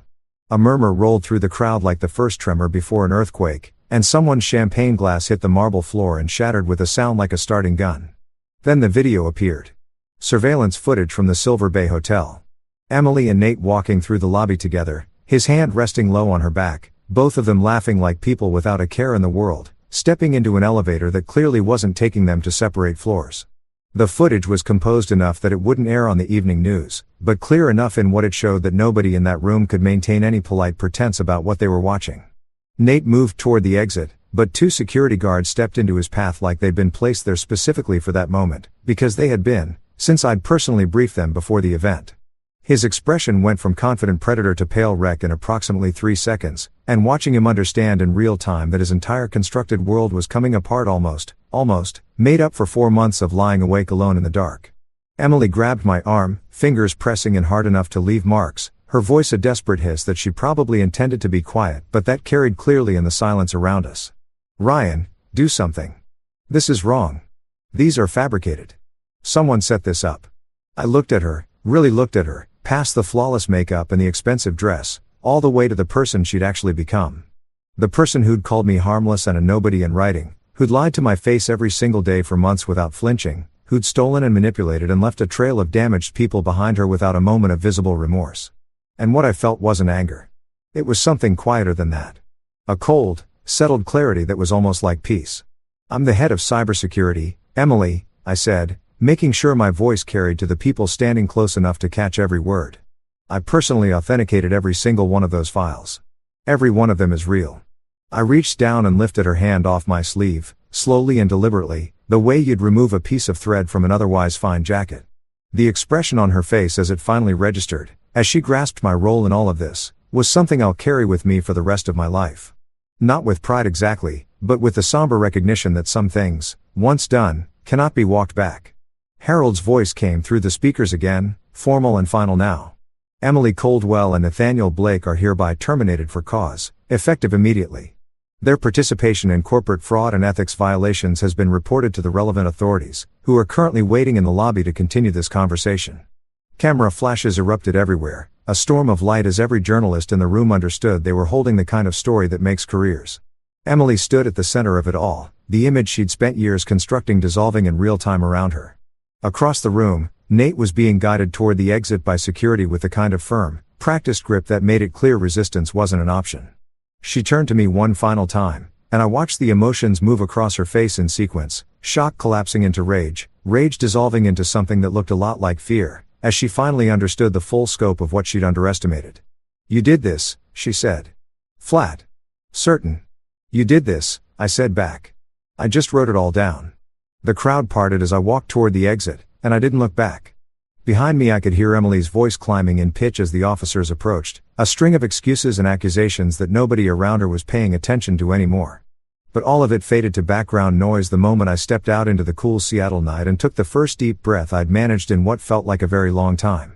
The next 48 hours were a hurricane of consequences that I watched from a careful remove, like observing a controlled demolition from behind a barrier. Nate's attorney got him out on bail, but his first move was to throw Emily under the bus so thoroughly that their old alliance became a running joke in corporate circles for months. According to his statement, he'd been seduced and manipulated into a scheme he hadn't truly understood, coerced by a woman who'd used her personal appeal to override his better judgment. Which was exactly the brand of spineless deflection I'd expected from a man who'd never voluntarily accepted responsibility for anything. The media coverage was relentless in the way everything is relentless now, every detail picked apart and reassembled and picked apart again until only the outrage and the commentary remain. Someone leaked Emily's corporate headshot, and overnight her face was everywhere, the high-flying executive who had betrayed her company, her husband, and essentially everyone who'd ever done her a favor. The comment sections were predictably brutal, equal parts moral fury and barely concealed satisfaction at watching someone fall from a height they'd worked hard to reach. The colleagues who'd smiled at her in conference rooms and accepted her help with their projects turned on her with a particular ferocity reserved for people who get caught doing what everyone suspected but couldn't prove. The same executives who'd praised her drive and her ambition were suddenly claiming they'd always sensed something was off about her, always knew she was too hungry, too strategic, too willing to step on whatever needed stepping on. The kind of revisionist history that organizations are very good at, everyone rushing to distance themselves from failure while quietly pocketing whatever credit they'd earned from her success. Emily's corporate cards were cut off before she even left the gala. Her accounts frozen as part of the fraud investigation. Her company car flagged for immediate return. By morning, her face was on the front page of every local outlet, and not in the way she'd spent years working toward. The ambitious executive who'd gambled everything on a corner office was now the cautionary tale that HR departments would reference in ethics training for years to come. I got calls from reporters wanting quotes, attorneys wanting depositions, former colleagues wanting gossip dressed up as genuine concern. I didn't engage with most of them. This wasn't a narrative I needed to shape or a story I wanted to own. The documented evidence existed in court filings and financial records and corporate communications that would probably be studied in business ethics programs for a while. She tried to come home that night. Stood out in the rain by the front gate like something out of a movie, except this wasn't a romantic comedy, and there was no heartwarming moment of forgiveness coming. The gate code had already been changed, something I'd taken care of earlier in the day alongside a consultation with a divorce attorney who specialized in asset protection in cases involving spousal fraud. Her belongings were packed in boxes already softening in the Seattle drizzle, designer clothes and expensive shoes and all the physical evidence of a life she'd built on stolen resources and broken trust. I watched her on the security camera for a while. Watched her pound on the gate and then the door. Watched the mascara track down her cheeks in long black lines as the rain turned her from corporate predator into something smaller and harder to look at. There was a time when seeing her in distress would have brought me running, whatever she'd done.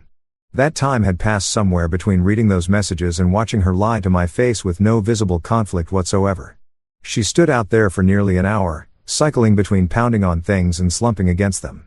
I found myself wondering what was actually going through her mind. Whether she was genuinely sorry or just sorry about the outcome. Whether somewhere behind all the calculation there was even a basic understanding of the difference. The rain kept falling, indifferent the way weather always is to human problems, the way life tends to be indifferent to people who've run out of chances they were never paying much attention to. Eventually she pulled out her phone, probably calling one of the friends who would soon discover that association with her had become professionally inconvenient. When I finally opened the door, I stayed on the threshold. The rain was coming down hard now, and Emily looked like a completely different person from the woman who'd spent the entire morning preparing for her own coronation. She reached for me the moment she saw the door open, her voice cracking with an urgency that might have been persuasive if I hadn't spent months cataloging every layer of her deception. "Ryan, please, you have to listen to me," she said, hands shaking, from cold, or fear, or both. "This is all being misread. If you just give me the chance to explain." "There's no we here anymore, Emily," I said, and my own voice sounded strange to me. Steady. Far away. Like I was reporting a weather condition to someone down the street. "There hasn't been one for a long time. You made that very plain in your own words." Those messages were venting. I was stressed. I didn't mean any of it. You know how much pressure I've been under. What struck me most in that moment wasn't her fear or her desperation. It was the fact that she was still doing it. Still lying, still pivoting, still treating me like the harmless nobody from her text messages. Even now, with everything around her in ruins, she couldn't find her way to the truth. Couldn't acknowledge what she'd done without immediately repackaging it as something someone else's fault. Some people never get there, never figure out that the tactics that got them into trouble are not going to be the tactics that pull them back out. I reached behind the door and produced a manila envelope, the kind that feels heavier than it should based purely on what it represents. "Divorce papers," I said, setting them in her hands. "And a restraining order. You're required to stay at least 500 feet from me, from this house, and from my workplace. The house was purchased entirely with my income and my inheritance, so you'll be taking your personal belongings and nothing beyond that." Her face shifted into something harder, the last traces of the charming public persona finally falling away. "You think you can just discard me after everything I put into this marriage?" I almost let that land as funny. Almost let the sheer audacity of it crack my composure. But I held on. "What exactly did you put into this marriage, Emily? An affair with your boss? $2.5 million in company theft? Calling me harmless in writing while you planned your exit? Spending our anniversary with someone else while I sat at home?" I shook my head slowly. "You didn't treat this marriage like something worth protecting. You treated it like overhead. And now you're learning that some losses can't be recovered. You're making a massive mistake," she said, and the warmth was completely gone now, nothing left but cold venom. "I will take you apart in court. I'll walk away with everything." "You're welcome to try," I said, and I genuinely meant it. "But I'd read those papers carefully before you map out your strategy. My attorney has a very thorough picture of your financial situation, including a few specific transactions that the federal investigators might find worth their time, if they haven't already." The fight left her then, fast, like watching the pressure drop out of a room. She leaned against the doorframe with the envelope held against her chest, and the woman in front of me looked nothing like the executive she'd sacrificed everything to become. I realized, somewhat to my own surprise, that I felt something close to pity. Not because she didn't deserve what was happening, but because I was watching someone arrive at the full weight of their own choices and finally, too late, understand what they'd actually cost. "Where am I supposed to go?" she asked, and her voice had gone small. "That's not something I can answer for you anymore," I said. And I closed the door. The click of the lock sounded like the closing of a chapter. Which is exactly what it was. I stood in the foyer of my empty house and listened to the rain and the muffled sounds of Emily retreating, and I waited for the wave of triumph or vindication, or at the very minimum, satisfaction, to wash over me. What I felt instead was a particular kind of emptiness. The kind you feel when you've been carrying something very heavy for a very long time, and finally putting it down leaves you feeling lighter but also strangely unmoored.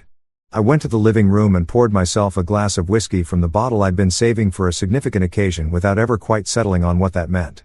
The first sip burned the right way, and I settled into my chair and watched the rain through the glass and let my mind go quiet for the first time in months.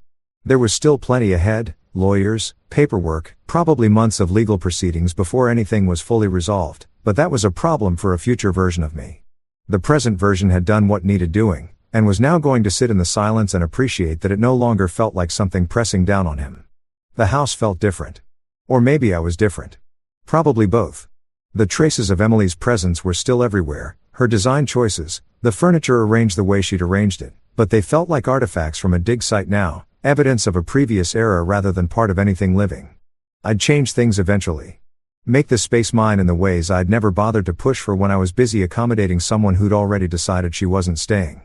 The weeks that followed came with their full parade of legal proceedings, depositions, and the kind of paperwork that makes you briefly appreciate the efficiency of more direct solutions. Emily's attorney tried every available angle: workplace pressure, controlling husband, a rotating cast of alternative explanations that might have landed if there hadn't been a documented mountain of evidence suggesting otherwise. The fraud investigation grew to include federal charges once the offshore account surfaced, and suddenly Emily's legal situation was significantly larger than a contested divorce. I testified twice, once for the divorce, once for the federal case, and both times I kept my answers short, factual, and completely resistant to any bait designed to get me emotional or speculative. Her legal team tried to frame me as a vengeful husband who'd manufactured a case out of personal spite. But the forensic accountants had validated everything I'd found, and then identified additional items. By the end of the first week of testimony, even her own lawyers appeared to be going through the motions. The hardest part wasn't the legal proceedings, or the media attention, or the occasional hostile run-in with someone who'd bought Emily's version of events. The hardest part was the quiet. Coming home to an empty house and instinctively reaching for my phone to share something about my day, before remembering that the person I'd shared that ritual with for nearly a decade was simply gone. Not dead, just transformed into someone unrecognizable, someone I wouldn't choose to know even if recognition were possible. Nate took a plea deal that came with significant prison time and financial penalties large enough to erase most of what he'd stolen. His cooperation agreement made it impossible for Emily to claim she hadn't understood the full scope of what they'd been doing. His wife filed for divorce within the week, and word through the corporate network was that she'd sold the house in Medina and moved back to her family in Connecticut with the kids. Another set of people whose lives had been upended by two individuals who'd decided the rules were for other people. I crossed paths with Nate's ex-wife once, about 6 months after everything, in a coffee shop near my office. She recognized me before I recognized her, which made sense, since my face had been in the news almost as often as her husband's, and she stopped at my table with an expression I couldn't immediately read. "Ryan Coldwell," she said. "Not a question." "Mrs. Blake," I said, not sure what else to offer. "Catherine, please." I think formality is a bit beside the point at this stage.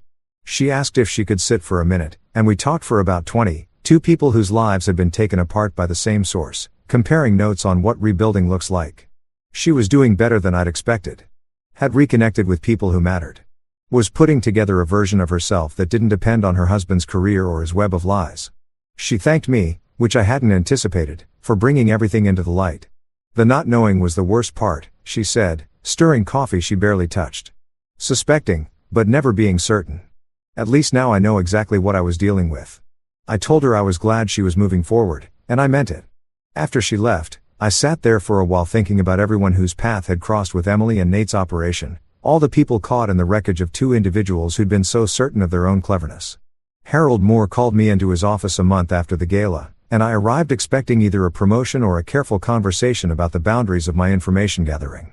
What I got instead was something I hadn't anticipated, a handshake and an offer of partnership in a new security consulting firm he was launching as a North Peak subsidiary.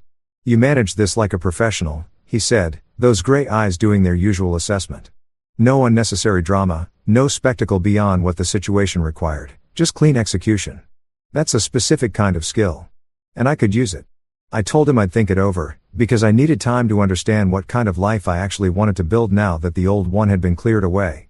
The money was real and the opportunity was legitimate, but I wasn't sure I wanted to spend the rest of my working life excavating other people's deceptions. There's a tax on that kind of work, a slow erosion of your ability to take anything at face value. And I'd already paid more than enough of that tax. The divorce finalized on a Tuesday in April, 6 months after the night I first noticed Emily texting in the dark. The judge had moved efficiently once the financial crimes were factored into the asset picture, and Emily's efforts to claim half of everything had collapsed under the documented weight of her own stated intentions to leave once the money cleared. She walked away with her personal belongings and her legal bills. And I walked out of that courthouse feeling something I hadn't felt in longer than I could accurately remember. The very specific freedom of having something heavy lifted off you that you'd stopped noticing was there. I did take Harold's offer, eventually, after a few months of therapy and genuine reflection and the slow process of figuring out who Ryan Coldwell was supposed to be when he wasn't performing the role of loyal husband to someone who'd never intended to reciprocate the loyalty. The work is challenging and sometimes dark. But it also means other companies don't get blindsided the way North Peak nearly was, that other employees don't lose their careers to people willing to destroy them for a title, that other families don't get dismantled by people who decided the rules were optional. Emily reached out once, about a year after everything concluded, through an intermediary, because the restraining order was still active.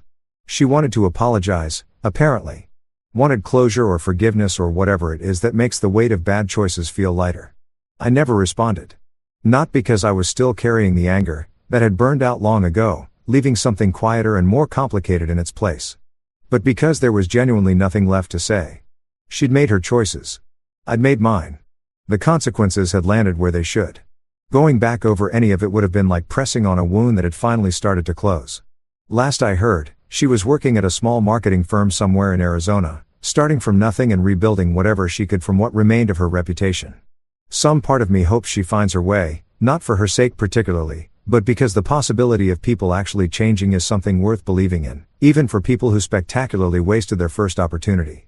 But that part of me is small and quiet, and it doesn't keep me awake the way her betrayal used to. These days, I sleep well. The bed doesn't feel like a contested territory anymore, it's just a place to rest. I've started seeing someone, a veterinarian with laugh lines around her eyes and a total inability to tell a convincing lie about anything. And sometimes I notice myself being surprised by how uncomplicated things can be when both people are genuinely invested. The house has changed too, new paint, new furniture, enough differences that it no longer functions as a monument to a marriage that failed. I kept a few things, practical items that were mine before Emily and remained mine after her. Almost everything we accumulated together is gone, donated, sold, or simply let go. Starting over at 41 wasn't the plan. But then again, almost nothing about the past year went according to any plan I'd made. And I've learned to be okay with that. Sometimes I think back to that night in the ballroom, the exact moment the floor dropped out from under everything, and I try to identify what I was actually feeling as I watched Emily's carefully built world come apart in real time. What I remember isn't triumph. It isn't revenge. It isn't even particular satisfaction. What I remember is exhaustion. The deep, bone-level tiredness of being finally, completely finished with a fight I'd never asked to have. She'd turned our marriage into a war. I'd won. But winning didn't feel like victory. It felt like walking away from a wreck you hadn't been driving. I'm not telling this story to cast myself as the hero or to reduce Emily to a villain, though she was certainly not the protagonist of our particular chapter. I'm telling it because people reveal who they are in the small moments long before they reveal it in the large ones. And the actual failure of my marriage wasn't the affair, or the fraud, or the very public unraveling at the gala. The real failure was all those smaller moments, the quiet dismissals, the accumulated disrespects, that I chose to let go because acknowledging them would have meant acknowledging that something was fundamentally broken.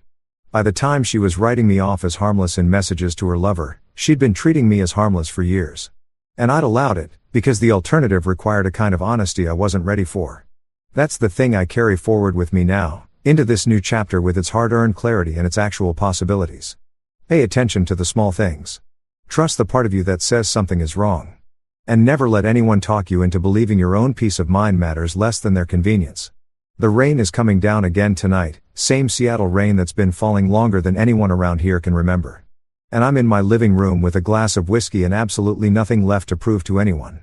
The silence in this house isn't heavy anymore. It's just quiet. The kind of quiet that settles in after a storm has moved through and taken everything it came for. Tomorrow there will be work and complications and all the ordinary difficulty of living a real life in a world that doesn't factor in your feelings. But tonight, right now, there's just this. A man in his own space, at peace with his decisions, looking ahead at whatever's coming without fear or obligation or the slow accumulated weight of someone else's lies. And after everything that happened, honestly, that's more than enough. That's it for this story. That was a crazy one in my opinion. Let me know what you think in the comments down below. Now, let's get into the next story. It's titled, I was mid-presentation to investors when my wife's brother walked in and said, "We're going with my concept instead." The room applauded. I closed my laptop, smiled, and said, "Enjoy the funding." 48 hours later, The CFO was begging at my door, and their faces went pale when they realized I'd already taken everything with me. You ever have one of those days where you wake up thinking, yeah, today's the day everything finally clicks, and by noon you're wondering if you're secretly living in a sitcom written by your worst enemy? That was me. Tuesday morning, caffeinated to the point of prophecy, wearing my one good suit, ready to pitch 3 years of blood, sweat, and PowerPoint slides to a room full of investors who smelled like old money and condescension. I practiced my presentation so many times that even my coffee maker could probably explain the stabilization algorithm. I walked into that glass-walled boardroom feeling like a man about to drop the mic. Instead, I got dropkicked by karma and loafers named Trent. Trent, my wife Amber's younger brother, was the kind of guy who'd walk into a funeral wearing sunglasses and call it networking. He had that frat boy confidence that came from never facing consequences, and a jawline that screamed, "My dad owns the company," which, technically, he did. Richard, my father-in-law, CEO of Brightline Tech and walking embodiment of the old boys club, had built the company from the ground up, only to let his golden boy son run it into the ground at a much higher altitude. Anyway, there I was, clicking through my slides, explaining how our new system could stabilize wireless transmission even in fluctuating environments, when the door swung open like a courtroom drama entrance. Trent strolled in, all swagger and hair gel, holding a latte and zero shame. "Sorry to interrupt, Mason," he said, voice dripping with entitlement. "We've decided to go with my concept instead." Now, when someone says something like that mid-presentation, your brain goes through stages. First is confusion, like maybe you misheard. Then comes anger, followed closely by that delightful cocktail of humiliation and disbelief that makes you wish the floor had a trapdoor. I stood there frozen for a second, staring at him, then at the investors, who were nodding like trained seals at SeaWorld. One of them, a guy with a Rolex that probably had its own zip code, even smiled and clapped. "Brilliant pivot, Trent," he said. Pivot my ass. That man had just hijacked 3 years of my work with the finesse of a raccoon stealing fries. Amber was there, too, sitting near the end of the table, smiling, proud, supportive. But not of me. No, she was beaming at her brother, her eyes glistening like she'd just watched a rom-com ending. That hurt worse than the betrayal itself.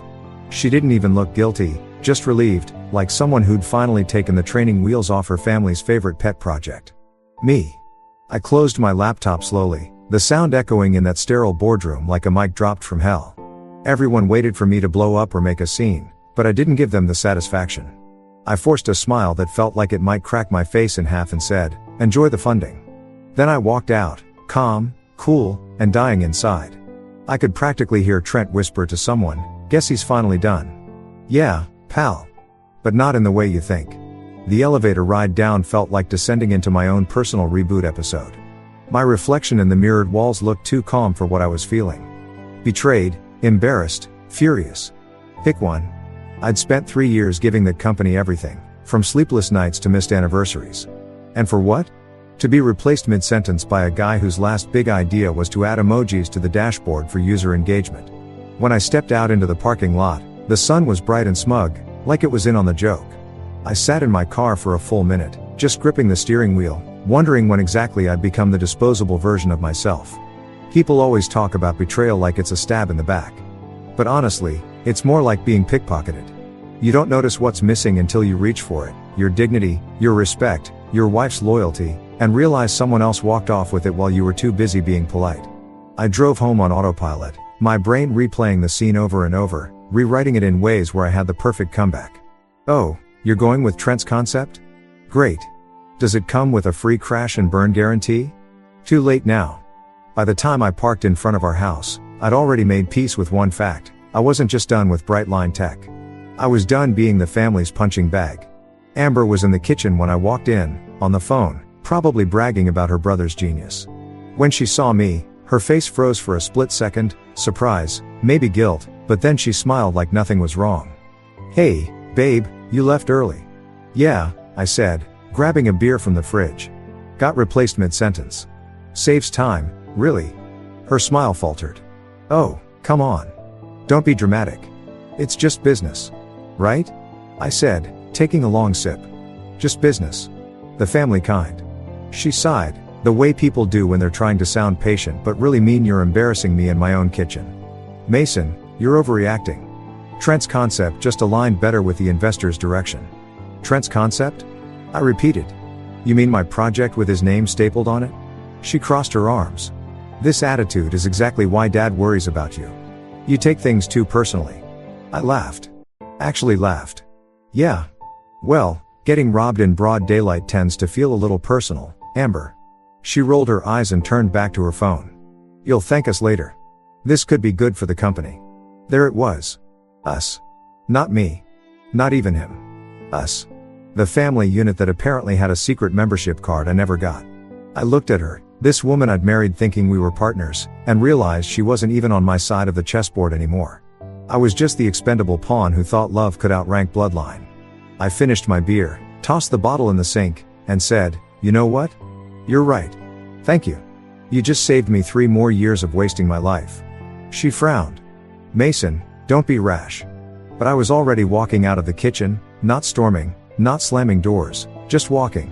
The quiet kind of anger that doesn't make noise because it's too focused. I went straight to the study, pulled open the bottom drawer, and stared at the files I'd kept. Notes, test logs, backup drives, all of it. My work. My real work. I smiled to myself. They could have the fake presentation, the investors' applause, and the empty headlines. I had the real formula, and that meant they'd come crawling back eventually. That night, I couldn't sleep. Every time I closed my eyes, I saw Trent's smug face, Amber's approving smile, Richard's calculating stare. The whole performance played on loop like a bad commercial. Around 3 a.m., I got up, made a pot of coffee strong enough to remove paint, and opened my laptop. I started a new document titled Project Iron Core, independent version. The cursor blinked like it was daring me to start over. So I did. By sunrise, I'd outlined my next move. I wasn't going to rant online, sue anyone, or make a scene. That's what amateurs do. No, I was going to do what I did best, build something better, something they couldn't steal because they wouldn't understand it. Revenge wasn't about screaming louder. It was about smiling quieter. So yeah, that Tuesday started as the day I got replaced mid-sentence. But by Thursday, I'd already started writing the next chapter, one where the punchline was mine. And if Karma was listening, I was ready to make her proud. They say hindsight is 20/20, but in my case, it's more like 4K Ultra HD with surround sound and director's commentary. Looking back, the moment I accepted a family offer from Amber's dad, I basically handed him a leash and said, pull whenever you want, sir. I didn't see it then, of course. Back then, I thought I was stepping into opportunity. Joining Bright Line Tech sounded classy, like one of those sleek Silicon Valley companies where people ride scooters and pretend kombucha is a personality. Spoiler alert, it was less innovative startup and more family cult with quarterly reports. I'd worked my way up the hard way. My first job was fixing printers at a call center that smelled like burnt coffee and regret. Then I freelanced for a few tech firms, grinding out code while eating ramen that came in more flavors than dignity. So when Richard, my soon-to-be father-in-law, pulled me aside during our engagement dinner and said, Mason, I could use a sharp mind like yours at Bright Line, I thought I'd just been knighted. The man wore tailored suits, had a voice that could sell ice to Antarctica, and reeked of cigar money and generational arrogance. We're all family here, he said. That should have been the red flag. In corporate language, we're all family here translates to we don't pay you enough to complain. So there I was, Mason, the loyal husband/engineer, bright-eyed and stupid enough to believe nepotism could work in my favor. I joined Bright Line with dreams of respect, collaboration, maybe even a corner office one day. Instead, I got fluorescent lighting, lukewarm coffee, and a front row seat to Trent's mediocrity on parade. He was the ideas guy. Every company has one. The guy who walks into meetings uninvited, throws out buzzwords like synergy and scalability, and then disappears right before the work starts. And guess who had to make those ideas actually work? Yeah. Yours truly. At first, I didn't mind. I told myself it was just part of earning trust, proving my worth, the usual self-delusion people use before they realize they're being exploited. Every week, Richard would give one of his motivational speeches to the team. We're not just a company, we're a legacy. While I was in the back, mentally calculating how much caffeine it would take to survive the next sprint. The day I realized I was just free labor in a family-run circus started like any other Monday. Too early, too caffeinated, and too optimistic for what was about to hit me. I was halfway through debugging a module when Trent strolled into my office wearing designer sneakers and the confidence of a man who's never been told no. Bro, he said, dragging out the word like it was a threat. Dad wants to see the prototype. Which one? I asked, not looking up. The one you've been working on, he said. You know. My project. I looked up then. Your project? He grinned, that perfectly punchable grin. Yeah, man. The stabilization module. The investors love it. I'm presenting it next week. For a moment, I thought he was joking. But Trent didn't joke about stealing credit. He did it as naturally as breathing. You do realize, I said slowly, that I wrote the entire code from scratch, right?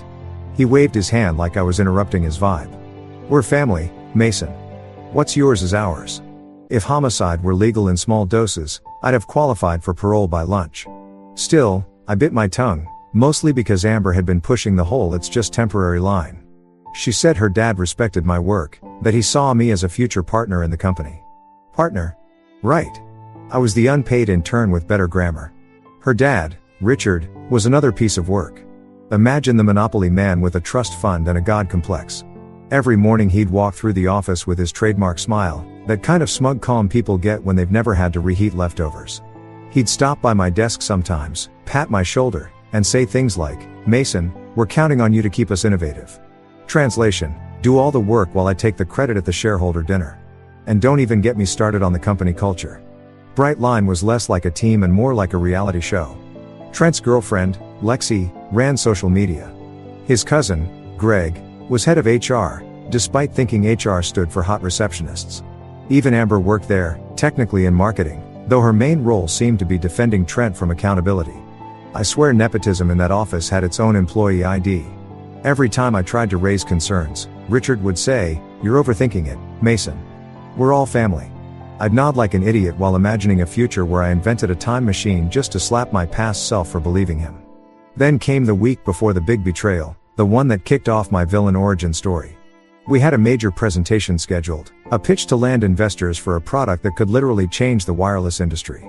I'd been perfecting the design for months, running simulations until my laptop sounded like it was training for a marathon. I submitted everything on the internal server, thinking my name would, actually stay on it. Guess what? The following Monday, a new version appeared. Same work, same format, but now the header said Concept Lead, Trent Collins. The lights hummed overhead, and the whiteboard was covered in my notes, equations, formulas, outlines. In the quiet, I finally said it out loud, "I'm the free labor." It was both depressing and liberating, like realizing your favorite restaurant has been giving you food poisoning for years. I packed up that night with one promise to myself: never again. The next time I walked into that building, I wouldn't be their pawn. I'd be the guy holding the whole board. And if that meant smiling through fake meetings, playing along with Richard's "we're all family" act, and letting Trent think he was the genius, fine. Let them dig their own hole. I'd be the one selling the shovels. So yeah, I didn't get here by luck. I got here by caffeine, unpaid overtime, and the sheer stupidity of believing family meant fairness. Brightline Tech wasn't just a company. It was a perfectly air-conditioned trap. But by the time I realized I'd walked into it, I was already planning my way out. Because if there's one thing I learned working for the Collins clan, it's that family might screw you over faster than a stranger, but they never see it coming when you screw back harder. You ever wake up the morning after a disaster and convince yourself it was all a dream? Yeah, that was me on Wednesday, for about 8 seconds. Then I saw the half-packed boxes in my living room, remembered Trent's smirk, Amber's "it's just business" speech, and, boom, back to reality. Population: one idiot husband who got professionally pickpocketed. I brewed my coffee like it owed me child support, triple shot, no mercy, and stared at my reflection in the microwave door. There it was. The face of a man who'd spent years saving a company that couldn't even save him a seat. My phone buzzed. I ignored it. Probably Amber texting something tone-deaf like, "You'll find something new. Proud of you for being mature." Mature? Yeah, because silence is maturity when rage could file a police report. By 8:30, I decided to go back to the office. Not for closure, not for revenge, at least, that's what I told myself. I just wanted to collect my things before someone accidentally repurposed my desk into a shrine for Trent's greatness. I drove there on complete autopilot, windows down, the kind of morning sun that dares you to feel hopeful. My car stereo played some old rock track, and for a moment, I almost convinced myself this was a new chapter. Maybe I'd start a consulting firm. Maybe even teach.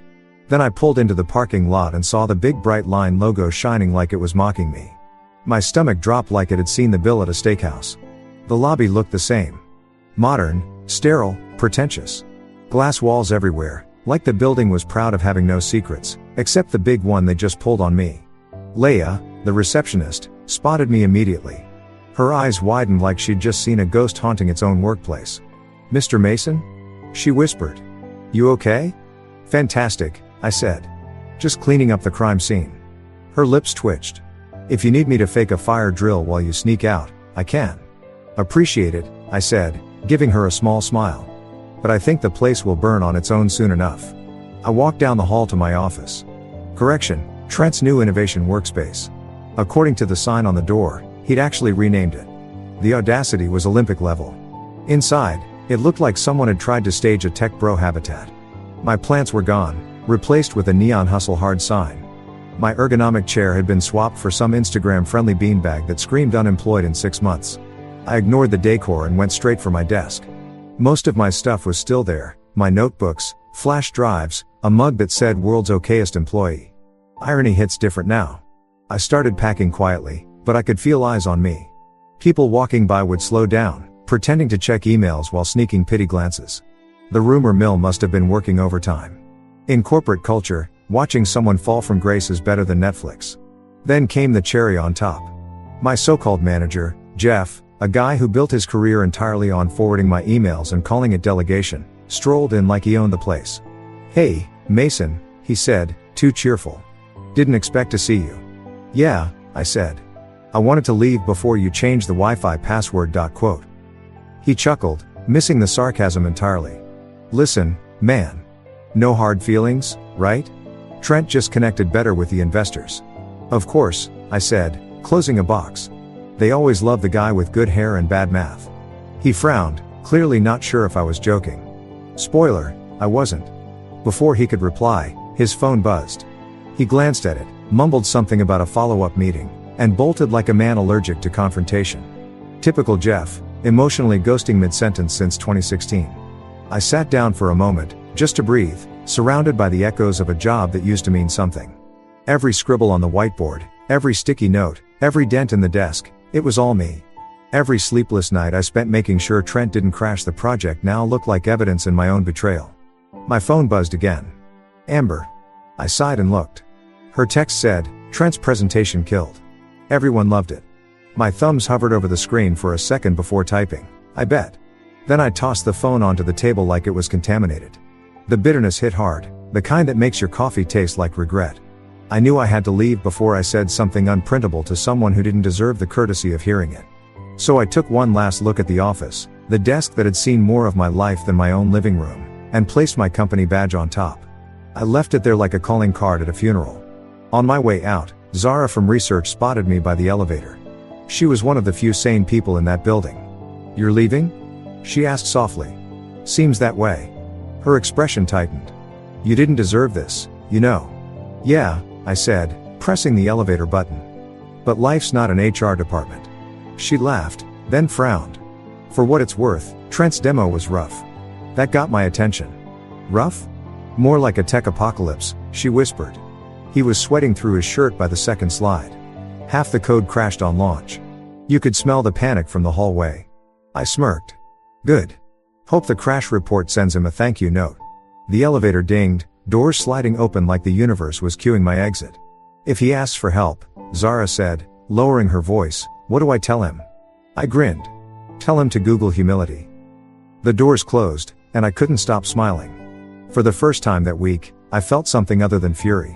I felt vindicated, because no matter how much they'd taken from me, they couldn't fake competence. I drove home slower this time, letting that petty little joy marinate. The sky was overcast, but I swear it looked brighter than usual. When I got back, Amber wasn't there. Probably out celebrating Trent's big win. Good. I needed quiet. I cracked open another beer, sat on the couch, and started flipping through my notebooks. Inside were pages of calculations, sketches, timestamps, all the proof I'd ever need that the core tech was mine. I'd kept backup logs, version histories, even cloud timestamps tied to my personal email. Every detail was airtight. As I looked through it all, something strange happened. I stopped feeling like a victim. I started feeling dangerous. There's a special kind of calm that comes when you realize the people who screwed you over are about to crash without you. They think they've won, but you're the only one holding the safety manual. It's like watching someone steal your car and knowing the engine blows up at 40 miles per hour.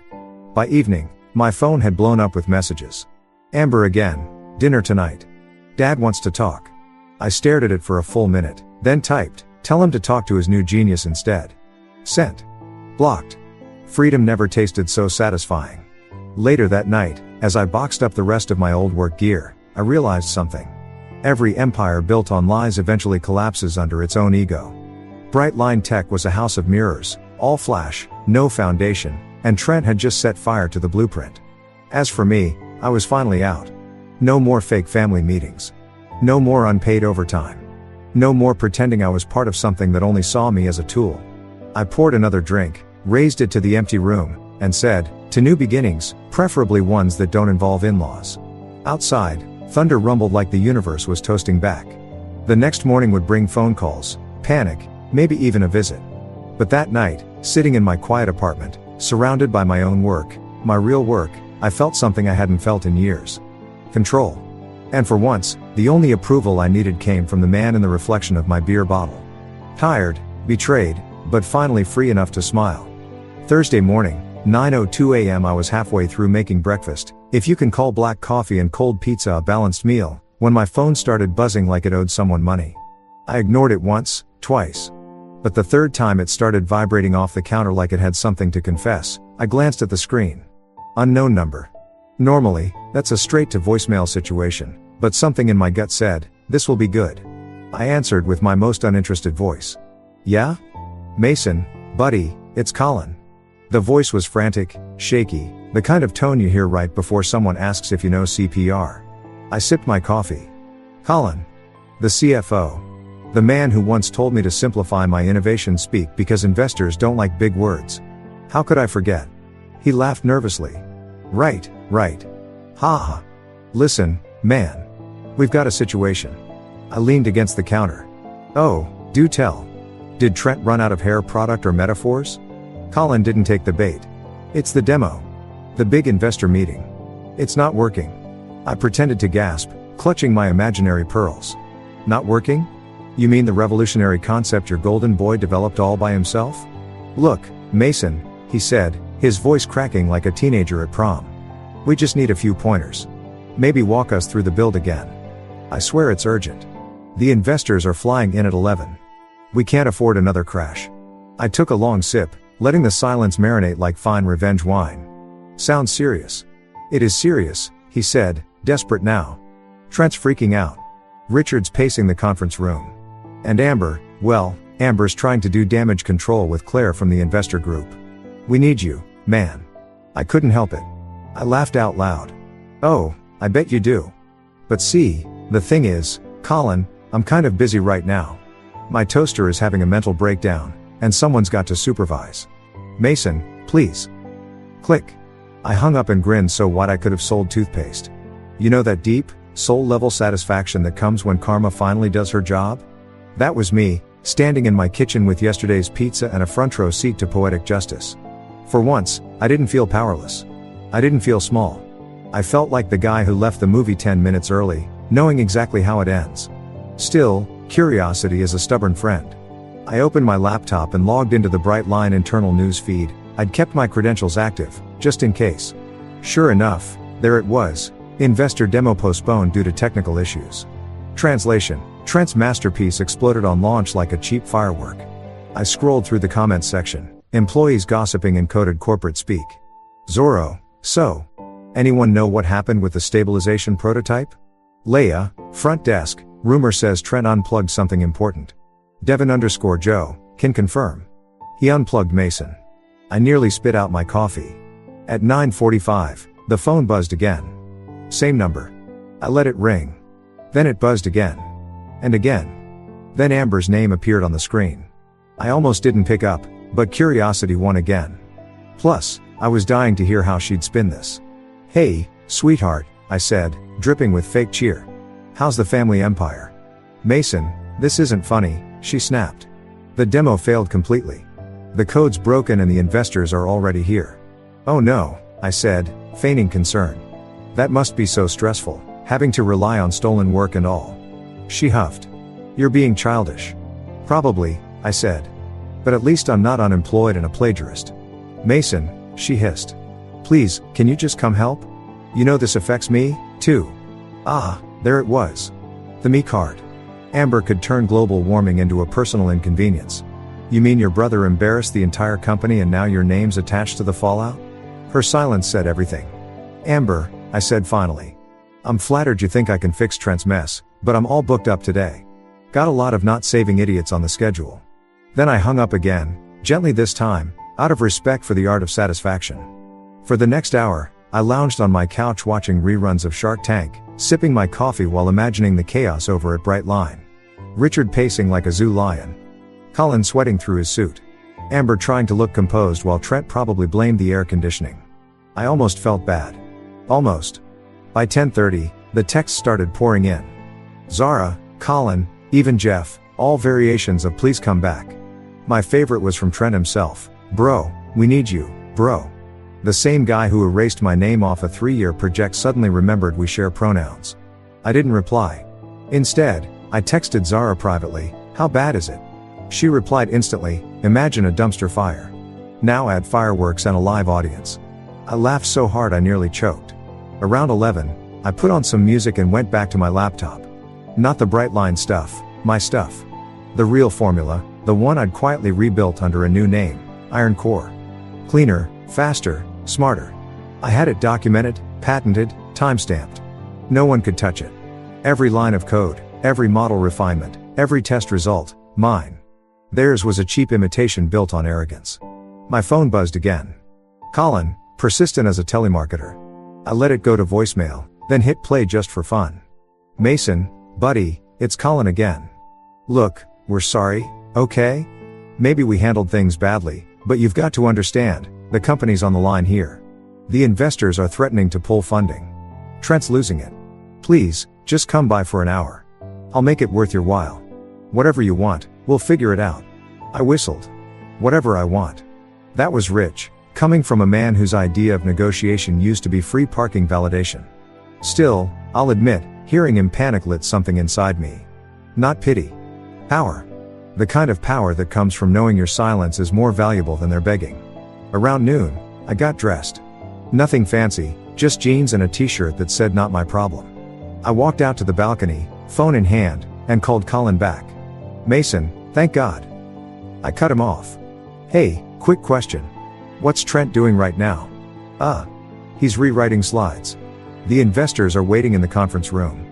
Cool, I said. So here's what you're going to do. You're going to tell him I said hi, then tell him I said no. And tell Richard to stop calling, because every time my phone buzzes, my hourly rate doubles. Mason, please. Colin, I interrupted. You had one job. Keep your house clean. Instead, you let a guy with the IQ of wet cardboard hijack my life's work. So now you get to clean up the mess without me. Mason, I'll pay. Oh, I know you will, I said, smirking. Just not me. Not anymore. Click. I turned off my phone and stared at the skyline. For the first time in a long time, I felt calm. Not the fake kind you practice in therapy, but the dangerous kind. The kind that comes when the people who wronged you finally realize they can't touch you anymore.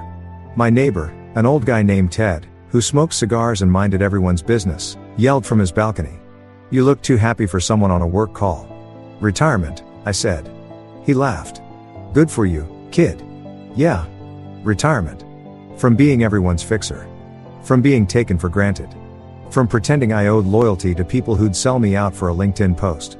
By 2 p.m., I'd open my email. Sitting there like a cherry on top was one from Bright Line's HR, formal notice, intellectual property rights inquiry. I laughed so hard I nearly fell out of my chair. They actually thought they could threaten me for taking what was already mine. I replied with a single line, don't worry.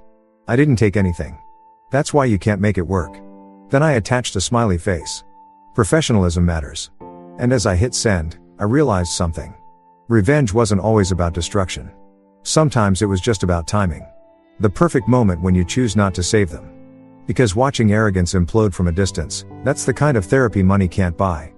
Phase 1 of poetic justice was officially complete. 2 hours after I told Colin to Google humility, I was sprawled on my couch, halfway through a rerun of Suits, enjoying the kind of peace only other people's chaos can bring. My coffee had gone cold, my phone was on airplane mode, And I was humming along to the theme song like a man whose enemies were finally paying their karmic bills. Then came the knock. Not a polite, "Excuse me, may I?" knock. No, this one sounded like the person on the other side had a personal grudge against wood. 3 rapid, heavy thuds, followed by silence. The kind of silence that says, "Open up, or I'll start using my forehead." I sighed. If that's another delivery scam, I swear. I opened the door. And there he was. Richard Collins, my father-in-law, CEO of Brightline Tech, destroyer of good moods. Except this time, he didn't look like a man in charge. His perfect hair was slightly out of place. His tie hung loose like it had given up on him, and there was a faint layer of sweat glistening on his forehead. It was like seeing a lion show up at your door wearing a flea collar. "Mason," he said, with the calm tone of a man pretending he didn't just spend the morning in corporate hell. "We need to talk." "Do we?" I asked, leaning against the doorframe. "Because last time we talked, you said, and I quote, 'This family doesn't tolerate emotional decisions in business.' Seems like karma heard you." He forced a smile, the kind people wear at funerals. "Look, son. Please don't," I said, holding up a hand. "You lost son privileges the moment your actual son stole my project." His jaw twitched. "Fine, Mason. I came here to make things right." I tilted my head. "Is that so? Or did your Golden Boy Science Fair project explode in front of investors?" His silence confirmed it. I stepped aside, gesturing toward the couch. "Come in. But wipe your shoes, sarcasm isn't the only thing I don't want on my floor." He hesitated, then entered, looking around like the apartment was foreign territory, which, to be fair, it probably was. He didn't exactly visit the homes of the people who made him rich. I sat opposite him and let him speak first. Always let desperate men dig their own hole. "Mason," he began, smoothing his tie like it might help him find dignity. "The investors, well, they're considering withdrawing completely. Trent's demo malfunctioned. The system crashed multiple times.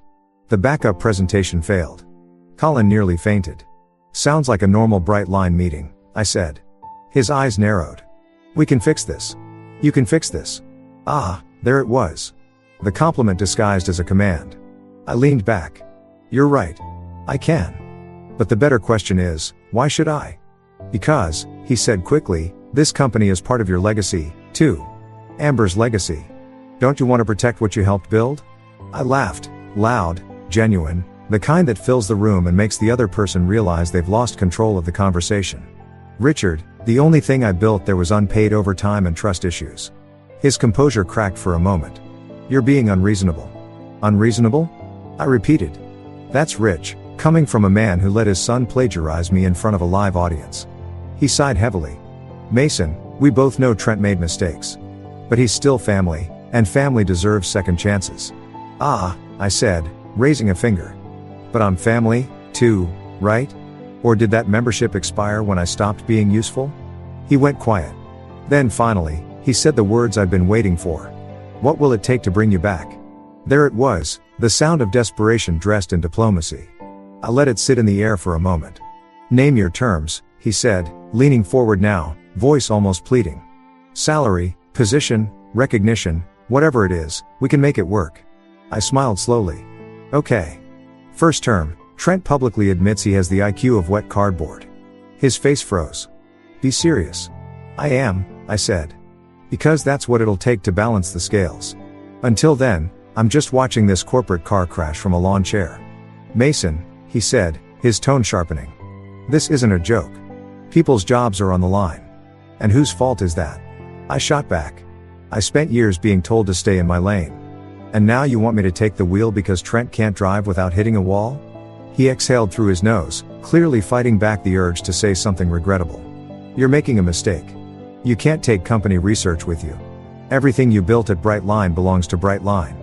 I grinned, slow and deliberate. "Don't worry. I didn't take anything. That's why you can't make it work." He blinked. Once. Twice. The realization landed like a brick. "You didn't," he said quietly. "Oh, I did," I replied. "Just not for you." He stood up then, straightening his jacket as if that would restore the authority he'd just lost. "You're playing a dangerous game, Mason. Then it's about time you learned how to lose," I said. For a second, I thought he might actually explode, the kind of silent rage where a vein pops and you start reevaluating your life choices. Instead, He just nodded stiffly. You'll regret this. I shrugged. Maybe. But at least I'll enjoy the view from this side of regret. He walked toward the door, but before leaving, he turned back. Amber won't forgive you for this. I smiled. Funny, she never forgave me for being smarter than her brother, either. Door closed. End of meeting. I stood there for a moment, staring at the spot where Richard had just stood, the great CEO of Brightline, reduced to a desperate salesman trying to buy back confidence. I almost felt sorry for him. Almost. But then I remembered all the times he'd called me emotional when I challenged him in meetings, or the way he patted Trent on the back for stealing my lines, and that sympathy evaporated faster than his company's market confidence. I sat back down, cracked open a soda, and turned on some jazz. The kind of smooth, arrogant music that makes victory feel cinematic. My phone buzzed again. A text from Amber. Dad came to see you. Please tell me you didn't make it worse. Me? Oh, absolutely. It's my new hobby. She didn't reply. Instead, a few minutes later, I got a call from Zara. Okay, she said breathlessly. Whatever you did, it worked. Richard came back from your place looking like he aged 10 years. The investors are threatening to walk, and Trent's in the restroom crying. Not even kidding. I grinned. Well, at least something's functioning in that building. Mason, she said, lowering her voice. This is chaos, but it's beautiful chaos. Just wait, I said. The best part's still coming. Please tell me you're not planning arson. Nope, I said, stretching my legs. I'm planning entrepreneurship.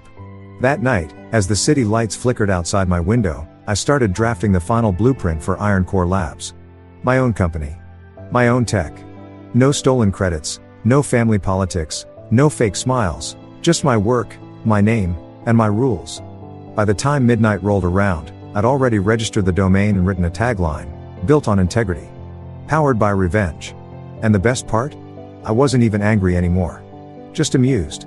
Because when people like Richard and Trent hit rock bottom, they don't realize it's not gravity that pulled them there, it's ego. So yeah, a visitor named Desperation came knocking that day. I welcomed him in, offered him a seat, let him talk himself into a corner, and sent him home empty-handed. It felt like redemption served at room temperature, with a side of petty satisfaction.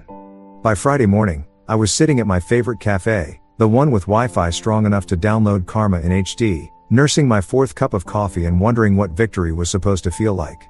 Turns out it feels a lot like caffeine-induced arrogance.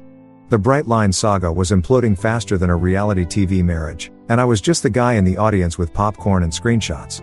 The bell above the door chimed, and in walked Claire Dean, one of the lead investors from the Brightline fiasco. You know those people who look expensive even when they're just ordering a latte? That was Claire. She wore her wealth like it was tailored, because it probably was. When I'd seen her before, she was sitting in the front row at that disaster of a presentation, pretending to look impressed while Trent confused a metric for a metaphor. Mason, she said as she approached, voice calm but eyes sharp. Thanks for agreeing to meet. Hey, no problem, I said, gesturing to the seat across from me. I charge extra for short notice consultations, though. She smiled faintly and sat down. Let's start with the obvious. What the hell happened in there? I leaned back. Corporate plagiarism with a side of incompetence. Her brow arched. So Trent really had nothing to do with the project? Trent thinks API is a new social app, I said. So no. Not a damn thing. Claire exhaled, rubbing her temples. That explains why the code crashed before we even hit the demo stage. Yeah, I said. Turns out, pretending to be smart isn't the same as being smart. Who knew? She stared at me for a long moment, then leaned in slightly. Can you prove it? I sipped my coffee. I can do better than that. I pulled out a flash drive and slid it across the table. I can show it. Her eyes flicked down at the drive like it was the Holy Grail. What's this? The real formula, I said, lowering my voice. The original stabilization code, the one that actually works. You kept it? Of course, I said. You think I'd let those idiots take my life's work without a backup? Please. I may be a fool in love, but I'm not suicidal. She chuckled, shaking her head. I have to admit, this is bold. Bold? I said. Claire, they stole my work and tried to repackage it with Trent's name on it. I'm just repossessing my dignity one bite at a time. Her gaze softened, but only slightly. Who owns this tech? Legally speaking. I do, I said without hesitation. Independent development, time-stamped, documented, backed up, notarized, and occasionally cursed at between 2 and 4 a.m. I've got every email, every build log, and every version saved going back 3 years. It's mine. She raised a brow, clearly impressed. You were planning this? Planning? No, I said. Paranoid? Always. She laughed quietly, but there was something calculating behind her smile. You realize this puts you in a very powerful position. Mason, Bright Line's investors aren't just mad. They're humiliated. Richard's been dodging calls since yesterday. Trent's been disinvited from every board dinner in the city. I couldn't help grinning. So you're saying it's my time to shine? I'm saying, she said, leaning forward, we'd rather put our money behind someone competent. Someone like you. Now, if my coffee hadn't already woken me up, that sentence sure did. Come again? Claire smiled. I represent a few investment partners who were very interested in your project before it went off the rails. We're not tied to Bright Line anymore. We want the real deal, the functioning product. The working version. You. I stared at her, trying not to look too smug. You're offering to back me directly. She nodded. If you can demonstrate that what you have actually works, yes. I took a long breath, pretending to think while internally screaming, holy hell, this is happening. You'll have your demo, I said. But I'm not stepping foot in Bright Line again. Good, she said, smiling. We'd rather you didn't. You'll present independently. Fresh name, clean slate. I already have one, I said, fishing a sleek black business card from my pocket and sliding it to her. Iron Core Labs, LLC. Officially registered yesterday. Her eyebrows shot up. You work fast. I smirked. Petty men are efficient. She laughed again, shaking her head. Send me a full presentation deck by tomorrow. If it checks out, we'll set up a meeting Monday morning. Done, I said, shaking her hand. And don't worry, this one won't crash halfway through. As she left, I watched her slide into a black car that probably cost more than my apartment complex. For a moment, I just sat there, letting it sink in. My so-called downfall had just flipped into a comeback. Trent stole my project. Richard buried my reputation. Amber stood by watching. And somehow, all of that had led me here, in a cafe, being courted by the very people they'd tried to impress. I couldn't resist sending a quick text to Zara. Guess who just got investor backing for Iron Core Labs? Her reply, holy hell. Are you serious? Serious as a heart attack at a barbecue. She sent 10 fire emojis and a please hire me. I laughed. Maybe I would. That afternoon, I holed up in my apartment, music blasting, laptop open, a fresh file titled Iron Core _investor deck _prk.pptx. Within hours, I had the whole presentation built. Polished slides, live demo video, clean graphs, the works. Every click felt like rewriting history. Halfway through the process, my phone buzzed. Amber again. I ignored it the first time. And the second. Finally, curiosity won. I opened the message. Heard you met with Claire. What are you doing, Mason? Don't make this worse. I laughed so loud I scared my neighbor's cat through the wall. Worse? Oh, sweetheart. This was worse for her family. I typed back, just building something that actually works. Try it sometime. Then I muted her. By evening, I sent Claire the deck along with a note, prototype ready for live demo. No fireworks, no plagiarism. Minutes later, she replied, Monday, 9 a.m. downtown. Don't be late. I closed my laptop, sat back, and let out a long breath. For the first time in months, I felt that electric thrill. Not revenge, not anger, purpose. The kind that keeps you up at night, but in a good way. The kind that says, you're back. Around midnight, I poured myself a drink and went out onto the balcony. The city lights stretched out below, bright and restless, like ambition itself. My phone buzzed one last time that night. Zara again. Just heard Richard yelling in the office. Something about betrayal from within. Colin looks like he's aged 10 years. Trent's hiding in the break room. It's beautiful chaos. I grinned at the message, took a sip, and whispered, and it's only just begun. That night, as I shut off the lights, I caught my reflection in the window. Tired, sure, but smiling. The kind of smile that comes from surviving the storm and realizing you're the thunder now. By Friday morning, Bright Line Tech was trending for all the wrong reasons. My phone lit up like a Christmas tree with notifications, news alerts, texts, and even a meme someone made of Trent with the caption, when you copy your homework but forget to change the name. Beautiful. Absolutely beautiful. I was still in bed, half under the blanket, holding a cup of coffee like it was an Oscar, scrolling through the chaos when Zara texted me. Trent blames the software. Richard just broke his golf mug. Amber's crying in HR. I couldn't help it. I started laughing so hard I spilled half my coffee on the sheets. Worth it. Brightline's downfall was happening in real time. And I didn't even need popcorn, I was full on caffeine and petty satisfaction. The company that once told me I lacked leadership initiative was now falling apart because their actual leadership thought competence was optional. By 10, Colin had tried calling 5 times. I ignored every single one. Let the man sweat. Let him earn his panic. Around the 6th attempt, I finally picked up, mostly because I wanted to hear how bad it really was. Mason, he practically yelled. Buddy, we need to talk. Still busy supervising my toaster's recovery, I said, cutting him off. Make it quick. He sighed, defeated already. It's bad, man. Investors pulled half their commitment. The demo crash went viral. Someone leaked part of the meeting recording online. Someone? I asked, raising an eyebrow even though he couldn't see it. You mean the entire internet? He ignored that. Richard's furious. Trent's threatening to resign. Wow, I interrupted. You mean he's finally volunteering to do something useful? Mason, this isn't funny, he groaned. We're sinking. Yeah, I said. Karma's got good aim. He went quiet. I could almost hear him staring at the wall, questioning his life choices. You really won't come back? Colin, I said, smiling into the phone. The Titanic already hit the iceberg. I'm just selling life jackets at a discount. Then I hung up. I swear the satisfaction of ending that call should be bottled and sold as therapy. After that, I decided to get some air. I threw on a hoodie, grabbed my laptop, and went to a nearby cafe, the same one where I'd met Claire. The place was buzzing, and not just from espresso. A few people at a nearby table were actually talking about Brightline. Did you see the video? That CEO guy looked like he was about to cry. I heard the investors walked out halfway through. Man, that's what happens when you fake it till you break it. I sipped my latte and smiled like the universe's favorite audience member. My phone buzzed again. Zara, my unofficial correspondent, was back at it. Colin just blamed the janitor for bad energy. Trent locked himself in his office. Amber's asking if you're behind this. Tell her I'm too busy being awesome. A few seconds later, Zara sent a photo, Amber sitting in HR, mascara smudged, eyes red. I zoomed in. Not out of cruelty. Okay, maybe a little, but because it was poetic.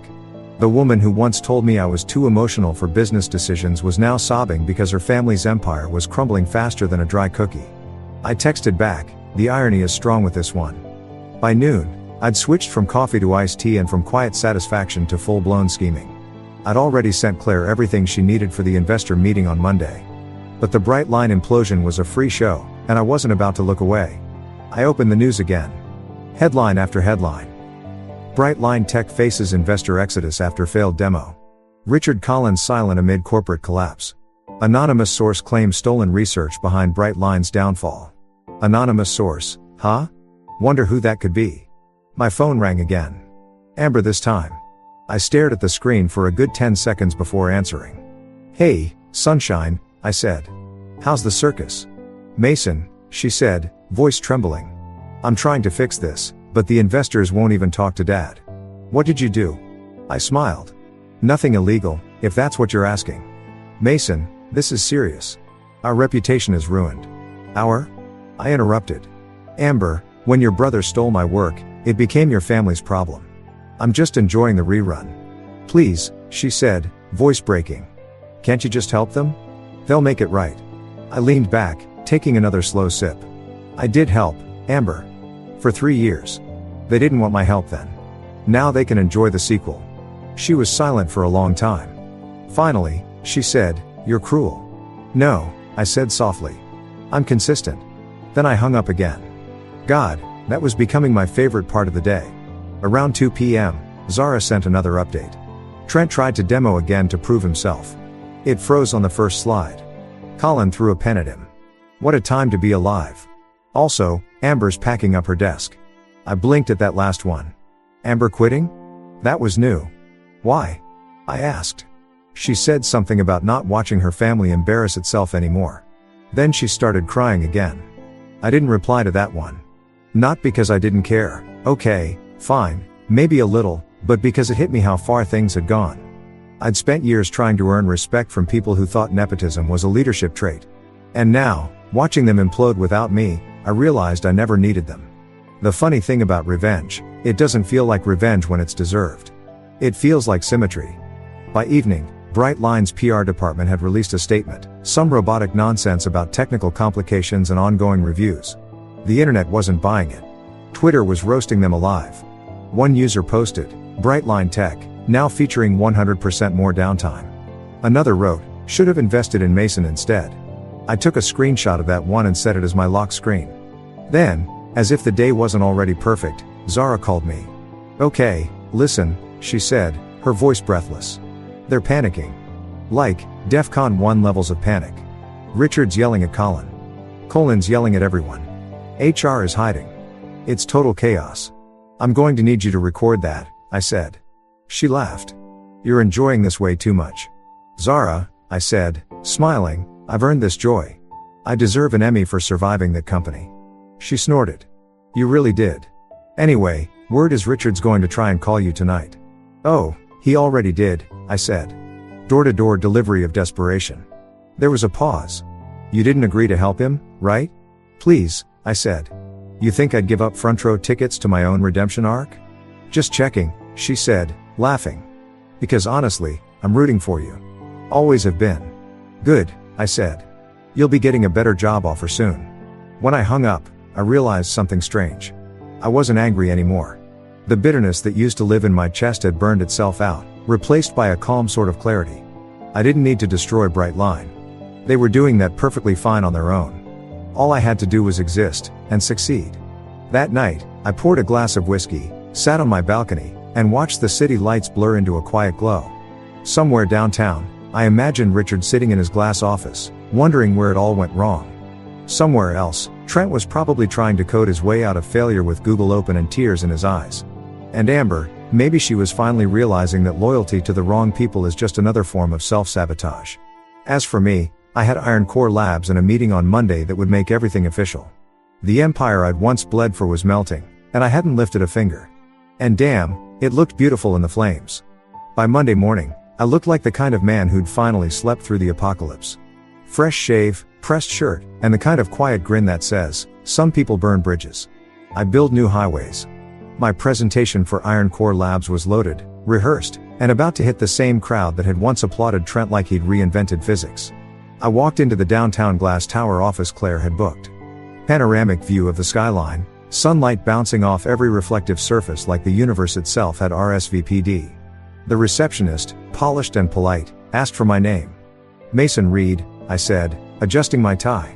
"Founder and CEO, Iron Core Labs." Her eyes flicked up in recognition. "Oh, you're that Mason." I grinned. "The one and only. Don't worry. I'm friendlier than my headlines." Inside the conference room sat the same investors who'd once clapped for Trent. Silver-haired men in designer suits. 2 women with tablets out like weapons. And Claire at the head, cool as ever. Except this time, the atmosphere was different. No Richard, no Trent. Just opportunity, caffeine, and payback. Claire gestured. "Gentlemen, this is the man who actually built what you thought you were buying." "Pleasure," I said, setting up my laptop. "Let's skip the buzzwords. Here's what actually works." When the demo began, I didn't just show slides. I showed results. Live data streams. Real-time simulation. The stabilization module flickered on screen, running smoother than a politician dodging questions. The investors leaned forward like kids watching fireworks. "So," I said, pacing slowly. "Unlike the other version, also known as the Titanic, this system doesn't crash when you look at it funny. It self-adjusts using predictive modulation. No freezing, no lag, and definitely no tears in the restroom." The room chuckled. Claire hid a smile behind her coffee cup. One of the men, a billionaire type with a tie that probably had a trust fund, asked, "So you're telling us this is the original tech Brightline tried to sell?" "Not quite," I said. "This is the improved version, built from the same foundation, except this time, the builder actually knows what he's doing." Laughter rippled through the room. Claire gave me a subtle nod. The "you nailed it" kind. I kept the demo rolling. The live system handled every stress test I threw at it. Not a single glitch. By the end, even the skeptical ones looked impressed. One woman whispered, "Flawless." Claire leaned back. "So, Mason, What are you asking for? I clicked to the next slide. Clean, bold letters, Iron Core Labs, independent. Secure. Scalable. I'm asking, I said, for you to invest in innovation that's not built on nepotism. I don't need their old company. I don't need their approval. What I need are partners who value results over family trees. Applause. Real, genuine applause, not the fake we're networking kind. Claire smiled wider than I'd ever seen her. Well, she said, I think we found our new lead innovator. The contracts came out next, thick, crisp, and gloriously official. I signed each page with the same satisfaction you get when unsubscribing from an ex's Netflix account. After the meeting, Claire pulled me aside. That was brilliant. I shrugged. 3 years of forced humility will do that to a guy. She laughed. How does it feel? Like justice with a caffeine buzz, I said. You ever see someone get fired in slow motion? Because that's what's about to happen to Brightline. She tilted her head. What do you mean? I pulled out my phone and showed her an email I'd just received. Breaking news, Brightline Tech halts operations pending audit. She blinked. You leaked something, didn't you? Who, me? I said innocently. I just reminded a few reporters that the revolutionary demo was stolen intellectual property. They did the rest. Claire smirked. You're dangerous. Only when provoked, I said. Outside, I walked into the sunlight feeling 10 pounds lighter. For the first time in years, I wasn't someone's employee or someone's in-law project. I was my own showman. I headed straight to my car, rolled down the windows, and turned up the radio. The announcer's voice cut through the static. In tech news, Brightline Tech faces massive backlash after reports of internal misconduct and product theft. Sources claim a former engineer, Mason Reed, may have been the rightful creator of their failed product. I actually laughed out loud. Former engineer, huh? Try upgrade. My phone buzzed again. Zara, naturally. They're losing their minds. Richard's been in meetings all day. Trent's hiding. Amber's threatening PR lawsuits. And I just got funded. No way. Iron Core? Iron Core. Signed and sealed. Holy crap, Mason. You did it. Correction, we did it. You're getting a job offer soon. Her reply was all caps and celebratory emojis. By lunchtime, I was walking into a rooftop restaurant, phone buzzing nonstop with congratulations from old coworkers, friends, even 1 or 2 Brightline employees who jumped ship mid-synergy. Everyone wanted to know the same thing. Was the rumor true? Oh, it was true. And I was loving every second of it. I ordered a burger, toasted my success with a Coke, and replayed the week's events in my head like a highlight reel. Me walking out of that boardroom in humiliation. Richard begging at my door. Trent crying into his PowerPoint. Amber realizing her last name wasn't a career. And now me, signing multi-million-dollar contracts under a new name. When the waitress brought the bill, she smiled. Are you the guy from the news? I chuckled. Depends. Do I look guilty or successful? Successful, she said. The guilty ones don't tip well. I left her 20%. Petty men have class, too. That evening, I drove home through downtown traffic, phone still buzzing with updates. A text from Colin popped up. You really did it. Congrats, man. Wish I'd backed you sooner. You wish, I typed back. And then another message, from an unknown number. We need to talk. Amber. I stared at it for a long moment, then set the phone face down. She could wait.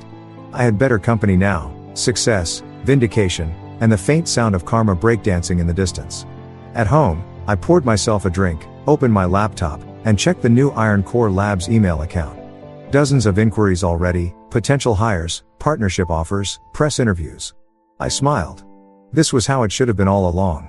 As the city lights flickered on outside, I thought back to that day in the boardroom when Trent cut me off mid-sentence. That smug look, that applause, Amber's proud little smile. It was burned into my memory, but now it didn't sting. It was fuel. Because if he hadn't humiliated me that day, I might never have left. I'd still be fixing his broken code and pretending to be grateful. Instead, I'd become the guy who stole the spotlight back without even raising his voice. My favorite part? Watching them try to explain my success to the press. He was a valued team member. Right. The same team member they replaced with nepotism and ego. I opened one last message from Claire. Congratulations again, Mason. Investors are thrilled. Also, Brightline reached out. They want to meet. I said no. I laughed so loud my neighbor's dog barked. That night, sitting by my window, city glowing like a promise, I realized something simple but powerful. Revenge doesn't always come with fire and fury. Sometimes it comes with contracts, applause, and the quiet click of a pen signing your name where theirs used to be. I'd returned, not with vengeance, but with proof. Proof that I was the real showman all along. And as far as comebacks go, mine deserved a standing ovation. It was late, somewhere between reasonable bedtime and emotional damage o'clock, when the knock came. I'd just finished sending the final payroll setup for Iron Core Labs, officially becoming the boss I used to dream about having. The apartment was quiet, jazz playing low in the background, a single lamp on. My drink sat untouched, because honestly, victory was intoxicating enough. Then came that knock. 3 soft taps, then 2 louder ones. Hesitant but desperate. You can always tell when guilt's the one knocking, it doesn't have rhythm. I sighed, muting the music. If that's the landlord asking for rent early again, I swear. I opened the door. Trent. He looked nothing like the smug, cologne-drenched ideas man who'd stolen my project and strutted around boardrooms like he invented oxygen. His hair was messy, his shirt wrinkled, and there were dark circles under his eyes big enough to hold regret. He stood there clutching his phone, trembling slightly. "You ruined me," he said, voice low, like he was scared of the truth echoing. I leaned on the doorframe. "No, Trent. You ruined you. I just turned on the lights." He flinched. "You don't get it, Mason. It's finished. Bright lines gone. Dad's yelling at clouds. Or maybe drafting another inspirational email about family teamwork," I interrupted. "Don't," he snapped. "Don't mock me." "Oh, trust me," I said. "This is me being merciful." The real mockery would have had slides. He groaned and dragged a hand through his hair. "I didn't mean for it to go this far. I just wanted to prove I could do something on my own." I raised an eyebrow. "By stealing something that wasn't yours? Interesting brand of independence." "Mason, please," he said, eyes darting around like maybe the neighbors were watching. "You've got your new company, your big win. You don't need to destroy us." I folded my arms. "Trent, the only thing I destroyed was the illusion that you knew what you were doing." He looked at me then, really looked at me, like he was seeing a different version of me for the first time. "You think you're the hero in this?" I smiled faintly. "No. Heroes forgive. I build empires out of ruins." For a second, he looked like he wanted to swing at me. But the arrogance had drained out of him. Instead, he just exhaled shakily. "Amber blames you for everything." I nodded. "Yeah. She texted, said I humiliated her family. I told her, technically, you did that. I just provided the popcorn." His jaw clenched. "You're enjoying this." "You're damn right I am," I said.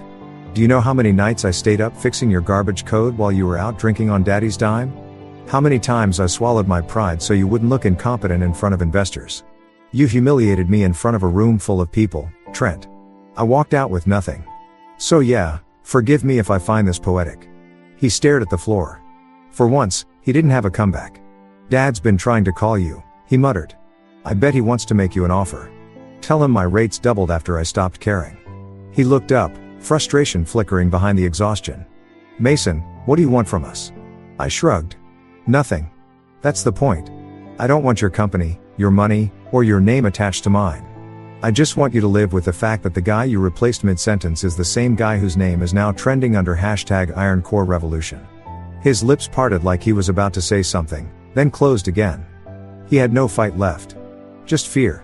After a long silence, he said softly, "I messed up." I nodded slowly. "Yeah. You did. Can you ever forgive me?" That one hit differently. It wasn't fake, not performative. For the first time in his spoiled, entitled life, Trent sounded like a man who'd finally seen his reflection without the family name fogging it up. I took a breath. "Trent, forgiveness isn't my currency anymore. I trade in lessons. And you've just had the most expensive one of your life." He looked like he might cry. I wasn't about to offer tissues. Some lessons need salt water. He nodded quietly, stepping back. "Good luck, Mason." "Already got it," I said, and shut the door. The click of the lock echoed like punctuation. Full stop. End of chapter. I stood there for a moment, letting the quiet settle. The funny thing about closure is it doesn't come with fireworks. It comes with silence, the kind that tells you there's nothing left to prove. I poured myself a drink and walked to the window. The city lights looked different now. Less like a battlefield, more like a blank canvas. My phone buzzed again. Amber. I almost ignored it, but curiosity is a stubborn little demon. "You humiliated my family." "Your brother did that," I typed back. I just built a better product. A pause. Then, we're over, Mason. You've made that clear. Good. I needed the reminder. I didn't block her. Not this time. She wasn't worth the energy it took to hate her anymore. I turned off my phone and sat on the couch, feeling something new. Peace. The kind that comes when you finally stop arguing with people who refuse to understand. But peace didn't mean passivity. I had work to do. Big work.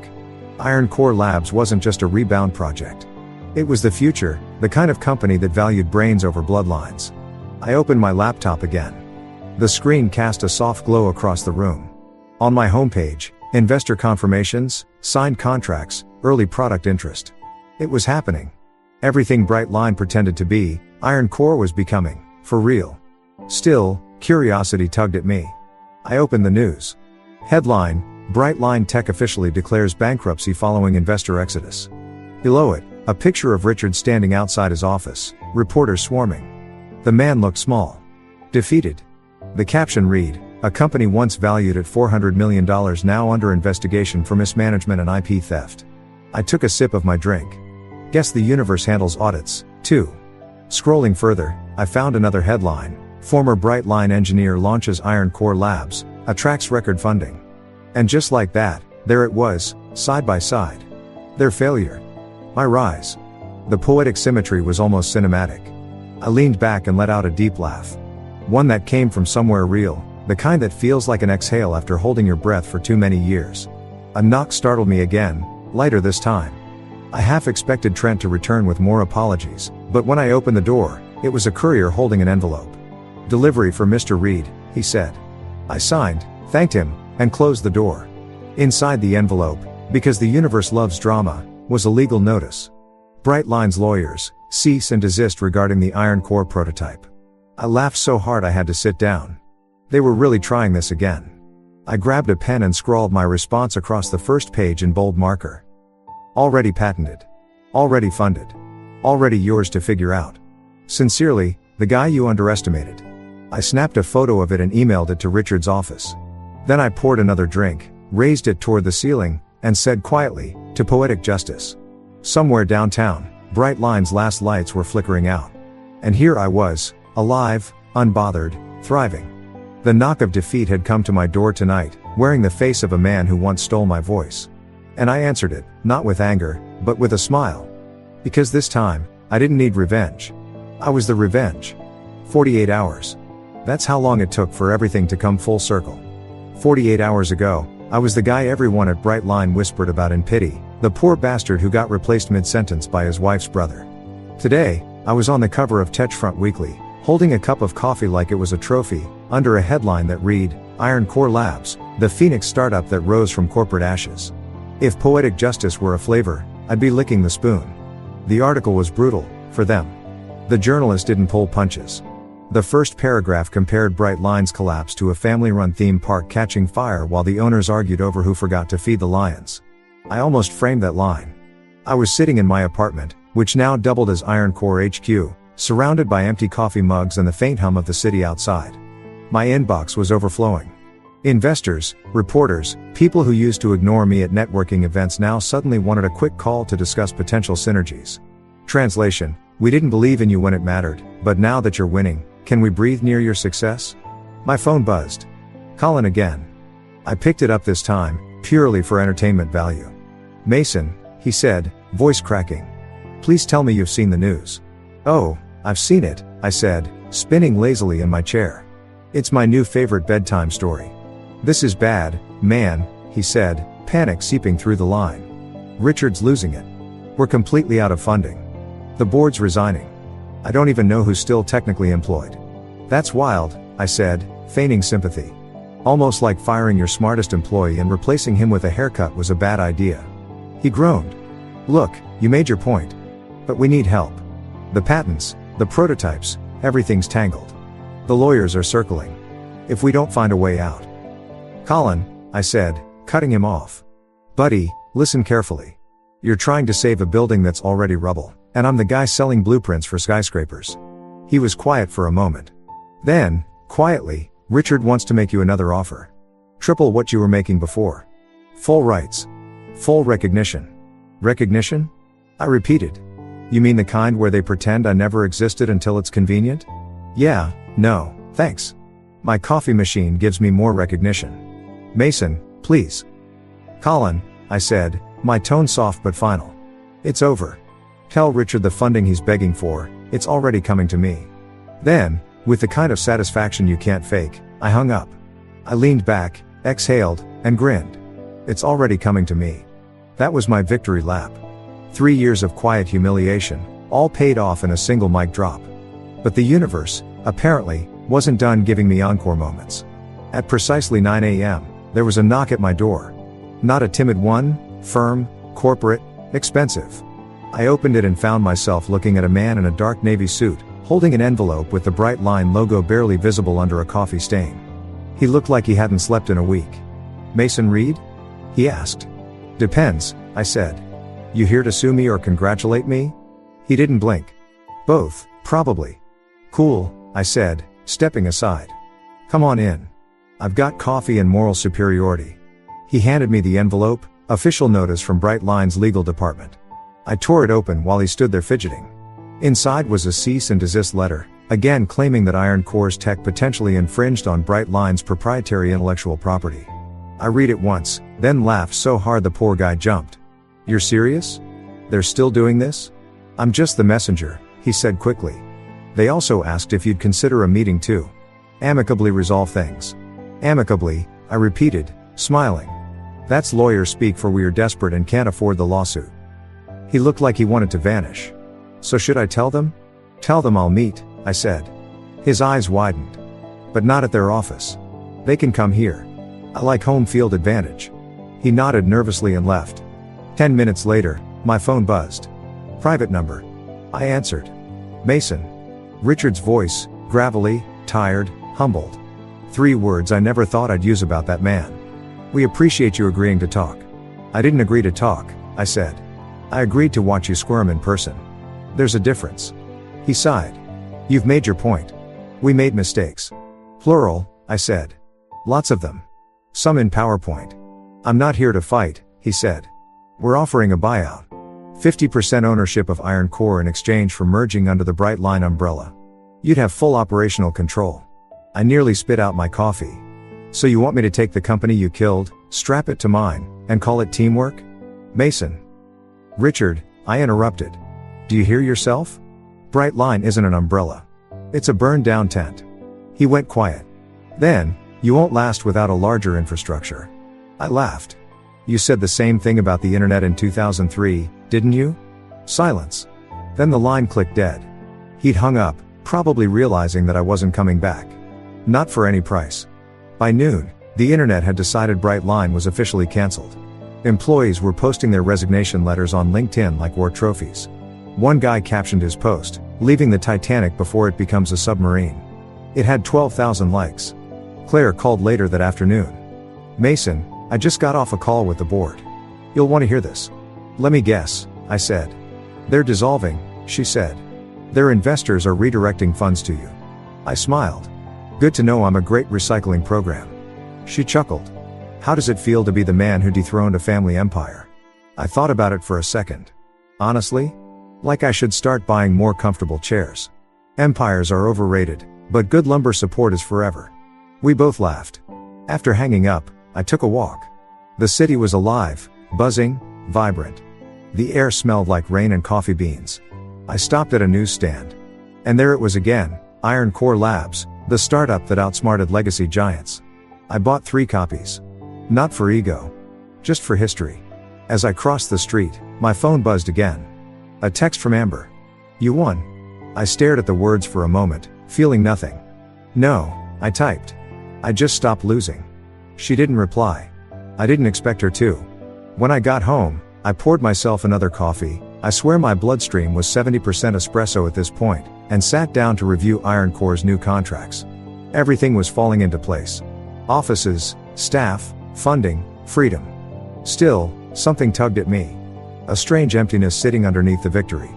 For so long, my drive had been fueled by anger, by the need to prove them wrong. Now that I had what I wanted. What next? I opened the window and stared at the skyline. The same one I used to look at after miserable workdays, wondering when my break would come.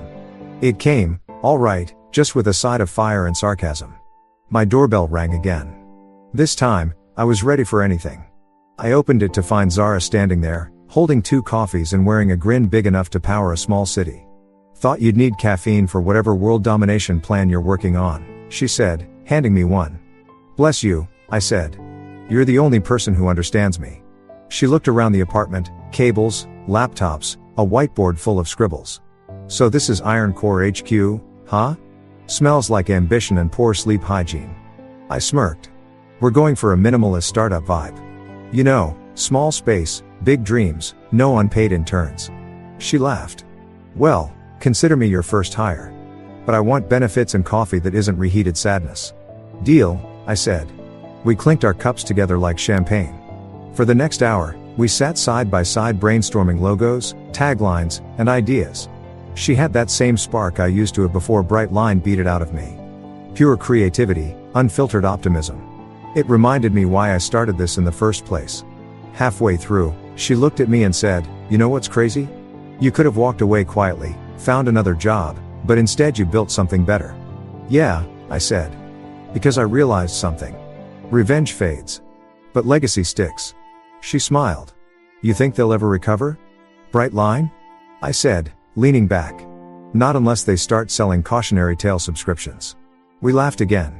And for the first time, it didn't feel like laughter born from bitterness. It was real. As evening settled, Zara left with a promise to come back tomorrow. I sat alone again, but this time, the silence didn't feel empty.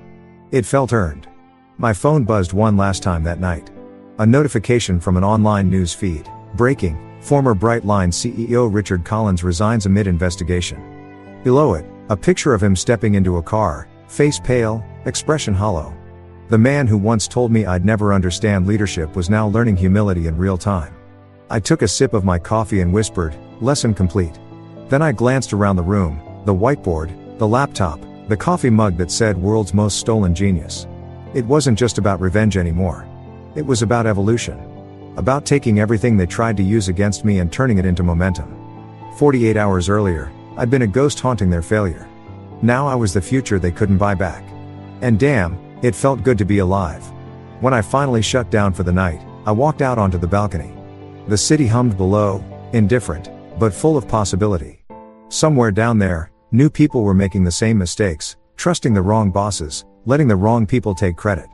But somewhere else, a few were learning the same lesson I had. Sometimes losing everything is the only way to find out who you are without them.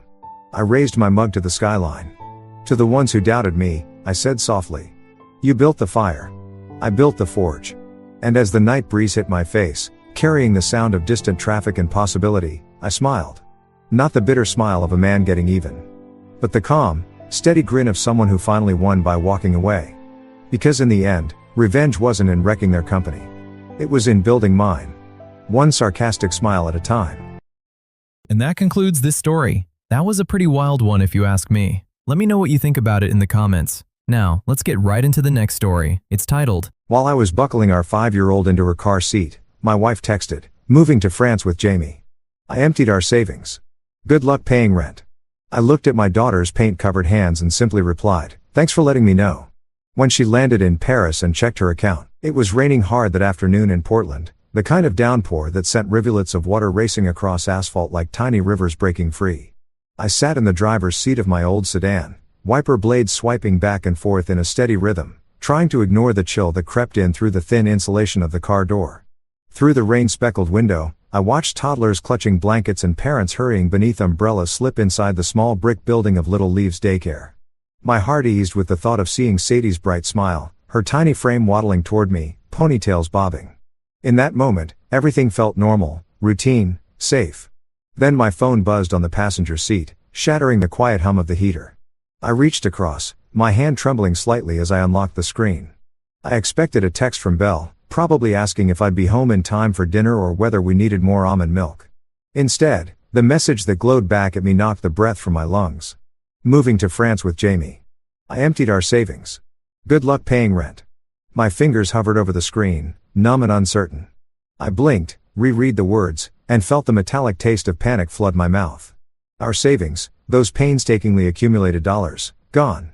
And Jamie, her coworker, just a friend she'd introduced at awkward dinner parties. The engine ticked as it cooled. My mind raced through the last few months, replaying every conversation and stolen glance I had dismissed. Had I missed something? The late-night phone calls, the hushed tones, the way her eyes had flicked away whenever I mentioned our future. It didn't matter now. Belle had made her choice. And she'd taken everything with her. I opened the door, steering the umbrella through the storm as I hurried toward the entrance. Rain dripped from its canopy like tears, soaking the collar of my jacket.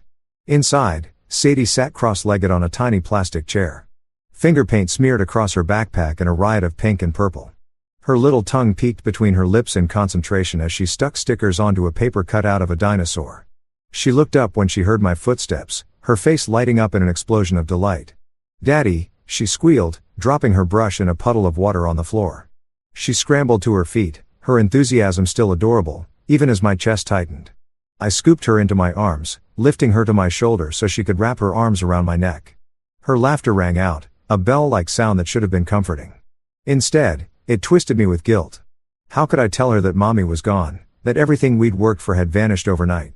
I kissed the top of her head, breathing in the scent of crayons and shampoo, and forced a smile that I hoped looked reassuring. "Hey, kiddo," I said, smoothing the wet strands of hair that clung to her forehead. She babbled on about a game she played with Miss Karen, a funny hat, running in the rain. My eyes darted to her little fingers, now sticky with paint, and then back to my phone as it vibrated in my pocket again. I set Sadie in her car seat and climbed back into the driver's side, the message replaying in my mind like a broken record. My knuckles whitened on the steering wheel as I drove the half-block to our two-bedroom apartment, the wipers beating out a frantic rhythm.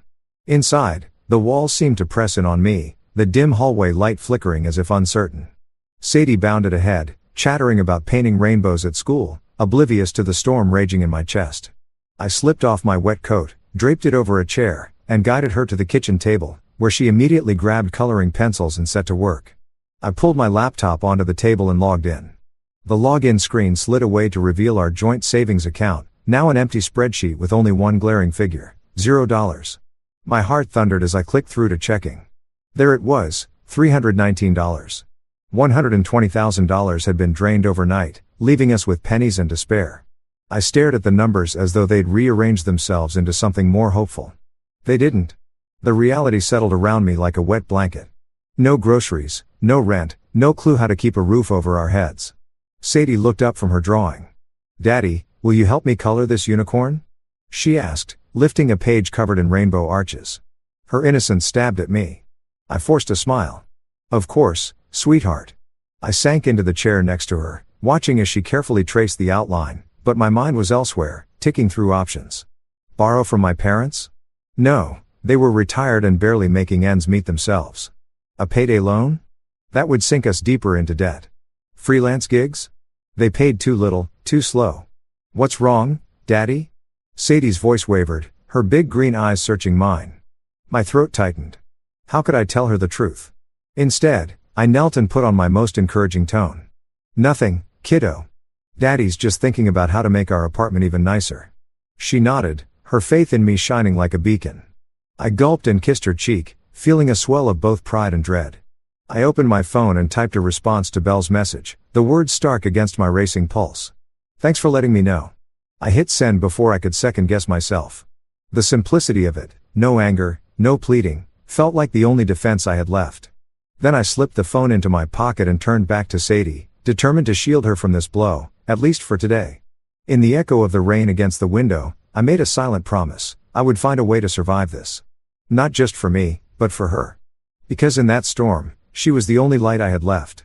Back at the apartment, I sat at the kitchen table with a knot in my chest and a screen full of zeros staring back at me. Outside, the rain from earlier had calmed to a whisper. But the storm inside me had only intensified. Sadie was at the corner of the table, legs swinging beneath her chair, tongue peeking out in concentration as she colored a lopsided tree with purple leaves. Every so often, she'd hold it up and ask, "Do you like this color, Daddy?" And I'd nod each time, smiling like my world hadn't just caved in.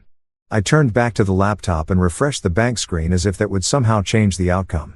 Still $31,941 in checking. Savings, zero, gone just like that. Years of saving, every bonus, every sacrifice. I could see Belle's handwriting in my head, neatly labeling the folders we kept: vacation, home fund, emergency. She used to say, "We're not rich, but we're smart." And now she'd taken all of it to fund a new life with Jamie. I scrolled through the transactions, jaw tightening with every line. First the wire transfer, $118,200, sent to a bank in Marseille, France. Then 2 hotel charges, a business class ticket to Charles de Gaulle, and a car rental in her name. She wasn't running. She was relocating, rebuilding, without me, without Sadie. I picked up my phone and called the bank, fingers cold and stiff. The woman on the line was polite and efficient, but ultimately helpless. Because it was a joint account, sir, both parties had equal access. We cannot reverse the transaction without her authorization. I wanted to scream. I wanted to ask her if she understood what it felt like to be gutted by someone you trusted, to be left holding your daughter's hand with nothing but $319 and an empty fridge. After I hung up, I sat there for a long moment, staring at the beige walls of our apartment. The same walls I had once painted with Belle, her laughter echoing as she flicked a paintbrush at me in defiance of my no-mess rule. It didn't feel like a home anymore. Just a box filled with shadows and lies. Sadie slid her drawing across the table. "Look, it's a rainbow tree. I made it for you." I swallowed hard and reached for her, pulling her into my lap and hugging her tightly. She giggled, wrapping her little arms around my neck. "You're squeezing too hard," she squealed. I loosened my grip but didn't let go. "Sorry, sweetheart," I whispered. "Daddy's just really proud of you." She kissed my cheek and wriggled back to her coloring. I watched her for a moment longer, then stood up and went to the pantry. 2 cans of soup, a box of pasta, no milk, no eggs, no meat. I did the math in my head. Groceries, rent, power bill. That $319 might stretch a few days if I skipped meals and found a way to keep Sadie's routine intact. I pulled out my phone again and tapped open the Notes app. Emergency plan, I typed. I started listing what I could sell: the TV, my old laptop, the stand mixer Belle swore we needed but used twice. I had kept up some freelance design gigs over the years. Maybe one of my clients could fast-track a project. I could reach out tonight. I had no pride left to lose. As I typed, I couldn't stop thinking about how this had all started. Belle and I met at a marketing workshop in Seattle 6 years ago. I was there because my job required it. She was there because she wanted to run the room, and she did, charming, confident, magnetic. She wore ambition like perfume and left people leaning in, wanting more. I fell for her fast. When Sadie came along, everything changed. I had a solid job offer from a creative agency, but daycare costs were astronomical and Belle was on the rise at Horizon Com. So I turned the offer down, stayed home, took on part-time freelance work and diaper duty. I told myself we were a team, that sacrifices didn't need to be counted. But looking back now, I saw the shift. As her career climbed, her patience thinned. My work wasn't real anymore. She'd roll her eyes when I showed her logos I'd designed or clients I'd landed. "That's cute," she'd say while texting Jamie about pitch decks and lunch meetings. She began spending more time at the office and I convinced myself it was just work, that I was imagining the way she checked out during family dinners, how she turned toward the wall when we went to bed. I ignored the warning signs, the deleted texts, the missed calls from Jamie, the sudden need for space. She said I was too sensitive, that I was reading into things, that she needed to grow. I thought if I just gave her room, she'd come back to me. I thought love meant staying even when it got hard. Now, standing in the kitchen with an aching stomach and an angry heart, I realized she hadn't just left. She'd erased me from her life entirely. And in the process, she'd robbed our daughter of stability, of security. Sadie looked up again. "Can we have spaghetti for dinner?" she asked. Her voice was hopeful, unaware that our fridge was nearly empty. I smiled even though it hurt. "Sure, honey," I said. "We'll make the best spaghetti ever." She clapped her hands and bounced in her seat. And I stepped into the kitchen, hiding the panic I felt. I boiled the last of the pasta. No sauce, but I mixed in a little butter and salt and called it magic noodles. She ate every bite. After putting her to bed, I sat in the dark living room, only the hallway light spilling in. I stared at the blank TV screen, my mind racing. No backup plan, no fallback savings. But I still had one thing Belle hadn't counted on: fight. Not desperation, not anger, but resolve. I opened my laptop and started emailing every client I'd ever had, offering overnight turnarounds, discounts, whatever it took. Then I pulled up my calendar and started blocking hours. Early mornings before Sadie woke, late nights after she slept, I would build something from the rubble Belle had left behind. Because she may have taken the money, but she hadn't taken Sadie, and I would make damn sure she never could. The next morning dawned pale and hesitant, as though even the sky felt reluctant to meet the day. I shuffled into the kitchen, still in my rumpled jacket from yesterday's storm, and flicked on the coffee maker. Steam curled from the pot, filling the apartment with a familiar comfort, but it did little to quell the tightness knotting my gut. I glanced at the clock, 6:45 a.m. soon. I'd need to wake Sadie for daycare, field client emails, and begin the uphill climb of rebuilding our lives from the pit where Belle had left us. My phone buzzed against the countertop, dragging me from my spiraling thoughts. I picked it up, bracing myself for another text from Belle or some notification about more drained funds. Instead, the caller ID flashed. Mom, Belle's. Of all the voices I never wanted to hear, hers was at the top of the list. I tapped accept, my heart thundering in my ears. Hello, I said, pressing the phone to my ear as I poured coffee into a chipped mug. Good morning, Michael, came Margaret's voice, cool and clipped like a porcelain teacup tapping against a saucer. Her tone carried no warmth, only accusation, a loaded inhale that suggested she already had her script memorized. I've been getting calls from your lawyer. My hand froze mid-pour. My lawyer? I echoed, slow and deliberate. Yes, she replied sharply. She told me you filed for emergency custody and asset freezing. A brief pause. And that you're claiming I blackmailed Belle into giving up visitation unless she sent more money. The world tilted. I stared at the coffee dripping from the machine, a sick realization winding like a snake in my chest. Margaret, I said carefully. Where are you getting this? I have Belle's texts, she said, her voice steady. She showed me yours, threatening texts, accusing her of abandoning Sadie if she didn't comply. There was a tinge of satisfaction in her words, as though she delighted in painting me the villain. I'm worried about my granddaughter. My vision blurred. Not only had Belle fled across an ocean, emptied our account, and left me scrambling for rent, but she'd turned the narrative against me, and now her mother was complicit. The fire that had been smoldering inside me snapped to life. I gripped the edge of the counter, nails digging into the laminate. Margaret, you need to stop listening to lies, I said, forcing my voice to stay level. Belle is the one who emptied our savings. She's the one who fled to France. I have her texts in her own words. Don't gaslight me, Michael, she shot back. Belle said you threatened her. Told her she'd never see Sadie again unless she funded your apartment. And now she's scared. She's defending herself. My stomach revolted. She's defending herself by stealing our daughter's future, I said, voice low and trembling with rage. I never threatened her. I asked her to talk to me about money before she wiped us out. Talk? She tried, Margaret scoffed. You wouldn't listen. You're unstable. I've seen your social media, angry rants about her job, her coworker. You've become obsessed. Her words were ice shards sinking into my skin. I'm going to see Sadie today, and I'll evaluate how safe it is for her to be around you. Time seemed to slow. The coffee machine ticked, then hissed. I raised a hand to steady my shaking jaw. Sadie, my 5-year-old, could be withheld from me based on Belle's lies. Margaret would show up at daycare, unleash her version of events, and I might walk away without my daughter in the back seat. Margaret, please, I said, swallowing hard. You know me. You know I'd never hurt my daughter. I know what she told me, Margaret replied coldly. I'll see you this afternoon, Michael. Make sure you have your story straight. The line went dead before I could respond. I stared at the screen, heart thumping like a war drum. The coffee machine clicked off and the mug sat half full on the counter. I wrapped my fingers around it, feeling its warmth seep into my bones. Then, as though jolted awake, I remembered Sadie waiting for breakfast. In the living room, she sat on the floor with a puzzle, humming happily. Her hair was a tangle of curls, and she looked up when I entered, her face blossoming into that trusting smile I treasured. Hi, Daddy, she said, scooting over to hug my leg. I knelt beside her, picking up puzzle pieces with deliberate calm. Hey, pumpkin. Hungry? She nodded, and I carried her to the table. As I made scrambled eggs and toast, I forced my mind to sort out the chaos.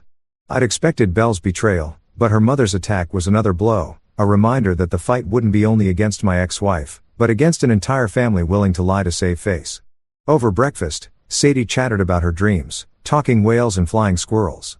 I smiled and nodded, each bite of toast tasting like a burden. Every laugh she shared was a promise I couldn't break. My world had shrunk to the size of her hand wrapped in mine, and I refused to let anyone sever that bond. After dropping her off at daycare, I sat in the car for a long moment, hands clenched on the wheel. The sun tried to break through ragged clouds, but the morning still felt dull and heavy. I dialed Nadia's number with determined fingers. When she picked up, I spoke quickly. "Nadia, it's me. Margaret called. She's accusing me of blackmailing Belle, threatening to refuse visitation unless she sent money." There was a pause. Then, in her measured voice, "We'll need to address that immediately. Get me copies of any messages Belle sent you and hers to Margaret. We'll request a hearing to refute the allegations before they can impact custody." I exhaled, relief mingling with the tension in my shoulders. Nadia always cut through the noise, turned chaos into strategy. "Thank you," I said. "I'll upload everything tonight." As I turned the key in the ignition, I glanced in the rearview mirror at the empty car seat behind me, Sadie's seat. My resolve hardened. They could accuse me of any number of things, but they would never separate me from my daughter. Not if I did everything in my power to protect her. And so, with a breath of resolve, I drove away from the daycare, a father with a fierce purpose and a storm far greater than the morning's rain brewing around him. After waving goodbye to Sadie at the daycare entrance, I sat in the car for a moment. My reflection ghosted across the rain-speckled windshield. The morning air was crisp, almost electric, as though warning me that each step I took today would carry the weight of everything that had come before. I slipped the key into the ignition and drummed my fingers on the steering wheel, staring at the appointment card in my hand. Belle's old office. 9 a.m. I inhaled, smoothed my shirt, and drove through the sleepy Portland streets toward Horizon Comm, where Belle had vanished without so much as a notice. The building loomed ahead, its glass facade tinted gray under the overcast sky. I parked in the visitor lot, heart pounding in my ears, louder than the engine clicking off. The lobby was sleek and modern, marble floors polished to a mirror sheen, potted ferns arched like green canopies, and muted digital displays cycling through corporate announcements. I felt like an intruder in someone else's world. When I reached the reception desk, a young woman glanced up from her computer, brows arching in polite inquiry. "Can I help you?" she asked, voice the perfect blend of professional warmth and practiced indifference. I cleared my throat, swallowing the lump of dread that had climbed into it. "I'm looking for Belle Nolan. She worked here in marketing. I have some personal items to pick up." Her expression flickered, part surprise, part sympathy, before she masked it with protocol. "I'm sorry, sir. Belle resigned 2 weeks ago. She didn't leave any forwarding address. She tapped a few keys. It was effective the day of her resignation. We sent a confirmation letter to her home address on file, but beyond that, there isn't much more I can do." Resigned. That word tasted like betrayal in my mouth. 2 weeks ago. I closed my eyes for a heartbeat, feeling the air rush out of me. She shook her head. She gave 3 business days notice as our policy requires, and left. No explanation. She offered a practiced apology. "I'm sorry for what you're going through." I managed a curt nod, unable to summon genuine gratitude. "Thank you." I turned away, the receptionist's gaze following me with a hint of pity. As I walked back through the lobby, I felt exposed, like I'd just lost the last thread connecting me to Belle's previous life. She'd meticulously erased her professional identity as well as our shared finances. The ride home was a blur of red lights and gray buildings, but my thoughts circled a single point: planning. This departure had been planned. Spontaneity didn't comport with secrecy and timing. Belle's quiet slip from the company mirrored the way she had slipped out of our life, leaving only echoes. When I reached the apartment, the front door gave a hollow creak as I stepped inside. Sadie's artwork, handprints and bright orange crayon sketches of stick families, lined the hallway. I paused, tracing a painted palm with my thumb, remembering how small she'd been when she first pressed her handprint onto the wall. I forced myself to breathe. This place had to feel like home for her. I couldn't let its walls carry the cold weight of Belle's betrayal. I headed to what had once been her home office, a corner of the living room partitioned by a tall bookcase filled with marketing textbooks and knickknacks from conferences. I opened the first drawer of the small desk where she used to settle after work, a few pens, a dog-eared notebook full of campaign ideas, and then a stack of file folders stamped with the Horizon Comm logo. I rifled through them, half hoping to find a clue, a name, an address, anything that might explain why she'd left so abruptly. A single envelope lay at the bottom, yellowed at the edges, addressed to Belle in neat cursive. I picked it up, running my thumb across its surface. The postmark read May 12, 3 months ago, sent from an address in Marseille, France. My pulse quickened. I slit the flap and unfolded the card inside. On the front was a watercolor of a sailboat cutting through azure waves. Inside, Margaret's looping script: "Bon voyage, ma chérie. Thank you for letting me help with the apartment deposit.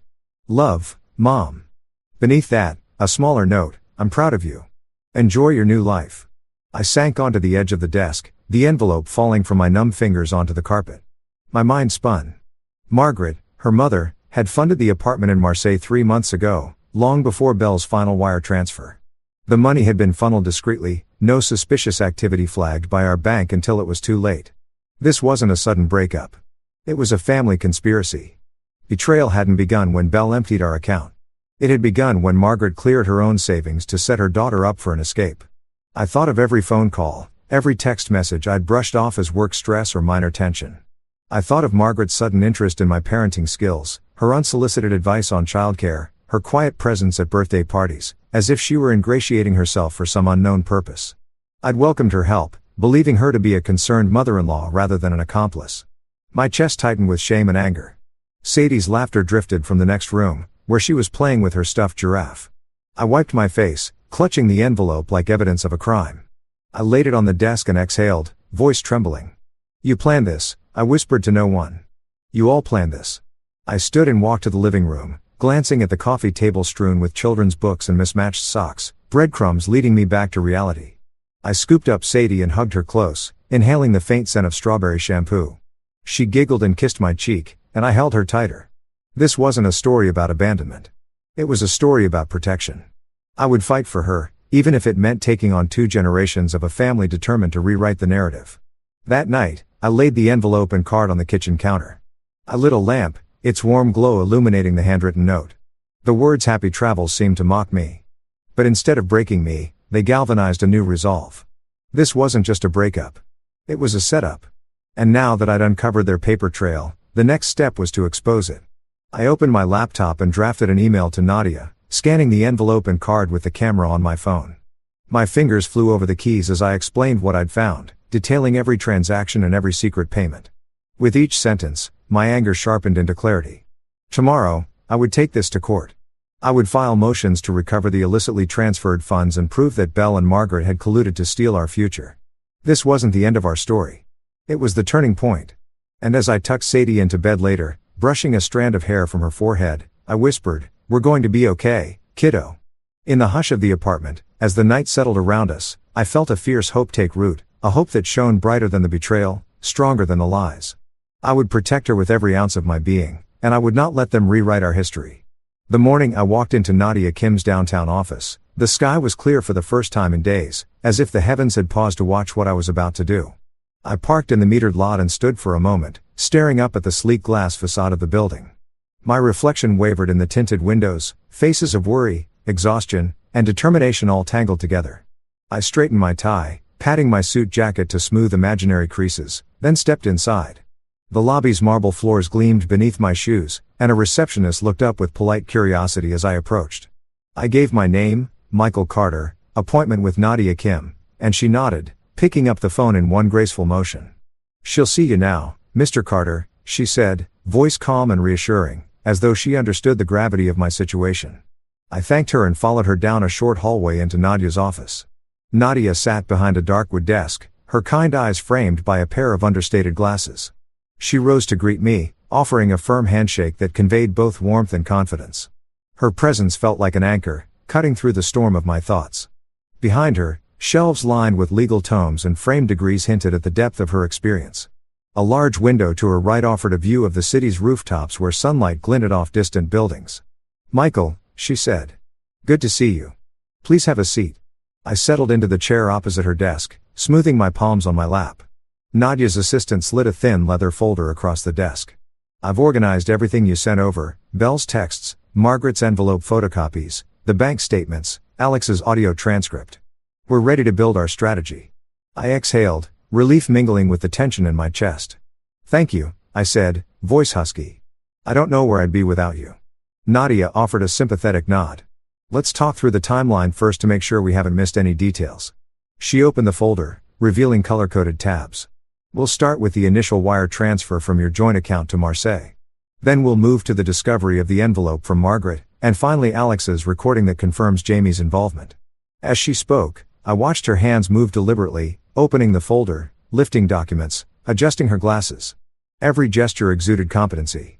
I felt the knot in my stomach loosen, replaced by purposeful clarity. By freezing those assets, Nadia continued, we ensure Belle can't dissipate funds before we get a judge's order.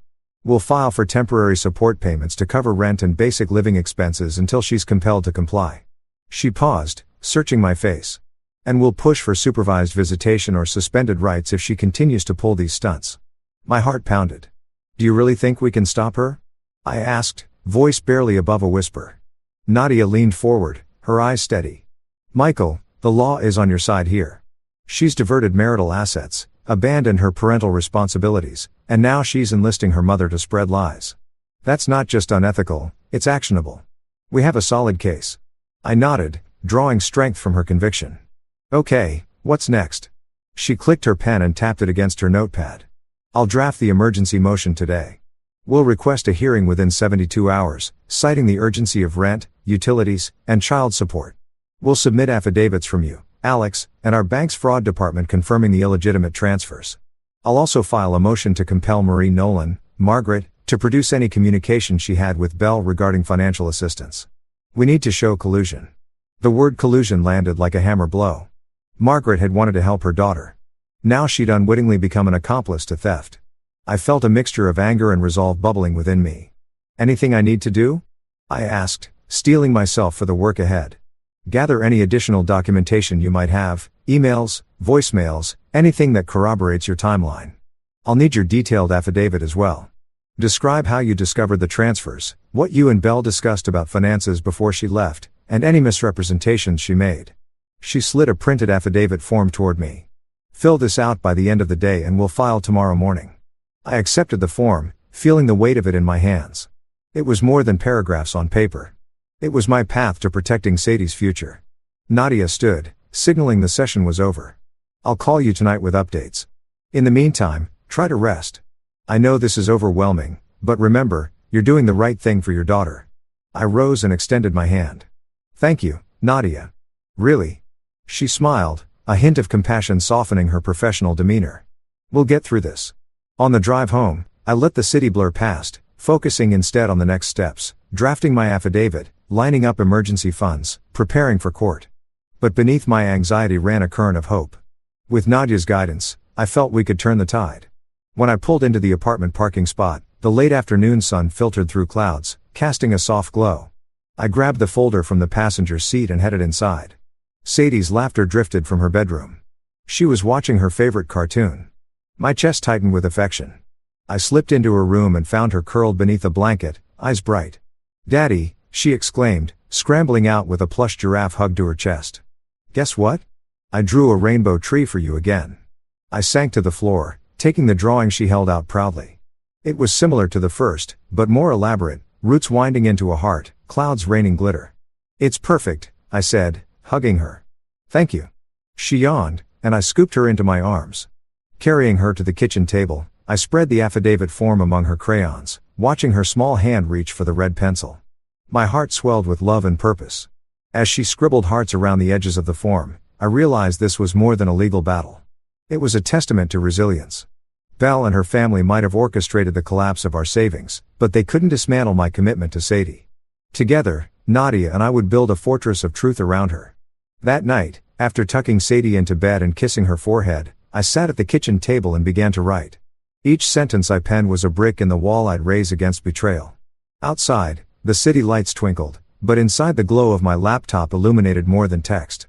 It illuminated hope. I would fight this war chapter by chapter, affidavit by affidavit, until my daughter's future was reclaimed. For her, I would not falter. I would not yield. A few days later, just as the autumn sun was beginning its lazy descent, my phone buzzed with an unfamiliar number. I glanced up from the kitchen counter where I was packing sandwiches for Sadie's after-school snack. It was 3:17 p.m., barely enough time to get her from daycare and still make it to my meeting with Alex. I swiped to answer, steeling myself. Hello, I said, shouldering my bag. Michael Carter? The voice was tentative, hushed, a woman trying not to be overheard in a crowded cafe, I guessed. That's me. My heart skipped a beat. I'd never met anyone besides Nadia who knew my last name. And this felt serious. I'm Alex Tremblay, she continued. I used to work on Belle's team at Horizon Com. She asked me not to reach out, but I think you deserve to know the truth. I exhaled, pressing my back against the fridge. Truth about what? My voice sounded steadier than I felt. Alex hesitated. Meet me at Rose's Cafe on Stark Street in 30 minutes. I don't have much time and I don't want to talk on the phone. I grabbed my keys. Okay, I'll be there. I glanced at Sadie's silhouette through the doorway. She was stacking toy blocks in her room, humming under her breath. I took one last look at her and whispered, I'll be back soon, kiddo. Rose's Cafe was a modest spot with ivy-clad windows and the rich aroma of espresso drifting into the street. I slipped inside, the chatter of late-day patrons and clinking cups greeting me. In the far corner by a fogged window, I spotted Alex, mid-30s, dark hair pulled into a neat bun, eyes darting around like she expected someone to burst in at any moment. She rose when I approached, offering a trembling smile. Thank you for coming, she said, lowering her voice as I sat down. I nodded, leaning in. I'm sorry it's like this, she glanced over her shoulder. I didn't want to believe Belle was capable of what she's done, but I can't stay silent anymore. I took a breath. What have you learned? Alex pulled a manila envelope from her bag and slipped it across the table. My fingers closed around it. Jamie Holloway isn't just a friend. He's the key to her financial escape. I blinked. What do you mean? She opened the envelope and extracted a stack of printed bank records, offshore account statements, and a USB stick. These are records I obtained from our finance department under the pretext of an audit. Belle had access to certain accounts under her work credentials. She used that access to move company funds through intermediate shell companies, then funneled part of it into an account in Jamie's name in the Cayman Islands. From there, it went to her personal account in Marseille. My heart pounded so loudly I thought the whole cafe would hear it. She stole from her company? Alex's eyes gleamed with shame and relief all at once. Not just the company. She emptied our joint personal savings too. But she mixed the transfers so that if anyone traced the money, it would look like a legitimate company wire for a marketing project. She paused, voice dropping. I found an audio clip too. She slid the USB stick across the table. Play it yourself if you want proof. I pocketed the stick and exhaled, staring at Alex. The betrayal stung anew. Not only was Belle turning her back on her family and me, she had leveraged her position of trust at work to steal from her employer and involve Jamie in the crime. Alex nodded, tears brimming. I never meant for this to get so big, but when she laughed about it, when she joked that you'd crumble and that you could keep the blender, I knew you had to see it. I clenched my jaw, imagining Belle's voice mocking me, reducing my fears to punchlines. You're brave to speak out, I said softly. Thank you. We sat in silence for a moment, the weight of her confession hanging between us like a storm cloud. Then Alex reached across the table and placed a hand on mine. I'm sorry, Michael. For everything. I squeezed her hand gratefully. Let's get through this. That evening, after I tucked Sadie into bed and kissed her soft cheek, I retreated to the living room. The apartment was quiet except for the hum of the refrigerator. I plugged the USB stick into my laptop and clicked on the audio file. The recording crackled with ambient noise, clinking glasses, distant chatter, before Belle's voice came through, clear and unrepentant. Honestly, Jamie, he's a mess, she laughed, the note of amusement sharp enough to cut glass. I told him it's just money. He'll sulk for a day, but he'll get over it. He doesn't know how big this transfer is. I said he could have the blender. Thought it would make a good joke. Jamie's voice followed, chuckling. He'll keep the apartment. Poor guy. But hey, we've got a seawall now, right? My stomach dropped.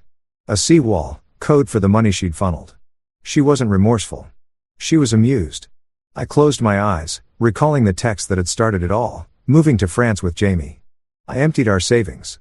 The words had felt final, devastating. But now I had proof of premeditation, collusion, and mockery. This evidence would pierce the veneer of her lies and expose the full breadth of her betrayal. The next morning, I bundled Sadie into her car seat and drove to Nadia's office, the envelope of company records and the USB stick in my briefcase. My hands gripped the wheel as I rehearsed the facts: offshore shell accounts, diverted corporate funds, recorded admissions. This wasn't just theft. It was conspiracy, fraud, betrayal across every front. When I reached Nadia, she ushered me into her office, her expression sober. I laid out the documents and handed over the USB stick. She plugged it in, listened to the clip, her brow furrowing in determination. This changes everything, she said, pulling out fresh forms. We'll amend our motions to include corporate fraud and identity theft. Jamie Holloway can be subpoenaed, as can Horizon Com's financial records. The judge will see this as a comprehensive scheme, not just a marital dispute. Relief washed through me, mingled with righteous anger. Belle hadn't just run. She'd orchestrated a financial coup, enlisted her mother and coworker, and tried to frame me as unstable. Now, with Alex's courage and Nadia's expertise, we would dismantle that scheme. Back at the apartment, I tucked Sadie into bed and watched her drift to sleep. In her peaceful face, I found the steel I needed. I picked up my phone and sent Belle a brief message. I have proof. We start motions tomorrow. I hit send, feeling the weight of finality and the promise of justice. As I closed the apartment door behind me, I sensed a shift in the air. The war had escalated, but I was no longer defenseless. With evidence in hand and allies by my side, I would not rest until every last account was restored, every lie exposed, and my daughter's future secured. The fight wasn't over. It was just getting started. The courthouse loomed like a monument to cold justice, its gray walls rising against a leaden sky as if daring anyone to challenge its authority. I parked in the visitor lot and took a steadying breath before stepping onto the marble steps. In my briefcase, I carried the weight of our entire case: bank statements, the envelope from Margaret, offshore records from Alex, the damning audio clip, and my own affidavit. Beside those papers lay Nadia's motions for emergency custody, support, and asset freezes. Today, all of it would go before a judge, and I prayed our evidence would cut through Belle's web of lies. Inside, the hallway smelled of polished wood and old carpeting. I passed rows of closed doors, each a doorway into someone's fate. My heart pounded, but I kept my head high. At room 312, I paused, smoothing my tie and tapping the briefcase handle. Nadia met me there with a reassuring nod. Her confidence was the keel, keeping me from capsizing. She placed a gentle hand on my shoulder. "Ready?" she asked. I swallowed and let out a slow breath. More than ever. The courtroom was hushed except for the rustle of papers and the soft shuffle of feet. On the bench, Judge Lambert reviewed files under her bifocals, her expression neutral but keen. Beside her sat Belle's attorney, a sharply dressed man with a clipped accent and a notebook full of post-it tabs. Belle herself stood behind him, immaculately dressed in navy blue, hair pulled back, eyes cool and distant. At her side was her mother, Margaret, clasping purse straps so tightly her knuckles were white. Nadia whispered, "I'll present first." With a gentle squeeze of my hand, she rose and approached the bench. I watched her every step, every gesture. She unfolded her notes and began, "Your Honor, I represent Michael Carter, father of Sadie Carter, aged 5. We petition this court for emergency relief based on evidence of diversion of marital assets, parental abandonment, and ongoing efforts to mischaracterize Mr. Carter's actions. We seek temporary custody, a freeze on all accounts associated with Ms. Nolan and her family, and immediate child support from the defendant." She spoke slowly, laying out the timeline. She described the initial transfer to Marseille, the envelope from Margaret dated 3 months prior, and the offshore shell accounts revealed by Alex. She cited the audio clip in which Ms. Nolan laughed about emptying savings and mocking me. Finally, she handed over my affidavit, in which I described discovering the transfers, Belle's refusal to discuss finances, and the devastating impact on our family. Judge Lambert leaned forward, brows raised. "Miss Kim, is there evidence that this recording was obtained lawfully?" Nadia placed the USB stick on the bench. "Yes, Your Honor. Miss Tremblay provided it under whistleblower provisions. We have a chain of custody log, an affidavit from Ms. Tremblay, and our bank's fraud investigator confirming the authenticity of the transactions and recording." The judge nodded slowly, reviewing the stick and folder. Next, she motioned toward Belle's attorney. He rose, clearing his throat. His voice slid out smooth and practiced. "Your Honor, while Ms. Kim paints a dramatic picture, much of her evidence is circumstantial. The transfers, though unfortunate, were authorized by both parties at the time. As for the recording, its origins are unclear. My client resigned of her own volition, seeking a fresh start. Mr. Carter's reaction, filing motion after motion, indicates instability and a vindictive attitude toward Ms. Nolan's pursuit of independence." He gestured to Belle, who sat stiffly. "I didn't steal anything," she said. "I used our savings to pay debts we had accrued. Michael knew about it. He just chose not to act. I wanted a new life, unburdened by his micromanaging." Her words were clipped, rehearsed. I felt my chest tighten as she painted herself the victim and me the villain.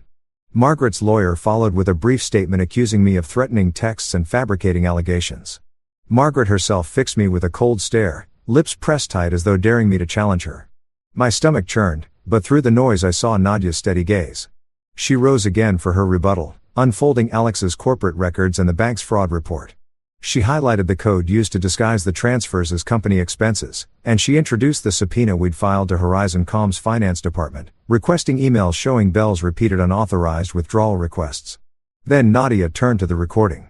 She pressed play on her tablet and the courtroom filled with Belle's voice echoing off the walls.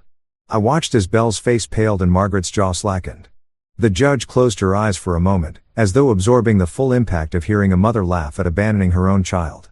When the audio ended, Nadia closed her folder and fixed the judge with calm intensity. Your Honor, what this recording demonstrates is clear intent and malice. My client has been maligned, his daughter endangered, and his trust betrayed. We ask for the relief necessary to protect this child and preserve the integrity of marital assets until a full hearing. The courtroom was silent. I could hear my heartbeat in my ears. Judge Lambert set down her pen and looked from me to Belle. Based on the evidence before me, wire transfers without mutual consent, involvement of offshore accounts, the recorded admissions, I find probable cause to believe Ms. Nolan engaged in financial misconduct and parental abandonment. I grant Mr. Carter's motion for sole temporary custody of Sadie, effective immediately, and I order a freeze on all assets tied to Ms. Nolan, Jamie Holloway, and Margaret Nolan, pending further hearing. A collective intake of breath filled the room. Belle's attorney sputtered. Your Honor, may we request supervised visitation? Judge Lambert opened her notes. Ms. Nolan shall have supervised visitation at Mr. Carter's discretion, to be arranged through family services. Any unsupervised contact is hereby prohibited. Further, Ms. Nolan and Ms. Nolan Sr. are to produce all financial records related to the transfers by next week, or face contempt. She tapped her gavel softly. Court is adjourned. Silence reigned for a heartbeat. Then the gavel's crack echoed like thunder. I exhaled, my shoulders sagging as the gravity of the victory settled over me. Nadia slipped beside me, handing me the signed order. I pressed it to my chest, tears stinging my eyes. In the hallway, reporters and a handful of onlookers buzzed, but all I wanted was to leave this place with Sadie.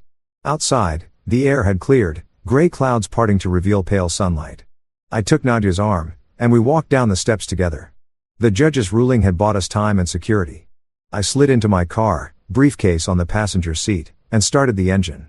My phone buzzed, a text from Alex, you did it. I responded with a single word, thanks. Driving toward daycare, I felt exhaustion wash through me. But beneath it, the first true glimmer of relief. The legal thunder in that gray courthouse had broken the storm of betrayal. Now, with our assets frozen and custody secured, I could begin rebuilding our lives, one steady step at a time.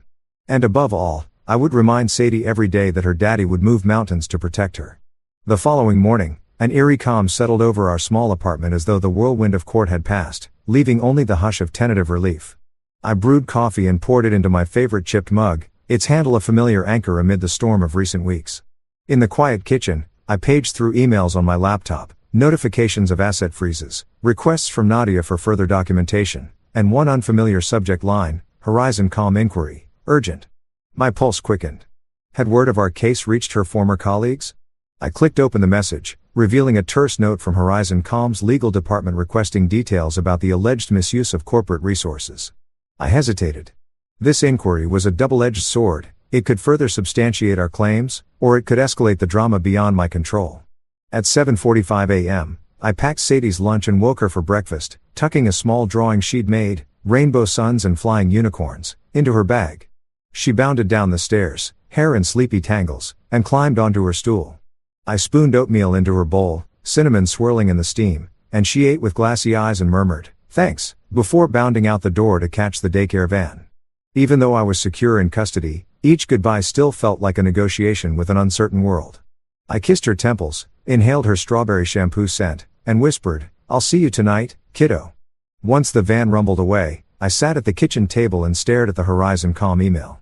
It asked for copies of any communications between Ms. Nolan and company finance, including emails, audits, or unusual transfer requests. I forwarded the message to Nadia with a brief note, looks like they want the full story. She replied, perfect. Let's use this to corroborate Alex's documents. I'll craft a subpoena to ensure compliance. I exhaled, tapping my mug against the table.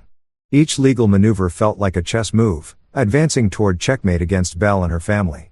I spent the next hour compiling the envelope from Margaret, the file of Alex's offshore statements, and the timeline I had drafted. My printer word as pages slid out, emails, bank statements, the October 12th audio transcript. I organized them into a neat stack labeled in chronological order, then called Nadia to confirm our next hearing date. We're closing in, she said, her voice warm with encouragement. Stay sharp. After hanging up, I grabbed my keys and drove to the nearest UPS store. Shipping 6 folders of evidence, complete with exhibits and affidavits, felt like sending a lifeline to the judge, a tangible thread tying our narrative together. As I sealed the last box, I noticed the clerk watching me with sympathetic eyes. I reminded myself of why I was doing this, not for retribution, but for justice, for protecting Sadie and our future. Back home, the afternoon sun filtered through half-drawn blinds as I settled into the home office, drafting an email to Jamie Holloway's listed address, if he was reachable at all, demanding an explanation for his involvement. I typed slowly, stating the facts clearly, his name on shell accounts, his laughter on the recording, and a request to confirm or deny association. Then I added, failure to respond will result in subpoena and potential charges. I paused, rereading the words. It felt surreal to confront a man I'd never met, but who had upturned my life. I pressed send, adrenaline buzzing in my veins. By early evening, a notification pinged. My email had been auto-forwarded to a generic no-reply server in the Cayman Islands. The message bounced back. I frowned, realizing we'd have to rely on legal compulsion to reach him. Nadia would need to know. The moment I heard the front door click, my heart leapt. Sadie flew into my arms, her small frame nearly engulfed by my open coat. "Daddy," she chirped, holding up her little shoe with a missing lace. "Miss Karen said I was brave today. I made a new friend named Lucas." Her excitement crackled like electricity. I kissed her cheek and asked about the lace, promising we'd fix it after dinner. I warmed up leftover spaghetti with the last of our butter and cheese, and we sat together on the couch as she recounted every detail of her day, the new friend, the finger painting, the snack she swapped for my string cheese. I listened, nodding, savoring her words like medicine. Still, part of my mind ticked over the evening's tasks, scanning Alex's documents for digital backup, reviewing depositions for tomorrow's draft motion, scheduling a meeting with a forensic accountant to trace the paper trail further. As twilight settled, I tucked Sadie into bed. She clutched her giraffe and yawned. "Daddy," she whispered, "will Mommy ever come back?" The innocence in her question cut through me. "I don't know," I said, brushing her hair from her forehead. "But right now, you and I have everything we need. We're safe and we're together." She closed her eyes and drifted to sleep, trusting me without reservation. Left alone in the living room, the apartment felt too big, too quiet. I powered on my laptop and opened the spreadsheet I'd been building, columns for date, amount, recipient, and notes. I updated it with the envelope date from Margaret's card and the offshore transfer dates from Alex's records. The list stretched across months, a testament to the calculated precision of their plan. Each entry fueled my resolve. At 9:30 p.m., I drafted a summary for Nadia, compiled new financial timeline, evidence forwarded to Horizon Com Legal, bounced email to Jamie noted, guest list for tomorrow's hearing prepared. I hit send and leaned back, feeling the day's exhaustion sink in. The apartment lights glowed softly around me, illuminating the scattered evidence like stars guiding me through the darkness. I closed my eyes and pictured Sadie's peaceful face, her breathing even in sleep. In those dreams, she didn't worry about money or courtrooms. She just existed as a 5-year-old should. That vision steeled my purpose. Tomorrow, we'd stand before the judge again, backed by corporate records and forensic analysis, demanding accountability. This was more than protecting assets. It was protecting her childhood. Then I shut my laptop and headed to the bedroom. As I drifted off, I felt the weight of anticipation lifting, replaced by the quiet confidence of a father prepared to fight for his child, step by meticulous step, until every last wrong was righted. When Belle's flight touched down at Portland International, a knot of anticipation twisted in my chest. Nadia's restraining order was ready, paperwork in hand, and I met her at the arrival's gate. As she stepped through the sliding doors, her eyes widened at the sudden presence of a court officer beside me. Panic flickered across her face when she saw the paperwork. "I came to fix this," she stammered, voice trembling. I leveled my gaze, calm but resolute. "Then explain the withdrawals from last week," I said, pulling out the bank record showing a new transfer. Her mouth opened, then closed, words failing. The officer stepped forward with the order. "Miss Nolan, you're served." Tears streamed down her cheeks as she nodded, too shocked to argue. I led her to the cafe across the hall for supervised visitation. Sadie peeked around a corner, eyes bright when she saw her mother. Belle knelt, reaching out, but Sadie hesitated. "Mommy drained my piggy bank," she whispered. Belle's shoulders slumped. I watched from across the table, pain and relief mingling in my chest. The restraining order was a barrier. But in that guarded moment, I realized the fight wasn't just legal, it was about teaching our daughter whom she could trust. Months have passed since the courthouse gavel fell in our favor, and in that time, Sadie and I have transformed our lives into something steadier, brighter. We moved into a cozy bungalow near Alberta Park, its pale blue siding and tidy garden reflecting fresh beginnings. During the day, I revived my freelance design business, taking on local clients for logos and website refreshes. Each paycheck replenished what was rightfully ours. Porch by porch, brick by brick, I rebuilt our savings. Evenings became our sacred time, reading bedtime stories beneath a soft lamp's glow, experimenting with new pancake recipes on Saturday mornings, tracing our hands in sidewalk chalk outside our front step. I watched Sadie's laughter bloom as she discovered fireflies and learned to ride her bike without training wheels. Her delighted cries echoed through the neighborhood, a joyous banner of resilience. Of course, legal battles continued, subpoenas for offshore records, depositions confirming Margaret's role in the financial conspiracy, asset recovery negotiations that dragged into late afternoons. But with Nadia's steady guidance, each obstacle became a victory. We reclaimed thousands, enough not only to cover the past debt, but to set aside for college and emergencies. One quiet evening, as twilight painted the sky in lavender, Sadie climbed into my lap with a drawing she'd just finished, our new home, a rainbow stretching overhead, and two stick figures holding hands. Beneath it, in careful script, she'd written, "Daddy's brave." I felt tears prick my eyes as I kissed her forehead. Belle's message had once been meant to break me with fear of eviction. Instead, it had ignited something stronger, a truth unshakable and enduring. In the wreckage of betrayal, I had found purpose and strength. And as the rain began to patter softly against our window, I realized that home isn't just a place. It's built on love, honesty, and the promise that we'll face any storm together. That brings this story to an end, and that one was definitely a wild ride. Let me know what you think in the comments. Now, let's move into the next story, titled, My daughter told the whole restaurant at least Mom's new husband isn't a loser like you. I paid the bill and left. The next morning her car was gone and her school account was frozen. That evening my ex called me in a panic. I should have known better than to expect this dinner would be different. But hope's a stubborn thing, especially when it's tied to your daughter. Isla had always been vibrant, sharp-tongued in the way kids are when they're testing their reflection in the world. But lately, her edge had turned cold. Dorian's presence in her life had changed her. Not all at once, but gradually like dye leaking into clear water until nothing familiar remained. Still, I picked her up from campus, complimented her new twist-out curl she didn't even acknowledge, and drove us to a small Italian place just off Fairmont and Pine, where the noise was soft and the bread warm. We sat across from each other, the candle light flickering just enough to throw shadows across her face. She looked so much like her mother it startled me sometimes. Same high cheekbones, same calculated pause before speaking. For the first 15 minutes, I let her talk uninterrupted. Milan, Versace, the art of brand curation, whatever that meant now. I nodded when appropriate, smiled where I could, and sipped my water with the rhythm of a man trying to keep the peace. She took a picture of her plate before touching it, adjusting the angles, flipping her phone to portrait mode. She didn't ask if I wanted to be in it. She never does. I watched her scroll through filters, then laughed softly at something someone messaged her.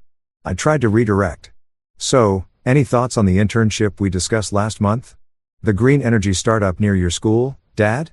She cut me off, tone syrupy with dismissal. I told you I don't want to work for some eco-nerd company with recycled laptops and like bean bags in place of chairs. I laughed gently, mostly out of discomfort. You might be surprised. That startup's valuation just hit 60 million. She rolled her eyes. Yeah, but Mom says exposure is more important than experience. Dorian's assistant said the same. There it was again. Dorian, I swallowed a dry chunk of bread. Exposure doesn't pay rent. Isla. She lifted her fork slowly, twisting it in the pasta like a conductor drawing out the last notes of a song, then looked right at me. Her voice dropped to that perfect pitch, the one meant for cutting, not clarity. At least Mom's new husband isn't a poor loser like you. The fork hung in the air for a beat too long. I didn't flinch. I didn't breathe. The clink of silverware from the other tables continued like background percussion, but something in me collapsed so quietly it didn't even make a sound. The waiter, a thin man with a tattoo of Saturn peeking out of his sleeve, froze mid-step near our table. The couple beside us stiffened. I didn't raise my voice. I didn't scold her. That would have given her the audience she wanted, or worse, the ammunition to claim I was unstable or bitter. I reached calmly for my wallet, pulled out my card, and waved the waiter over without breaking eye contact with my daughter. She looked surprised. Maybe she expected outrage. Maybe she expected a scene. The bill came. I paid. No dessert. No more conversation. She offered nothing, not even a fake apology. As we walked back to her dorm, the silence between us swelled until it could have swallowed a city block. She tapped away on her phone most of the walk unfazed, probably updating some caption or sending a filtered version of the night to her curated circle of people who wouldn't know or care what had really just happened. I stole glances at her, the slope of her shoulders, the quiet confidence in her steps, and I didn't recognize her. Or maybe I just didn't recognize who had let her become.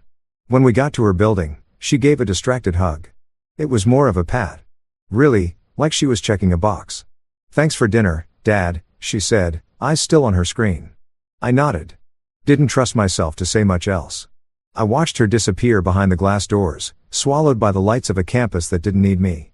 Then I turned, walked back to the car, and drove home with a silence heavier than steel. Every street light flicked past like a judgment. Every memory I'd buried for the sake of peace floated up in that drive. Every birthday party I paid for where she clung to Marissa's side and ignored me. Every trip I planned that was too boring or too basic. Every time Dorian got mentioned like he was some sort of lifestyle upgrade. It wasn't just the insult. It was the accumulation. 1,000 small stabs disguised as jokes. Eye rolls and cold silences. By the time I pulled into the driveway, my hands were trembling on the wheel. Not from anger, from clarity. This wasn't about her words. It was about my years of silence, about thinking that love meant never pushing back, never drawing a line. I sat in the dark for a long time after I killed the engine. The green glow of the dashboard cast faint shadows across my empty passenger seat. My phone buzzed once, probably a group promo or bank notification. Allah didn't text. She didn't call, but I didn't expect her to. I leaned back, stared at the roof of the car, and let the moment settle. That fork hadn't just frozen the table. It had snapped something in me clean. And for the first time in years, I wasn't afraid of what came next. I was ready to be more than a background dad, more than the silent ATM. I was ready to remind her what love with boundaries looked like. And it wouldn't be loud. It wouldn't be cruel, but it would be unmistakable. Because respect isn't optional just because I'm her father. And love without dignity isn't love at all.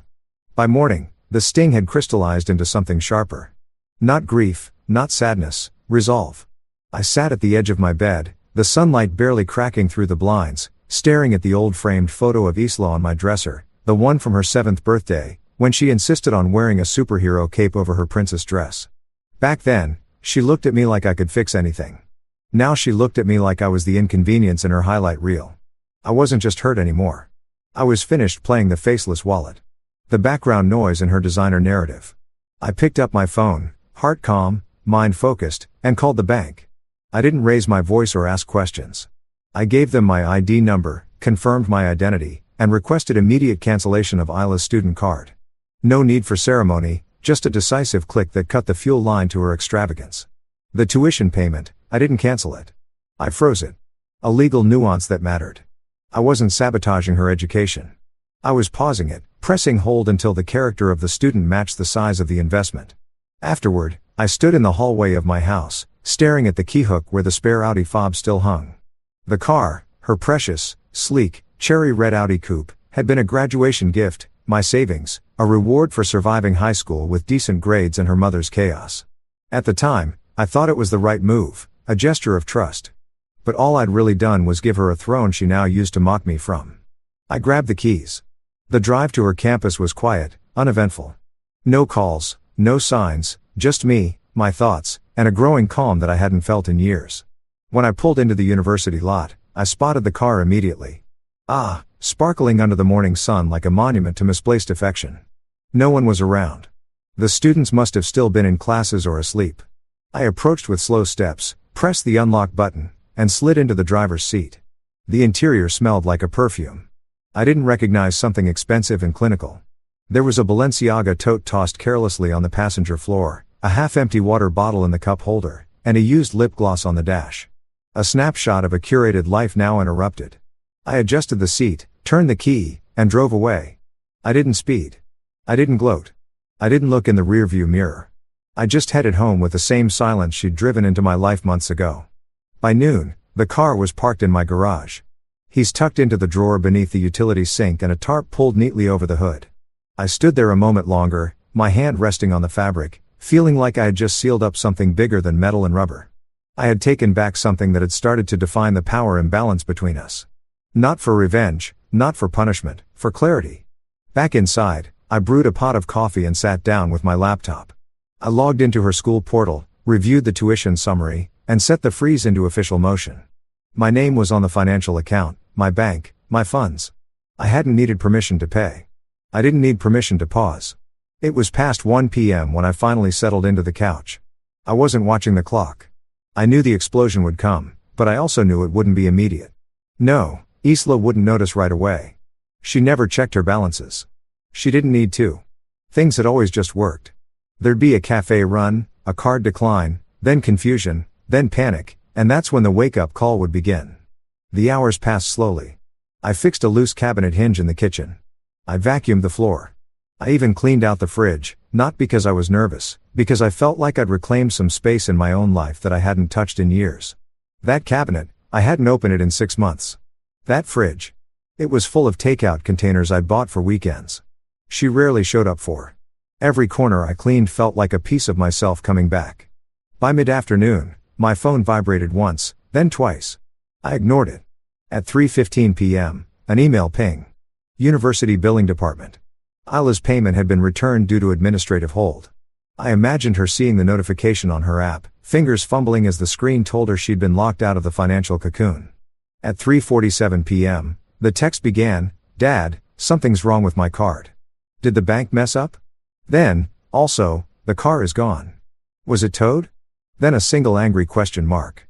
I didn't respond. At 4:05 p.m., another message. "Okay, not funny. Call me now." Still nothing. By the time I heard the knock at my door, 5:42 p.m. sharp, I wasn't surprised to see silence stretching out longer than usual. But I didn't answer. I just stared through the peephole at the empty porch, wondering if it was just some delivery or a neighbor, maybe even her. But she wouldn't come all the way home, not without backup, not without spinning the story to someone first. And I was right. At 5:59 p.m., a new message came in from Marissa. "What did you do?" I smiled faintly because it was never what did she say or what happened. No, just a knee-jerk defense of the child she'd molded into a mirror. The same child who'd called me a loser in public without flinching. I locked my phone, sat back. I wasn't going to shout. I wasn't going to cry. I had acted decisively, calmly. She had no funds, no car, no free ride. And for the first time in a long time, I had peace. Not because I punished her, but because I stopped punishing myself by allowing it. By 6 p.m., the storm arrived. It started with Isla's name flashing across my phone screen. I didn't move to answer. I just let a buzz in my hand, watching her name vibrate against the silence of the living room. The ring ended, then immediately, another call, another buzz, same number, same panic. That told me everything I needed to know. She was spiraling. I set the phone down on the coffee table and walked into the kitchen to pour myself a glass of water. The sound of the faucet was oddly grounding. For the first time in years, I didn't feel like I was the one chasing understanding. She was. When I came back to the couch, the missed call icon was blinking. 2 voicemails, then 3. By the 4th, her voice was no longer angry. It cracked, wobbly, confused, a little scared. "Dad, please call me back. I don't know what's going on. My card didn't work at the store and then I got a notice from campus about my tuition and the car. I don't know where the car is. Did you move it? Did something happen?" She tried to control the pitch in her voice, but I could hear the unraveling, that desperate edge that sets in when the script you've lived by suddenly disappears. She wasn't used to this feeling, helplessness. I hadn't let her experience it before. That was on me. I let the message finish. Then another one began. This time the tone shifted. "I can't believe you'd do this. Are you trying to ruin my life? What the hell, Dad? You can't just pull everything like that." I smiled, but there was no joy in it. Just the quiet confirmation that we were where we needed to be. The pedestal she'd been standing on had vanished, and now she was forced to look at the ground beneath her feet. No filters, no retweets, just real-world cause and effect. Then the 5th voicemail started. "Dad, I'm sorry. I didn't mean what I said at dinner, okay? It was a stupid joke. Please, just can we talk?" I paused, sat down, played it again. Her voice was softer, not performative. It sounded real, but I didn't call back. Not yet. I needed her to sit in the moment a little longer to understand that apologies didn't erase damage. They acknowledged it. And she'd never had to truly acknowledge what she'd done before. She just breezed through the consequences. Always catching a safety net I quietly held beneath her. Not this time. The phone rang again. This time it wasn't Isla. It was Marissa. I debated whether to answer but decided against it. The voicemail came through seconds later. "Gavin, what the hell did you do?" She's sobbing.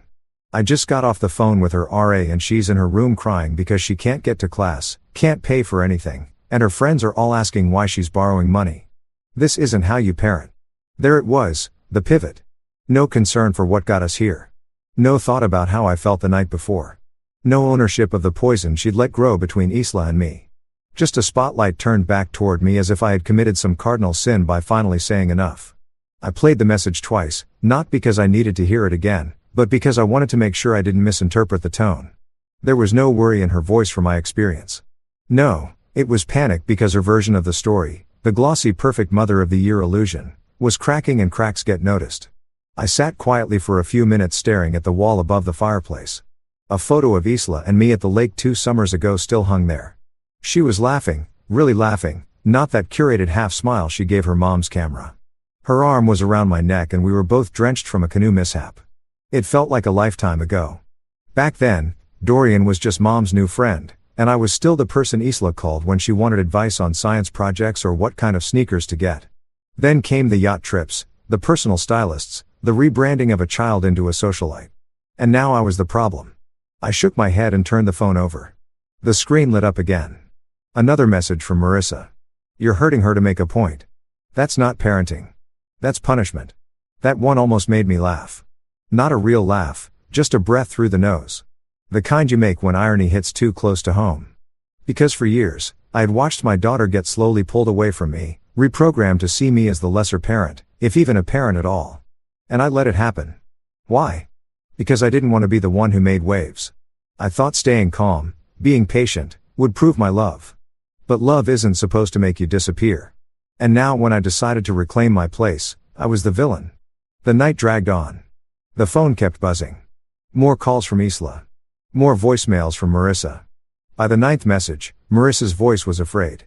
"You're seriously not going to respond? What are you trying to prove? That you're the bigger person? That you're in control now? She's still your daughter, Gavin. Even if she said something stupid, she's a kid." I turned off the phone and let the silence reclaim the room.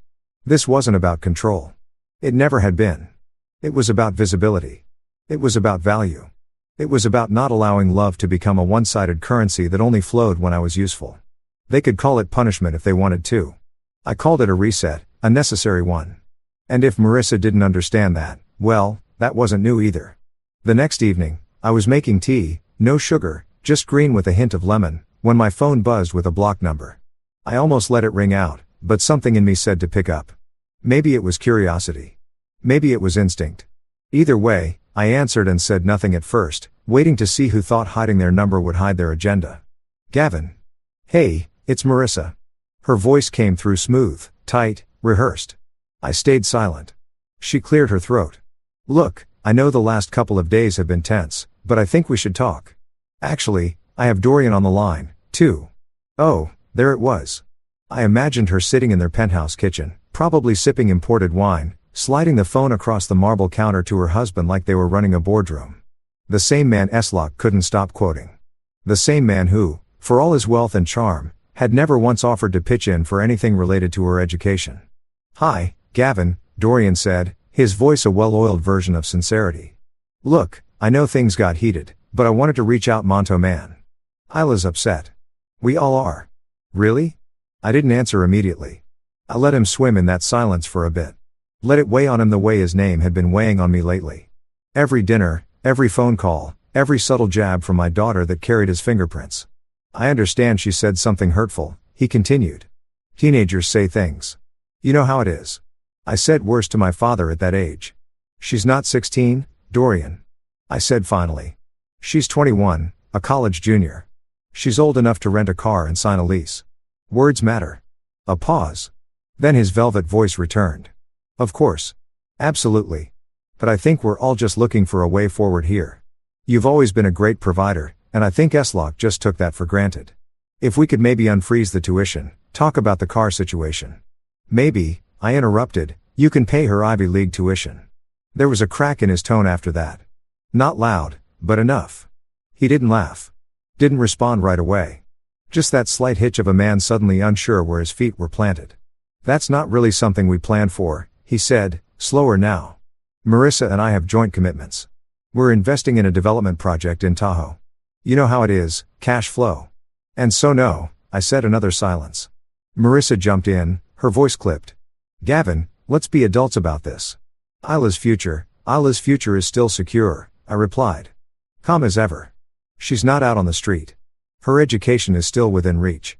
What's been paused is the part where she spits in my face while I pay her bills." "You're blowing this out of proportion," Marissa snapped. "No, I'm not," I said, sharper now. "I've sat through years of subtle digs of being quietly erased from her story because it was easier for you to let her align with a man who buys her designer bags but won't spend a dime on her degree.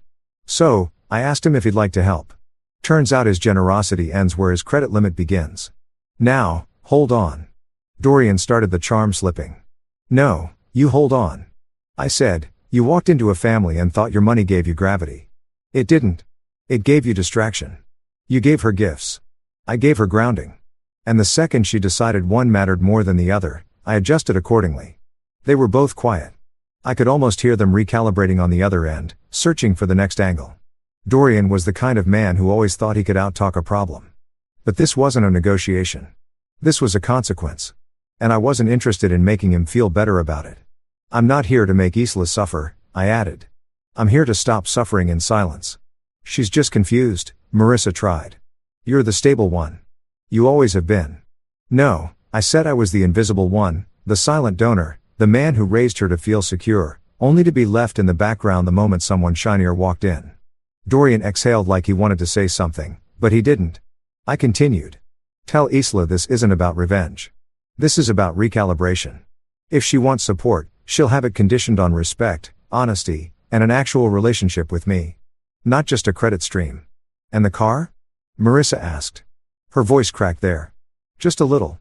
It'll sit in my garage until I feel like she's earned it.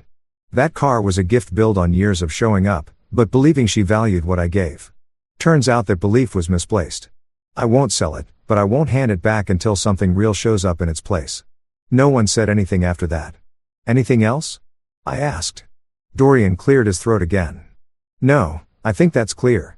"Good," I said, and I hung up before either of them could pivot the conversation again. I stood in the kitchen afterward, letting the silence settle back into the space like dust after a storm. My tea had gone cold. I didn't care. I leaned against the counter and stared out the window, watching dusk roll in over the tops of the neighbors' trees. Dorian, the man with the pocket square and private club memberships, had finally been called to the front. And he had nothing, not a dollar, not a plan, just smooth talk and shallow promises. And Isla, somewhere in her room, would now know that the man she'd held up like a gold-plated idol wouldn't lift a finger for her future when the moment required substance. That realization would come slowly, but it would come. And I didn't need to say another word. The email came at 8:13 a.m. sharp. No greeting, no warmth, just a subject line that read, "Legal notice, breach of verbal agreement." I didn't need to open it to know who sent it. Marissa had always been efficient with her threats, concise, sterile, and dressed up in official language to give her the illusion of power. But I clicked anyway, sipping my coffee as her words unfurled in full condescension. She accused me of violating an agreement, of disrupting Isla's education, of emotional coercion through financial control. Her phrasing was textbook manipulation, accusatory, and self-righteous. And then came the line that made me laugh out loud, nearly spilling my drink. "You promised to pay for her college. That's on record." I leaned back in my chair, still in the robe. I hadn't bothered changing out of the robe she used to mock as Gavin's sad dad uniform back when she was still throwing verbal knives with a smile. I reread her email, shook my head, and then opened the digital folder I'd kept tucked away since the divorce, the one labeled custody and financial agreements. I found the clause in under a minute. Section 14.4, Line 6. The undersigned agrees to fund the child's education provided mutual respect, cooperation in co-parenting, and continued contact is maintained. Clear as day, no ambiguity. I hadn't pulled this trigger on impulse. I wasn't reckless. I was deliberate, and I had proof. Every dollar I contributed, every boundary I drawn, every moment I was excluded from her milestones while still footing the bill, it was all documented. Still, I wasn't about to go to war without reinforcement. I called Rena. Rena wasn't technically my aunt, but after my mother passed, she stepped in as a kind of emotional scaffolding. A former family court clerk turned part-time legal researcher, she knew her way around custody battles better than anyone I trusted. She also had zero tolerance for Marissa's games. I forwarded the email to her and 5 minutes later, she called back, already chuckling. She really sent this? Yep. Rena sighed. She's banking on you folding. Old habits. She used to throw fits in court, too. Remember? Storming out when the judge didn't rule her way. She says, I'm using money to punish Esla. You're using money to enforce boundaries, Rena said, big difference. And the clause holds. I'll send it over to Patty. She's a paralegal with the MacArthur Group now. She'll look it over and confirm. But I'm telling you, Gavin, you're solid. Thanks. Also, she added, voice darkening with humor. Send Marissa a copy of the class. Just that line. No commentary. Make her read it and stew. I laughed. Tempting. You need to remind her that your spine didn't dissolve in the divorce. You let her forget too long. We hung up. I drafted a response to Marissa's email. No emotion, no long explanations, just an attached PDF with the highlighted clause and one line beneath it. See section 14.4. Still applies. I clicked send. The silence that followed was immediate and glorious. For 2 whole days, there was nothing. No calls, no texts, no surprise messages from Isla. I imagine they were regrouping, probably sitting around Dorian's granite island trying to decide if they could afford to push this further, but they wouldn't because Marissa hated losing and going to court over this with evidence stacked against her. That would mean losing loud. And Judge Elbethwin. She didn't tolerate drama. She had ruled on our original agreement. Old school, clinical, sharp as a scalpel. I still remember her looking Marissa in the eye during one hearing and saying, custody is not ownership. Neither is support. You didn't play chicken with Beth Kwan. She'd steamroll you in a paragraph and never blink. I started sleeping better after that. Not because things were resolved, but because I wasn't bracing for the next blow. The weight had shifted. I no longer felt like the defendant in my own story. I was reclaiming authorship slowly, quietly. One afternoon, I opened a drawer in my office and found a photo strip of Isla and me from a booth at the state fair. She was maybe 11. Her braces had just come in and she hated smiling, so I made funny faces to get her to laugh. I stared at it for a long time, then tucked it into my wallet behind my license. I hadn't looked at that photo in years. That same evening, a text arrived from Marissa. Short, cold, the kind she reserved for when she had no more leverage. Received. Will not pursue further. That was it. No apology, no attempt at resolution, just a white flag dressed as a statement. I replied with a single word. Understood. I didn't need her to bend. I just needed her to back off. The following morning, I got a message from Patty, Rena's paralegal friend. She confirmed the clause was airtight and even offered to file a protective stipulation if Marissa tried any more legal harassment. I declined for now, but I appreciated the backup. I stood on my porch that afternoon, coffee in hand, staring out at the old oak tree used to climb. I remembered how she once got stuck up there, cried until I brought the ladder out and climbed up myself to bring her down. She had clung to me like I was the only person who could keep her from falling. I missed that little girl. I didn't know if I'd ever get her back. Not completely. But I wasn't going to keep enabling the version of her that treated me like a doormat. Love didn't mean unconditional access to your self-worth. And if it took freezing tuition, reclaiming the Audi, and enduring courtroom threats to retach that, then so be it. I hadn't started the war. But I sure as hell wasn't going to lose it by staying silent. The house was quiet. The kind of quiet that didn't ask for music or TV to fill it. It just held space. And for once, I let it. I stood in the hallway, fingers brushing along the worn edge of the picture frame that still held Isla's second grade class photo. She was missing a front tooth in that picture, smiling so wide her eyes crinkled at the corners. Her tiny fingers were clutching a homemade paper crown labeled Star Reader. I used to come home from work early just to hear her read those books out loud, stumbling over big words, but never giving up. I remember the way she'd look at me like I knew everything. That look had been gone for a while now. Her silence this time was different. Not petty, not performative, just absent. No new texts, no passive-aggressive messages forwarded through her mother. No veiled quotes on her social media, just blank space. And then that morning, a ping. A simple message that blinked onto my phone screen like it wasn't carrying the weight of 1,000 cracked pieces. I didn't mean it, Dad. I was just mad. I stared at it for a long time. My thumb hovered over the keyboard, but I didn't respond right away. What do you say to that? Where do you even begin? Minutes later, another message. I feel like I messed everything up. That one hit deeper. Not because it fixed anything, but because it didn't pretend to. There was no blame shifting. No, you took it wrong or I was joking. Just 4 words that acknowledged her part. For words I never thought I'd hear from her. I sat on the edge of my bed, the phone still in my hand, and opened the old keepsake box I kept tucked away in the bottom drawer of my nightstand. Inside were photos on her 4th birthday, icing smeared across her cheeks as she wore a cardboard crown, a crumpled middle school science fair ribbon that read, "Honorable Mention," and gold letters, the letter she wrote me at age 10 that began, "Dear Dad, I think you're better than Batman." I had saved it all. And yet somewhere along the way, I had let myself become invisible. Not out loud, not all at once. It started with canceled weekend visits because of school projects, then vacations she no longer had time for. Phone calls that turned into one-word replies, and finally full silence, broken only when a bank transfer failed or a payment needed authorizing. That's what I'd become, a contingency plan. And now the words I've been waiting for came dressed in shame instead of defiance. I picked up the photo of her holding that science fair ribbon. Her braces freshly installed and her expression one of stunned pride. I remembered how she'd called me from the school hallway that day. Her voice beaming through the phone. I didn't win, but I didn't quit. Dad, you were right. Back then, I was the first person she ran to with good news. The first one she needed. And no, now she had Dorian with his watch that cost more than my car and his words that rolled off the tongue like sales pitches. She had Marissa, the master curator of image and presentation. And yet, when it all fell apart, when the money stopped, the Audi vanished, the tuition froze. It wasn't them she texted. It was me. Because under the branded sheen and boutique veneers, she still knew who'd been the constant, the dependable, the fixer. I didn't reply right away. I wanted the silence to settle around her the way it had settled around me for years. Let it do what words couldn't.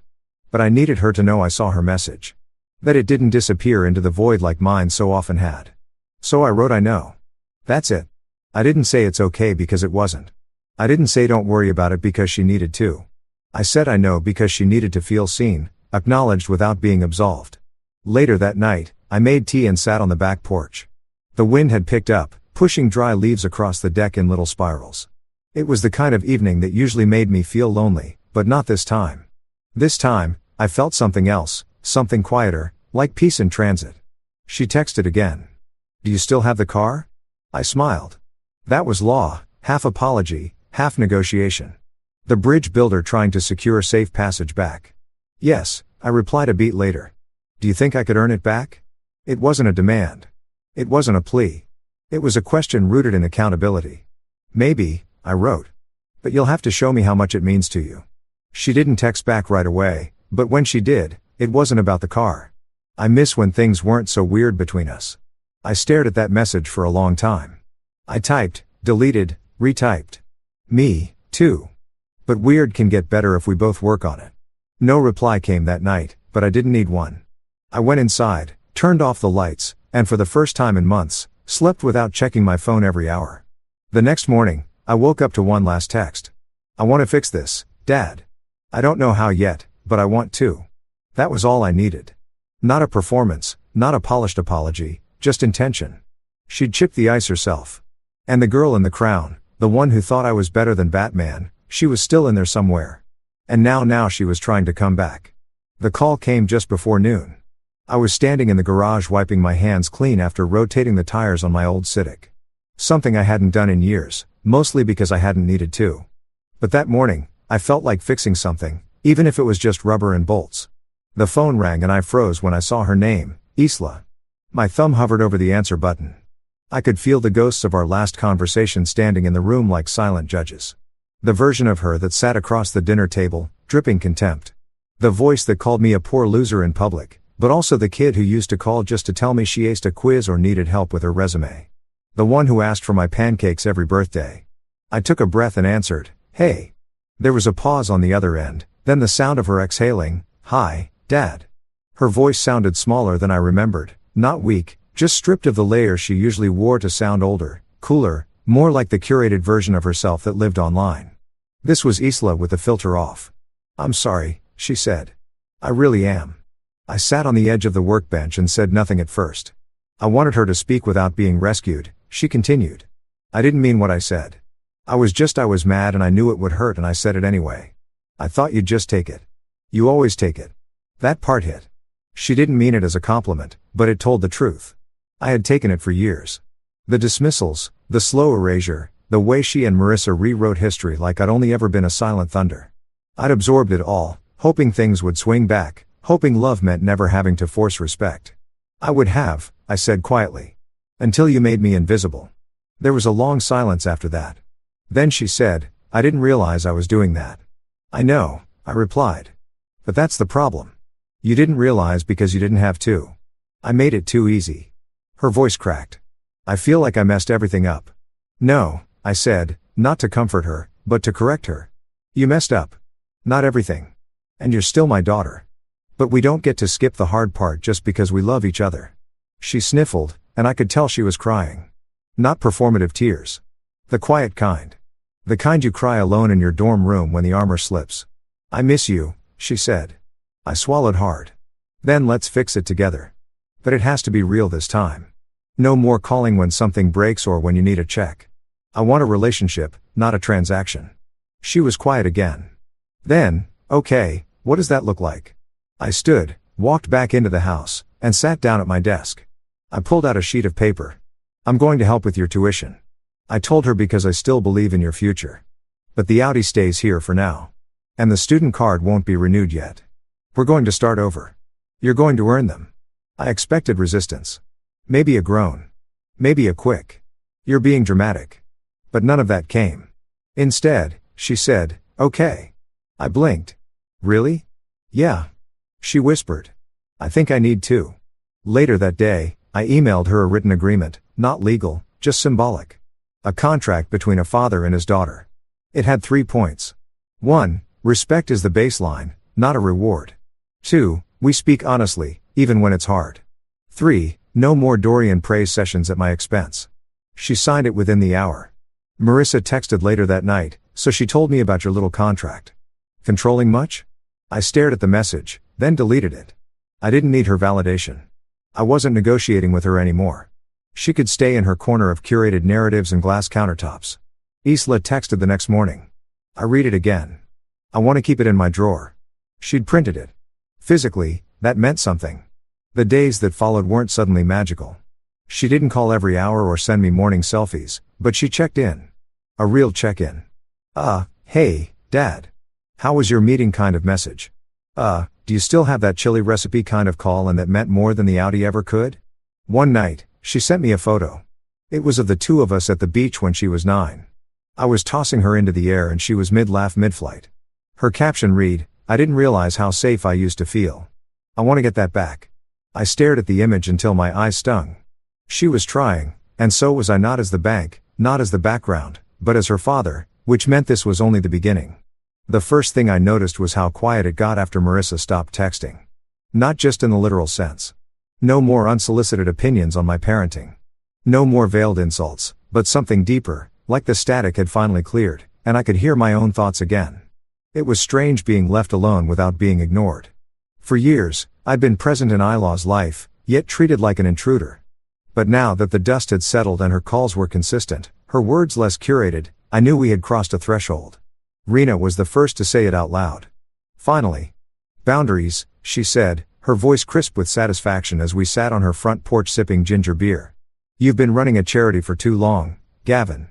This is the first time I've seen you run your household like a man who knows his value. I grinned. It only took losing the Audi, freezing tuition, and a meltdown at a linguine dinner. She smirked. Whatever it took. That afternoon, I drafted a final message to Marissa. Not an invitation for more debate, not another volley in a long history of passive-aggressive co-parenting. Just a line in the sand, something clear, something I could stand on regardless of her response. Marissa, this will be my last message.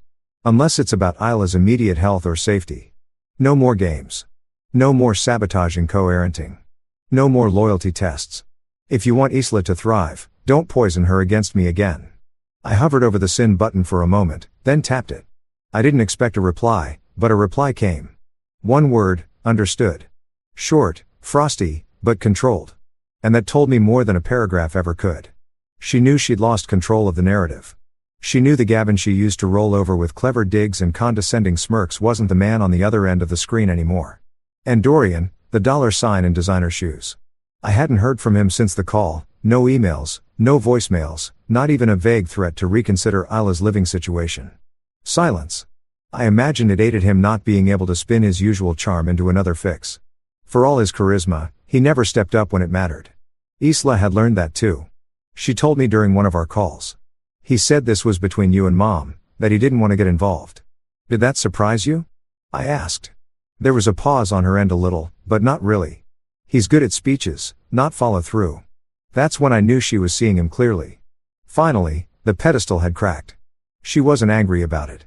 She was adjusting. Her tone wasn't bitter. It was grounded. In the weeks that followed, Slaw kept her side of the agreement. She called every 3 or 4 days. Nothing elaborate, just checking in. Sometimes she'd ask questions about how to negotiate a group project. Other times, she'd tell me about a tough day or about a professor who gave a vague midterm rubric. She even asked if I still had that old bookshelf we built together during her freshman year. Said she missed having something in her dorm that felt like home. I found it in the basement, dusted it off, and drove it over myself.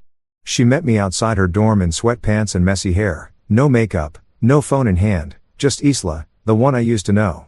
She helped me carry the bookshelf upstairs, and we didn't say much while we did it. But after we set it down and she began sliding her books into place, she said something I'll never forget. Thanks for not giving up on me.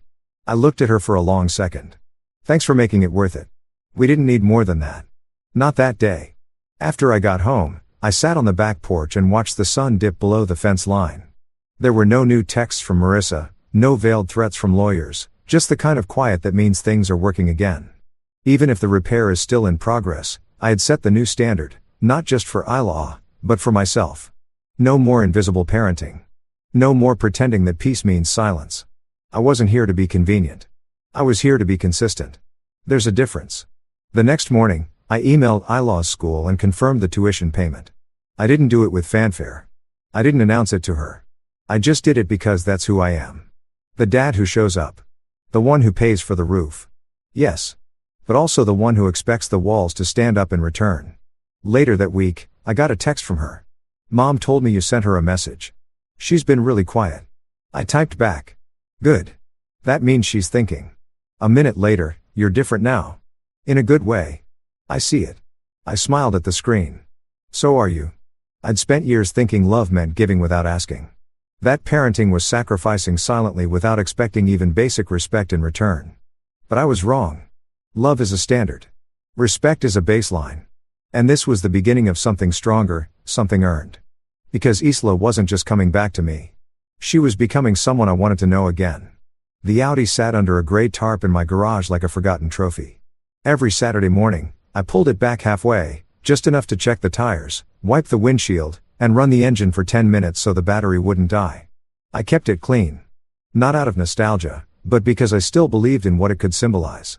Not entitlement, not reward, but restoration. Earned restoration. The first time Isla asked about it, it was in passing. We were on a video call, her hair in a messy bun, no makeup, no filter. She was in her dorm room, hunched over a chemistry book. I could see sticky notes everywhere behind her. And for the first time, it looked like a space she actually lived in, not one curated for social media. So, she said, eyes flicking down. Do you still have the car? I smiled faintly. Still in the garage? She hesitated, then nodded. Do you think I could? I mean, maybe by summer, maybe, I said, leaning back. We Unk LLC. She didn't push. That alone told me how much had shifted. The old slaw would have thrown a fit, called me dramatic, maybe even looped her mother in to make it a spectacle. But this Isla, this version of my daughter, was learning how to ask without assuming. And that, more than any apology, was what I'd been waiting to see. Since the contract, the agreement we wrote together, things had slowly changed. She was using the campus shuttle now or walking, said it made her more aware. She even joked once that it's kind of nice not relying on something with leather seats and Wi-Fi to feel important. That made me chuckle. She was starting to get it. She came home twice that month, not for a holiday, not for a birthday, just because. The first time she helped me fix the porch railing. It had been loose for a year, maybe more, and I'd gotten used to just stepping over the creaky part, but she noticed it the moment she arrived. And to my surprise, she said, "Do you still have your tool set? Let's fix that." No eye rolls, no sighs, just sleeves rolled up, sawdust on her jeans. And the two of us working together again like we used to when she helped me assemble her bookshelves or paint her old bedroom walls coral blush. While we worked, she told me about a paper she was writing on media ethics, about how influencers blur the lines between real and staged, and how dangerous it is when people start believing their own branding. She didn't say Dorian's name. She didn't have to. I could hear him in every beat of her analysis. She was starting to see the man not as a role model, but as a blueprint for what not to become. He got annoyed. She told me quietly when I started calling you more. That sentence landed hard. I put down the drill and looked at her annoyed. She shrugged. He said I was being manipulated, that you were playing some kind of long game. I laughed, not because it was funny, but because it was absurd. Did he now? She looked at me serious. It bothered me because I realized he doesn't actually know you. He just sees you through mom's stories. And I did too for a long time. I wanted to ask what those stories were, but part of me already knew. The narrative of the quiet ex-husband who never fought, who showed up with checks but not opinions. The safe one, the one she could frame however she liked because he never said no. I'm trying to unlearn some of that, Isla said softly. I think I believed it because it made things easier. Simpler. That's how stories work, I replied. They flatten people, but real love's not flat. She nodded, pulling at a loose thread on her sleeve. It feels like you're a lot more present now. I had to be, I said, because the alternative was disappearing entirely. After we finished the railing, I made us dinner. Pasta, garlic bread, roasted vegetables. She offered to set the table, something she hadn't done since middle school. No phones, no photos, just the clink of forks, and the occasional laugh over a memory we hadn't shared in years. She stayed the night, took the guest room without asking, and in the morning when I came down, she was sitting at the kitchen table in one of my old hoodies, drinking coffee like it was the most natural thing in the world. It reminded me of the years before the divorce, before the rift. Back when mornings weren't something we had to plan in advance. A week later, she came back again, this time with groceries. Her own. Said she wanted to cook for me. You always cooked for me, she said. I figured it was my turn. She made spicy noodles and overcooked the chicken, but I ate every bite. That night, after she left, I went into the garage and pulled the tarp off the Audi completely. I cleaned it thoroughly, waxed it, checked the fluids, the battery, the tire pressure. I didn't know when I'd give it back, but I knew we were getting closer. Each visit was a brick laid slowly across a bridge. We were both walking across, this time toward each other. And yet, I kept the keys in the drawer, not as punishment, as a reminder that respect, once broken, takes time to rebuild. I started noticing other changes, too. She texted just to say good night sometimes. She sent me links to articles she thought I'd like. She even asked if I could look over her resume. One afternoon, I got a call from her RA. Apparently, Isla had volunteered to help lead a peer support group on campus. Something about navigating toxic family narratives and finding your own voice. The irony wasn't lost on me. When I asked her about it, she said, I'm not doing it because of you. I'm doing it because of me. But yeah, you're part of the reason I finally wanted to. That meant more than she knew. The car stayed in the garage week after week, but every time she came by, she'd glance at it. Never asked, just looked. And I could tell it wasn't the car she wanted. It was the full circle moment. She wanted to know she had earned her way back. Not through perfection, but through presence. So, when she came by with groceries and her laptop one Saturday afternoon, I watched her move around the kitchen like she belonged again. She opened the cabinet, grabbed the olive oil without asking where it was. She told me about a friend who was going through a breakup and how she realized how differently she used to respond to pain. I'd always just shop, she said. Distract myself with something shiny. And now, I asked, she shrugged. Now I try to sit with it. Call someone. Write it down or just show up. I reached into the drawer by the sink, pulled out the Audi keys, set them on the counter beside her cutting board. She stared at them, then up at me. I haven't finished earning them, she said. I shook my head. You already did. Not by being perfect, but by being real. She didn't move to take them right away. She wiped her hands on a towel, blinked fast like she didn't want to cry in front of me, and then finally picked them up. Thank you, she whispered, for not giving up on me. I smiled. Thank you for coming back. The Audi in the garage wasn't just a car. It was a measure of trust. And that night, when I heard the engine start and watched her drive down the street, windows down, hair in the wind, it didn't feel like a return to who she used to be. It felt like the beginning of who she'd decided to become. It was a Friday afternoon when Isla showed up at my door with takeout and a book tucked under her arm. I wasn't expecting her, but I didn't need to ask why she came. Some arrivals don't require explanation. They just feel right. I opened the door and there she was, wrapped in a navy coat I hadn't seen before. A familiar crooked smile tugging at the corner of her mouth. "You always like these," she said, holding up the bag that carried the unmistakable scent of Szechuan chili oil and jasmine rice. "From that little spot you used to drive 30 minutes for." I stepped aside, gesturing her in that place. Still unbeatable. She walked in without hesitation, like she belonged. Again, that mattered more than anything she could have said.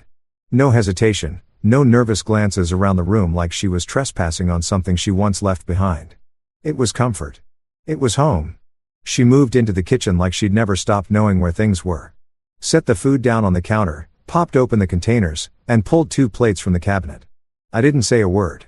I just watched her, letting the moment settle around us like dust in a beam of late sunlight. Then she held up the book. It had a dark blue cover and gold embossed letters. Introduction to Mechanical Systems. I read aloud, eyebrows lifting. Engineering. She shrugged, but there was something in her eyes. Something steady. I've been thinking about it. I know I've always leaned toward media, but it always felt performative, like I was acting like someone who loved it, not someone who actually did. An engineering? I asked. Her voice softened. That part of my brain feels honest. Like when I was little and we used to fix the toaster together or take apart the remote just to see how it worked. I remember the way you always talked about systems, not just machines, but people, too. That caught me off guard. I'd said things like that in passing, sure, but I never knew they landed. She handed me a pair of chopsticks. I figured if I'm going to build something real, I might as well start with something that doesn't care about cloud or filters. Machines don't lie. We sat at the table, steam rising from the food, and talked about her classes, about how she'd met with an academic advisor to start the transfer process into a dual-track program that would let her pivot into mechanical engineering with a media minor. It was ambitious. It was focused. And most of all, it was hers. No influence from Marissa. No stage suggestions from Dorian. Just Isla choosing. It was nearly sunset when she reached across the table and touched the Audi keys, resting in a quiet pile beside the salt shaker. She didn't pick them up. She didn't make a show of it. She just brushed her fingers across them gently. "I haven't driven it much," she said. "Just a class, groceries, that kind of thing." "That's all it's for," I said. "You don't have to earn it twice." "I know." She looked up at me, but I needed to hold off. I needed to make sure I was different first. I studied her for a moment. Her posture, her voice, the calm in her gaze. This wasn't just about a car. It never had been. It was about who she was when no one else was watching. And she had changed. Not in some overnight epiphany, but in the slow, uncomfortable, beautiful way that real growth takes root. "Do you think I'll always be playing catch-up?" she asked quietly. I shook my head. "No, I think you're exactly where you're supposed to be." She teared up a little, but didn't look away. "You were the only one who made it safe to come back." "You were always welcome," I said, "but I couldn't keep welcoming a version of you that didn't respect what I gave." "I get that now." We sat in silence for a while. She reached into the takeout bag and handed me a fortune cookie. Mine read, "The path to peace is through ownership of the past." She laughed. "Okay, that's eerie." I smiled. Sometimes cheap paper is more honest than people. She broke hers open. I didn't ask what it said. I figured if it mattered, she'd share. Later, we moved to the living room. She curled up on the couch with a throw blanket, her book in her lap, flipping through the first chapter. I leaned back in my recliner, watching the room shift back to something familiar. It wasn't just her presence. It was the absence of tension. For once, I didn't feel like I was hosting someone I needed to impress or educate. I was sitting beside someone I knew and who knew me. She glanced up. "Do you think it's weird how things ended with Dorian?" I raised an eyebrow. "Ended?" She nodded. "He and Mom are separating. She hasn't told many people yet." I exhaled. I didn't know. He blamed her for letting me turn against him. She said, eyes rolling. Said he wasn't going to compete with some deadbeat dad. I snorted. I didn't realize I was in a competition. "You weren't," she said simply. "Not to me. Not anymore." We didn't dwell on it. I could see she wasn't mourning the relationship. She was shedding it like dead skin that had grown too tight. She was lighter now. And maybe Marissa was starting to see what happens when you try to build permanence on performance. We talked for another hour about her plans, about the summer internship she was eyeing, about how she wanted to start building something, really building. She talked less about brands now, more about impact. And when she spoke about the future, she used we more than I before she left. She stood in the doorway, keys in hand. I know I said this already, she said. But thank you for not giving up on me, even when I deserved it. I shook my head. You didn't deserve abandonment. You deserve to be held accountable. There's a difference. She nodded. I'm starting to understand that as she turned to leave, she paused. You know what I realized? What? That love without respect isn't love. It's just convenience. That stopped me. It was something I'd thought in 100 different forms, but never said out loud. And you're not convenient, Dad, she added. You're necessary. I watched her pull away in the Audi, tail lights flickering as she turned out of the driveway. She didn't blast music. She didn't peel off in some dramatic flourish. She drove like she had somewhere to go and knew how to get there. I walked back inside, stood at the kitchen sink, and looked at the empty takeout containers. A year ago, I would have thrown them away, feeling like something was missing, that the evening had only masked the growing distance. But now I felt full. Not because everything was perfect, but because what was broken had finally been addressed, faced, owned. Isla hadn't come back to me as a daughter who needed saving. She came back as a young woman who understood what I've been trying to teach her all along. That respect isn't a gift you give out of obligation. It's a bond you build with consistency, humility, and time. That love, real love, can't thrive in entitlement. And that sometimes the people who seem the quietest are the ones who loved you the loudest all along. That's it for today. I hope you enjoyed the stories. Let me know what you thought in the comments below. Don't forget to like and subscribe for more, and I'll see you in the next one.